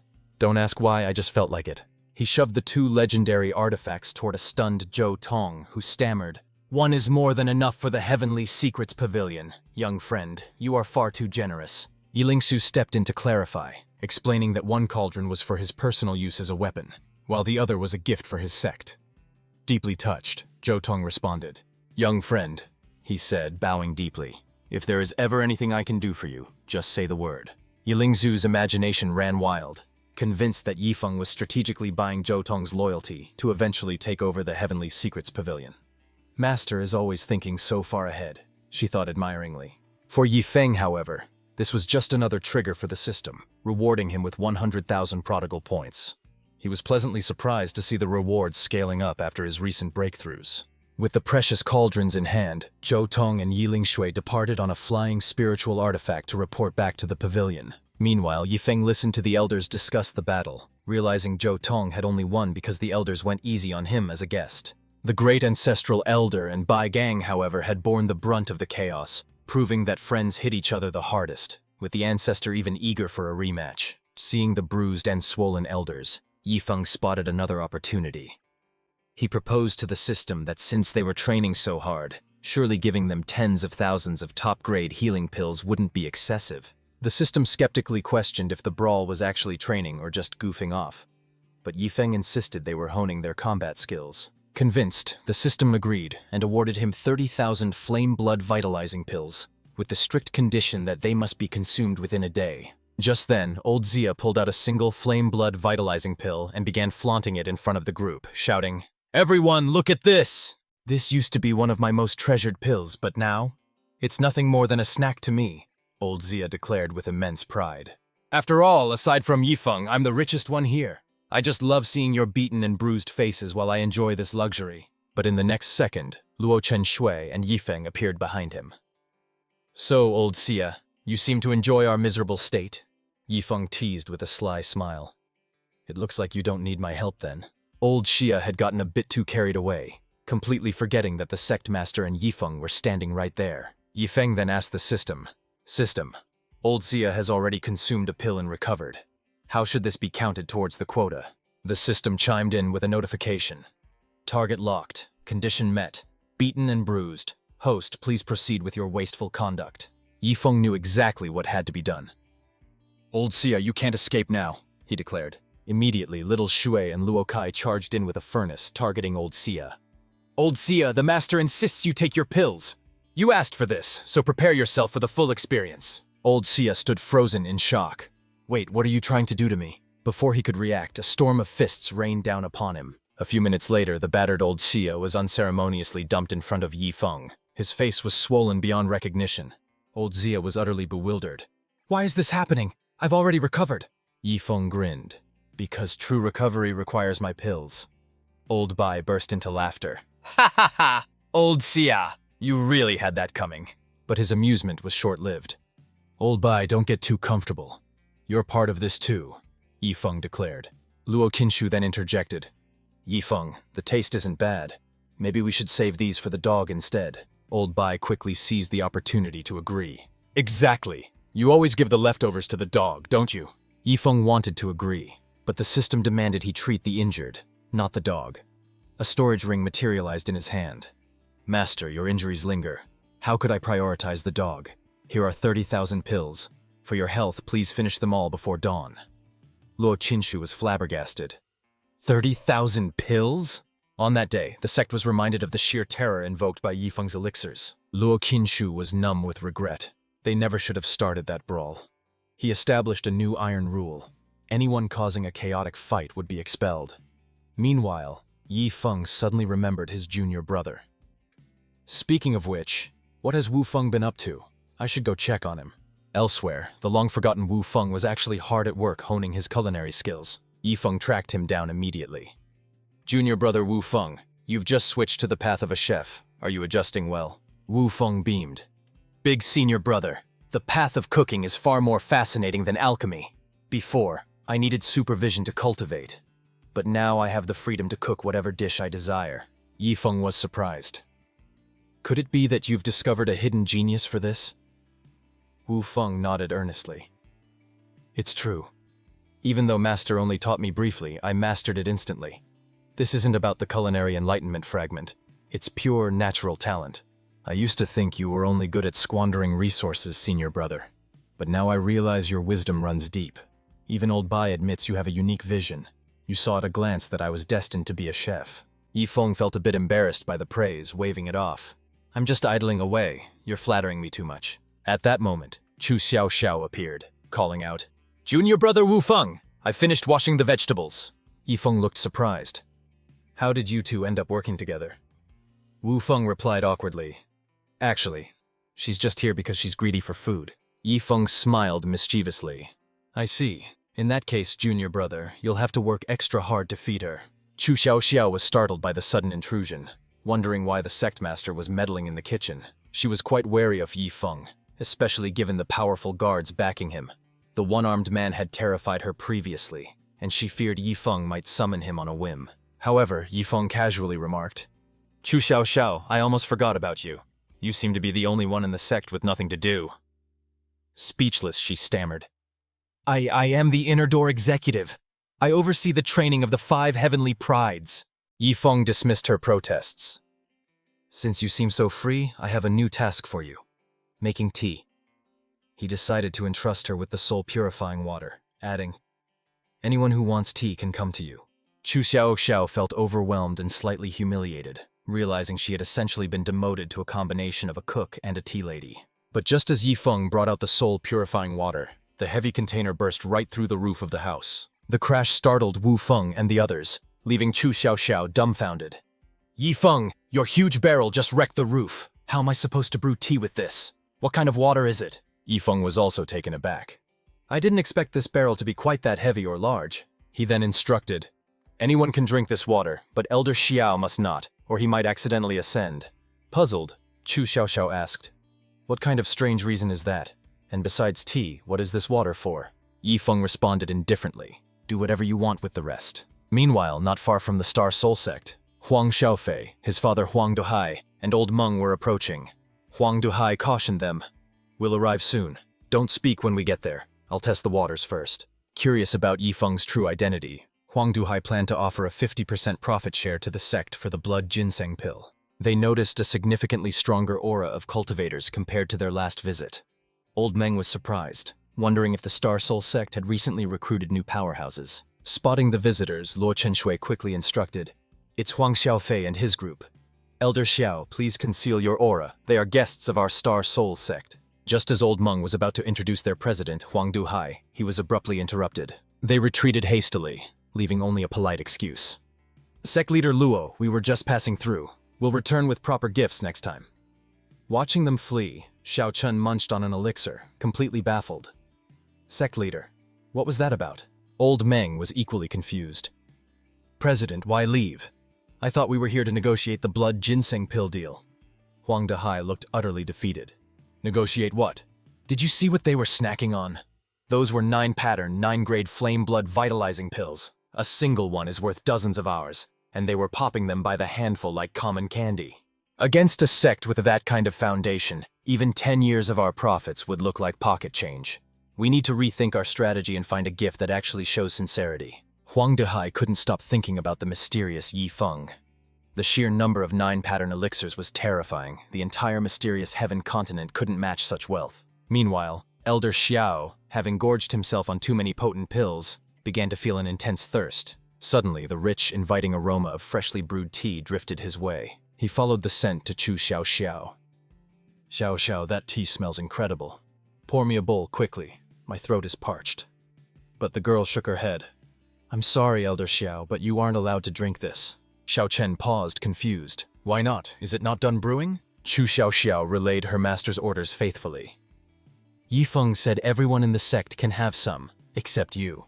He's worried that if you drink it, you might accidentally ascend immediately." Xiao Chen jolted in surprise. "He's afraid I'll ascend?" He peered closer at the liquid, and suddenly, the truth dawned on him. "I see now.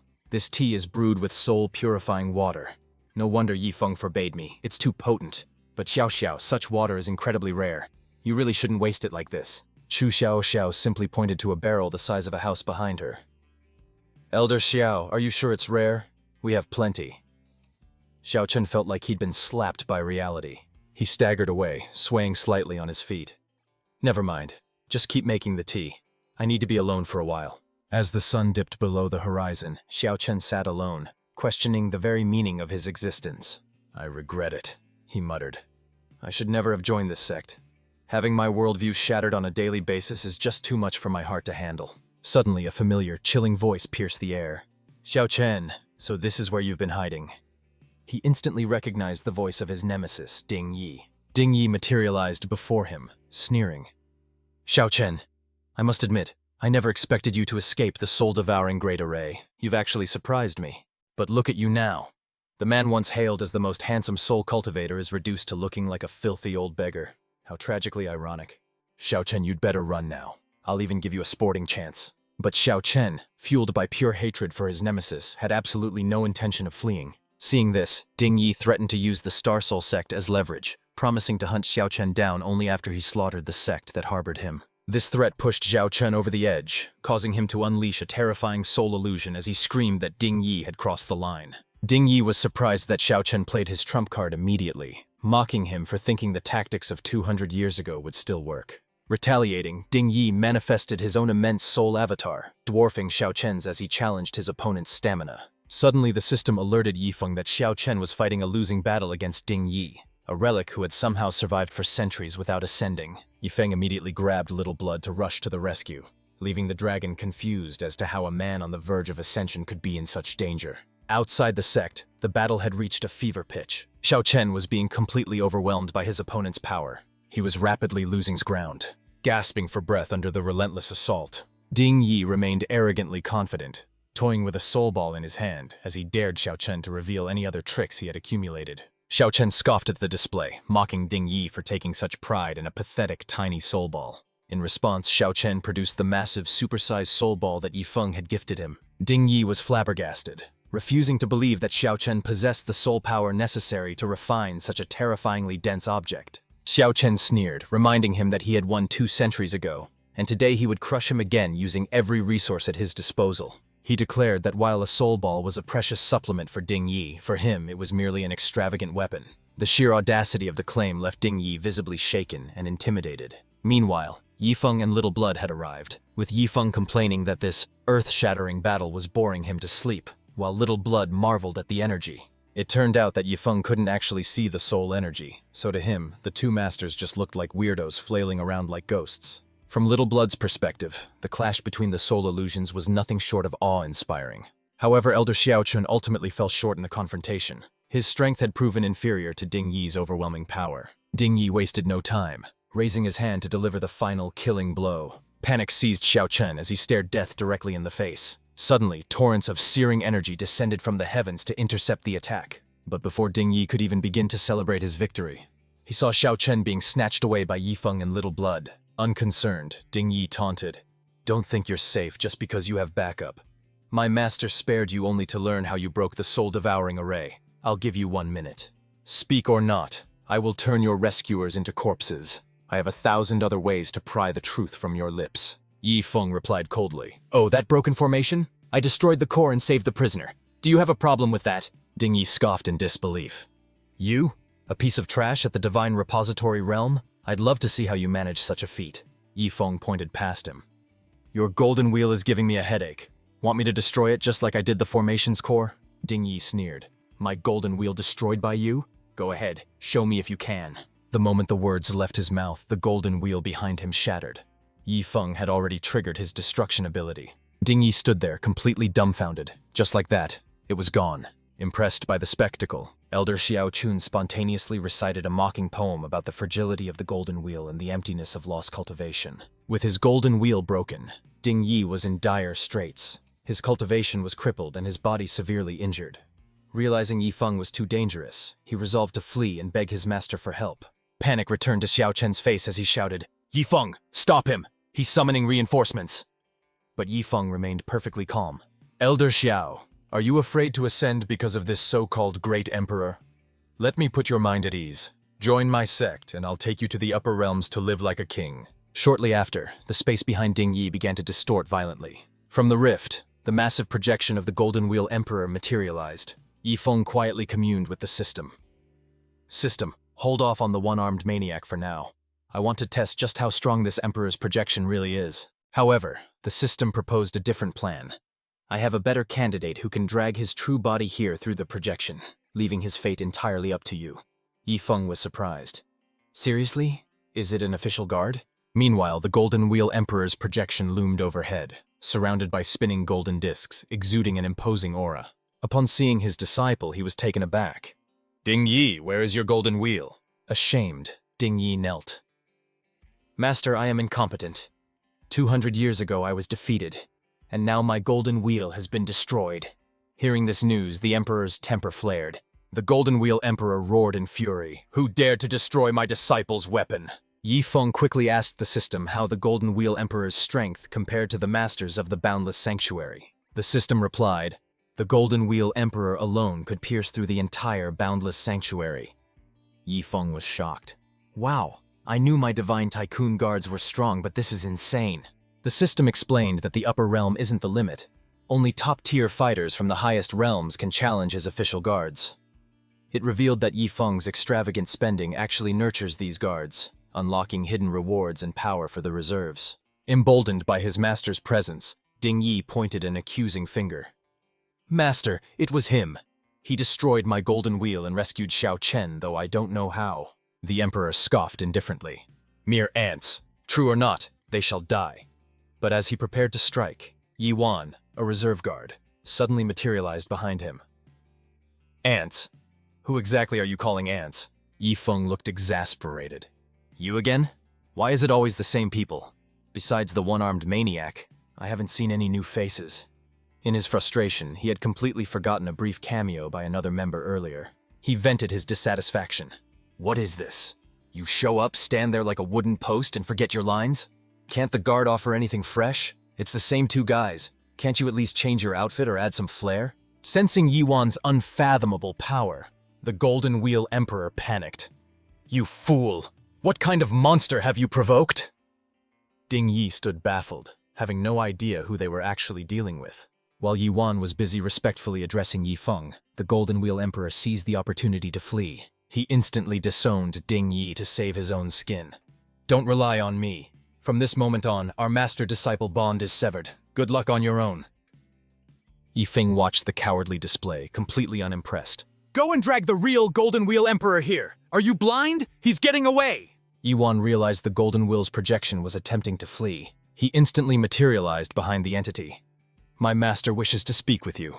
Without waiting for a response, he seized the Golden Wheel Emperor's projection. Simultaneously, his hand manifested in the Upper Realm's Golden Wheel Palace, grabbing the Emperor's true body and dragging him down through the projection itself. Yiwan turned to Yifeng. Master, what should be done with Ding Yi? Without hesitation, Yifeng replied, Kill him. Yiwan immediately executed Ding Yi on the spot. He then gestured to the Golden Wheel Emperor. Master, shall I dispose of this one too? Terrified and in tears, the Emperor pleaded, Great One, please no. I am willing to compensate you. Yifeng deferred to Xiao Chen instead. Elder Xiao, he sealed you away for 200 years. Do you want him dead, or enslaved for that same duration? You choose. Don't let this grudge become a heart demon. Xiao Chen was moved to tears. Young Master Yi, you saved me from the soul-devouring array and shattered my inner demons. I can never repay this debt. My life is yours. Little Blood was equally touched. Master, trading an Upper Realm Emperor's life for a Lower Realm Ascender's loyalty. Only you would make such a wild choice. I'm truly lucky to follow you. Xiao Chen, however, had no intention of being lenient. Young Master Yi, I want him enslaved for eternity. If I die, he must accompany me in death. Yifeng turned to Yiwan. Draft a contract. Will it hold in the Upper Realm? Yiwan nodded. It will hold. Unless his strength surpasses mine, he cannot break the bond with Xiao Chen. With the matter settled, Yiwan returned to the Divine Tycoon's card. Yifeng looked at this now subdued emperor. Elder Xiao, how strong is he currently? Xiao Chen replied, Even sealed, he could easily defeat 100 of me. Yifeng prepared to head back. The sect could use someone for odd jobs.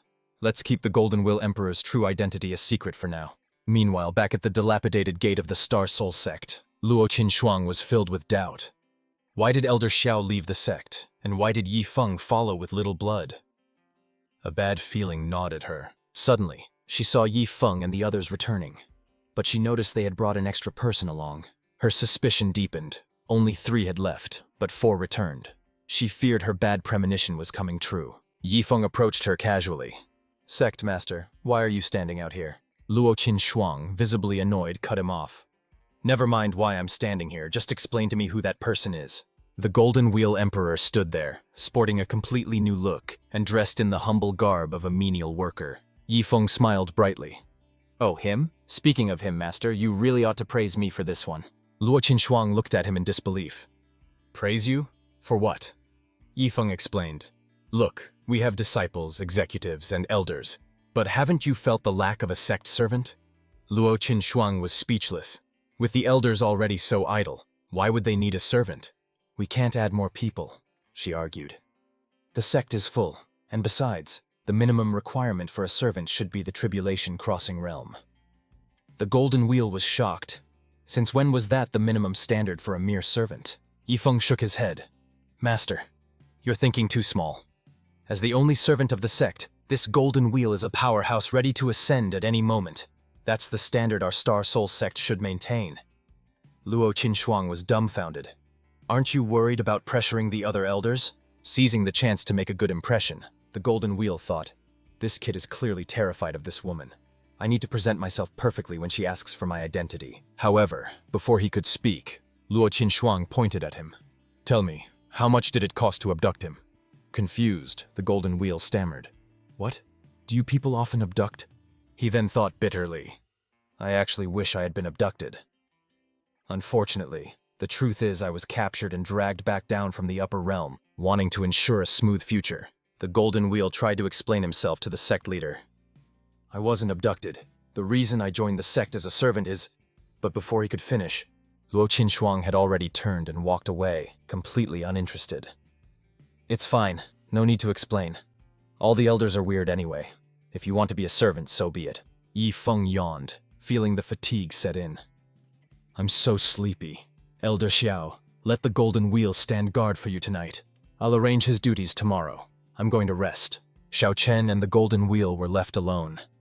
Golden Wheel Emperor, you probably never imagined being enslaved by me, Xiao Chen mused. Panicked, the Emperor pleaded, That's all in the past.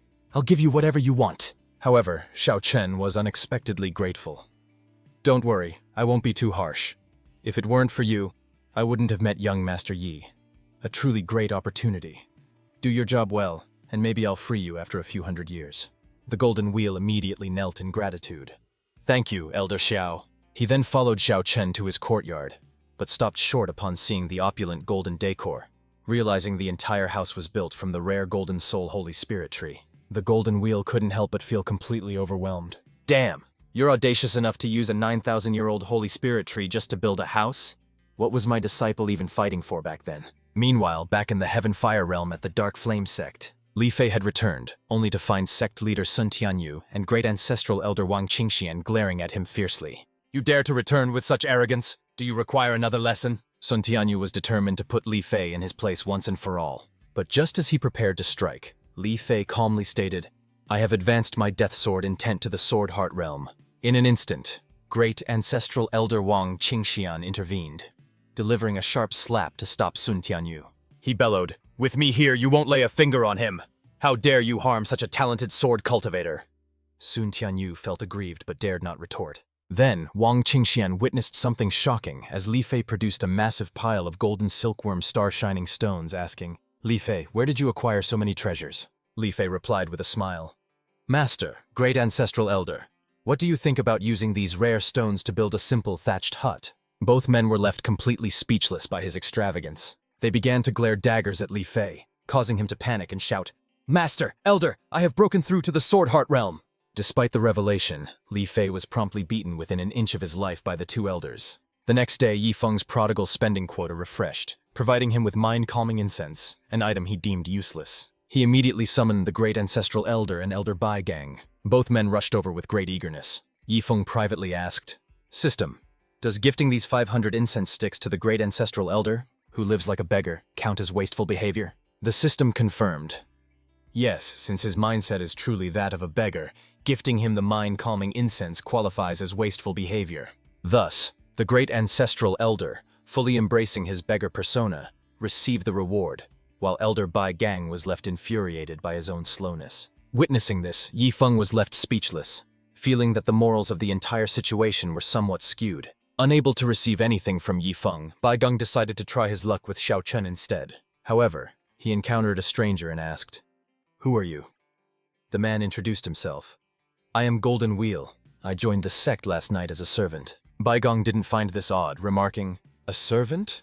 Correct. A sect without a single servant would indeed be shameful. What is your cultivation level? Golden Wheel replied with pride, stating that he was at a stage where he could ascend at any moment. It was unclear if Bai Gang simply hadn't processed the information, or if his mindset had truly shifted.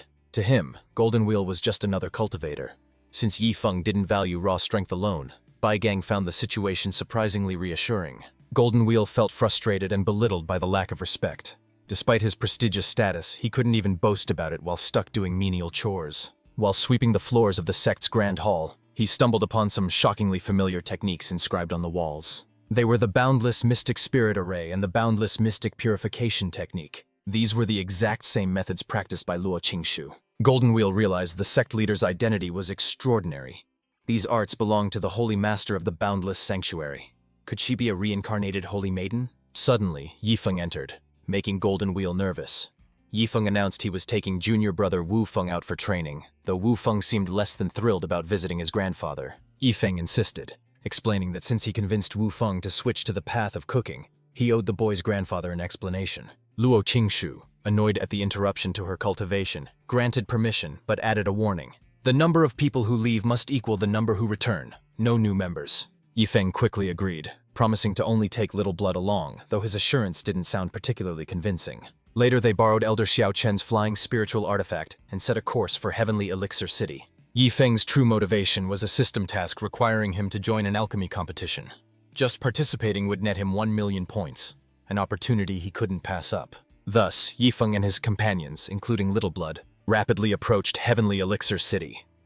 Yi Feng couldn't help but marvel at the incredible speed of a 9th-grade spiritual artifact. Before long, they arrived above the city, where the towering Heavenly Elixir Pavilion stood prominently in the center. Upon landing, Yi Feng instructed Wu Feng to visit his grandfather first, as he had other business to attend to. He planned to head straight to the Heavenly Elixir Pavilion with Little Blood to register for the alchemy competition.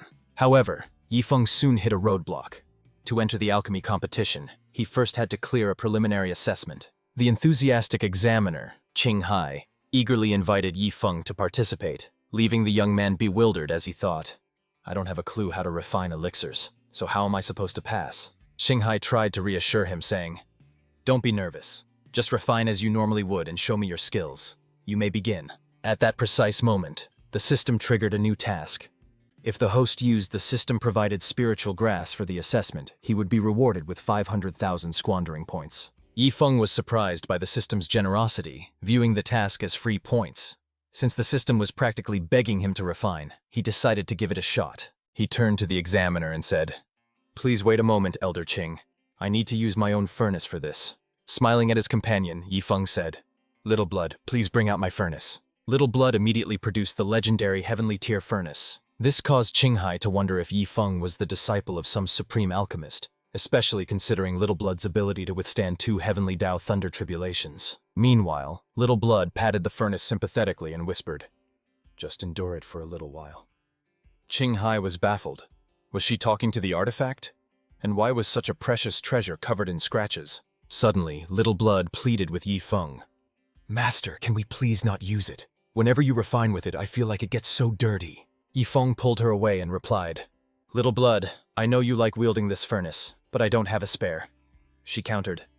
But Master, what about the 9 dragons burning sky cauldron? Yifeng scoffed. That's for barbecuing, not alchemy. Now go, don't disturb my assessment. Thus, Little Blood was reluctantly separated from her beloved weapon of choice. Qinghai, overhearing their conversation, was utterly baffled by this odd duo. Were they really treating a Heavenly Tier furnace like a toy? He decided to ignore it and focus on the alchemy. Qinghai signaled the start of the assessment with a resounding drumbeat. Yifeng began haphazardly tossing ingredients into the pot, completely ignoring Qinghai's guidance on proper proportions. Qinghai sighed, thinking, It's okay, this is just the first step. Surely the second step will be. Yifeng continued dumping materials non-stop, excitedly commenting on the weird green flames. Qinghai, feeling overwhelmed, cried out, Stop adding more! But it was too late. Within 3 seconds, the furnace exploded violently. Despite the failure, Yifeng was thrilled to earn his 500,000 squandering points. To his delight, he realized the task could be repeated indefinitely until Qinghai declared the assessment over. Yifeng grinned at Examiner Chen and said, I was just a bit nervous back there. I failed, but I'd like to try again. Qinghai decided to give him another chance, but advised, Please refine properly this time. Your furnace and spirit grass are rare treasures. Don't blow them up. However, Yifeng immediately started tossing herbs into the pot with reckless abandon once more. Qinghai was at a total loss for words, thinking, what a wasteful spender this guy is. As predicted, the furnace exploded again in a spectacular display of failure. Looking slightly sheepish, Yifeng pleaded, I'm sure I can succeed. Please, let me try just one more time. Qinghai was so exasperated he nearly cried. No need. Your exquisite alchemy skills are acknowledged. Let's just wait for the competition tomorrow, he yelled, desperate to end the fiasco. Yifeng was disappointed, hoping to farm more points, but Qinghai had already fled. Still, with just 2 attempts, he'd managed to rack up 1,000,000 wasteful spending points. Shou Shui held the furnace sympathetically and lamented, Poor little furnace, you've really suffered today. Meanwhile, at an inn, Wu Fan was showing off his Heavenly Tier furnace to his grandfather, Leng Jilong, who was shocked to see water sloshing inside it. Wu Fan calmly explained, Oh, I guess I didn't empty it properly. I was using it as a water tank earlier. Leng Jilong was stunned. You used a Heavenly Tier furnace as a water tank? Where did you get the audacity? Wu Fan shook his head. Grandpa, calm down. It's a gift for you. Upon hearing that the legendary treasure was actually a gift for him, Leng Jilong's anger vanished instantly. His mood shifted dramatically. Wu Fan, you may be arrogant, but your filial piety remains. I once coveted this furnace 200 years ago when it belonged to that old immortal Xiao Chen. Wu Fan was surprised. Grandpa, the Xiao Chen you're talking about, is he a soul cultivator? Leng Jilong started. How do you know that? Wu Fan confirmed. That's right. Elder Xiao Chen is actually an elder of our Star Soul sect now. Leng Jilong was amazed that such a small sect could recruit him. Wu Fan asked if his grandfather wanted to join, noting that even ascended powerhouses served as servants there. But Leng Jilong refused, clinging to his dignity as a strong cultivator. Just then, Qinghai burst into the room shouting, Old Leng, I have big news! But before he could elaborate, he paused, finally noticing the grown-up Wu Fan standing there. Moments later, Leng Zhilong was briefed on the chaos at the pavilion. Outrageous! How can someone be so wasteful? And how are there over a dozen heavenly tier furnaces in this continent? Both Chen Hai and Wu Feng insisted they were telling the truth. Just then, Yi Feng arrived on the scene, surprised by the lively gathering and greeting Examiner Chen with a knowing smile. It was only then that Chen Hai realized Yi Feng was actually Wu Feng's senior brother. Surprised to find an acquaintance running the Heavenly Elixir Pavilion, Yi Feng discreetly consulted his system about gifting a heavenly tier furnace as a bribe. The system judged the act as buying an unfair advantage, which perfectly fit the criteria for wasteful behavior. Yi Feng cheerfully handed the furnace to Examiner Chen as a token of thanks, and although Chen Hai feigned modesty, he didn't hesitate to grab the gift. Leng Zhilong stood dumbfounded, accusing them of blatant corruption and lamenting that Chen Hai had tarnished the pavilion's reputation. But for Yi Feng, the bribery was a success, triggering the system and earning him a cool 100,000 wasteful spending points. Yi Feng laughed and slung an arm around Chen Hai, joking that he would have gifted a cauldron spirit if given more chances, though the examiner dismissed such things as myths. Even Leng Zhilong remained skeptical, scoffing at the mention of artifact spirits as nothing more than tall tales. Determined to prove them wrong, Wu Feng summoned his culinary blades, shocking his grandfather by revealing a genuine dragon spirit residing within the tools. Hours later, Yi Feng checked his progress, looking for the next opportunity to increase his wasteful spending. He selected a barrel of myriad herbs elixir liquid, a 10,000-year-old brew so potent that a single sip would ruin the taste of all other drinks forever. Meanwhile, Leng Zhilong finally stopped resisting the absurdity, joining his grandson for a luxurious footbath in a rare herb solution. Little Blood arrived with a new bucket of liquid, announcing that her master had sent over a special blend for Wu Feng and the old man. Wu Feng, blushing at Little Blood's attire, was confused by the liquid's rich aroma, wondering why footwater smelled so much like fine wine. The scent was so intoxicating that both men found themselves seriously considering drinking the bathwater. Just as Wu Feng was about to give in, Little Blood warned him that tasting the soak would render all other beverages bland for the rest of his life. Leng Zhilong slapped some sense into him, suddenly realizing that they were soaking their feet in the legendary myriad herbs elixir liquid. When Wu Feng asked if it was really that dangerous, Little Blood confirmed that the consequences were absolute. Reluctantly, the grandfather and grandson simply used the precious liquid for a footbath. The sheer luxury made Leng Zhilong consider joining the Star Soul sect as an elder, but Wu Feng quickly shot that idea down. The sect has more elders than disciples right now. We're only accepting servants, and even then, it's entirely up to my senior brother. Leng Zhilong suddenly perked up. I see. Wu Feng looked at him, puzzled. Grandpa, what exactly do you understand? Leng Zhilong stood up with sudden determination. Tomorrow, no matter which tier Yi Feng enters, he will take first place. I'll make sure of it. Taken aback, Wu Feng protested. Grandpa, that's rigging the game. You were just criticizing Chen Hai for losing face earlier. The next morning, Yi Feng woke up feeling completely refreshed. That wine bath wasn't just comfortable. The system had rewarded him with 10,000 jars of myriad herbs elixir liquid. He figured he should try drinking a jar properly when he had the time. He then checked the system for today's special wasteful item. It was a divine elixir refining card. This item granted the user the ability to refine a single divine elixir within 24 hours, though the specific grade and type would be random. An extravagant idea sparked in Yi Feng's mind. System, what if I refine a legendary divine elixir, and then immediately crush it into dust in front of everyone? Would that count as wasteful behavior?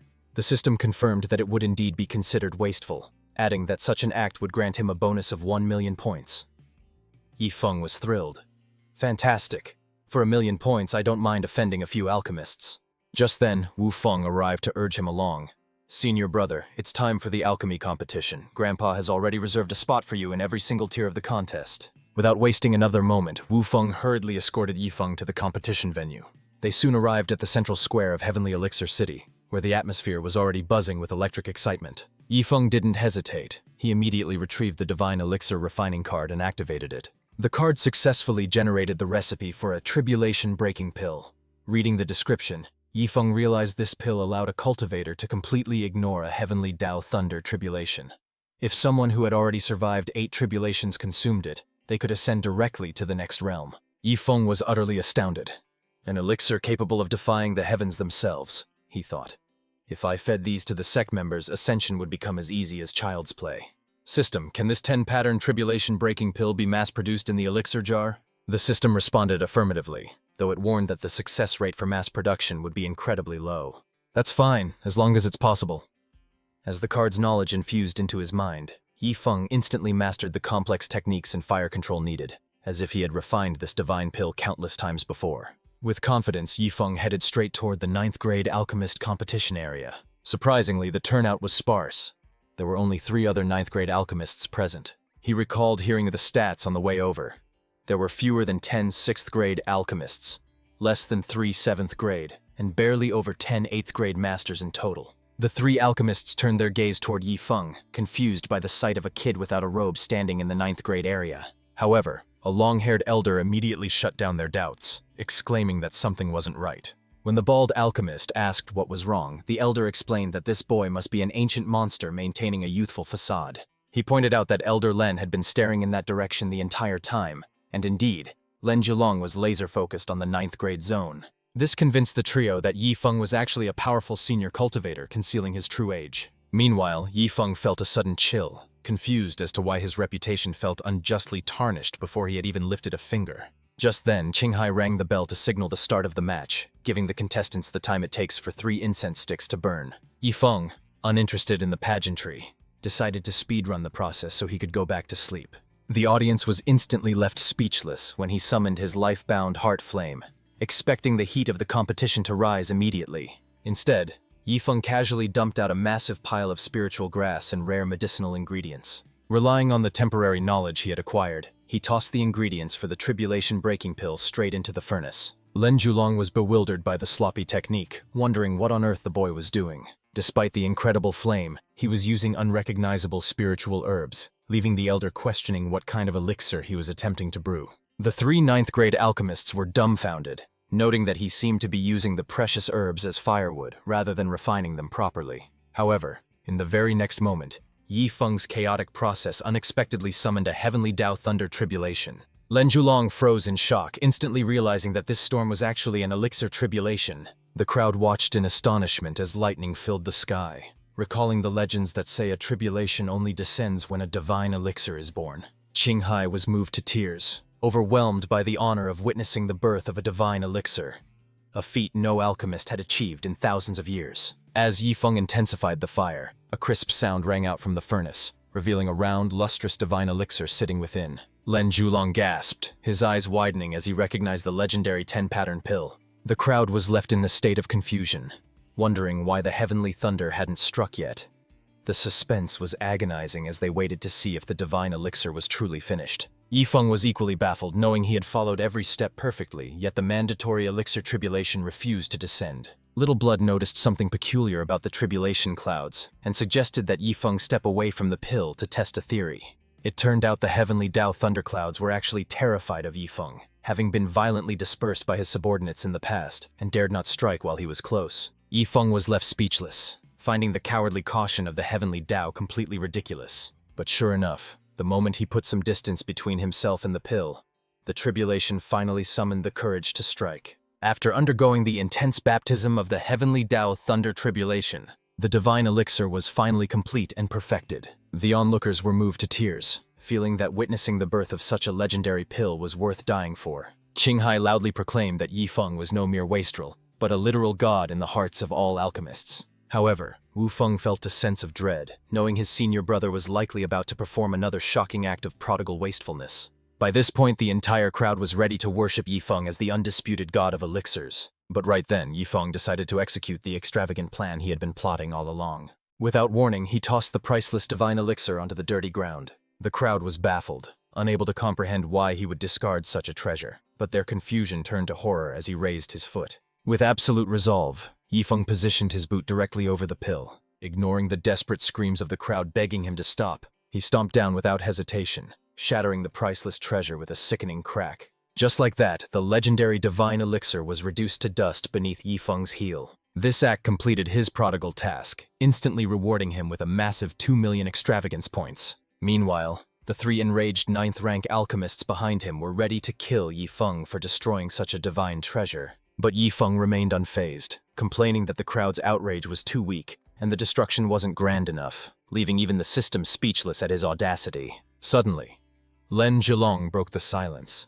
lecturing the crowd that true alchemy requires destruction before creation, and that obsession with the pill is merely a shackle. He claimed that witnessing the pill's destruction enlightened him to the supreme path of alchemy, leaving Yi Feng dumbfounded since he was actually just trying to waste resources. To everyone's shock, the elder knelt before Yi Feng to thank him for the lesson, causing Yi Feng to marvel at how his reckless wastefulness was being misinterpreted as profound wisdom. But when Yi Feng actually took a closer look at the old man, he realized that Lin Zilong hadn't just had an epiphany.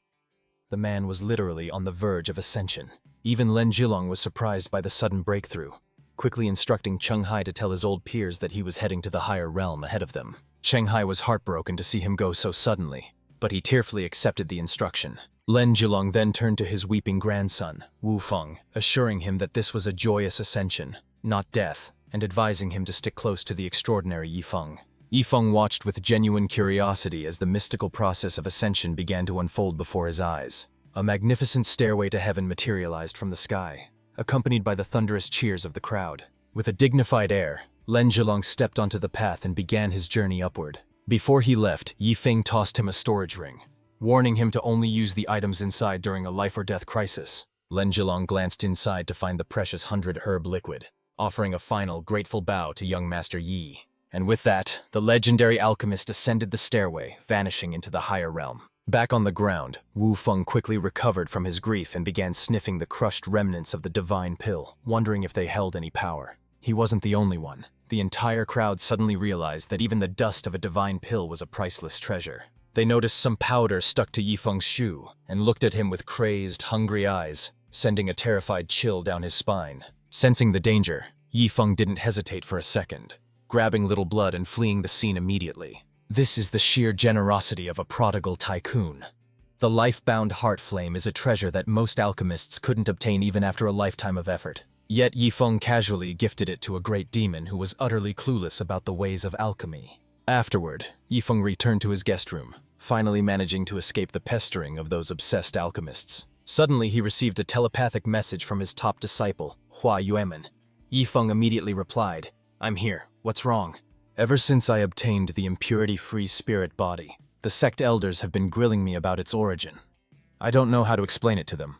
As soon as she finished speaking, the system triggered a new task: go on a spending spree in the 10,000 Flowers Valley to improve his disciple's life, with a chance to win a heavenly Dao token. Yi Feng had no choice but to accept, especially since he had been coveting that heavenly Dao token for a long time. He told her to wait and let him handle the elders personally. Hua Yueman agreed, but added a condition. "Master, please don't suddenly teleport here again." She clearly didn't want a repeat of him seeing her naked. Having made up his mind, Yi Feng decided to bring Wu Feng and Little Blood along for the trip. While having breakfast, Yi Feng examined his latest extravagant purchase, the deep blue abyssal flame. He wondered if this was the same fire used for the divine pill he refined yesterday. The deep blue abyssal flame is a life-bound heart flame that grows stronger alongside its wielder. At its pinnacle, it can perfectly refine herbs of any grade. Suddenly, Yi Feng turned his gaze to Little Blood. He realized that aside from the heavenly tier furnace cauldron, he hadn't really given the mantis any rewards since it joined him. Feeling Yi Feng's intense stare, Little Blood got anxious. "Master, don't look at me like that." Yi Feng smirked. "Even the dog is striving to be the #1 sword dog. As a fellow demon, you need to step up your game." Hearing this, Little Blood lit up with excitement. "So, Master, are you going to give me great demon fairy blood or some powerful weapon?" Yi Feng simply shook his head. "Neither. I have prepared this powerful life-bound heart flame for you. From now on, you will follow old Sia, learn alchemy, and strive to become the world's first alchemy mantis." Resigned to her fate, Little Blood sighed. "I never expected Master to finally do this to me. Such is fate. Just give me the flame." Wu Feng applauded from the side. A true great demon knows when resistance is futile. Without further delay, Yi Feng transferred the life-bound heart flame directly into Little Blood. Afterward, with tears in her eyes, Little Blood caressed the heavenly tier furnace cauldron. "If I had known I'd become an alchemist, I wouldn't have smashed things with this cauldron. These scratches break my heart now." Seeing this, Yi Feng decided to up the ante. "Fine, I'll give you the 9 Dragons Burning Sky Cauldron for alchemy. You can keep using that heavenly tier furnace as a weapon." With the 9 Dragons Burning Sky Cauldron in hand, Little Blood instantly lost interest in her old heavenly tier furnace, kicking it aside to embrace her new treasure with remarkable speed. "Little Blood, I also have this Purple Thunder Mysterious Flame. I might as well give it to you, Yifeng offered. Clinging to the Nine Dragons' cauldron, she replied happily. An alchemist only needs one heart flame. Another one is useless. I know it's useless. That's why I'm giving it to you, Yifeng insisted. Sensing something amiss, Little Blood immediately protested. Please, no, master! Life-bound heart flames will repel each other! Ignoring her pleas, Yifeng forcibly fused the purple thunder mysterious flame into Little Blood anyway. Wu Feng watched in shock, suddenly realizing the pseudo-life-bound flame his grandfather spent 200 years condensing was worthless by comparison. It was a good thing the old man had already ascended. By this time, Yifeng and his group had arrived at the entrance of the 10,000 Flowers Valley. Yifeng marveled at the scenery, thinking it looked like a hidden paradise. However, Little Blood wore a gloomy expression and muttered, "This is no paradise." Surprised, Yifeng asked what was wrong. Wu Feng explained, "Don't be deceived by appearances. This place once poisoned a great ascended master to death." This revelation made Yifeng view the valley with newfound respect. Upon arriving at the main gate, they found Hua Yuman had already been waiting for them for quite some time. Wu Feng and Little Blood were confused, wondering when Yifeng had taken a disciple. All Wu Feng knew was that this woman radiated an aura far stronger than his own. Yifeng strolled over leisurely and asked, "Senior disciple, doesn't the valley have a protective formation?" Hua Yuman replied confidently, "Of course. With our 10,000-year heritage, our formation is strong enough to withstand even an ascended master." "But what if a whole group of ascended masters attacked? Would you be afraid then?" Yifeng pressed. Hua Yuman was momentarily dumbfounded. "Master, that's unrealistic. The valley doesn't have that many enemies. A group of ascended masters attacking at once is just nonsense." However, this was just Yifeng's excuse to squander wealth. "Since the valley can't withstand a group of ascended masters, we clearly need to upgrade the formation system." The system confirmed the expense, rewarding Yifeng with 100,000 prodigal points, the 10,000 Flowers Poison Spirit Array Super Enhanced Edition, and a Heavenly Dao token.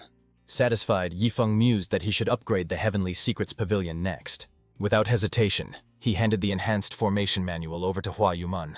"By the way, senior disciple, have you spent all the resources I gave you before?" Yifeng asked.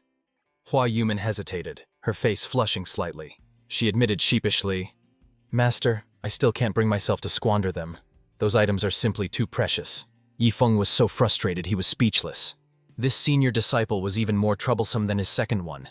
He really needed to guide Hua Yuman onto the righteous path of squandering. He mentally queried, "System, if I temporarily withhold the formation manual, does that count as a failure in squandering? Will my rewards be revoked?" The system, however, arrogantly refused to back down, stating that retracting rewards would cause it to lose face. As long as Yifeng proposed improvements, the payout was valid, and how he used it was none of the system's business. Since that's the case, Yifeng decided, "Senior disciple, take me to meet your ancestral elders immediately."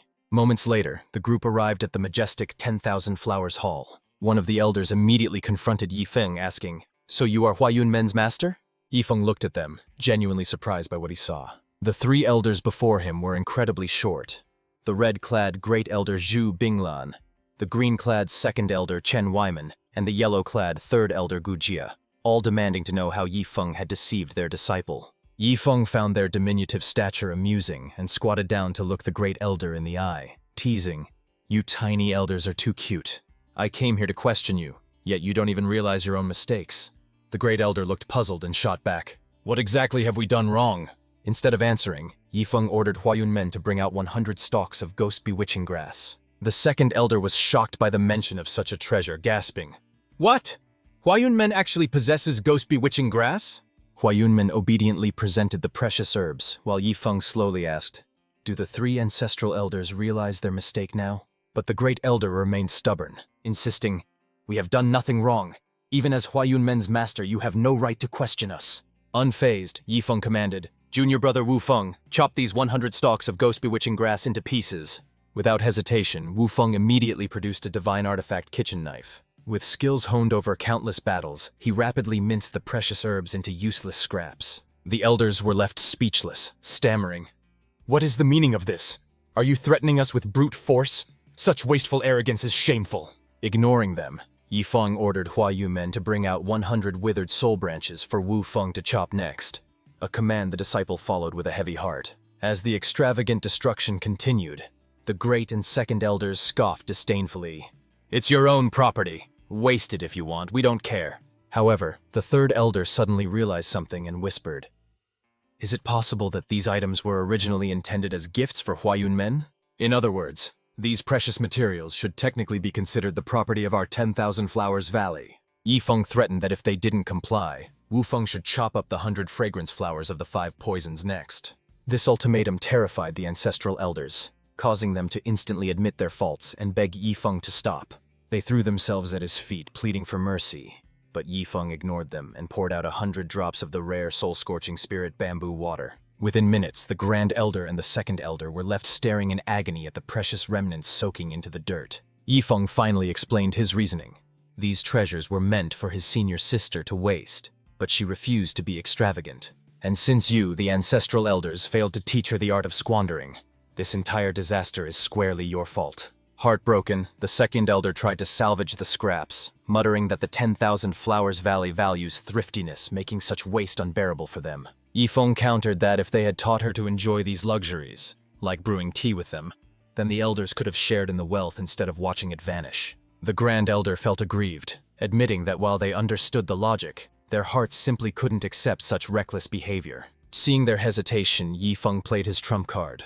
The super-enhanced manual of the 10,000 Flowers Poison Spirit Array, a treasure capable of stopping ascended beings. The Grand Elder panicked, screaming for him to stop and swearing that he believed in the manual's authenticity. But Yifeng was merciless. He signaled Wufeng to proceed, leaving the Grand Elder to watch in horror as his junior brother went to work. With practiced precision, Wufeng's blade descended, shredding the priceless manual into confetti. The First and Second Elders stood frozen in shock, mourning the absolute waste of such a heavenly gift. Only the Third Elder managed to maintain a facade of calm, though he was clearly in pain. Yifeng surveyed their garden and scoffed at the scarcity of toxic plants, to which the Elder helplessly explained that many species were now extinct. Unimpressed, Yifeng complained to the system that his senior sister's cultivation of the 10,000 poisons body was stalling due to a lack of resources. The system responded instantly, granting him 100,000 prodigal points, 2 heavenly Tao tokens, and 100 doses of rare toxic spiritual grass. Yifeng immediately tossed out 50 of those herbs and ordered Wufeng to chop them up,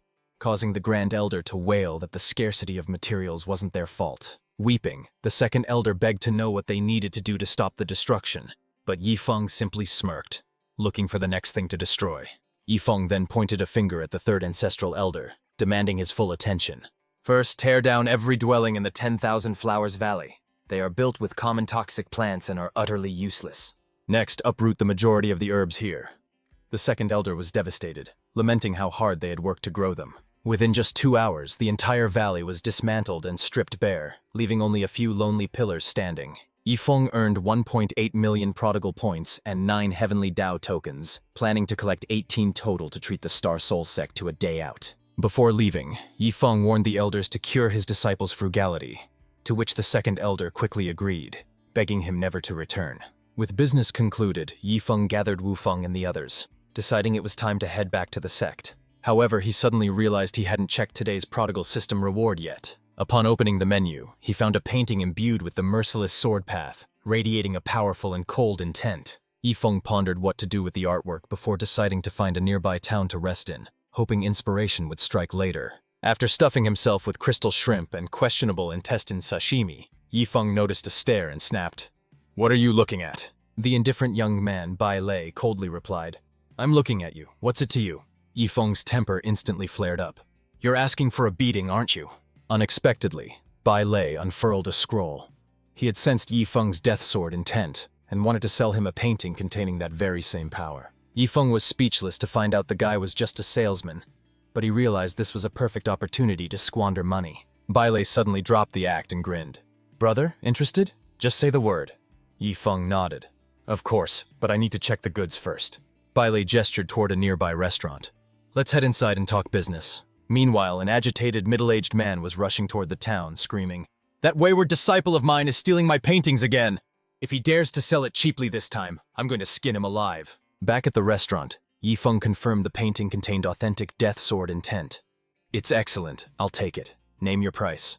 However, Bai Lei simply stated that the cost of a single meal would suffice. Intent on squandering his wealth, Yifeng protested, refusing to pay such a low price for a masterpiece, and demanding to know who Bai Lei thought he was dealing with, leaving the artist completely stunned. Not wanting to explain further, Yifeng dropped his signature line. "I'm so poor that all I have left is money. Name a market price and I'll pay you 10 times that amount." Unexpectedly, Bai Lei refused the offer, looking at him like he was insane, asking if he was sick, and abruptly deciding he wouldn't sell the painting at all. At that moment, Little Blood stepped forward, physically forcing Bai Lei back into his seat with an overwhelming display of strength. Terrified, Bai Lei immediately dropped his arrogance and offered the painting for free, confessing that he had stolen it from his master in a desperate attempt to get expelled, though the old man was frustratingly tolerant of his theft. Hearing this, Yifeng decided to trade his own artwork instead of cash, confident that his painting, imbued with actual sword principles, was far more valuable than one containing mere sword intent. Bai Lei opened Yifeng's scroll and saw nothing special, bluntly asking why it was so ugly and assuming this rich guy had absolutely no artistic talent or appreciation. Just then, Bai Lei's master burst into the room, screaming at his ungrateful disciple and demanding to know where his painting was. However, the moment he laid eyes on Yifeng, he paused in surprise. The next second, he began thrashing Bai Lei, furious that the boy had traded away a masterpiece of death sword intent that took 7 days to create, though Bai Lei cried out that he had exchanged it for art rather than wine this time.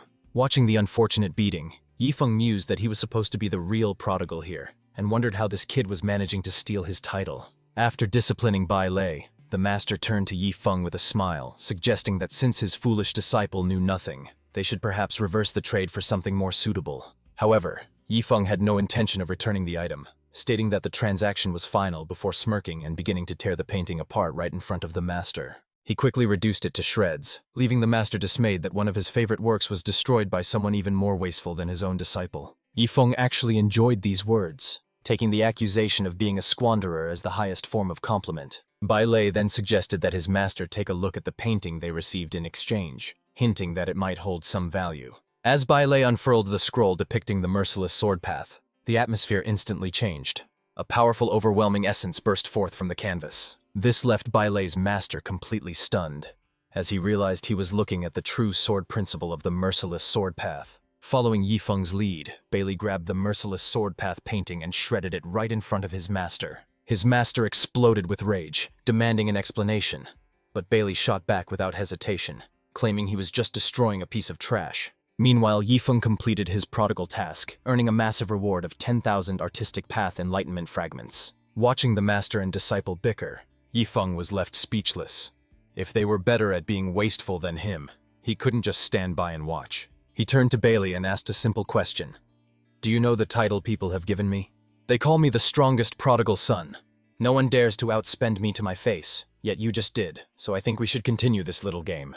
Bailey scoffed disdainfully, bragging that he had a master who allowed him to waste precious paintings whenever he pleased, challenging Yifeng to match that luxury. He mocked the artwork further, claiming his master could paint something better than that using the mouth on his backside. Hearing this, the master kicked Bailey away, screaming that he was ruining his reputation and threatening to plug that mouth with a paintbrush once they got home. He thrashed his disciple for failing to understand the art's value, but Bailey refused to yield, insisting that since he dared to destroy what Yifeng wouldn't, he was the true prodigal. Yifeng's competitive spirit was fully ignited, and he immediately pulled out an artistic path enlightenment fragment. This sudden move startled both the master and the disciple, leaving them confused about his intentions. Yifeng signaled for Little Blood to pin Bailey to the ground, declaring that he was about to demonstrate the true definition of wastefulness. Realizing what was coming, Bailey frantically begged for mercy, claiming he didn't care about the title anymore, and pleading not to be tortured with art. But Yifeng just smiled menacingly,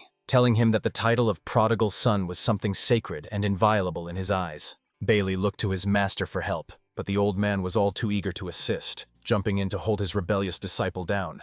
With a look of pure horror on Bailey's face, Yifeng forced the artistic path enlightenment fragment into his mouth. In moments, all 10,000 fragments were absorbed into Bailey's body, leaving him whimpering that his purity had been tainted by knowledge. His master scoffed, pointing out that Yifeng was the true prodigal, and since Bailey's artistic understanding now surpassed his own, he was officially expelled from the sect. Yifeng sensed the trap immediately and shouted for him to stop, refusing to take custody of the boy, which shocked the master that his plan had been seen through. Suddenly, Little Blood chimed in. "Master, I think we should take this guy back to our sect." Yifeng was surprised. "Why?" Little Blood argued that he had the potential of a true prodigal and insisted on bringing him back to the sect. Yifeng hesitated. Even if this guy has a talent for squandering, our master explicitly told me not to bring any more people back. But Little Blood had a plan. Master, just have him paint a portrait for the sect leader. She'll agree. After all, what woman doesn't want to preserve her beauty? Yifeng whimsically imagined a beautiful portrait of his master, but shrugged. That alone seems a bit boring. Little Blood leaned in closer and whispered conspiratorially, Master, have you ever heard of a painter named Benzi who created erotic art? Before Yifeng could respond, Bailei's master seized the chance. Young Master Ye, I can't handle this wayward disciple anymore. I feel only you can keep him in check. However, enticed by Little Blood's suggestion about the special art, Yifeng immediately agreed to take Bai Lei under his wing. Seeing this, Bai Lei's master didn't linger.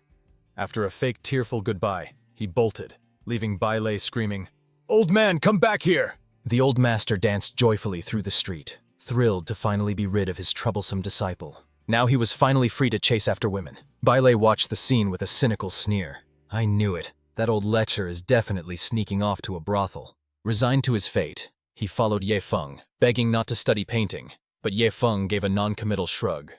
We'll see, but most likely yes. At that moment, Yifeng's junior brother, Wu Feng, arrived. Senior brother, are we leaving already? Seeing Bai Lei kneeling and thanking Yifeng, Wu Feng sensed something was off. It seems like our sect has gained another weird member. The next day, Yifeng and his group returned to the Star Soul sect. Bai Lei, lugging his bags, was confused by the dilapidated state of the sect entrance.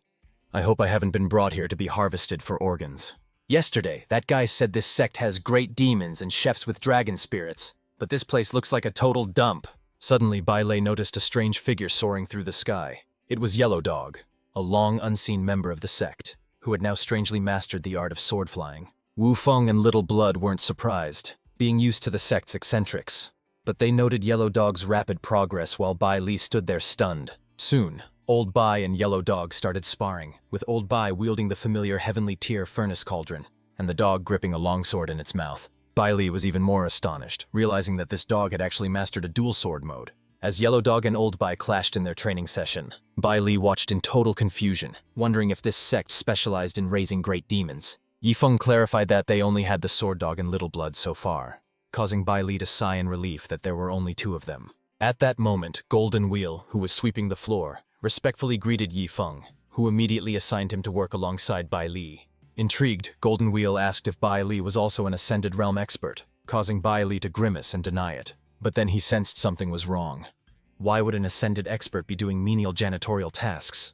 It was so bizarre that Bai Li prepared to flee. Seeing through his hesitation, Golden Wheel realized Yifeng wanted him to keep watch, so he decided to give the newcomer a little shock. Just then, a tribulation-crossing realm great demon happened to fly overhead. Golden Wheel casually struck it down, muttering that this was the 8th one in 2 days, and that tonight's meal would be improved again.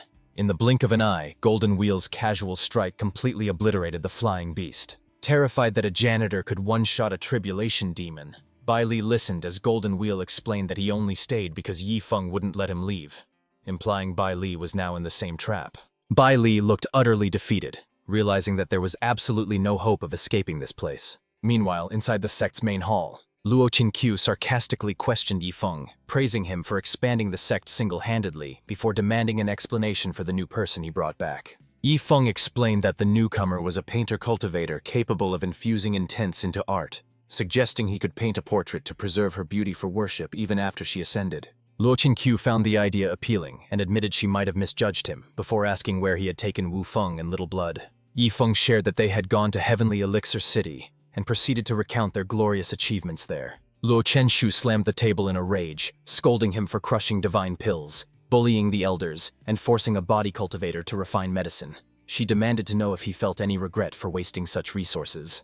Yifeng glanced down at the cracked floor tiles and suddenly had an analogy in mind. He casually kicked another tile loose to illustrate his point, leaving Luo Chenshui completely baffled by his actions. Yifeng explained that to him, those treasures were as worthless as these broken tiles, asking if she would regret breaking a mere stone. To his surprise, she admitted that she actually did. Yifeng was left speechless, telling his master she was exaggerating for caring about some cheap flooring. But Luo Chenshui tearfully explained that she wasn't upset about the tiles, but the formation underneath. He had just destroyed the formation eye she spent all day setting up.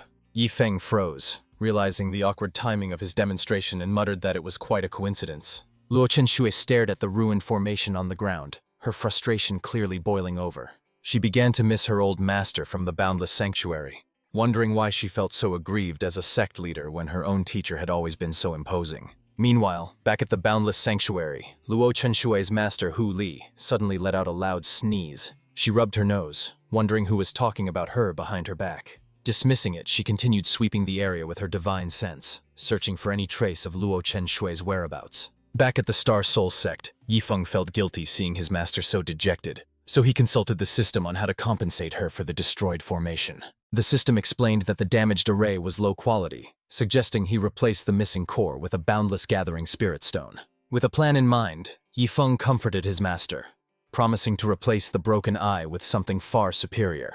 Luo Chenshui calmed down, realizing that her prodigal disciple likely possessed treasures that would make the repair easy. Suddenly, Yifeng summoned a massive boundless gathering spirit stone the size of a mountain, though Luo Chenshui quickly pointed out that a fist-sized piece would be enough. Hearing this, Yifeng prepared to break the stone down, causing Luo Chenshui to panic and scream at him to stop smashing it. But it was too late, as Yifeng was already pounding away at the massive treasure. He ground the mountain down to a single bead, leaving Luo Chenshui speechless and regretting that she hadn't just used the entire massive stone as the formation core. Thanks to his wasteful antics, Yifeng racked up 100,000 prodigal points and snagged a Heavenly Dao token, a reward he certainly wasn't anticipating. Shifting gears, he immediately turned his attention to the day's newest extravagant item. It was the three-leaf fig, a rare delicacy found only on the Heavenly Dao battlefield, with a massive stock of 100,000 units. Yifeng took a bite of the legendary item and mused that, surprisingly, it tasted just like a common tomato. The challenge now was how to squander 100,000 of them.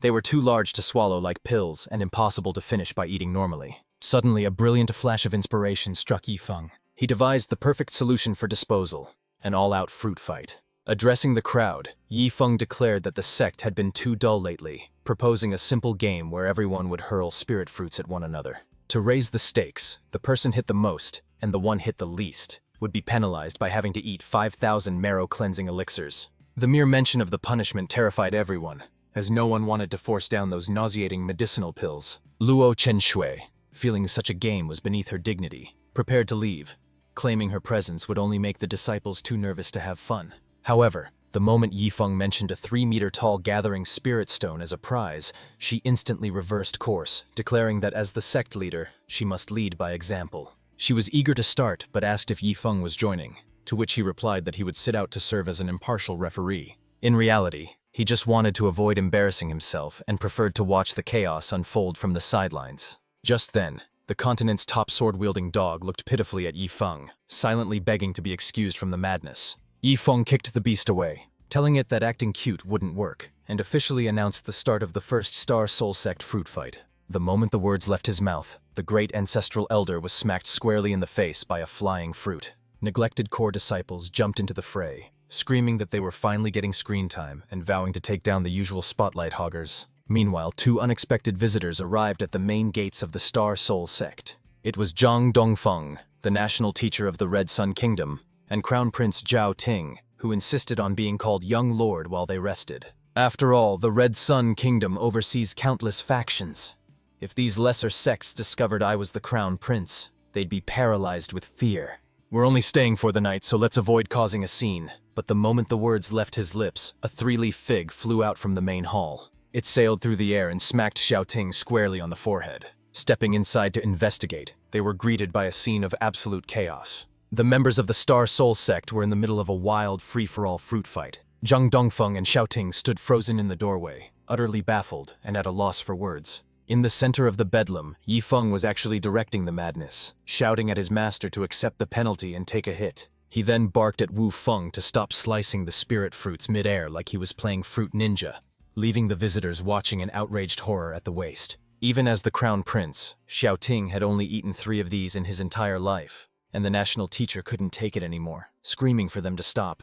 However, a single piercing glare from Golden Wheel instantly choked the words right out of his throat. Terrified, the old man clamped his hand over Xiaoting's mouth to prevent him from making a sound. Xiaoting was confused, asking why a powerhouse who survived the Heavenly Dao tribulations was trembling, but the teacher whispered that the janitor was an ascended master whose mere glance could annihilate a soul. Yifeng finally noticed the intruders and demanded their identity, prompting the national teacher to claim they were travelers before asking if Yifeng realized what he was throwing. Yifeng casually replied that he knew perfectly well they were three-leaf figs, a top-tier treasure from the Heavenly Dao battlefield, and asked if there was an issue. Frantic, the national teacher couldn't believe they were wasting such value and demanded to buy the stock, but Yifeng remained unimpressed, asking why he should bother selling. Desperate, the old man revealed their high status as the crown prince and national teacher to prove their wealth. Yet Yifeng, having no need for coin, flatly refused. The national teacher refused to give up, insisting that such exclusive treasures from the Heavenly Dao battlefield shouldn't be squandered, and demanded to see the sect leader. Hearing this, Wu Feng finally realized the fruit's worth and praised his senior brother's generosity, while Du Tianyu chimed in, trying to steal the spotlight. The national teacher looked on in bewilderment, convinced the entire sect was insane for not grasping the precious nature of the resources they were destroying. It was only then, amidst his shock, that the national teacher suddenly realized the crown prince had vanished. Yifeng simply pointed straight ahead. Xiaoting had already started munching on the figs. The national teacher rushed to his side. "Crown Prince, what are you doing?" Xiaoting replied, "If I can't stop them from wasting food, I might as well eat it myself." The teacher was furious. "How can you give in like this? Such a spineless attitude is unfit for a future king." Unconcerned, Xiaoting invited him to join. "Try it, it's actually quite tasty." Initially reluctant, the national teacher took a bite, then immediately started devouring the figs. Yifeng watched the scene in disbelief. Is this really the crown prince and the national teacher? They're eating like starving beggars. After a while, the two of them had eaten an astonishing amount of three-leaf figs, far more than old Bai and the others had consumed in pills earlier. Yifeng thus easily completed his squandering task, earning 10,000 three-leaf figs. Finding them tasty, he decided to keep these for his own leisurely consumption.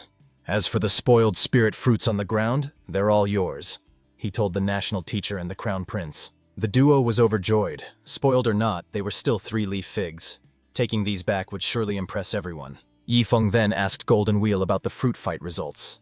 Golden Wheel reported, "The one hit the least was the little yellow dog, and the most was the sect leader." Luo Chenshu's face flushed with embarrassment. This was all Yifeng's fault. If he hadn't ordered her to get hit, she wouldn't be in this position. Naturally, Yifeng wouldn't let his beautiful master eat the nasty pills. He mercifully exchanged her punishment for 100 three-leaf figs. He did the same for the dog. Old Bai and the others felt aggrieved. They were promised the foul-tasting pills, so why were these two getting delicious figs? Witnessing this, Xiaoting felt a pang of sadness. It seemed even a dog was valued more than him. The national teacher advised him to be content with the spoiled fruits they had. "Aside from the taste, these don't increase cultivation," Xiaoting noted. "Should we still take them?" The teacher insisted. "Of course. Their rarity and flavor alone can trade for favors from strong cultivators." Half a day passed, and the royal duo formally met Luo Chenshu. Recognizing their waist badges, she realized their identities were genuine. "I've heard that sects within the Red Sun Kingdom must pay a protection fee and send troops during wars. So are you here to collect money or manpower?" Yifeng saw a perfect opportunity to squander wealth, but the national teacher clarified, "The Red Sun Kingdom has no such tradition. We only ask for manpower against threats, never money." Yifeng was eager to pay up. "No, you must take something. Our sect lacks everything except money." Xiaoting was baffled. Who in their right mind insists on giving money away? Puzzled, Luo Chenshu asked, "Then what exactly brings you here?" Xiaoting's expression turned serious as he replied, "We are searching for a pill god. We heard a pill god appeared at the recent alchemy conference. We desperately need him to refine divine pills crucial for our kingdom's safety." Luo Chenshu glanced at Yifeng and asked, "Is this the same pill god who crushed a divine pill into mud?" Guilt-ridden, Yifeng tried to flee, stammering, You two chat. I hope you find him soon." Technically, they had come to the right place, but I couldn't help even if I wanted to. It was the system that refined that pill, not me. However, before he could escape, junior brother Wu Feng stepped forward. "Senior brother, aren't they talking about you? You know, the divine pill you made in Heavenly Elixir City?" The national teacher and crown prince slowly approached, while Yifeng muttered, "Junior brother, why did you have to reveal my identity?" Both the national teacher and the crown prince were stunned, realizing that he was indeed the pill god. Wu Feng was delighted, thinking he had done a good deed by putting his senior brother in the spotlight, fully expecting some gratitude. Instead, he was met with a deathly glare from Yifeng. Terrified, Wu Feng quickly excused himself. "Senior brother, I'm leaving. leaving an aggrieved Yifeng behind as the visitors confirmed the rumors matched the man before them. Luo Chenxiu stepped forward and noted, "Compared to other kingdoms, the Red Sun Kingdom has been quite fair to our sect. It is only reasonable we offer our support." Hearing his beautiful master speak, Yifeng readily agreed. "Of course, but I don't need to handle such a trivial matter." He summoned Little Blood and secretly ordered the system to create 7 9-pattern divine tribulation breaking pills. The cost came out to a staggering 230,000 prodigal points. Yifeng was shocked. "What? 7 pills cost that much? Isn't there a 1% success rate? That should mean 1 guaranteed pill per 100 attempts." The system, too tired to argue, deadpanned, "You must have been taught math by a gym teacher." Yifeng admitted his defeat, sighing, "I should have studied harder." Just then, Little Blood arrived, looking puzzled. Luo Chenxiu realized his plan and asked, "You aren't planning to have Little Blood concoct the divine pills, are you?" But Yifeng assured her, "No problem, she can do it." Zhao Ting approached the girl and asked, "Young master, are you also a divine-level alchemist?" Little Blood kicked him instantly, shouting, "With a chest this big right in front of you, are you blind?"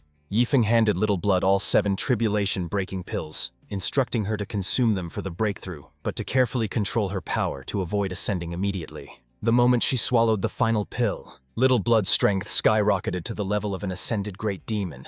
But as her energy kept spiking, Yifeng panic-shouted for her to suppress it before she ascended by accident. Thankfully, Little Blood managed to rein in her aura at the very last second. The national teacher was dumbfounded. Had she really just become an ascended great demon that easily? Luo Qinshuang, burning with curiosity, asked what he had given her, and Yifeng explained that 7 tribulation-breaking pills were enough to nullify the lightning strikes and push her cultivation to the absolute peak. Luo Qinshuang was floored, admitting she had never even heard of such miraculous medicine before. Zhao Ting sighed, finally understanding why he was called the Pill God, while the national teacher felt like his life-and-death struggle against the 8 thunder tribulations had been a complete joke. When Luo Qinshuang asked if he had any left, Yifeng smiled, promising that he had prepared enough for everyone, even the little yellow dog. Suddenly, Little Blood revealed her true form, reveling in the overwhelming power of her new rank. Watching the spectacle, Golden Wheel couldn't hide his envy, wondering just how many heaven-defying treasures young Master Yi actually possessed. Back in the main hall, Little Blood danced gracefully, celebrating her successful breakthrough. The national teacher wept with jealousy over a demon getting better treatment than him, while Zhao Ting told him to calm down before he popped a vein. Despite the upgrade, Luo Qinshuang worried that raw power didn't equal combat skill, so she asked Yifeng to escort Little Blood to the Red Sun King City. He agreed, deciding to bring Old Bai along for the ride. Soon after, the elders watched Little Blood with green eyes, jealous that she had bypassed the deadly thunder tribulation entirely. Old Bai was just thrilled to be chosen, though Old Sia quickly humbled him, warning him not to think he was special just because he got picked once. Luo Kai rolled his eyes at their bickering, noting that they sounded like jealous concubines fighting in a harem. When the group was ready to leave, the national teacher summoned his unique flying spiritual artifact, which looked exactly like a floating house. Even Yifeng was impressed by the sophisticated design. As they flew off, Luo Qinshuang waved goodbye, silently praying that Yifeng wouldn't bring anyone else back.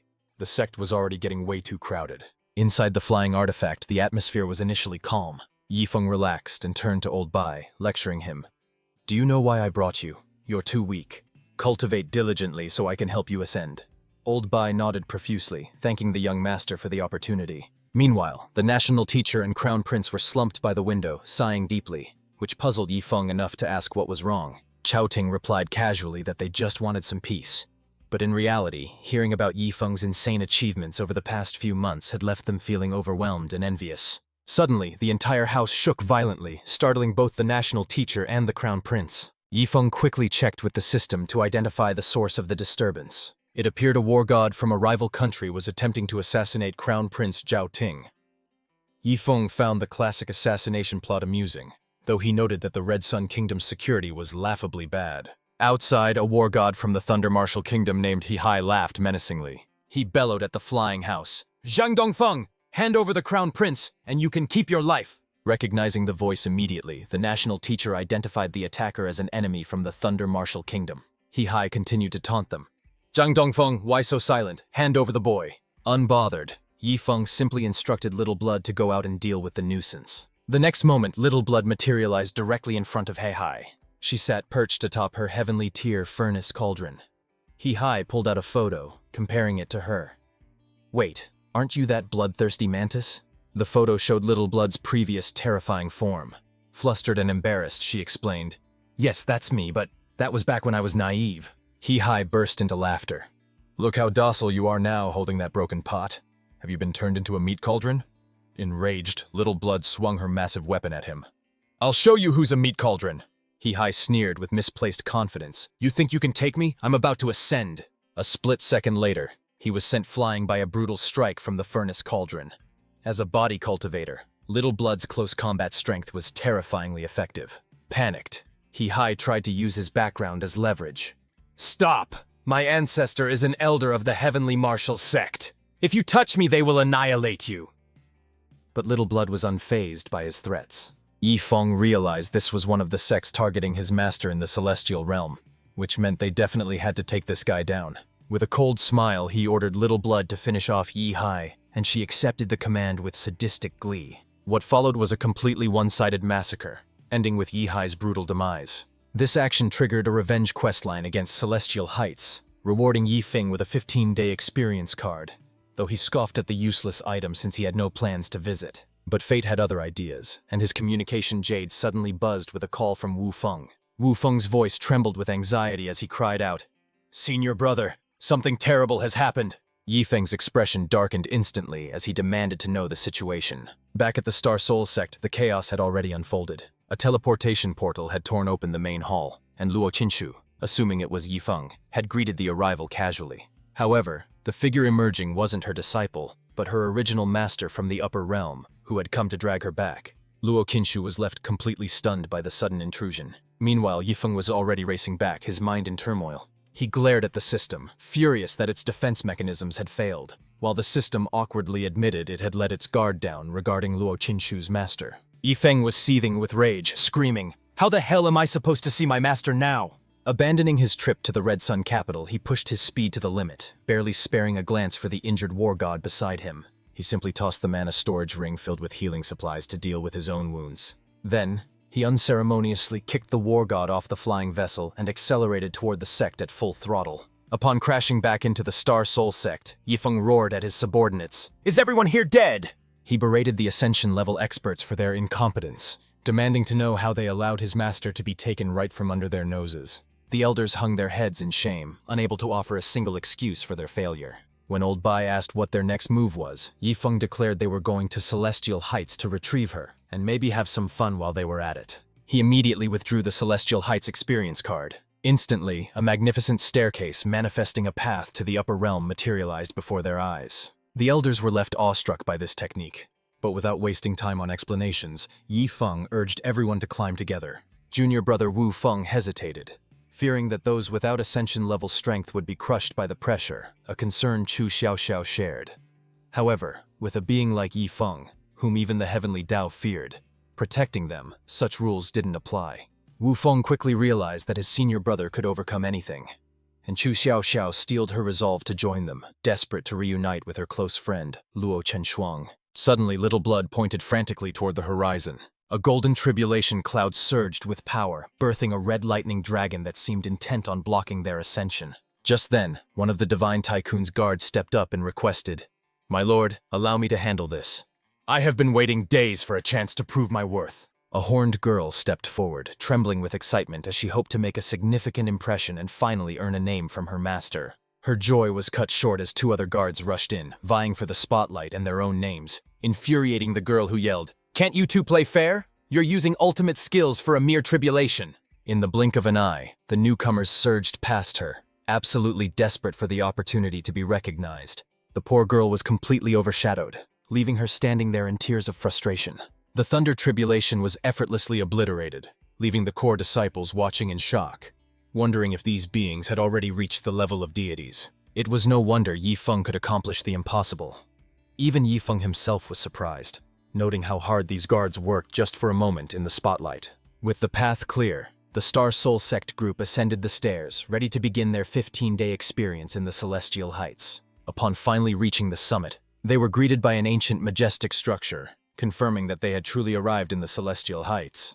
Yifeng observed the scenery with a subtle, satisfied smile. He turned to Golden Wheel to ask their location, and the guide explained that they had landed at the Void Sword Sect, noting that the Boundless Sanctuary lay to the east. Yifeng smirked. He hadn't expected to run into enemies so soon, but it looked like they would have to teach these fools a lesson first. The members of the Divine Tycoon's guard were still present, eagerly asking how they could assist in tormenting the enemy, as Yifeng realized he hadn't dismissed them yet. One of them, a girl, removed her hat to reveal her face and said respectfully, "Our lord never gave the order to retreat, so we dared not depart." Golden Wheel began sweating profusely. These three possessed an aura even more terrifying than the previous golden-armored strongman, making him wonder just how many guardians young Master Yi actually had. Yifeng called Golden Wheel over to assign him a specific task, and the subordinate immediately bowed, assuring him he was ready to follow any command. "As an emperor, you must have your own forces, right?" Yifeng asked. When Golden Wheel modestly replied that he only controlled a small sect, Yifeng nodded. "That's enough. Go back, change your sect's name to Star Soul Sanctuary, and make sure all of Celestial Heights hears about it." Golden Wheel looked puzzled and asked, "Young master, may I ask why we are doing this?" "To welcome back my master," Yifeng explained. "I want everyone to know that Star Soul Sanctuary belongs to him." Golden Wheel laughed, realizing the plan. "Young Master Yi really knows how to make a statement. I'll handle it immediately." Next, Yifeng turned to the three Divine Tycoon's guards. "Perfect timing. Take Old Bai and the others to give the Void Sword sect, the Elysian Isle of Penglai, and the Heavenly Martial sect a severe beating. Make them fear us, and don't forget to plunder every last resource they have." The white-haired girl struck a playful pose, tilting her head. "Why go through the trouble? Why not just wipe them out completely?" Yifeng looked at her intensely. "Do you know what the most painful thing in the world is?" The girl shook her head, clueless. "It's when you're still alive, but have absolutely no money," Yifeng declared with a wicked, sadistic laugh. The girl stared at her master in speechless confusion, while Little Blood chimed in curiously. "Or maybe it's when people die without spending all their money." Shortly after, the invasion began as disciples from the Void Sword sect rushed out shouting, "Who dares intrude upon our sacred grounds?" In response, the great ancestral elder and his team made a dramatic entrance, dressed in sleek black suits like modern mafia bosses. Slowly removing his sunglasses, the great ancestral elder declared coolly, "We aren't just visiting. We're here to rob you blind." Since the intruders didn't seem to possess the strength of ascended beings, the Void Sword sect members weren't concerned and prepared to eliminate them immediately. Suddenly, the white-haired girl intervened, blasting the attackers away with a single, devastating punch. In the ensuing chaos, the master of the Void Sword sect met a swift and brutal end. Similarly, at the Elysian Isle of Penglai, the core disciples followed the script perfectly, literally dancing on the coffin of the sect master after he met his demise. Over at the Heavenly Martial sect, Old Bayan and his crew were actually using the sect master's coffin as a card table. Yifeng watched the absurdity from the shadows, noting with a smirk that they seemed to be having plenty of fun. Turning to his system, he made a whimsical request. "I want to make it rain over in the Celestial Heights." In response to the bizarre command, the system simply displayed 3 confused question marks. While Yifeng and his group wreaked havoc across the 3 sects, the scene shifts to the Boundless Sanctuary. There, Luo Chen Shui was busy grooming her master, though she couldn't help but ask if she was brought back solely for pet care duty. Her master, currently in her true beast form, grumbled that finding her in the vast lower realm was difficult, before angrily cursing the Void Sword sect for daring to touch her disciple. Luo Chenshu advised patience regarding revenge, preferring to recover her strength first, to which her master agreed, urging her to cultivate diligently in the Celestial Heights. Transforming back into her human form, the sect master vowed that while she couldn't promise the world, she would ensure no one dared to harm Chen Shui again. With her safety secured and her master informed of the ambush, Luo Chen Shui's thoughts drifted back to the Star Soul sect and how her friends were faring. For most cultivators, the journey from the energy sea to the tribulation stage could take a century, with many perishing under the lightning's wrath. However, with that unpredictable spendthrift Yifeng around, she knew the Star Soul sect would eventually ascend. The only question was when. She worried about her father, her sister, and Yifeng, fearing that by the time they finally reunited, they might be strangers to one another. Tears welled in her eyes.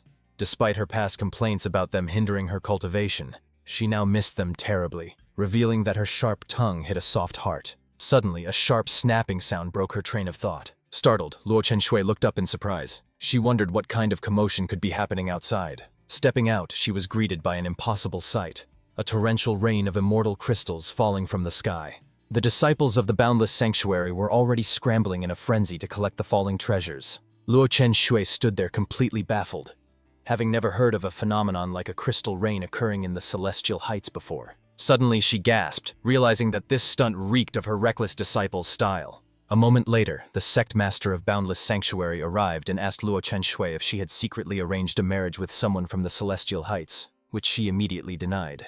Just then, a deafening roar thundered across the sky. Seconds later, a massive spaceship materialized above the Boundless Sanctuary, piloted by none other than Yi Feng. He shouted through a megaphone, announcing that Yi Feng, direct disciple of the Star Soul Sanctuary, had come to propose to the holy maiden Luo Chenshui. Luo Chenshui was completely stunned by his words, her face a mask of disbelief. The Holy Lord of Boundless Sanctuary was furious, mocking the unknown sect and screaming that he could only marry her disciple in his dreams. Luo Chenshui explained that he was her disciple from the lower realm, but the Holy Lord scoffed, vowing to eat her own token if such a ridiculous claim were true. Almost immediately, Yi Feng leapt down from the ship, exclaiming that he had finally come to take his master home. Realizing it really was him, the Holy Lord's face twisted in regret, having been swiftly and humiliatingly proven wrong. Utterly shamed, she had no choice but to flee the scene in embarrassment. Luo Chenshui asked how he reached the Celestial Heights and what the Star Soul Sanctuary was, to which Yi Feng casually replied that arriving was easy, and he had simply established the sanctuary on the spot. Blushing furiously, she asked if he had lost his mind, pointing out that making such a grand proposal before she even agreed would only invite trouble. Yi Feng turned around confidently, assuring his wife that he already knew about the Void Sword Sect, Penglai Isle, and the Heavenly Martial Sect. Surprised that he was already aware of the threat, Luo Chenshui watched as Yi Feng simply pointed upwards. He signaled to Old Bai and the others, who had just returned from their looting mission. The crew happily announced that they had successfully stripped all the resources from the three rival sects. Luo Chenshui was moved to tears, realizing that her disciple had already taken care of her enemies for her. Seizing the moment, Yi Feng dropped to one knee and presented his gift, asking her to marry him. However, instead of a ring, he held the detonation triggers for the three sects. If she pressed them, those rival factions would be instantly obliterated. With tears welling in her eyes, Luo Qinshuang smiled and whispered, "Thank you, Yi Feng. I absolutely love this proposal." The Holy Lord of the Boundless Sanctuary was furious and roared, "I do not agree to this union." However, he was instantly silenced by the Divine Tycoon's guards, who scoffed, "When our Lord proposes, your consent is not required. Let the damnable Void Sword Sect, the Penglai Isle, and the Heavenly Martial Sect be destroyed," Luo Qinshuang declared as she pressed the button.